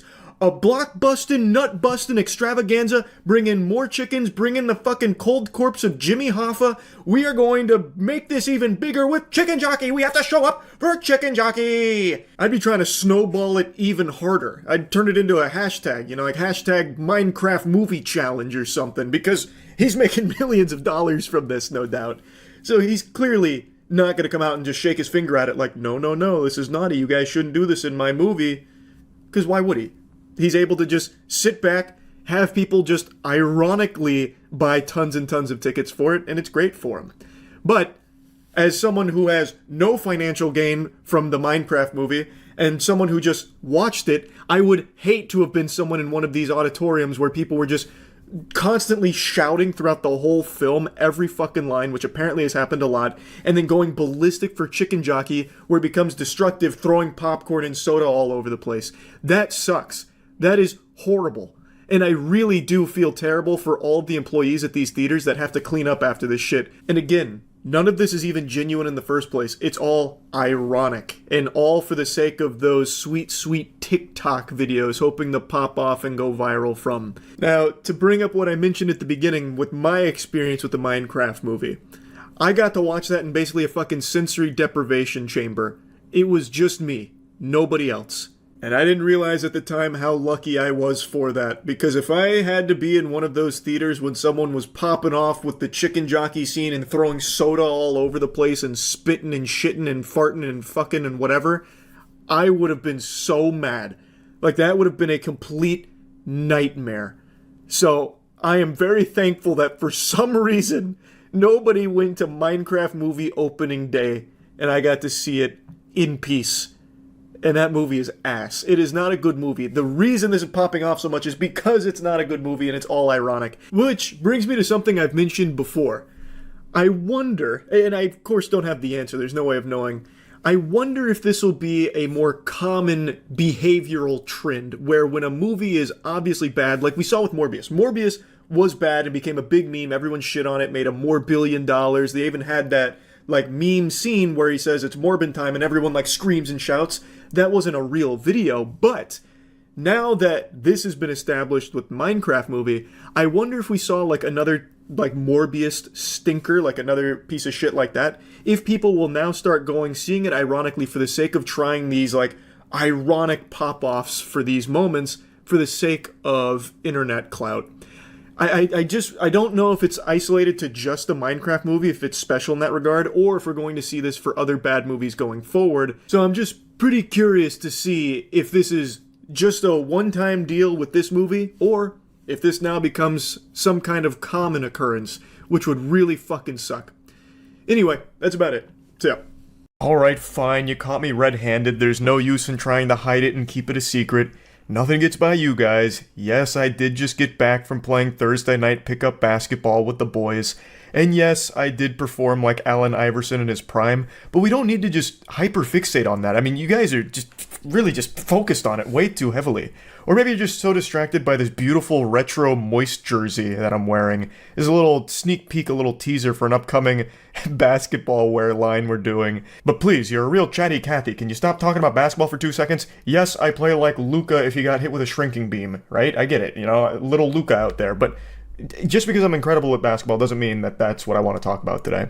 What I want to talk about is a very interesting gym dispute that I've never quite seen before. I've seen a lot of gym freakouts and really goofy things that happen there, especially in the modern age where every single person's workout appears to be filmed now for TikTok. So when you go into a gym, I imagine it's like going on to a movie set right now, but they're doing like 15 different indie films at every single corner of the gym. I haven't been to a public gym in a while. We built one at the warehouse a couple years ago, and that was such a fucking blessing. That was crucial, because I couldn't stand to be in a gym that is just nothing but cameras recording every single nook and cranny of the establishment. It'd be miserable. And today, there was someone recording their back workout, and it led to an argument because he was doing it shirtless.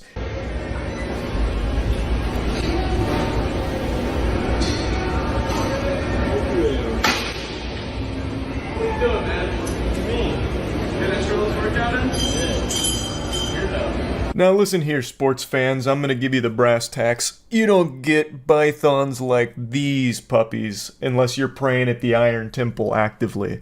And for me, I've spent about 10 years in gyms.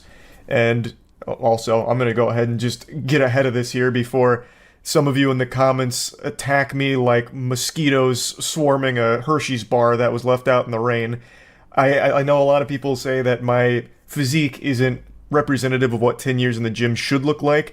To that I say, bah humbug. I've gone through the jacked, yoked stage, and at 5'6", I just didn't like how I looked. I looked like a goofy little meatball. So now I just keep myself looking this way on purpose, going for more of a shredded, lean, muscular physique.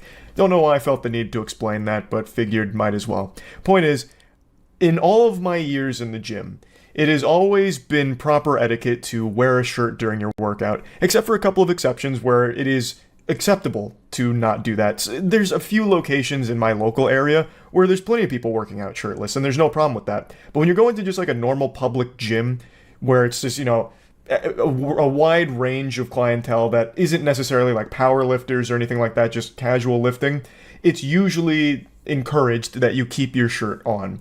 So I'm imagining that's what this place was, a place where you're supposed to keep your shirt on. So I can understand maybe one person being like, that's kind of douchey. But this guy gets so fucking upset at seeing a shirtless man that he starts recording it, and then it devolves into a heated argument that I half expected to go Looney Tunes and have like grand pianos falling on each other's heads. I'm recording my back.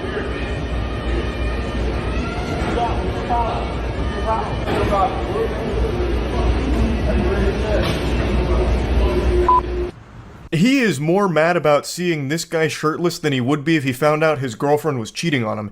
He is fuming. Like, the response to just less than proper gym etiquette is overblown here from this individual. Okay, so the protagonist here isn't supposed to be shirtless. Got it. If you have a huge problem with it, why not just go say something like, hey, would you mind putting your shirt back on? You're scaring me. I don't like to see a man chest. Just put a shirt on, please. Like, just go talk it out. Instead, he like just goes right up in front of him and starts filming, which is I am so tired of that being the trend when anything is going on that's a little out of the ordinary. Everyone's first instinct now is just to start recording that shit. I mean, I guess I sometimes do like that because it leads to really silly videos, but man, it is just out of control. It has completely replaced normal human instincts and common sense on how you'd respond to something you don't like, where you'd usually just ignore it or maybe just roll your eyes and walk away. Now you put yourself in the position you don't like for as long as possible so you can keep recording and continuously just escalate your own inner anger. It's a baffling concept to me. But that's exactly what happens here. He just stands there, he records. Eventually, the guy who's being recorded is now like, hey, why are you doing that?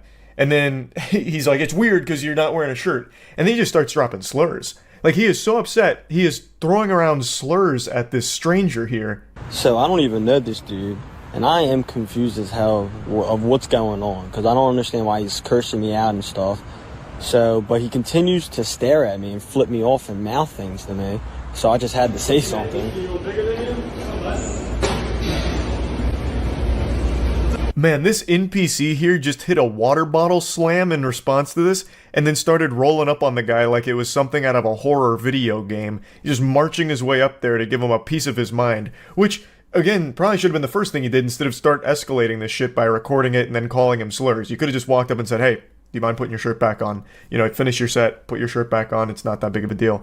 But instead, he's gone through all this hoopla and made the situation far bigger than it ever should have been. I don't know why he's this upset about a guy not wearing a shirt. It is a crazy response to that. I don't know, you're talking, buddy. What are you talking about? Talking across the fucking gym, what do you think? What are you talking about? I don't know, what are you talking about? Fuck you. Yeah, I'll fuck you up, pussy. Yeah. Fuck you. What an interesting exchange there. That was some shit straight out of Skyrim. He just comes up with the wackiest dialogue tree after slamming his water bottle. Fuck! Ah, shirtless man, damn you! And then marches over, and then he's just like, what are you talking about? He's trying his best to make it seem like he's not the weird one here, saying that the other guy was talking to him from across the gym, but meanwhile, he was the one that was recording him, and then calling him slurs. It doesn't add up. And he's doing it all with this really confused smile on his face. Like, it's just such a odd set of circumstances.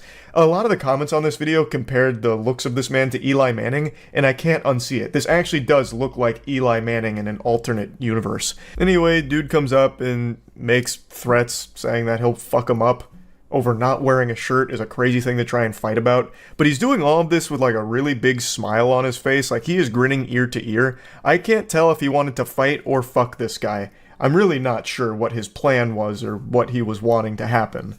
If I was to be an armchair psychologist, to me this seems like the sight of the shirtless man made him have thoughts that he wasn't happy about, so then he had this crazy big response because he felt bad about maybe being attracted to it. I really don't know. I can't think of a rational, reasonable explanation for why somebody would get this mad at something so small. Yes, if this is a gym that doesn't allow shirts to be off, it is improper etiquette to have your shirt off, but it's super easily solvable without this kind of hostility by just asking them to put their shirt back on, or even telling just gym staff, be like, hey, that guy's got his shirt off, you might want to talk to him about it, if you don't want to be the one to do it. Like, it's just so easy without it being a big song and dance. I just had to share this because this really was a head scratcher of a video for me, getting this mad about something so insignificant. That's really about it. So yeah. I love it when a bad idea comes together, but I love it even more when a bad idea leads to an entire business to laugh at. Something like pink sauce, for example. An actual rancid, toxic sludge that was being shipped to willing customers to ingest and get sick from. You would have actually been safer ordering an acid bomb in the mail than getting the pink sauce delivered. That's like a biological weapon that probably should have been outlawed. But it's a good example for a bad idea leading to an entire business. And another great example is NFTs. I just love these awful ideas that somehow form like an entire business model around them, and it's just fun to joke about. Today, I've got a really fun and wacky one for all of you. It's called Grit Boxing, and it recently went viral for its most recent marketing push. I believe it was a TikTok video that was floating around, kind of hyping up the program. If you're single and looking for someone who's into fitness but who also gets down on the weekends, I found your people. Grit Boxing is a full body strength, treadmill, and boxing class in a nightclub setting. More like shitness, am I right? Because this is like the most counterintuitive idea imaginable. Having a whole workout program in class that immediately leads into drinking alcohol at the full-service liquor bar that's attached to it with the nightclub. What the fuck is the point in even working out in that case? I just can't even wrap my little smooth brain around the thought process here. Just wiping sweat from your forehead? Oh boy, oh brother, wow, gee willikers. What a killer workout, I'm torqued, what a fucking pump. Well, time to go ruin it. I'll take 5 shots. Give me some lemon drops. It doesn't compute. The second you start drinking alcohol after a workout, your goose is cooked. Kiss those gains goodbye. I also couldn't imagine something I'd want less after a big workout than alcohol. That sounds like that just put me in the grave. Like, that just sounds like a recipe for disaster. Like a lawsuit waiting to happen for Grit Boxing. But I'm also imagining the workouts aren't that extreme. It's probably mainly just a social experience for like the drinking and nightclub side of things. But even still, can you imagine the stench of that nightclub? My God, that Methodist, the odorous aroma that would just ruin everything. That has to smell like shit in there. It probably smells worse than a Super Smash Brothers tournament. I can't imagine that's pleasant. Why would you want to go from sweating and working out to immediately into the nightclub and drinking? Just sounds terrible. The best part is that at the end of the class, there's a party at the front of the studio with an open bar. So everybody is super sweaty, but they're taking shots. The lady narrating this video sounds like the announcer from the old Snuggie As Seen on TV commercials. I don't know if it's even a real person. This could be text-to-speech. I'm not really sure. But whoever's doing it sounds exactly like the old Snuggie commercials. Now, I don't doubt that there's good fun to be had at the nightclub, but I just still don't understand this marrying of fitness right into drinking and partying. It just feels like, why even bother with the fitness? Just take that space and make a bigger nightclub out of it, because I promise you, no one's going to grit boxing for the sole purpose of getting big or healthy. If they were, they'd go to any other gym. They're going there for the socialization mainly, so why even bother with the fitness side? Just commit to being like a fun party spot. It's just kind of a weird gimmick, especially since they're pretty open with where their focus is, because they're really diving in on if you're single, you're trying to pipe, you want to mash pissers, but you also want to get big. Well, come on down to Grip Boxing. We got a nightclub and then, I don't know, like 2 punching bags or something over there and a treadmill. But about that nightclub, have you seen the bartender? And flirting. Even the bartender took off his shirt. He's super hot and was feeding people champagne. This is the most fun workout in New York by far.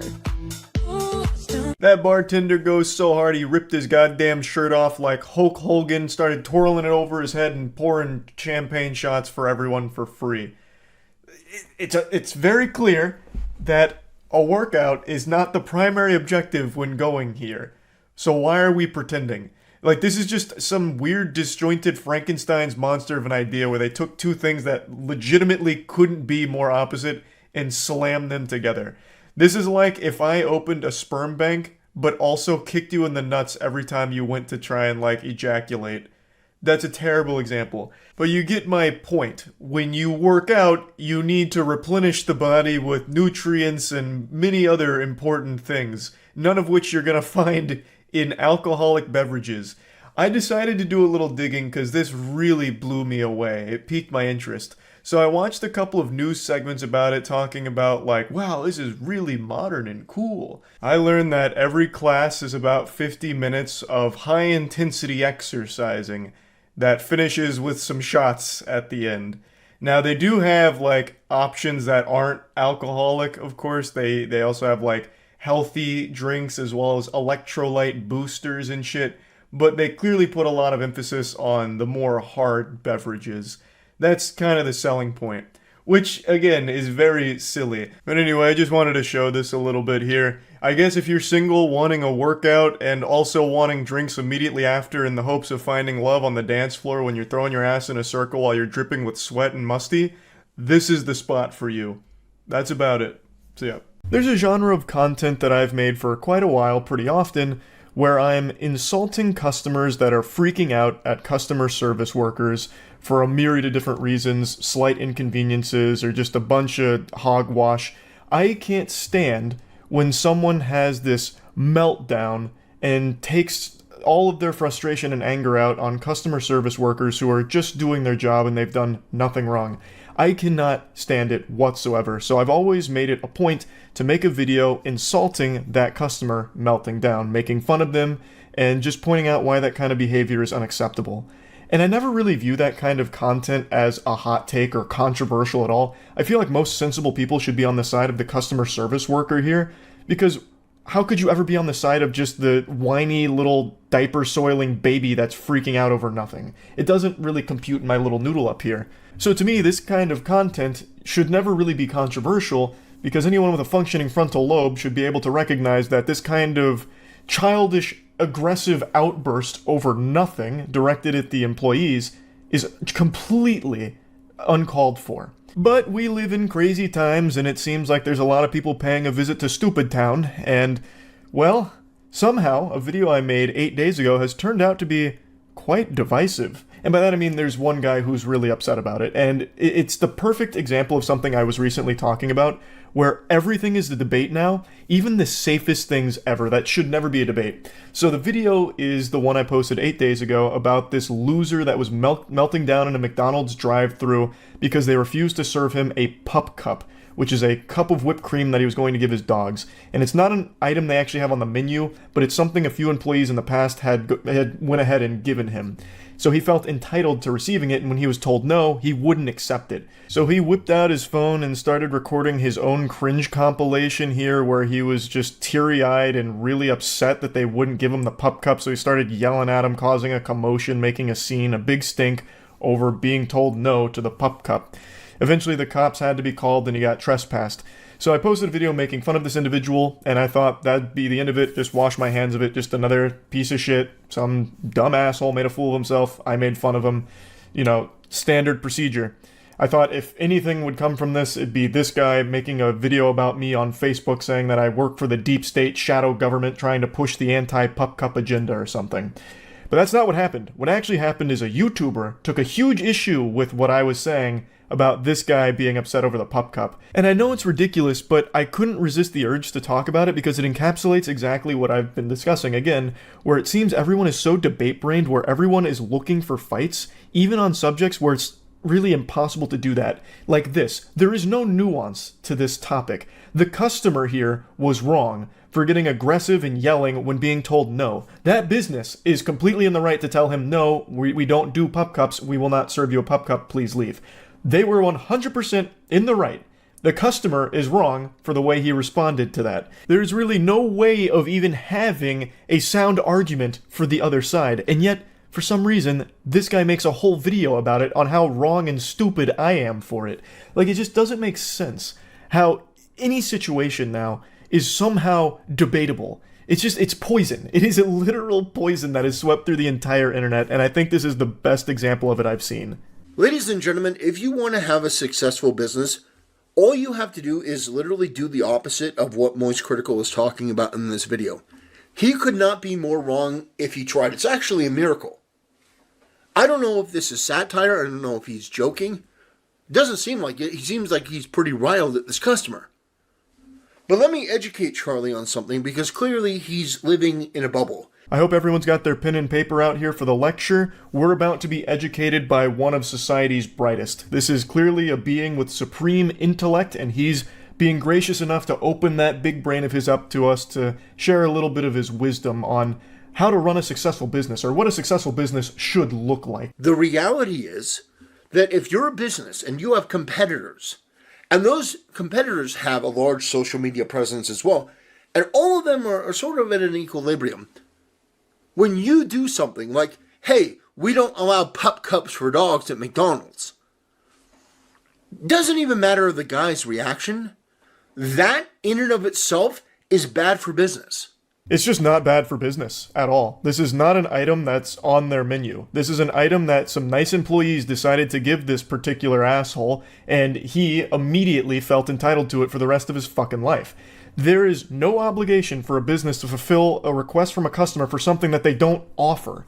This seems like it's derived from the saying, the customer's always right, which is only half of the full phrase there, but a lot of people bastardize that and use it as a way of making it seem like the customer is infallible, so every request they make needs to be fulfilled. If the customer asks the employee to dance, they gotta dance. If he asks them to jump, they have to ask how high. And I think that's super stupid. The perception of that, dogs aren't welcome at McDonald's. Do you understand? You have to take your feelings out of it. I don't care how triggered you were that this guy was mildly irritated. Mildly irritated, huh? Yelling through a drive-through window while recording yourself and waiting for the cops to come so you can continue to be heated the entire time is only a mild irritation. I am super curious to see this guy's outbursts, if he considers that mild.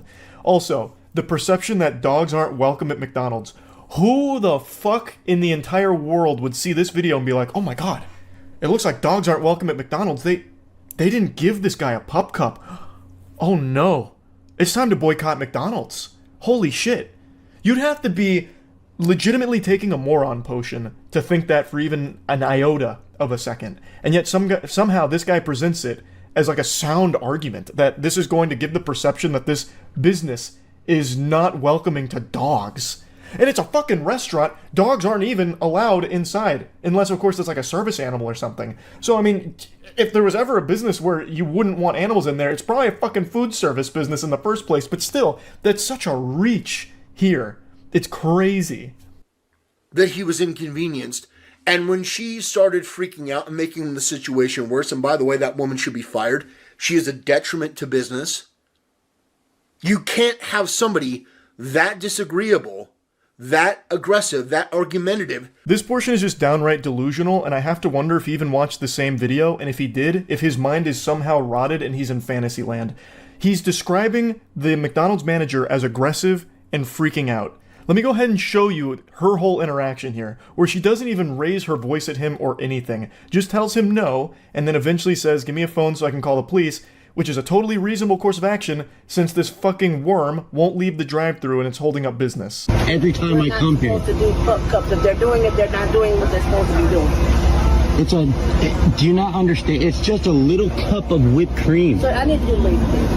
Why won't you give me a pup cup? Because we do not do pup cups at this establishment. Bullshit. Came here yesterday and got a pup cup. Somebody hand me the phone, please.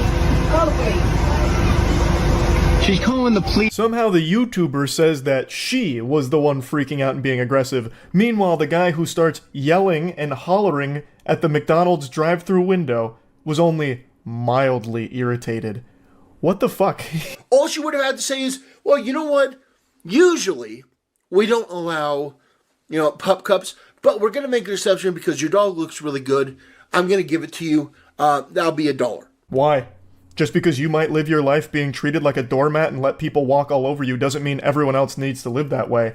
Again, this is not an item that they offer on their menu. They don't need to bend over backwards and get spit on by a rude customer and then satisfy that request with a smile on their face. It's not bad for business to decline a douchebag like this. That is the intelligent, effective way to handle a situation. Moist Critical is giving you very bad advice. If you take his brain-rotted advice, which is the advice I would expect from an entitled Twitch streamer, that is disaster. This statement right here had me giggling and flared up my acid reflux because of how lacking in the self-awareness department it was. He called me an entitled Twitch streamer, thus expected this take from me. Meanwhile, he has the gall to proudly, publicly defend this loser who is freaking out because he didn't get the pup cup he believed he was entitled to, and he is so upset about that he is now trying to bully the establishment into serving it to him because he believes he deserves it. You goober, do you not recognize that you are actually defending textbook entitlement? Meanwhile, I am actively arguing against it, saying that entitlement is bad and unacceptable. How can you not piece this together? How are these dots not connecting in your brain? You have to make that person feel special. It's why Chick-fil-A does so phenomenally well. Doesn't matter what time of day you go to Chick-fil-A, the person there is always going to make you feel special. They're going to make you feel nice. That's the purpose. Doesn't matter how they're feeling. Doesn't matter what they may be going through, because at the end of the day, you're at a job. This fat, obnoxious old black lady made everything worse. Jesus Christ, yikes. I cut out a bit of his rant here where he was trying to educate me on how businesses work. Retail is a people business, you gotta be good with people for it to succeed. And then he goes into why Chick-fil-A is successful. He gave us the secret formula there. The reason Chick-fil-A is successful, according to this individual, is because the workers are nice. I guess that's the only reason. Is that really the only reason? I mean, yeah, the Chick-fil-A workers are always super sweet, but if the food sucked, the business wouldn't be around very long. Because you still need a good product. And it's not like in this video, the workers did anything wrong. He takes a huge issue with the manager here for some reason, when she did absolutely nothing wrong. She just said no to a customer's request for an item that they don't normally offer, which she has every right to do and should do. You shouldn't be encouraging customers to just come make all kinds of requests from your business for things that you don't actually have or normally do. That opens yourself up to a lot of problems. Like, it's not like anything was done wrong or unprofessionally. She handled it very well. She didn't raise her voice, didn't change her tone, wasn't disrespectful. And yet still somehow, this guy's portraying her as some kind of villain. And that they're not good at interacting with people. What they should have done is offered this guy a fucking cock massage as well, on top of giving him 10 pup cups. It's like, what are you talking about? This man is delusional. Absolutely delusional. No. If some kids start pouring food on the floor and throwing milkshakes and acting a damn fool, then you can get upset. This guy was merely asking for an item, was a bit frustrated because he had gotten this item before and for some reason you're denying him, and then you go to threatening the police. If you're like critical and you think that that's a good idea, that's an appropriate way, you're retarded and you have no business being in any sort of industry. Goodness gracious, with the way that this guy talks about the Pup Cup Crusader, I have to wonder if they're related or if they're dating or something, because he is so sweet and coddling to this asshole who was literally yelling in the video, but he just keeps saying, oh, you know, he was mildly frustrated, which is understandable because he came to this establishment in the past and got served the Pup Cup, and now he got mysteriously denied, so he was mildly irritated, which is not at all what happened. Like, you just have to watch the video that's being talked about, and you'll see that he's not just mildly frustrated or something. And if you watch the video, you'll know the reason the cops were called is because he refused to move after being told no for the 1000th fucking time. And if this guy's not going to move, what else are you supposed to do? You can't run a business when this guy is literally blocking it from being, you know, actively engaged with. And again, not everyone likes to be disrespected and walked all over. So I think it's perfectly reasonable to have this guy trespassed when he refuses to fucking leave. It's not like they called the cops just because he asked for a pup cup. It was much more than that. It was his behavior after the fact. But this guy just doesn't get that. And he's debating something that is impossible to debate without just making shit up, which is exactly what this guy's doing. Accusing the McDonald's manager of being aggressive and freaking out, saying she needs to be fired, is saying how bad for business all this is and how people might perceive McDonald's to be unsafe for dogs or unwelcoming to dogs or whatever, and then saying like the customer was totally in the right and was only mildly irritated, mildly frustrated. All you have to do is watch the video and see that he's just making that garbage up. He's just a bunch of fucking mumbo jumbo because he's trying to make an argument for something that you can't even argue for. And I feel like that is so common on the internet right now, taking things that have no nuance and trying to interject nuance into them by just completely making shit up with it. Let me tell you something. If I went to a fast food restaurant and I asked for a pup cup, and she's like, well, we're not doing pup cups. We don't do that. And I'm like, well, you know, I was here last week, and they sort of do that. When's the change? And then she goes, you're combative. I'm going to call the cops. I don't know what I'd do. I'd probably stay there too. I'd be like, what is wrong with you? Now, is it the smartest thing to do? No. The smartest thing would be to get the hell out of there. However, there comes a moment where you're confronted by such sheer stupidity. I put the video in 2x speed because I just couldn't handle more of the yapping. He just keeps going on and on about how wrong the employee or manager was in this video. And the least surprising thing he says is that he'd probably do the same thing, perhaps, if he was told no to a pup cup. He is literally just lying about the video. It's not like the woman said no, and then when the guy was like, oh, but I got this before, and she immediately threatened to call the cops. This guy started recording after this had already escalated from this guy being a rude asshole. He starts recording in the middle of her telling him no for the millionth fucking time, and he won't leave. He refuses to leave.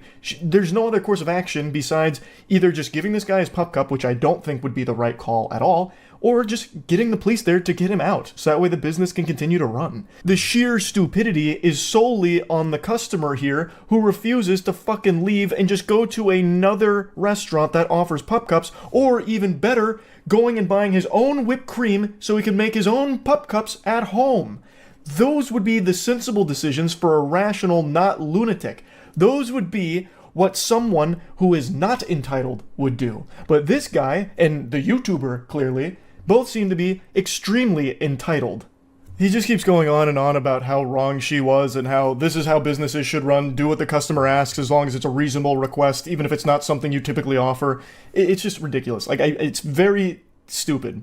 But it's exactly what I talk about when I talk about everyone being debate-brained. This is like an impossible to argue angle, and the only way he even tries to cobble together anything almost coherent is by lying about what's in the video itself. The manager was not aggressive, she was not combative, she was not freaking out, and her first course of action was not calling the police immediately upon the pup cup request.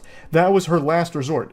Do you think that's something that they'd like to do? That is very disruptive to the business. So it's clearly not something that she wanted to do, but felt there was no other option because she didn't want to just give this customer the pup cup, because even if she did, he still might not fucking leave. He'd sit there, record, and try and embarrass and belittle them even further. So, calling the police is a sensible decision that she made for the business. He also criticizes her for not de-escalating the situation, even though she did try, by just saying we don't do that.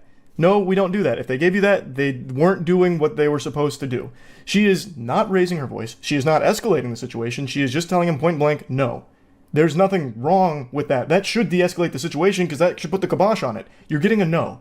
So move the fuck on. But he couldn't. He refused to. So she did what she felt she needed to do. And I do think that was the right call. If you let yourself get trampled by rude fucking customers, you're setting yourself up for disaster further down the line. That would be bad for business. But her calling the police, that's not.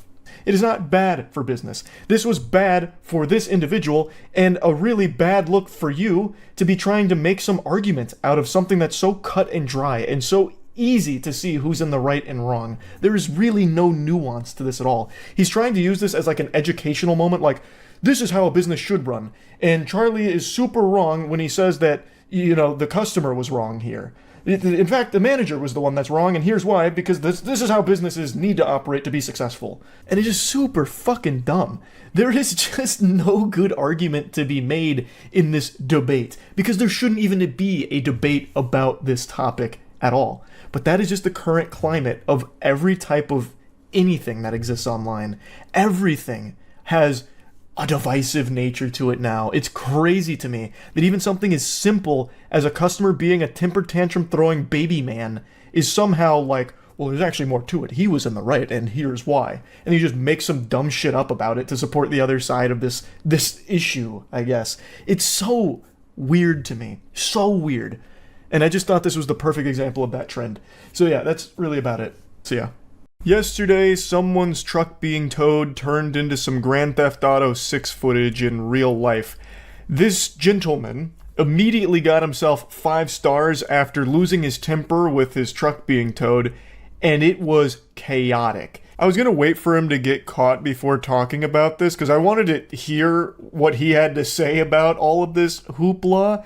Like, I don't know why in my stupid little tiny reptile brain I was under the impression that he'd give some kind of press conference about it. Like, listen, I may have blown a gasket, I was a little off my gourd with this one, and then go into detail about what he thought he would accomplish with this. But obviously, that's not going to happen, and somehow he still hasn't been caught, despite him being captured on 3 separate videos, all of which we're going to go over. We have damn near a 360-degree video that we can put together of this Grand Theft Auto moment.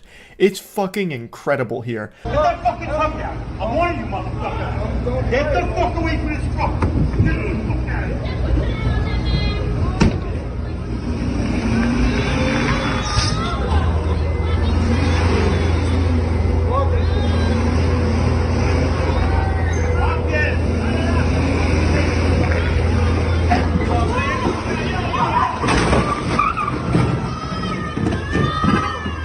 His precious truck has now become his battering ram. It's like the scene out of Fast and Furious 5 with the vault trailing behind Dominic Toretto and Paul Walker. This dude is just annihilating the entire city block with his precious truck that he went to such lengths to try and protect. Now he's just racking up crimes here like he's trying to catch them all like Pokemon. So he is hitting every single parked car in the vicinity. His truck has definitely seen better days. He is destroying not only his property, but everyone's property around there. It kind of reminds me of Killdozer from many years ago, where that guy got really upset and then decided to modify a bulldozer, basically turning it into a fucking Gundam. He put like giant cement walls on it, turned it into an armored vehicle, and just went on a rampage causing carnage.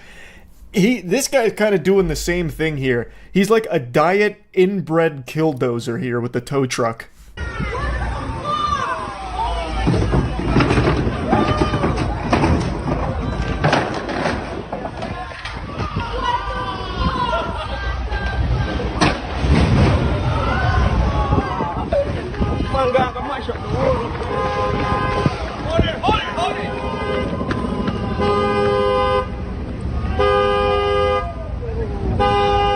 He just potato sacked his own truck here. It's like Super Mario 64 where you swing Bowser around. He just did that with his truck. It unhooked and just flew right off, and then the guy just continues to make a getaway in the tow truck. So fundamentally what happened is, his truck was being towed. He then steals the tow truck to try and keep his truck. He loses his truck in the process and totals it as well, and then just steals the tow truck. And that's the entire series of events. He's now committed multiple crimes. What a fucking lunatic.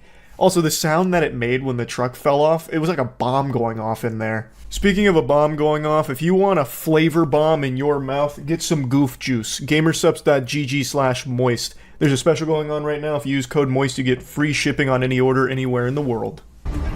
You can't put your hand on that man. I opened this window. I said, oh my God. Yo. Oh, that dude is nuts. Yo. Bro. Oh my God. Oh my God. Yo. What the fuck? Yo. Oh, shit.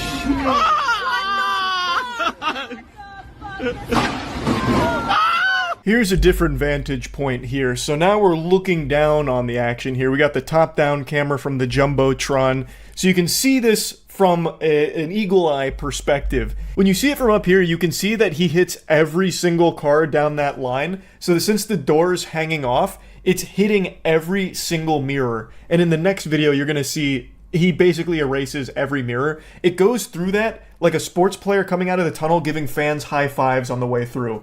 That is his car door to every mirror there, just slapping them. It's impressive how much damage he was able to cause in such a short period of time.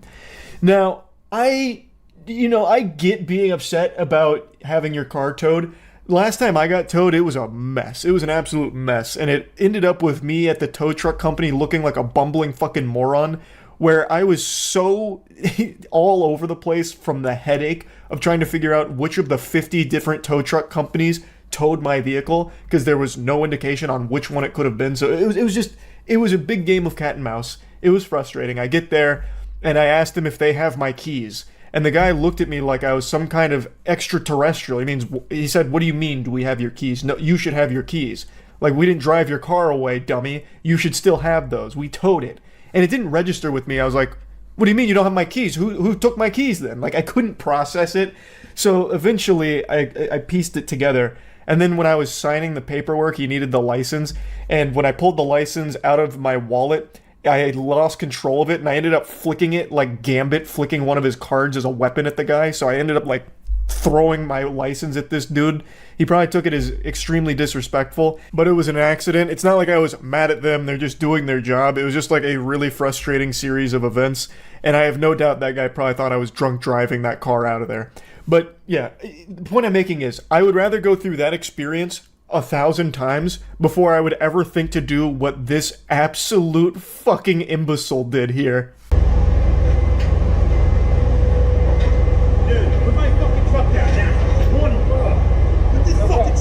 Get the fuck out of here! Get down, you motherfucker! Put the truck down! Put the truck down! We get such a clear look at Skinny Goldberg here.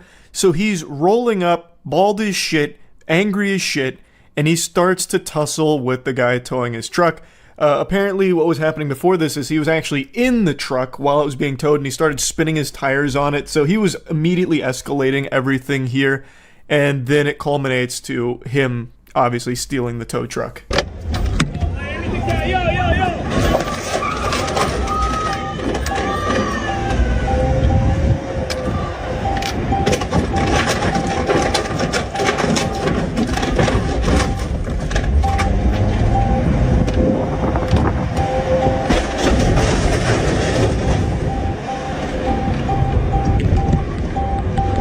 It was a bad day to be a side mirror. That was an apocalypse for side mirrors. There was only one survivor that I could count before he like whipped it into the other vehicles there.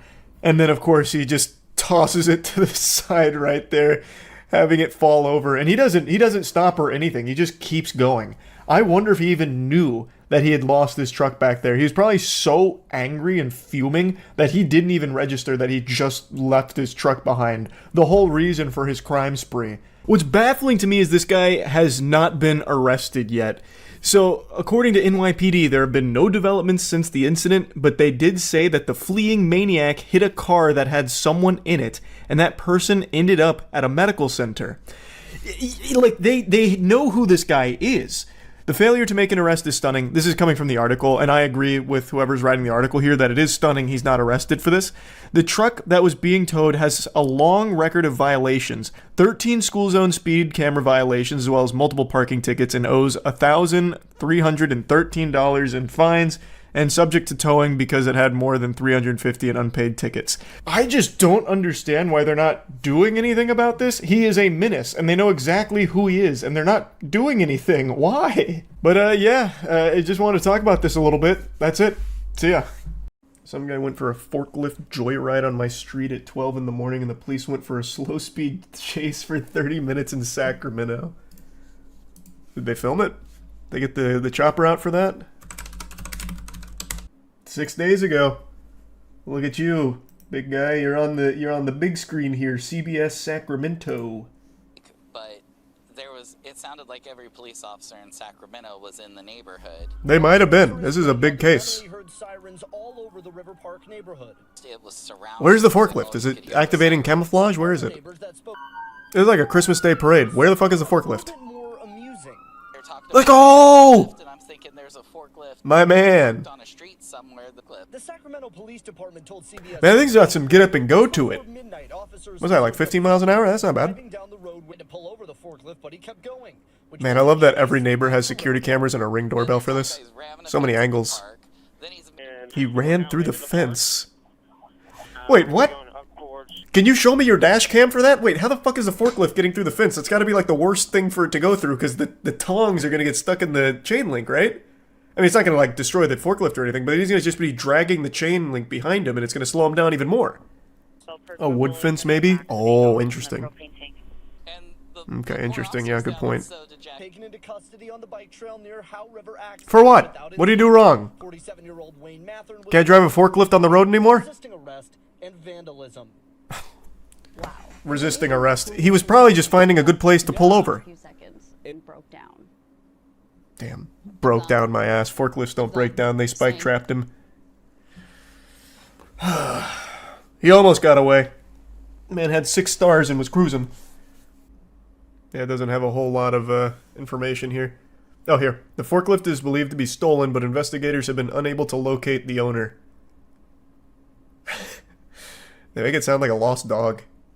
So for now, we've taken it in and fed it food and water. The forklift is doing just fine, albeit a little shaken up. Coincidentally, on the same day, there was a man in Seattle who stole an excavator to try and build himself a house. Maybe they were in cahoots or something. They called each other up and said, "Bud, execute Order 66. You get the excavator, I've got the forklift. We'll meet in the middle." I mean, this happened 2 months ago in Florida. Another stolen excavator. Excavators must just be super easy to find. This happens all the time. This man drove it into a fucking Walmart. Just look up stolen excavator Seattle. Okay.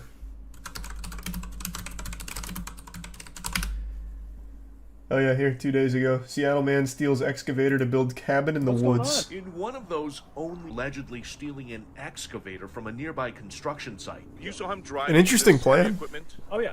Yeah. In Jose Rizal Park. He goes, "I'm building the cabin down there," and I said, "No, you're fucking not." Volunteers with homeless outreach group We Heart Seattle called 911. Okay. The words out of his mouth was, "I was told I can do this. This is everybody's land." And Andrea Suarez says the criminal... Hey. That's not a bad defense. I mean, what happened to it being a free country? What, you can't build a cabin in the woods anymore? Huh? How soft have we become? Can't take an excavator out into the woods to build yourself a cabin? Where would we be if we wouldn't allow that? Abe Lincoln wouldn't be here. He wouldn't have made it. people are doing whatever the hell they want. Look at what she found. Damn right we are. All of these stolen And we'll do it again, too. Credit cards with Lock your names, excavators. A huge bag of what she believes is pot. This is marijuana? Also meth. That's what everyone on the street is calling the clear. Yep. Suarez says most of the illicit activity out here is being fueled by the drugs. All right, the clear, huh, bud? Instead of waiting for city crews, volunteers also went in and cleaned up the encampment. Andrea, what is this? Wait, this can't be real. Wait, this is fake. This is actually fake. This is 100% fake. I've been had. This is a fucking joke. Wait. Wait. There's no... Okay, then this video has to be satire, though. There's no way they'd show a vibrator. They wouldn't do that. They don't have the balls. They don't have the chutzpah. So this one has to just be a joke. The Discovery Institute's got to just be memeing. Would they really show a vibrator on there? I don't think they would. That's a weapon. They're like, no, we mean a gun or a knife. And I'm like, well, this is a lot more dangerous than a knife. He's driving a backhoe. I wouldn't... Okay, let's not get carried away, alright? It's an excavator. I would say a knife is still a little more dangerous. You can probably outrun the excavator. Plus it, like, moves slow enough, like, if it tries to, like, hit you with the bucket on it or whatever, like, you could probably avoid it if you're fast enough. Seattle says the stolen bulldozer in subsequent events should be... So he really did just bring a vibrator out there. For somebody to have the nerve to take a piece of equipment... Wait, that's crazy. That's real. Man said, I'm gonna build a log cabin and I'm having fun. I just shopped at Adam and Eve, damn it, and I'm gonna get my money's worth in peace. Why would it not be real? I don't know, it's just... Because, I mean, this guy says fuck. Like, the very first person in the interview says, no fucking way, uncensored on this broadcast, and then it goes to a damn vibrator. Plus, also, if you're building a log cabin, why are you bringing a vibrator? And especially this model of a vibrator. You're not getting any value out of the clitoral stimulator. Like, what are you going to do with that? Put it on your taint? Like, that doesn't do a whole lot for you. Like, you'd probably use a different vibrator. Like, it just... A lot of the pieces of the puzzle weren't adding up. A threesome. I didn't even consider that possibility, of course. How did that one escape me? You need to... You need to compact the soil somehow. Wait, alright. This guy builds log cabins. I forgot about the old trusty soil compacting vibrator. I don't know. Yeah, you're right. I'm just not qualified to speak on the tools necessary to build it. Very cool story, though. Very interesting. It keeps you on your toes, that's for damn sure. Wow. Wow, wow, wow. Man, that makes the forklift story look like small beans. Have you seen the news about the recent Somerset Gimp man who is banned from wearing leather gimp suits for 5 years? What's going on in the world? What? They're taking away all our freedoms. What happened? Why has he been banned from the suits?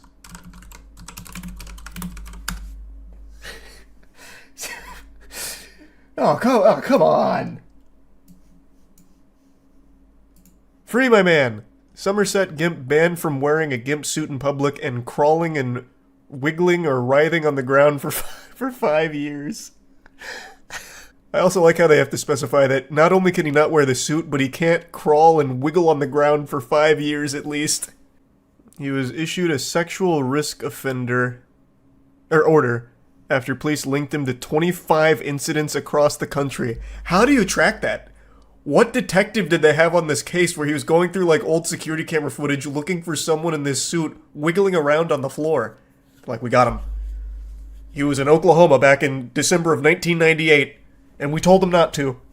And then he did it again in 2007 at an Oregon concert for the Eagles. County. Oh, I thought that said country. Oh, I thought for sure that read country. I was like, holy shit. That is a brutal trail of breadcrumbs to follow. It was the latest in a series of incidents where a man in skin-tight dark clothing was seen writhing on the ground and stepping out in front of cars in remote locations since 2018. Why is he stepping out in front of cars? What the fuck is that? Wait, it's starting to all make sense now. I'd ban him too. What the fuck?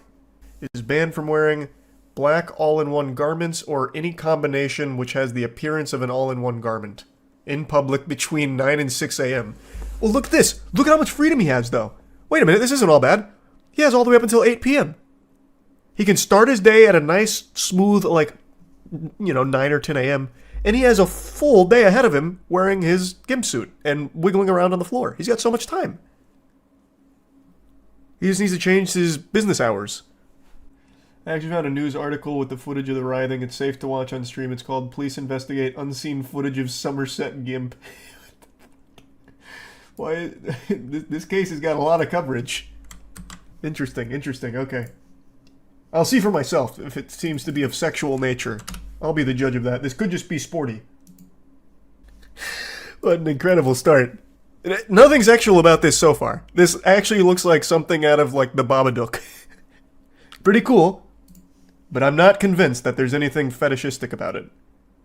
Who collapsed you in the woods? He's dehydrated. Give him something to drink.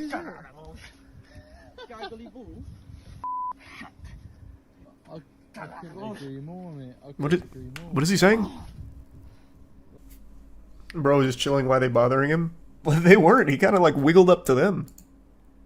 Well, they probably thought he was dead, actually. I can totally understand why they'd like be a little concerned. Like, you're just going to the park and this happens. You'd probably be a little, you know, on edge too, I think. I love how in this video he is the suspected gimp.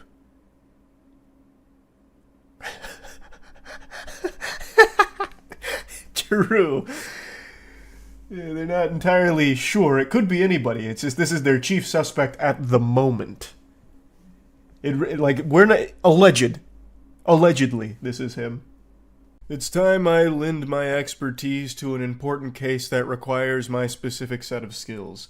I'm not a talented man. There's not many things I'd consider myself a master of. Maybe coping with having a patchy beard and below average height, but beyond that, not much else. Except for one thing, and that's my ability to analyze a video over and over again to a level many would deem unnatural. There's a case going on right now that I've been fascinated by all afternoon. LA Dodgers superstar Shohei Ohtani's 50th home run ball is being auctioned by the fan who left the stadium with it. But someone else who was part of that mad scramble for the ball says not so fast. Ohtani is one of the best to ever do it, period. I'm not even a baseball fan, and even I am blown away by how good Shohei Ohtani is. And I'm sure most of you know this, he just set a record for hitting 50 home runs and 50 stolen bases in a single season, and that 50th home run ball is now up for auction or up for sale for $4.5 million. Stop the auction. The true owner of LA Dodgers superstar Shohei Ohtani's historic homer is being challenged today. This 18-year-old in the red jersey claims the ball was snatched out of his hand in the tussle. He's asking a judge to halt tomorrow's auction of the ball, which could fetch as much as $4.5 million. 4.5 million bones is nothing to scoff at. You could eat at Five Guys for a whole month off of it. This is a ton of money. And the 18-year-old in the red shirt is claiming that he had the ball and the guy in the black shirt wrestled it away from him and stole it from him, basically. So he wants the auction to stop. He's opened a lawsuit against him for it, for battery. 18-year-old Max Mattis says the ball was taken from him as a result of civil battery. The accusation is being leveled at fellow baseball fan Chris Belansky, seen here in the black t-shirt. The lawsuit says the teen firmly had possession of the ball, but Belansky wrapped his legs around Max's arm and used his hands to wrangle the ball out of Max's hand, stealing the ball for himself. You be the judge. I will be the judge, and the jury, and the executioner, if I find any fishy business and foul play afoot here. So, I've gone through every angle of this footage and I want to share it with all of you, because I actually think he's wrong. From everything I've seen, the guy in the black shirt actually had the ball first, and then the guy in the red shirt comes in and starts reaching for it. Let me take you to Exhibit A here, the video that you're seeing the end of in the Inside Edition segment. Because it really does, at first glance, look like the guy in the black shirt kind of like cobras his way around the kid's arm and like, I don't know, scrambles to free it like Houdini trying to get out of a box or something, like an escape artist. Oh my God! No way! No!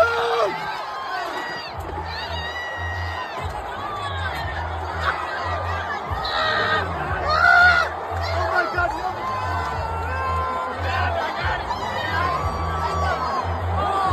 That was real time. Now let's slow it down and start to enhance. Right now, this baseball is more valuable than a fucking Dragon Ball, so everyone is scrambling for it. It's important to note that Red Shirt has his phone in his right hand, so he's only going at this with one hand, and it's his left. Pause. My fellow detectives, are you seeing what I'm seeing? Look at this, Eagle Eye. His left hand is planted on the table. He does not have the baseball in his possession right now. Remember, his phone is in his right hand, so he does not have it. His left hand is on the table. You can see Blue Shirt is fucking flopping like a fish over the barrier here. He's diving for it. He's letting it all hang loose here. He's putting it all on the line. He's risking it all. I appreciate the chutzpah from that gentleman, but he had no chance. Black Shirt is on the ball right now. You can see him wrapping up on top of it like he's recovering a fumble. So he is on top of the ball right now, and red shirt has his left hand on the table. Let's step on the gas here again. So you see blue shirt, he's gone over the top right now. He fucking flung himself over here like that guy in the courthouse that threw himself at the judge. So he ragdolls his body over, he misses the baseball entirely, and now, pause again. Red shirt has now thrust his left hand into the nutsack of black shirt, trying to fish around to find the baseball. So he is reaching down now, trying to get his hand on the baseball, trying to grip it and rip it from black shirt, who we just saw in the previous pause was already on top of it while red shirt's left hand was on the table. You can see red shirt desperately trying to pry the ball from the paws of black shirt, but those meaty claws are not letting it go. And red shirt is no doubt getting a handful of scrotum, about to ask him to cough.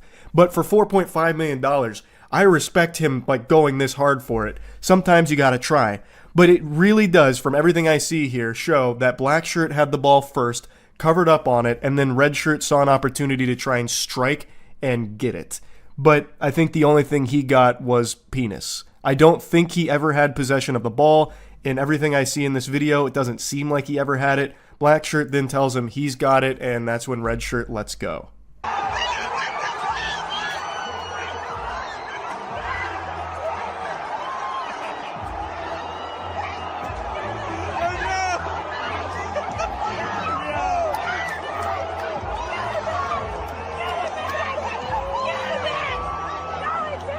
This is another angle of it. You can see that red shirt is right where the ball bounces off the table, but because he has his phone in his hand, which was a huge blunder, if he didn't have his phone in his hand, I think red shirt gets that ball easily. But he has his phone in his hand, so he doesn't get it off the bounce. The ball hits the floor, black shirt is on top of it, and you can see red shirt is still trying to get in to get the ball. I don't believe red shirt ever had the 50th home run from Ohtani. I don't think he ever had that ball in his hand. From everything I have scrubbed through on the footage here, and I went through it with a fine-tooth comb. I damn near brought the fucking binoculars out on that. I was trying to go CSI on it where I was enhance.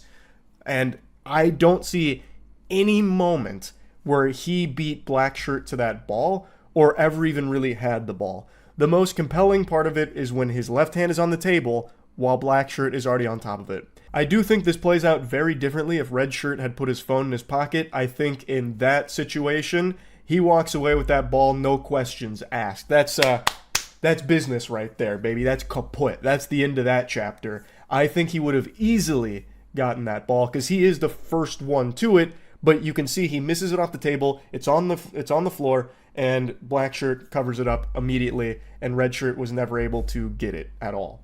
I think the only thing he got was close to giving the dude the old dick twist. I don't think he ever had the ball, so I think the lawsuit isn't going to go in his favor. Of course, I am not the preeminent expert on it.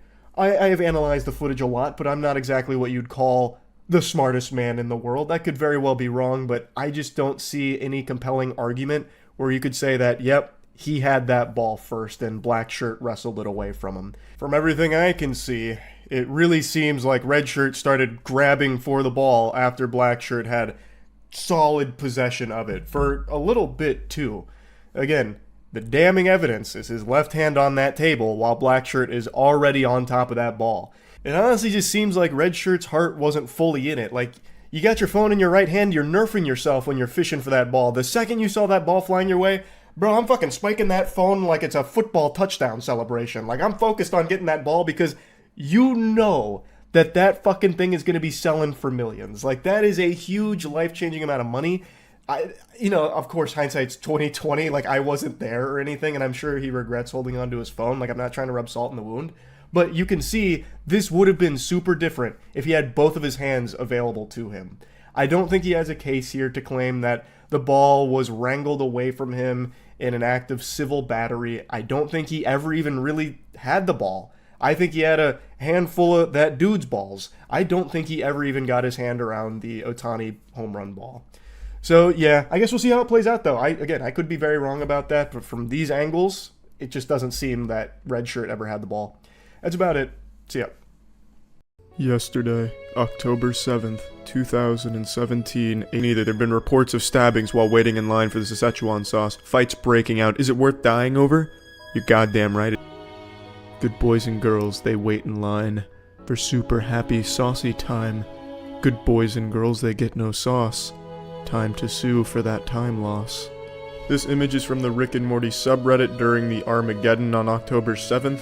This is a call to arms for a class action lawsuit, fundamentally laying out that they have a real case here and everyone jumping on the bandwagon trying to brainstorm how they can sue McDonald's for the poor handling of the Szechuan sauce promotional event. Now, I for one am on their side here. I think they have a real strong case. I think any rational judge and jury will see that McDonald's was at fault and should financially compensate each individual that logged out of Music LY to go to this promotional event.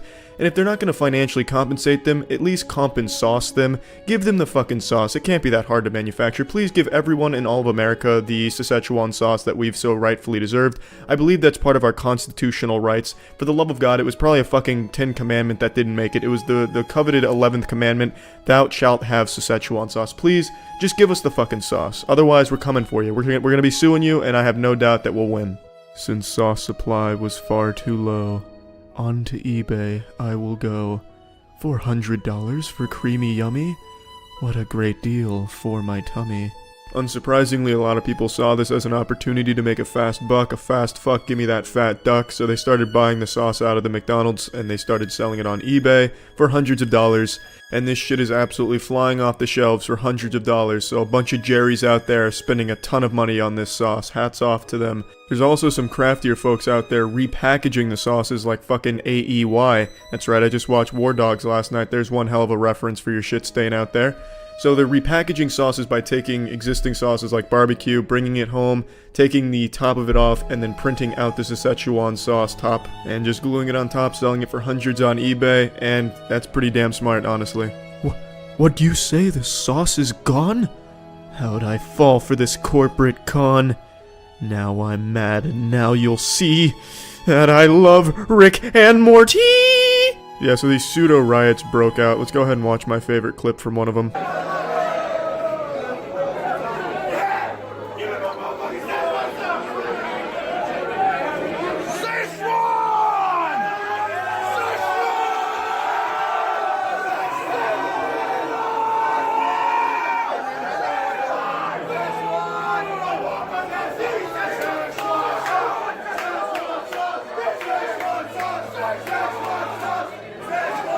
Can't stop us now, this is for you. We fight for sauce, that much is true. We are your army, we bring the war. We break down the McDonald's door. So Justin himself had to chime in here to try and bring some peace to this absolute pandemonium. He isn't happy about it. I don't think anyone on the show is happy about it. They're probably pretty fucking embarrassed, feeling like Frankenstein with this fucking monster they've created.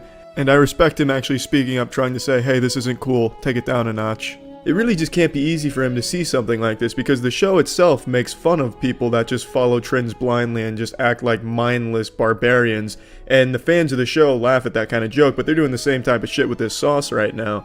So to see a really good show like Rick and Morty have a fandom that does shit like that, it really just can't be easy for the people who work on it to watch.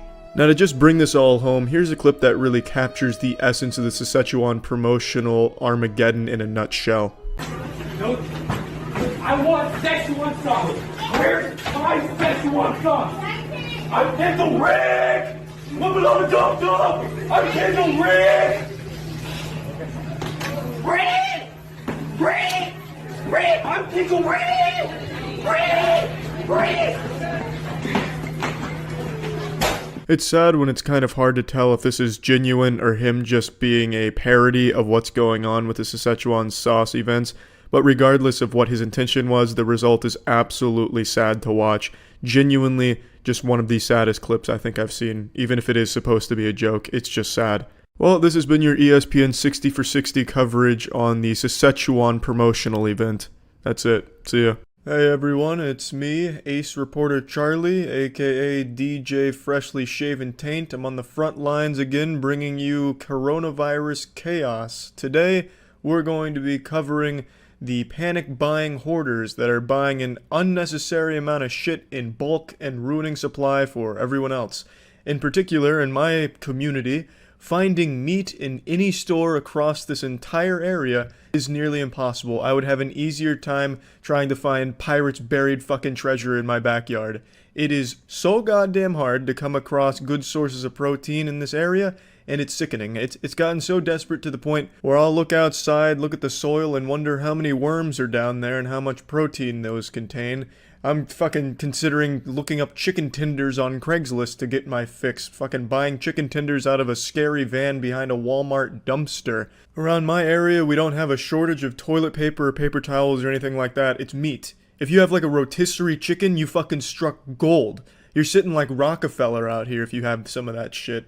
It's really upsetting, and it's because people are buying these things in an incredible quantity. And I'm not really even mad at the people that are afraid and buying all of these things. I'm mad at the stores for allowing them to buy so much of this shit at once. There needs to be a cap on how much of an item someone can purchase at any given time, because as these people continue to be afraid and panic buy all of this shit, it's going to deprive the community of essential shit. Granted, you know, fucking chicken nuggets aren't the most essential thing in the world. There's plenty of substitutes. It's not the biggest deal in the world. It's just an upsetting nuisance, you know, all because someone went on Facebook and read a post that the fucking dinosaur chicken nugget factory got hit with mustard gas from coronavirus and now it's going to go extinct. You need to stock up on chicken nuggets while you can. So they go to the store and they just take all of it from everyone else. And it's just frustrating. There needs to be laws in place to prevent this kind of fucking hoarding, especially in a crisis like the one we're currently experiencing. Let me show you two quick examples of this panic buying hoarding that I know you're already familiar with, but these two really illustrate it fucking beautifully, and they'll happen within a day. So it's really common, and it needs to stop.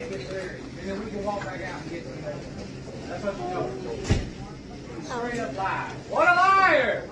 These are the Mountain Dew monsters. They're attempting to buy over 500 cans of Mountain Dew. I don't know why this would be one of the first things they'd think of in the event that they're about to be in a food shortage. Oh shit, we need to get to the store ASAP. We need more Mountain Dew. Fuck, we're not gonna make it through winter without 500 cans of Mountain Dew, god damn it. But who knows, maybe they're just throwing a giant birthday party for a 9-year-old. But in all likelihood, the thought process was, hey honey, I like Mountain Dew. Yeah, so do I. Oh, we're about to go in quarantine. Well, let's go ahead and get 1,000 cases of Mountain Dew just to be sure. And yeah, it's not essential. You know, the store can go without Mountain Dew and it's not going to be the worst thing for that community. All it's doing is taking Mountain Dew away from a kid that would drink it while playing a video game. He's supposed to lose his mind over some Mountain Dew. Over some Mountain Dew. I'm telling you, you're such a liar. You just told me just now that I can go outside and come back in and get the drink. That's what you just said. But that's what you just told me.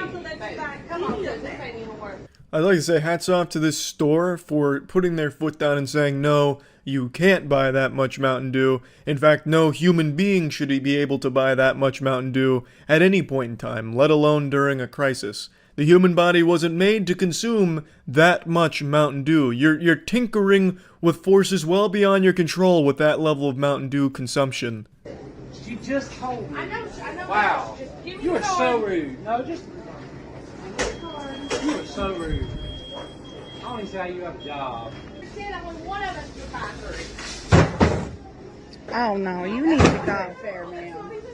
You don't even need to. You just said, go ahead. His hair looks like the skid marks in a public toilet. His hair looks like a BDSM whip that was strapped to the top of his head. Also gotta love the handled with care from his wife there, just tossing that shit on the counter, showing no respect for whoever's gonna buy that next, open it up and just fucking blast them in the face with all that Mountain Dew. You know, just, I don't know why they have to be assholes about this. I think it's very reasonable what they're doing. No, you can't buy that much Mountain Dew. I think that's very reasonable, and they still let them buy a fucking ton of Mountain Dew in the end anyway. And it's always the rudest people that immediately accuse someone else of being rude. At least that's what I've noticed with a lot of these videos. Look at this wonderful woman who just told me to go F myself and mind my own effing business, who just bought the entire store of paper towels, toilet paper, so that nobody else can have any. It's really lovely. There it is. This should be illegal. Yep. This is the entire inventory of all napkins, paper towels, and toilet paper at that Dollar Tree. Now there's no doubt the man and woman that are doing this are giant assholes, just huge, gaping, stinky, hemorrhoid-filled assholes for buying all of that and depriving that entire store of that inventory so no customers could get it. But I think the biggest problem here is the Dollar Tree itself for selling them all of this. I don't understand why they'd ever say yes to that. If someone came into the store and said, hey, I'd like to buy all of this, this, and this, the answer should be no. Under any circumstance, even without the fucking pandemic, the answer should be no, you cannot buy every single one of those. And this is clearly not just everything they had on their shelves, this came from the fucking inventory of the Dollar Tree. This clearly came from the fucking back of the store, everything they had of paper towels, napkins, and paper plates, or whatever the fuck the third item was. It's absurd. It's absolutely absurd that they would ever allow that to be sold. And in the video, the woman says that she plans on reselling this shit, which I do believe is an actual crime, so hopefully there'll be some repercussions from that, because that's deplorable. Absolutely deplorable shit right there. And the man in this video can't even strap that shit down in his truck properly, so that's gonna be flying off every time he turns right. I don't know what the weather was like on this day, but I really hope it rained and just fucking ruined the entire bed of that truck. It took 2 cars to fill up all of her shit. This truck and then her SUV. It's just ridiculous. Let's not beat meat around the bush. Journalism's got a shitty reputation. Let's just call it what it is. When people hear journalists, they just get a bad taste in their mouth and their ass starts to pucker a little bit. It's not all unwarranted, especially when you have video game journalists comparing their job to being a real-world fucking soldier because they wrote like an article on Kotaku talking about a video game being too hard and people on Twitter disagreed, so now all of a sudden they're like some fucking war veteran for fighting through that controversy. It's just really silly stuff, and there is bad journalism out there that gives all of it kind of a bad name. But of course there is great journalism out there, and in fact that's what I'm here to focus on for today's video, talking about one of my favorite YouTubers, All Gas No Brakes. All Gas No Brakes isn't your traditional modern journalist who just sits behind the keyboard and writes an entire article based off of one tweet, just some meaningless garbage. All Gas No Brakes is more of an entertainer slash reporter. What All Gas No Brakes does is he goes to these very interesting communities, gatherings, goes to like a Conscious Life Expos, Flat Earth Convention, stuff like that. And recently he went to a coronavirus lockdown protest rally, and I think it's really insightful stuff as well as being extremely entertaining the way All Gas No Brakes conducts himself here with his interviews and such. I just really think it's very eye-opening stuff to just get a peek into the lunacy of some of these communities, and while a lot of it's very harmless stuff, and even the people he's interviewing are just having fun with it too, seeing stuff like the coronavirus lockdown protests firsthand, thanks to All Gas No Brakes, I think really highlights a huge problem right now, as well as an extremely entertaining one. So it's equal parts goofy and fun to laugh at, and equal parts scary. So let's dive in. Yeah, but why though? Why did you need to be here? It's not like the rally wasn't going to happen without your presence. You know, I don't think anyone is going to stand up and be like, hey, where the fuck is Ron? Jesus, Ron's not here. All right, we're shutting this whole thing down. Rally's canceled, taking a rain check. Ron couldn't make it. He was busy butt-chugging a natty light in his bathtub. Just seems like an unnecessary risk you're taking for no reason.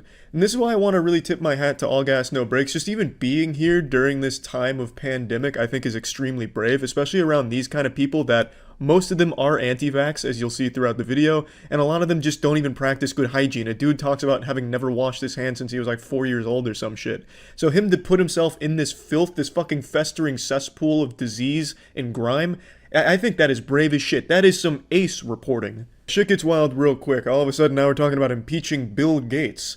I didn't even know Bill Gates was in office, but goddammit, we're thinking 10 steps ahead for when he is. We're already starting to impeach him now out here at this fucking lockdown protest. Just taking a look around the signs, it's about what you'd expect for a gathering like this. It's a gathering of society's most detrimental people. This group of people that holds these extremely dangerous beliefs that put not only themselves, but everyone around them at risk. This gathering here is genuinely like the perfect storm of insanity. It's like a fucking singularity of idiots. It's fucking crazy. It's united the 5G coronavirus believers with the flat earthers, with the anti-vaxxers, and they've come together to form like this Avengers of brainwashed troglodytes. This is like in SpongeBob with that episode where the villains come together to form evil. Every villain is lemons. It's like that, but instead these goofy supervillains can actually make the world significantly worse. This is what happens when these communities can keep finding each other because of Facebook spreading this kind of shit, and Twitter as well. This is the fucking result. This was always going to be like the climax to this shit. And now you have this massive gathering of people with even more people that still believe it and constantly being influenced by this misinformation. So I actually decided to do a little research into the Bill Gates conspiracy theory side of all this because I've heard it so often on Twitter, and by the way, half the accounts that talk about that also advocate for being able to fuck your pets, so nothing says just cause and good conspiracy quite like having bestiality on your side. But I did look into it, and it turns out this Bill Gates conspiracy thing is so fucking absurd, it'd be hard for me to even summarize the ridiculousness of it in a short little video here. But it's not surprising to see the Bill Gates conspiracy people coming out for this rally here, given everyone that did show up. Now, I'm obviously not showing the whole video, I'm just taking bits and pieces that I thought were really interesting and goofy things to talk about, but I do recommend you check out the whole video on his channel. He also has a Patreon where he does longer and more content. I'm not sponsored by All Gas No Brakes, by the way, I'm just a huge fan, and I think the content he makes is just super fucking entertaining, as well as just being really interesting. It's taking this peek behind the curtain of madness into these weird communities and odd beliefs that you just never thought would ever possibly exist. It's like All Gas No Brakes is Willy Wonka, and he's inviting us into his chocolate factory to see all the crazy shit inside. It's an adventure. It's a fucking ride. And the reason why I brought up journalism in the beginning is because I think what All Gas No Brakes does is the best form of journalism. It's not, actual journalism like writing shit down. It's better. It's showing you these things, letting you see these things firsthand as he was on the front line, as opposed to someone who was just scouring Twitter and then wrote an article about this, There was plenty of articles about this protest, and you get a kind of general feel for it a little bit from the journalists, but you don't get the actual full effect like you do when watching All Gas No Brakes being in the thick of it, in the fucking trenches here delivering this. I just think that's a really great thing. This guy was so convincing, so persuasive, in fact, I walked into a gas station, marched into the bathroom, dunked my hand into the toilet, and put a finger in my butthole and whispered, "Thank you." This is the exact kind of firepower you want in your corner. This is the cavalry you want. This is the kind of man that needs to be in your corner. The guy that believes the moon landing was fake, vaccines are poison, and that 9/11 was an inside job. That is the kind of guy that's gonna make your movement seem credible. Fusion dance performed between Owen Wilson and Slash makes a good point. There are waves that nobody's surfing, and you know what? That is sad. That is sad. If you ask me for my perspective on all this, giving my armchair psychological expert opinion, I would say it all boils down to these communities needing an enemy to fight against. They feel like they need a goal, and right now that goal is to attack an invisible enemy that only they can really see and comprehend because they're so smart and so enlightened and so much smarter than everyone else around them. And that enemy is anything the government says. If the government came out right now and said, "Guys, Santa Claus isn't real," these fucking communities like 5G, coronavirus, flat earth, all that, these communities would go wild saying, "Wait a minute, government said Santa Claus isn't real. That means Santa Claus is real, and here's the proof." And then they go out of their way to prove Santa Claus is real. Yeah, like I said, the gang's all here, baby. It's the 4 horsemen of the apocalypse. The 4 communities of the apocalypse all come together. Even the fucking juggalos knew not to gather during the pandemic. And yet these people that gather here act like they're smarter than everybody else because they can read Facebook memes and just be misled by fucking idiots. It's so silly. It's more than silly, though. It actually is dangerous because they hurt everybody by doing this. I guarantee half the people there are probably going to catch coronavirus, but the saddest part about that is the people that are going to accidentally come in contact and brush shoulders with these maniacs, they're also going to be at risk. And that's what's actually sad about that. What a great mother. My kids are dying in the car over there. I also didn't turn on the air conditioning. They'll be fine. But thanks everyone for being here and, spreading the good word about 5G and some shit. Unfucking believable. I don't work for Child Protective Services or anything, but just given what I heard there, maybe she's not the most well-equipped mother to have those children in the first place with her in her custody. She talks about how she drove her kids there, and she drove from far away. So she drove her sick daughters all the way to this convention that they didn't even want to be at and left them in the car so she could go on stage and get her 5 minutes of fame from her fucking little community of deranged idiots. That's some pretty fucked up shit right there. It's probably not the best course of action when your daughters are ill. And apparently, allegedly, dying ill. It's fucking disgusting, honestly. This whole little movement here is truly abhorrent. But thanks to All Gas No Brakes for just showing how fucking insane it is. It is a great video from All Gas No Brakes, but a very sad subject, unfortunately. And I just thought it was worth sharing and talking about. So yeah, that's it. See ya.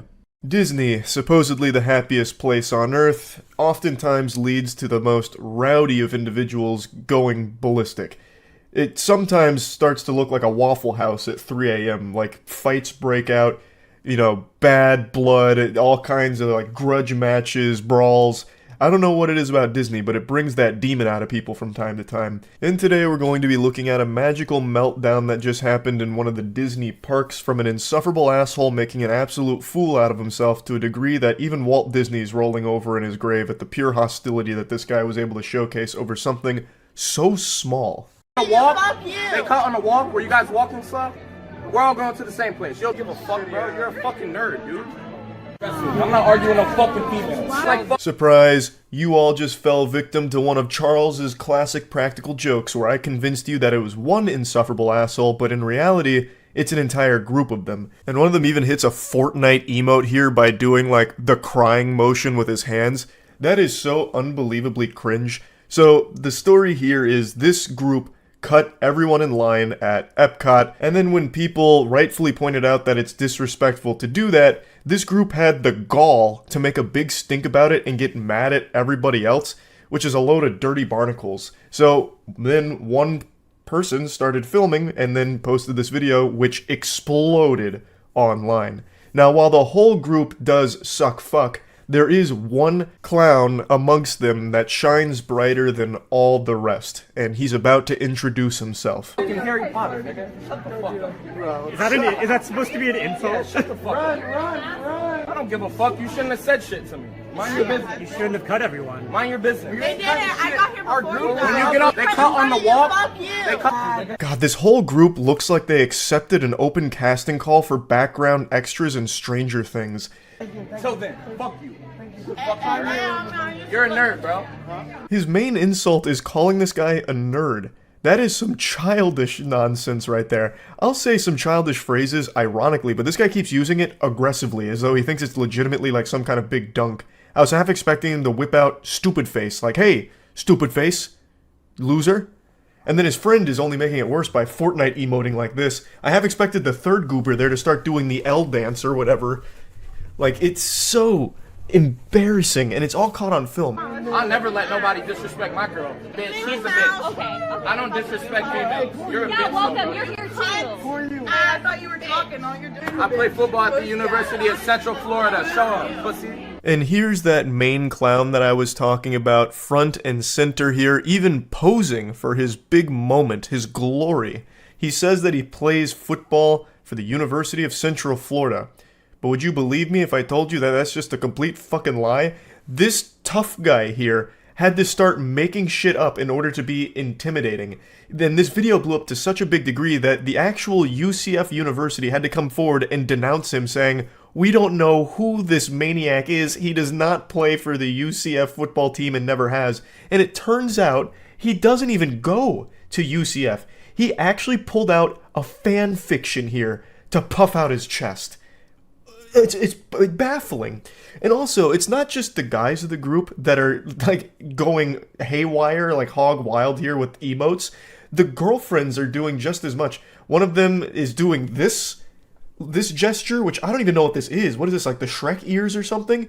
Like, all of them are just busting out idle animations like they're malfunctioning Sims characters. It's so bizarre.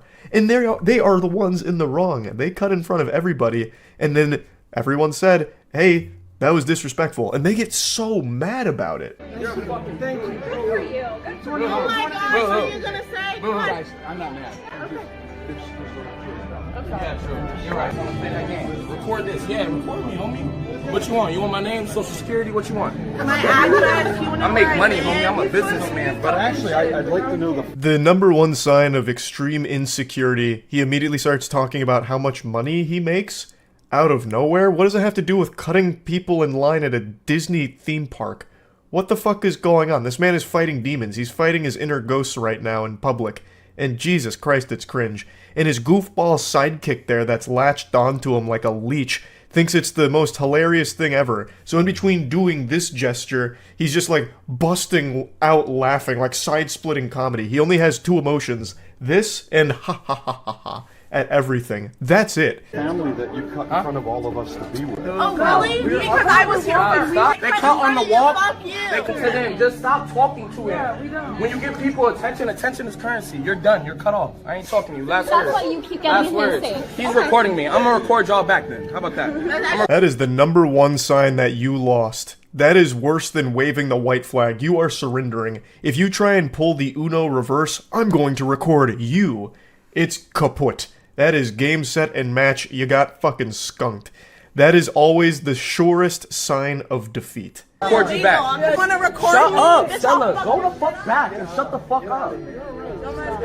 Come on. He's going insano style now. Friendly fire. Just pushes the girl back, which is part of their crew, and then he tells her to shut the fuck up.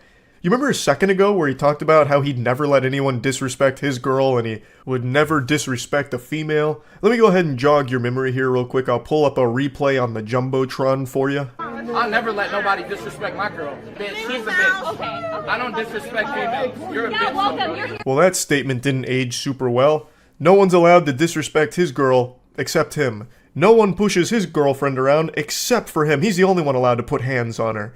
And that's exactly what he does. You absolute fucking degenerate.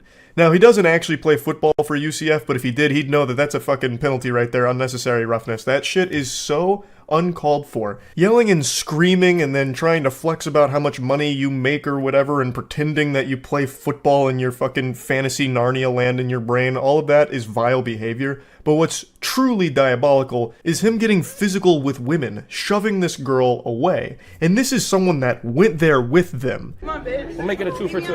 Let's do it. Oh my God! What does he look like? Can I just pull up my phone real quick? Yeah. Bro, he looks like a faggot.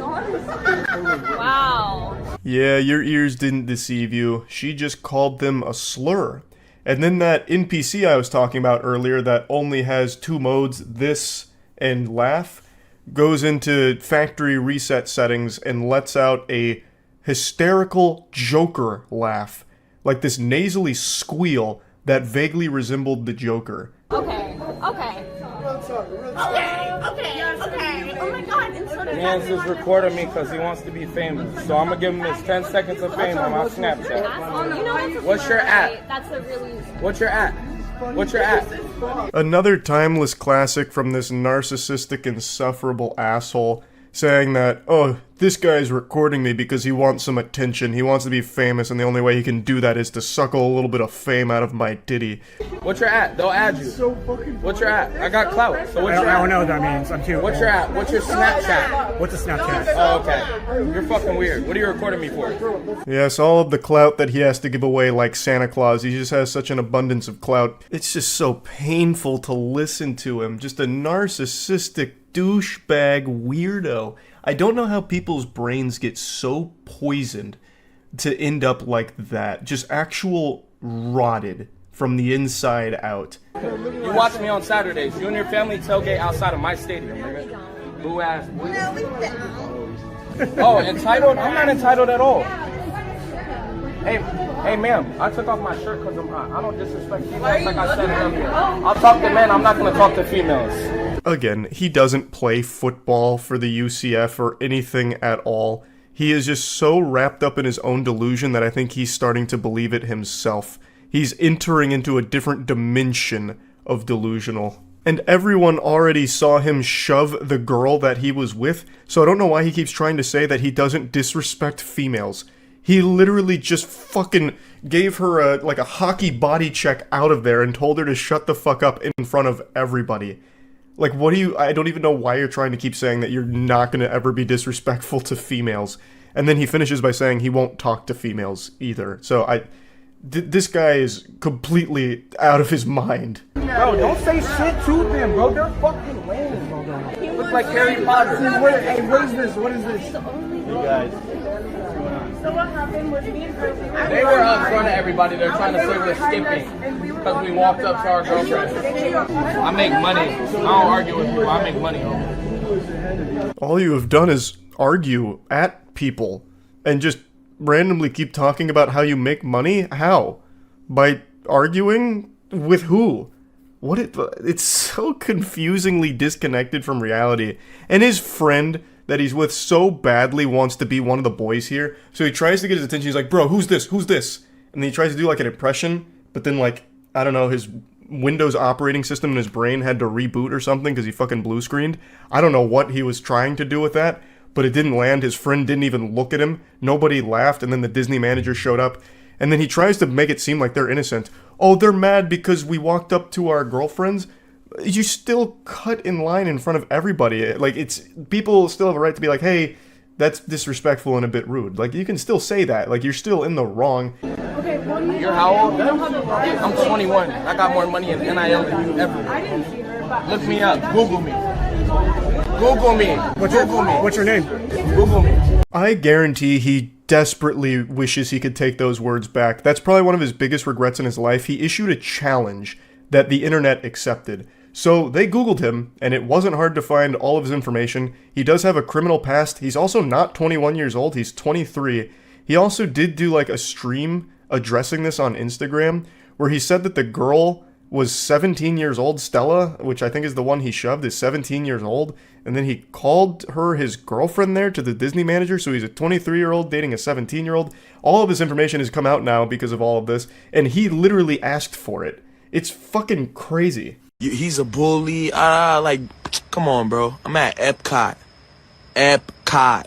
And the girl who, okay, now let me press on that situation. The girl is Stella, a friend of mine. She's fucking 17 years old. When he called... I can't find the full stream, but according to this Instagram account, he apparently said that this all started when they called him the N-word, which, you know, it's hard to say if that's true or false considering we don't have any evidence of it because he said it happened before the video came on.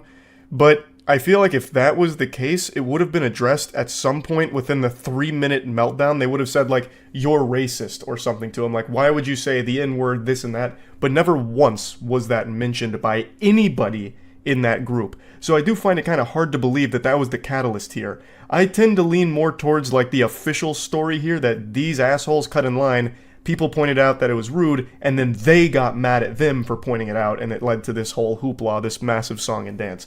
That's what I think is the true story here. But anyway, I wanted to share this because what an embarrassing fucking meltdown. That's about it. So yeah.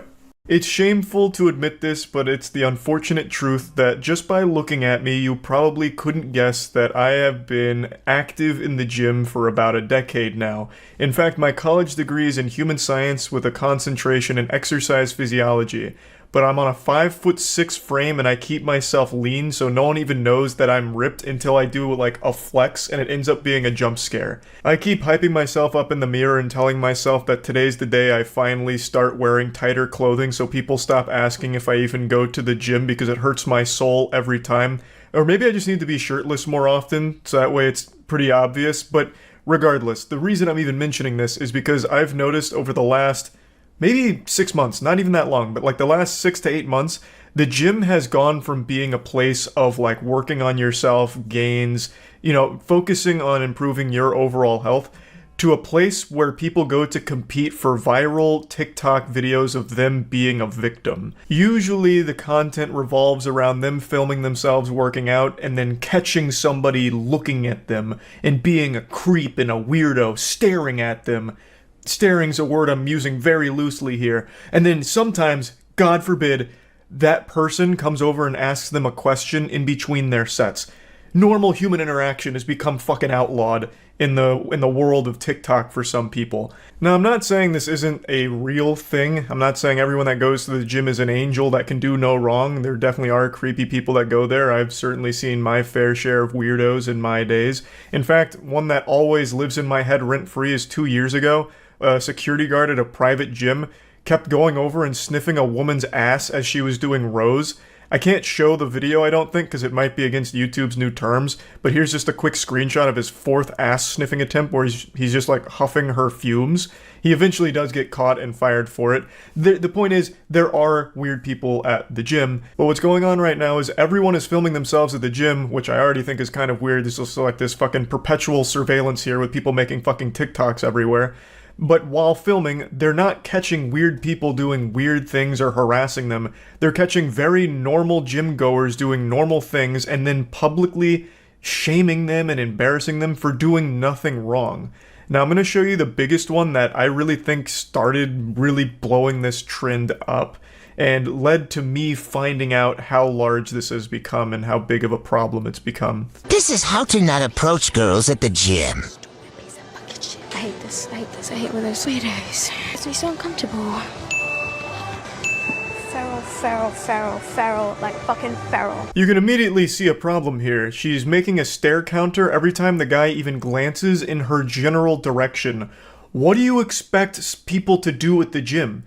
Just turn around and stare at a wall when they're done with their set like it's the fucking Blair Witch? Like, what are you expecting? The guy is in between his sets, so he's just looking around. He's not even staring at her. Now, if he was staring at her, then I could see being a little uncomfortable if he's just over there, like, you know, fucking staring a hole through with, like, goddamn, like, laser beams almost firing out. Like, I'd get that being weird. But this guy is just, like, glancing near her, and he's still getting just attacked for it by her. Swatch. The 5 adds 5 pounds. And these other weights.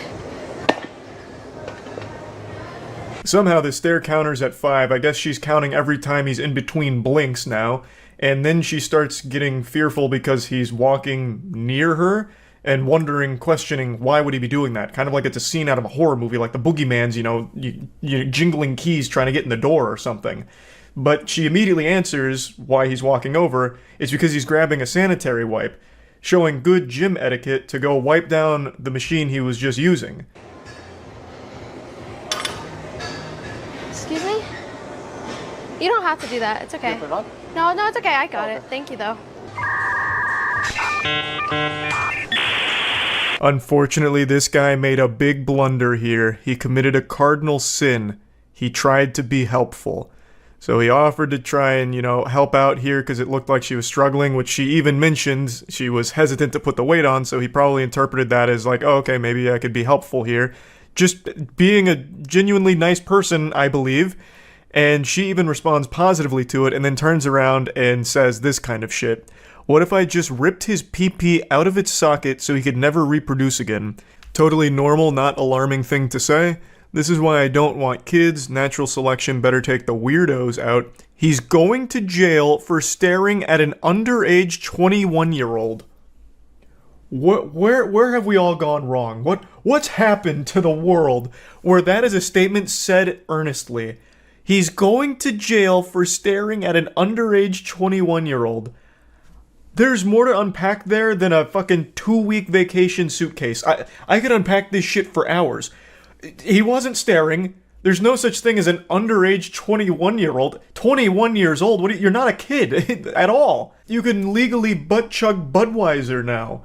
Unless this is some kind of weird self-own kind of thing where she has the mentality of a child, thus this guy should go to jail for what she perceives as staring at her. I don't know. Like, I can't even, like, remotely figure out what she was even trying to say with that last statement. But anyway, I'm not going to keep going too deep on this one because everyone has already dunked on it. She's issued an apology about everything.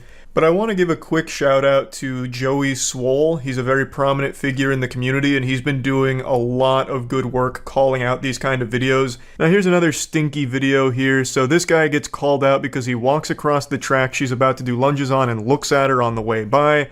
Then she says that she catches him still staring. There's no way, I'm so uncomfortable right now. And then the caption even says, in quotes, it's because of your outfit. I don't know if she's accusing him of saying that, like he shouts it at her across the room. Excuse me, milady. I looked at you because of your outfit. You drew my eyes to you. It's your fault. Or if she's just saying that as like a way of calling out behavior. I'm really not sure. But Joey Swole, when he talked about this video, pointed out something that I think everyone who's ever been to the gym will recognize. That not only is the guy not staring, again, the reason why he'd look at her while walking by is because he's going by her path on the track. so perhaps he was looking at her to make sure he wasn't getting in her way since she was about to start lunges. I feel like that's the most obvious explanation here, but regardless, he doesn't do anything creepy or weird. He looks at her while he's walking by, and once he's through, he continues going forward. Like, I don't understand where this is coming from. To me, it feels like this lady has recorded every single one of her gym sessions for the last week or so after noticing that this kind of content was blowing up, praying that someone would be weird and creepy to her, but she didn't get that. So she just decided to go with the one that's almost somewhat different, where a guy looks at her when he walks by, and chose that one for some clicks. Because nothing bad happens here. There's not a weirdo here. And according to Joey Swole, a lot of members of the gym, both men and women, said that this man is very kind and is actually loved at the gym. He's a regular here. So it is pretty fucked up and shitty for her to make this video trying to shame him for doing nothing wrong. This guy.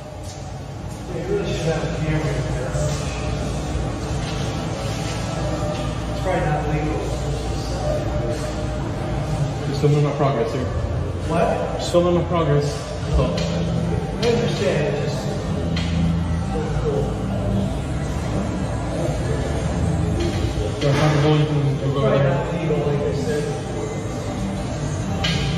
This isn't a trend that only women are doing, men are doing the same thing. This fucking douchebag is filming in the locker room, flexing to show his progress. The guy in the back that he's calling a schmuck is 100% right. You cannot be filming in the fucking locker room. Like, what do you think this is, Brazzers? Like, what the fuck are you even thinking? What's going through your smooth brain? Everyone just loves to think that they're the main character, and everyone that interferes in their story and does more than just be a prop for their TikTok videos is the villain, when that's just not the reality. You are the bad guy here, not the guy you're calling out. If you want to take progress photos and videos, which I totally understand, just wait till you get home, or at the absolute least, wait until you're the only person in that locker room. Because right now you have two people behind you changing. They could have just gone whole hog, let their cock and balls flop out, and if you film them in a private setting without their consent, their nudity, you would be fucked legally. Watch this guy try move to me at the gym. Checks absolutely nothing on his phone. Looks over at me being busy sorting my wrist straps. These fucking straps taking up too much time. I don't know what constitutes a stare anymore. Like, this guy, again, just glances in her direction, briefly looks at his phone and puts it away, and apparently that's getting called out for being weird, saying he checks nothing on his phone. He could have just been checking the time. He could have been checking literally anything that's quick to get at a glance, like, what time is it? Or if he had a timer set up for, like, how much rest he has between sets, how much time do I have left on my rest? Like, there's so many things he could have been checking on his phone, but it doesn't matter. Like, he didn't do anything weird or wrong right now. All he did was walk by, and he looked over near you. Makes a swift return.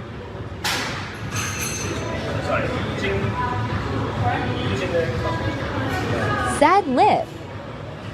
And there it is. The second he decided to ask a question, his fate was sealed. He was getting shamed on TikTok for it. So, he comes over and asks if she's using the machine behind her.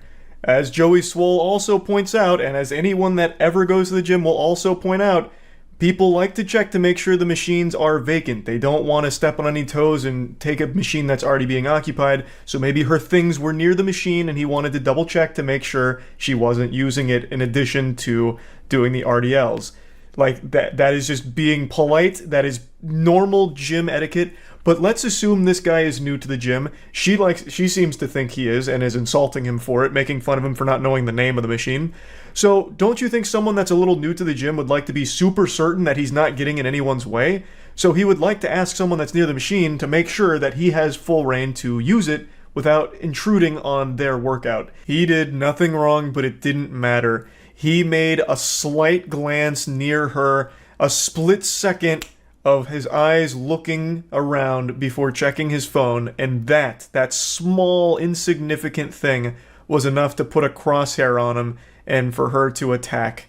I think she's the weirdo. You're the gym weirdo, filming everyone around you, looking for people to call out. That shit is creepy. Not this guy who just innocently asks if you are using the machine behind you.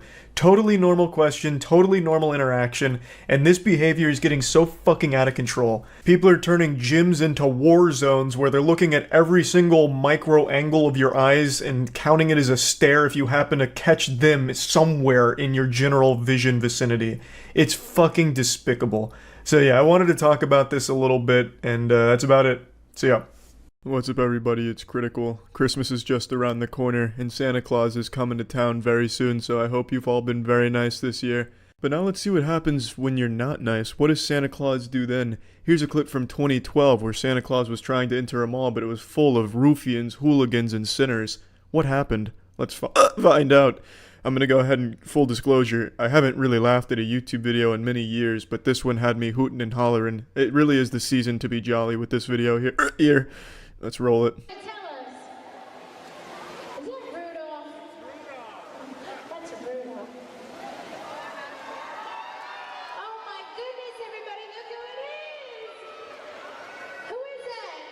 It wasn't Rudolph at all, you stupid fucks. It's Santa Claus, the North Pole Super Slam SmackDown champion. I love this shit.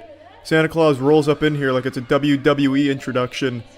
Getting the crowd hyped up and shit like it's Metallica about to take the stage. So after good old Saint Nick parades his big old Saint Dick around the outskirts of the mall roof, he goes over to his little helper here and gets put into his rappelling harness.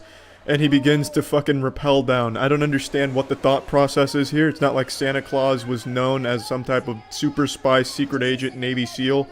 He wasn't like some acclaimed rappelling veteran. I don't remember reading that in the Santa Claus lore, but I love that they chose to do this anyway. Truly magical. Here it comes scooting down your chimney. We've all been naughty this year. We're getting a full dose of Santa Claus ass cheeks. Uh-oh, it looks like something's gone awry on this magic sleigh. The Christmas spirit isn't high enough. Not enough people are believing. When the bell rings, an angel gets an erection. Oh, Santa Claus, he's fucking hanging himself here. He's been noosed. Oh, Jesus Christ. And just like that, 1,000 kids learned Santa Claus wasn't real. I really don't understand why they did this stunt in the first place. I don't think any kid was going to be having a temper tantrum if he just walked onto the set normally. I mean, it's not like Santa Claus was known for, you know, his big bag of presents and his fucking rappelling rope. No one was gonna question the authenticity of the Santa. so fucking ridiculous. But come on, who wouldn't support Mission Impossible Christmas episode? Fucking Paul Blart 4, Mall Santa. So yeah, the rest of the video is just this poor old man thrusting his old Christmas meat, trying really hard to get down to the fucking ground, but the video never shows us that. We don't get that closure. Instead, we just get what looks like that scene in the SpongeBob movie after SpongeBob sings the Goofy Goober song. I can only imagine what extreme turbo finale these geniuses cooked up for when he did finally make touchdown. I imagine when he did hit the ground, there'd be some advanced pyrotechnics, flamethrowers, and fireworks going off in every direction, loose reindeer just let to run wild. Would have been quite the spectacle. But unfortunately, I don't think Santa Claus ever touched down. There's probably a good chance he's still hanging there to this day. Do you guys know what you guys want for Christmas? What are you guys gonna ask Santa? But yeah, let this be a reminder to all of you to leave the cookies and milk out on the table for when Santa Claus rappels down your chimney to deliver the presents. Yesterday, our worst nightmare came true. Hackers found a way to take control of our penises. With technology and fetishes evolving at such a rapid rate, this was always bound to happen. And unfortunately, we weren't prepared. Our Dick Doomsday was yesterday, and I believe that was only the beginning of the penile punishment from these evil hackers. Those same people we mocked for outrageous claims like hackers can get into our Game Boys and steal our credit card information, or those boogeyman stories of the hacker known as 4chan who can infiltrate our electric toothbrushes and take control of our minds, may not have been so crazy after all. They warned us and we didn't listen. And now we pay the price for our hubris. Now we're left in a wiener wasteland where no one's cock is safe from hackers. It's like Fallout, but instead of nuclear war, it's nut war. Now let me break down exactly what's happened here. Yesterday it was reported by multiple outlets that a ransomware attack had happened where the hacker was targeting BDSM chastity cages from Shul, which is a company that makes the cellmate chastity cage, and basically what it is it's a prison for your penis. You put it on and you can't get an erection, and it also squeezes the fuck out of it. I can't show you a picture of it in use, but from the pictures I saw of people actually using it, it looks like it's strangling your cock like it owes it money. It looks like it's trying to squeeze the last drop of toothpaste out of the tube. And the idea is it's used in BDSM play where your partner has an app that controls the chastity cage and you have to beg them to unleash it so that way you can get an erection or get your penis to have blood circulating to it again so it doesn't just get like necrosis and fall off. So that's where it comes from. It's sexual pleasure from your partner having total control over your penis. And unfortunately, there was a security vulnerability that was revealed months ago and only just recently exploited by a hacker who took control of the cages and held the penises hostage unless they sent them 0.02 Bitcoin or something like that, which is like $270. But unless that ransom was paid, he was taking your dick and twisting it with that chastity cage. You couldn't get it off. There wasn't like a fail-safe to it. Like once the hacker had control, he had full fucking control of your wiener. So you couldn't pee, you couldn't cum, you couldn't well, you could shit, but it wouldn't be a good shit because what's a shit without peeing too? So it was absolutely miserable, and a lot of people were reporting the problem to the company, and then the company eventually had to come up with a solution, so they showed an emergency failsafe with a screwdriver, which I'll put on screen now. So this was the only way to avoid paying the ransom. And also the hacker was insulting the victim, saying things like, your cock is mine now. I'm an ancient wizard who's used magic to take control of your meat. You must play by my rules because I am the scrotum sorcerer. I'm the last cockbender. Just all kinds of shit like that he was sending to the victims. And it's just been a real mess.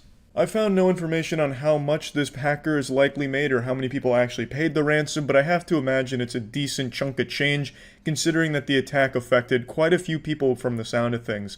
I don't know how many people out there, or how many people watching right now, have a penis prison put on their wiener right now, but with this new kind of cyber warfare tactic, this new kind of terrorist attack, I would definitely say be a little more careful when locking your dick in like a fucking shark cage. So yeah, I just want to talk about this because I found this to be a really interesting and pretty innovative use of technology that I just thought was worth mentioning.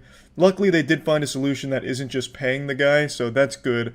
But it does seem like it voids the warranty, so if you do unfortunately fall victim to the hacker, it looks like you've lost warranty if you're trying to get yourself out without paying. Also, I was reading about a guy who actually fell victim to the hacker multiple times, which to me is wild. Like, you know, you put this on and like, oh no, I've been hijacked by the evil, you know, dirty bubble. I can't get my fucking chastity cage off. And then you get on the support line with the company, they get it off for you, you're like, oh, whew, close call. And then you put it right back on only to get hit by the hacker again. Like, come on now. Like, I'm sure there's other options. Like, you don't need to have, like, the cellmate chastity cage on at all times. There's probably alternatives. Like, how about you just squeeze your wiener real hard, and then your partner says, hey, you can't stop squeezing your wiener till I tell you to, you know? Like, do it the old-fashioned way, manual. It doesn't need to be, you know, smart chastity cages. So, yeah, just a pretty wild story all around, but that's about it. So, yeah. Happy New Year, 2025 going to the rear view as we go headstrong into 2026 with a smile on our face. As of me making this video right now, we're about like an hour out from the New Year's Eve ball dropping in New York.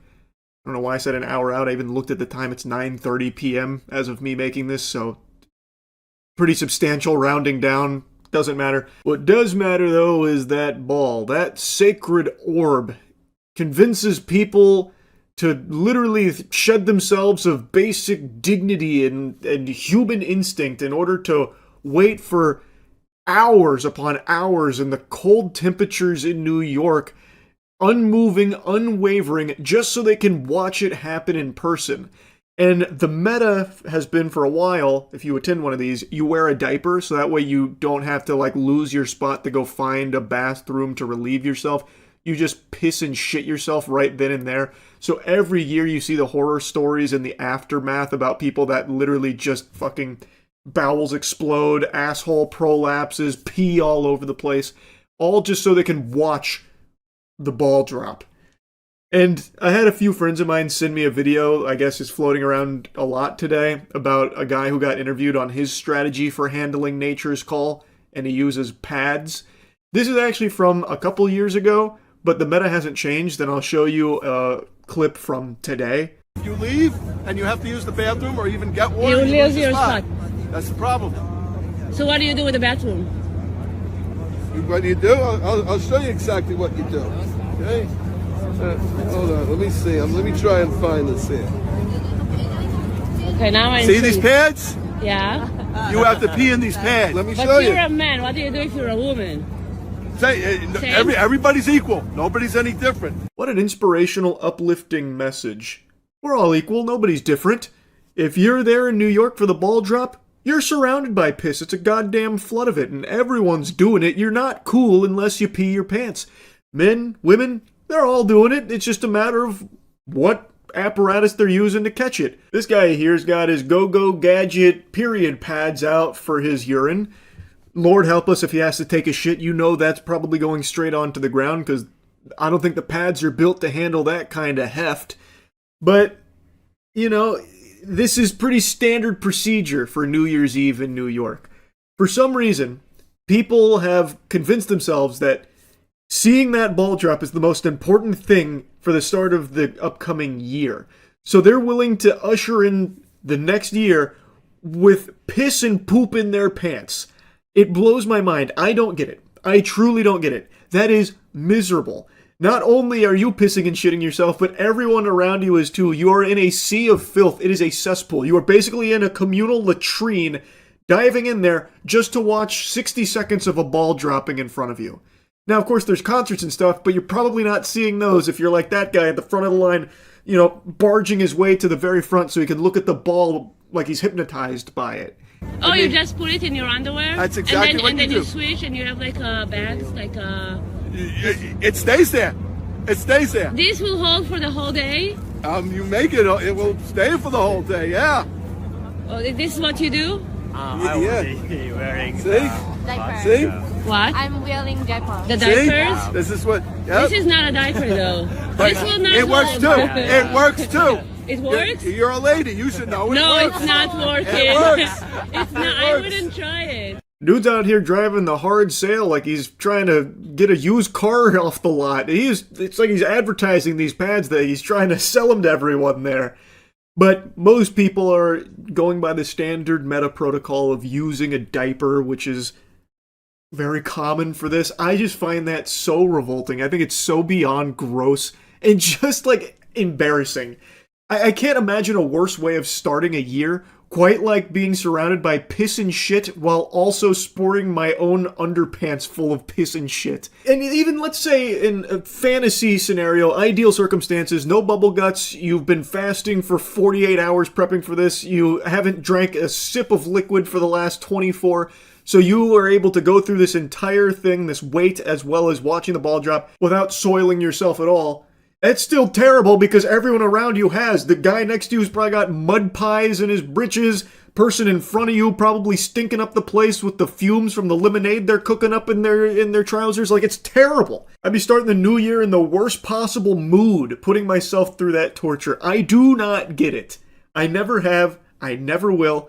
And like I said, that's a couple years old. You can see in the background, it's talking about bringing in a great 2024.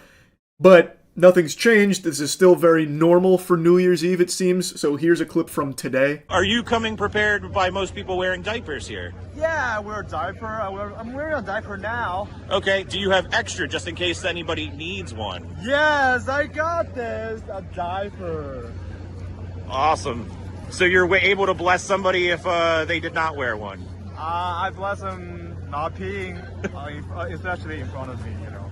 Awesome. Well, thank you for coming out, guys. Hope you guys have a great New Year. Can I get you guys to say Happy New Year?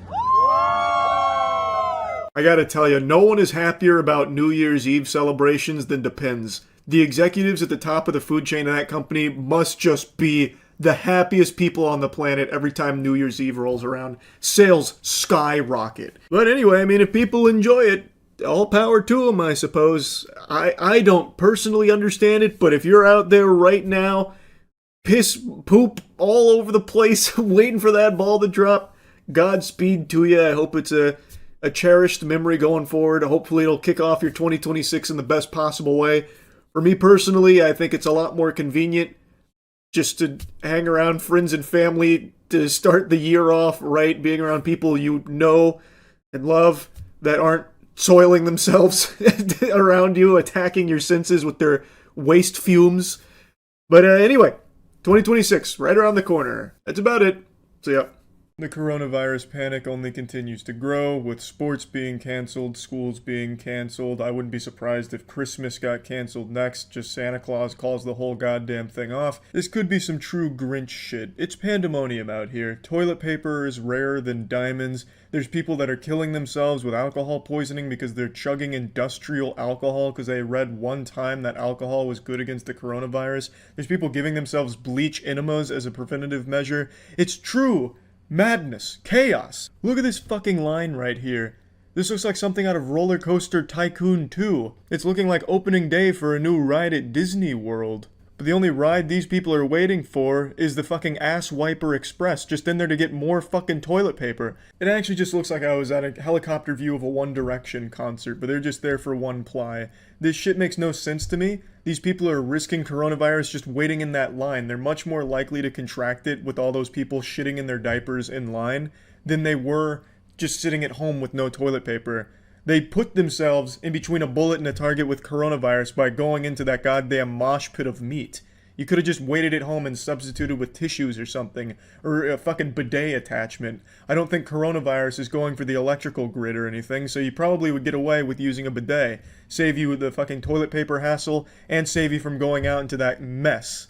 It makes no sense to me how people can't realize that they're putting themselves in danger just for like this stupid, trivial doomsday prepping shit. Like there's people buying a bunch of sand as if they're gonna build like a fucking fort of sand that's gonna keep coronavirus out. Like, it makes no sense to me.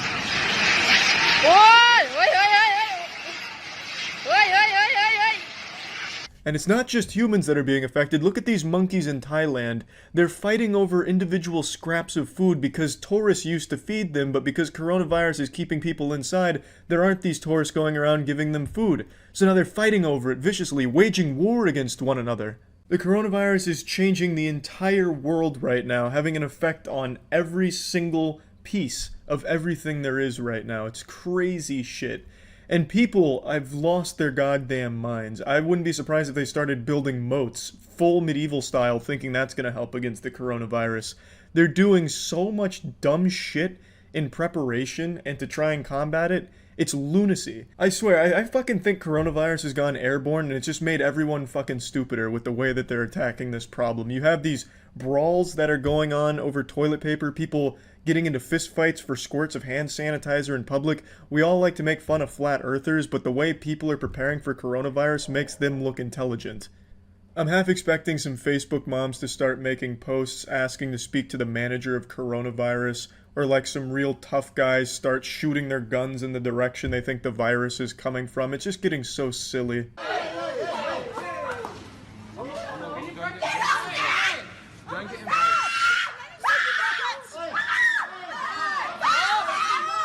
Hey, stop! That's enough! Go away from my daughter. Please. I just want one pack. No, not one pack. What's the limit? Such an excessive amount of toilet paper that they're hoarding. I too would be pretty upset about that.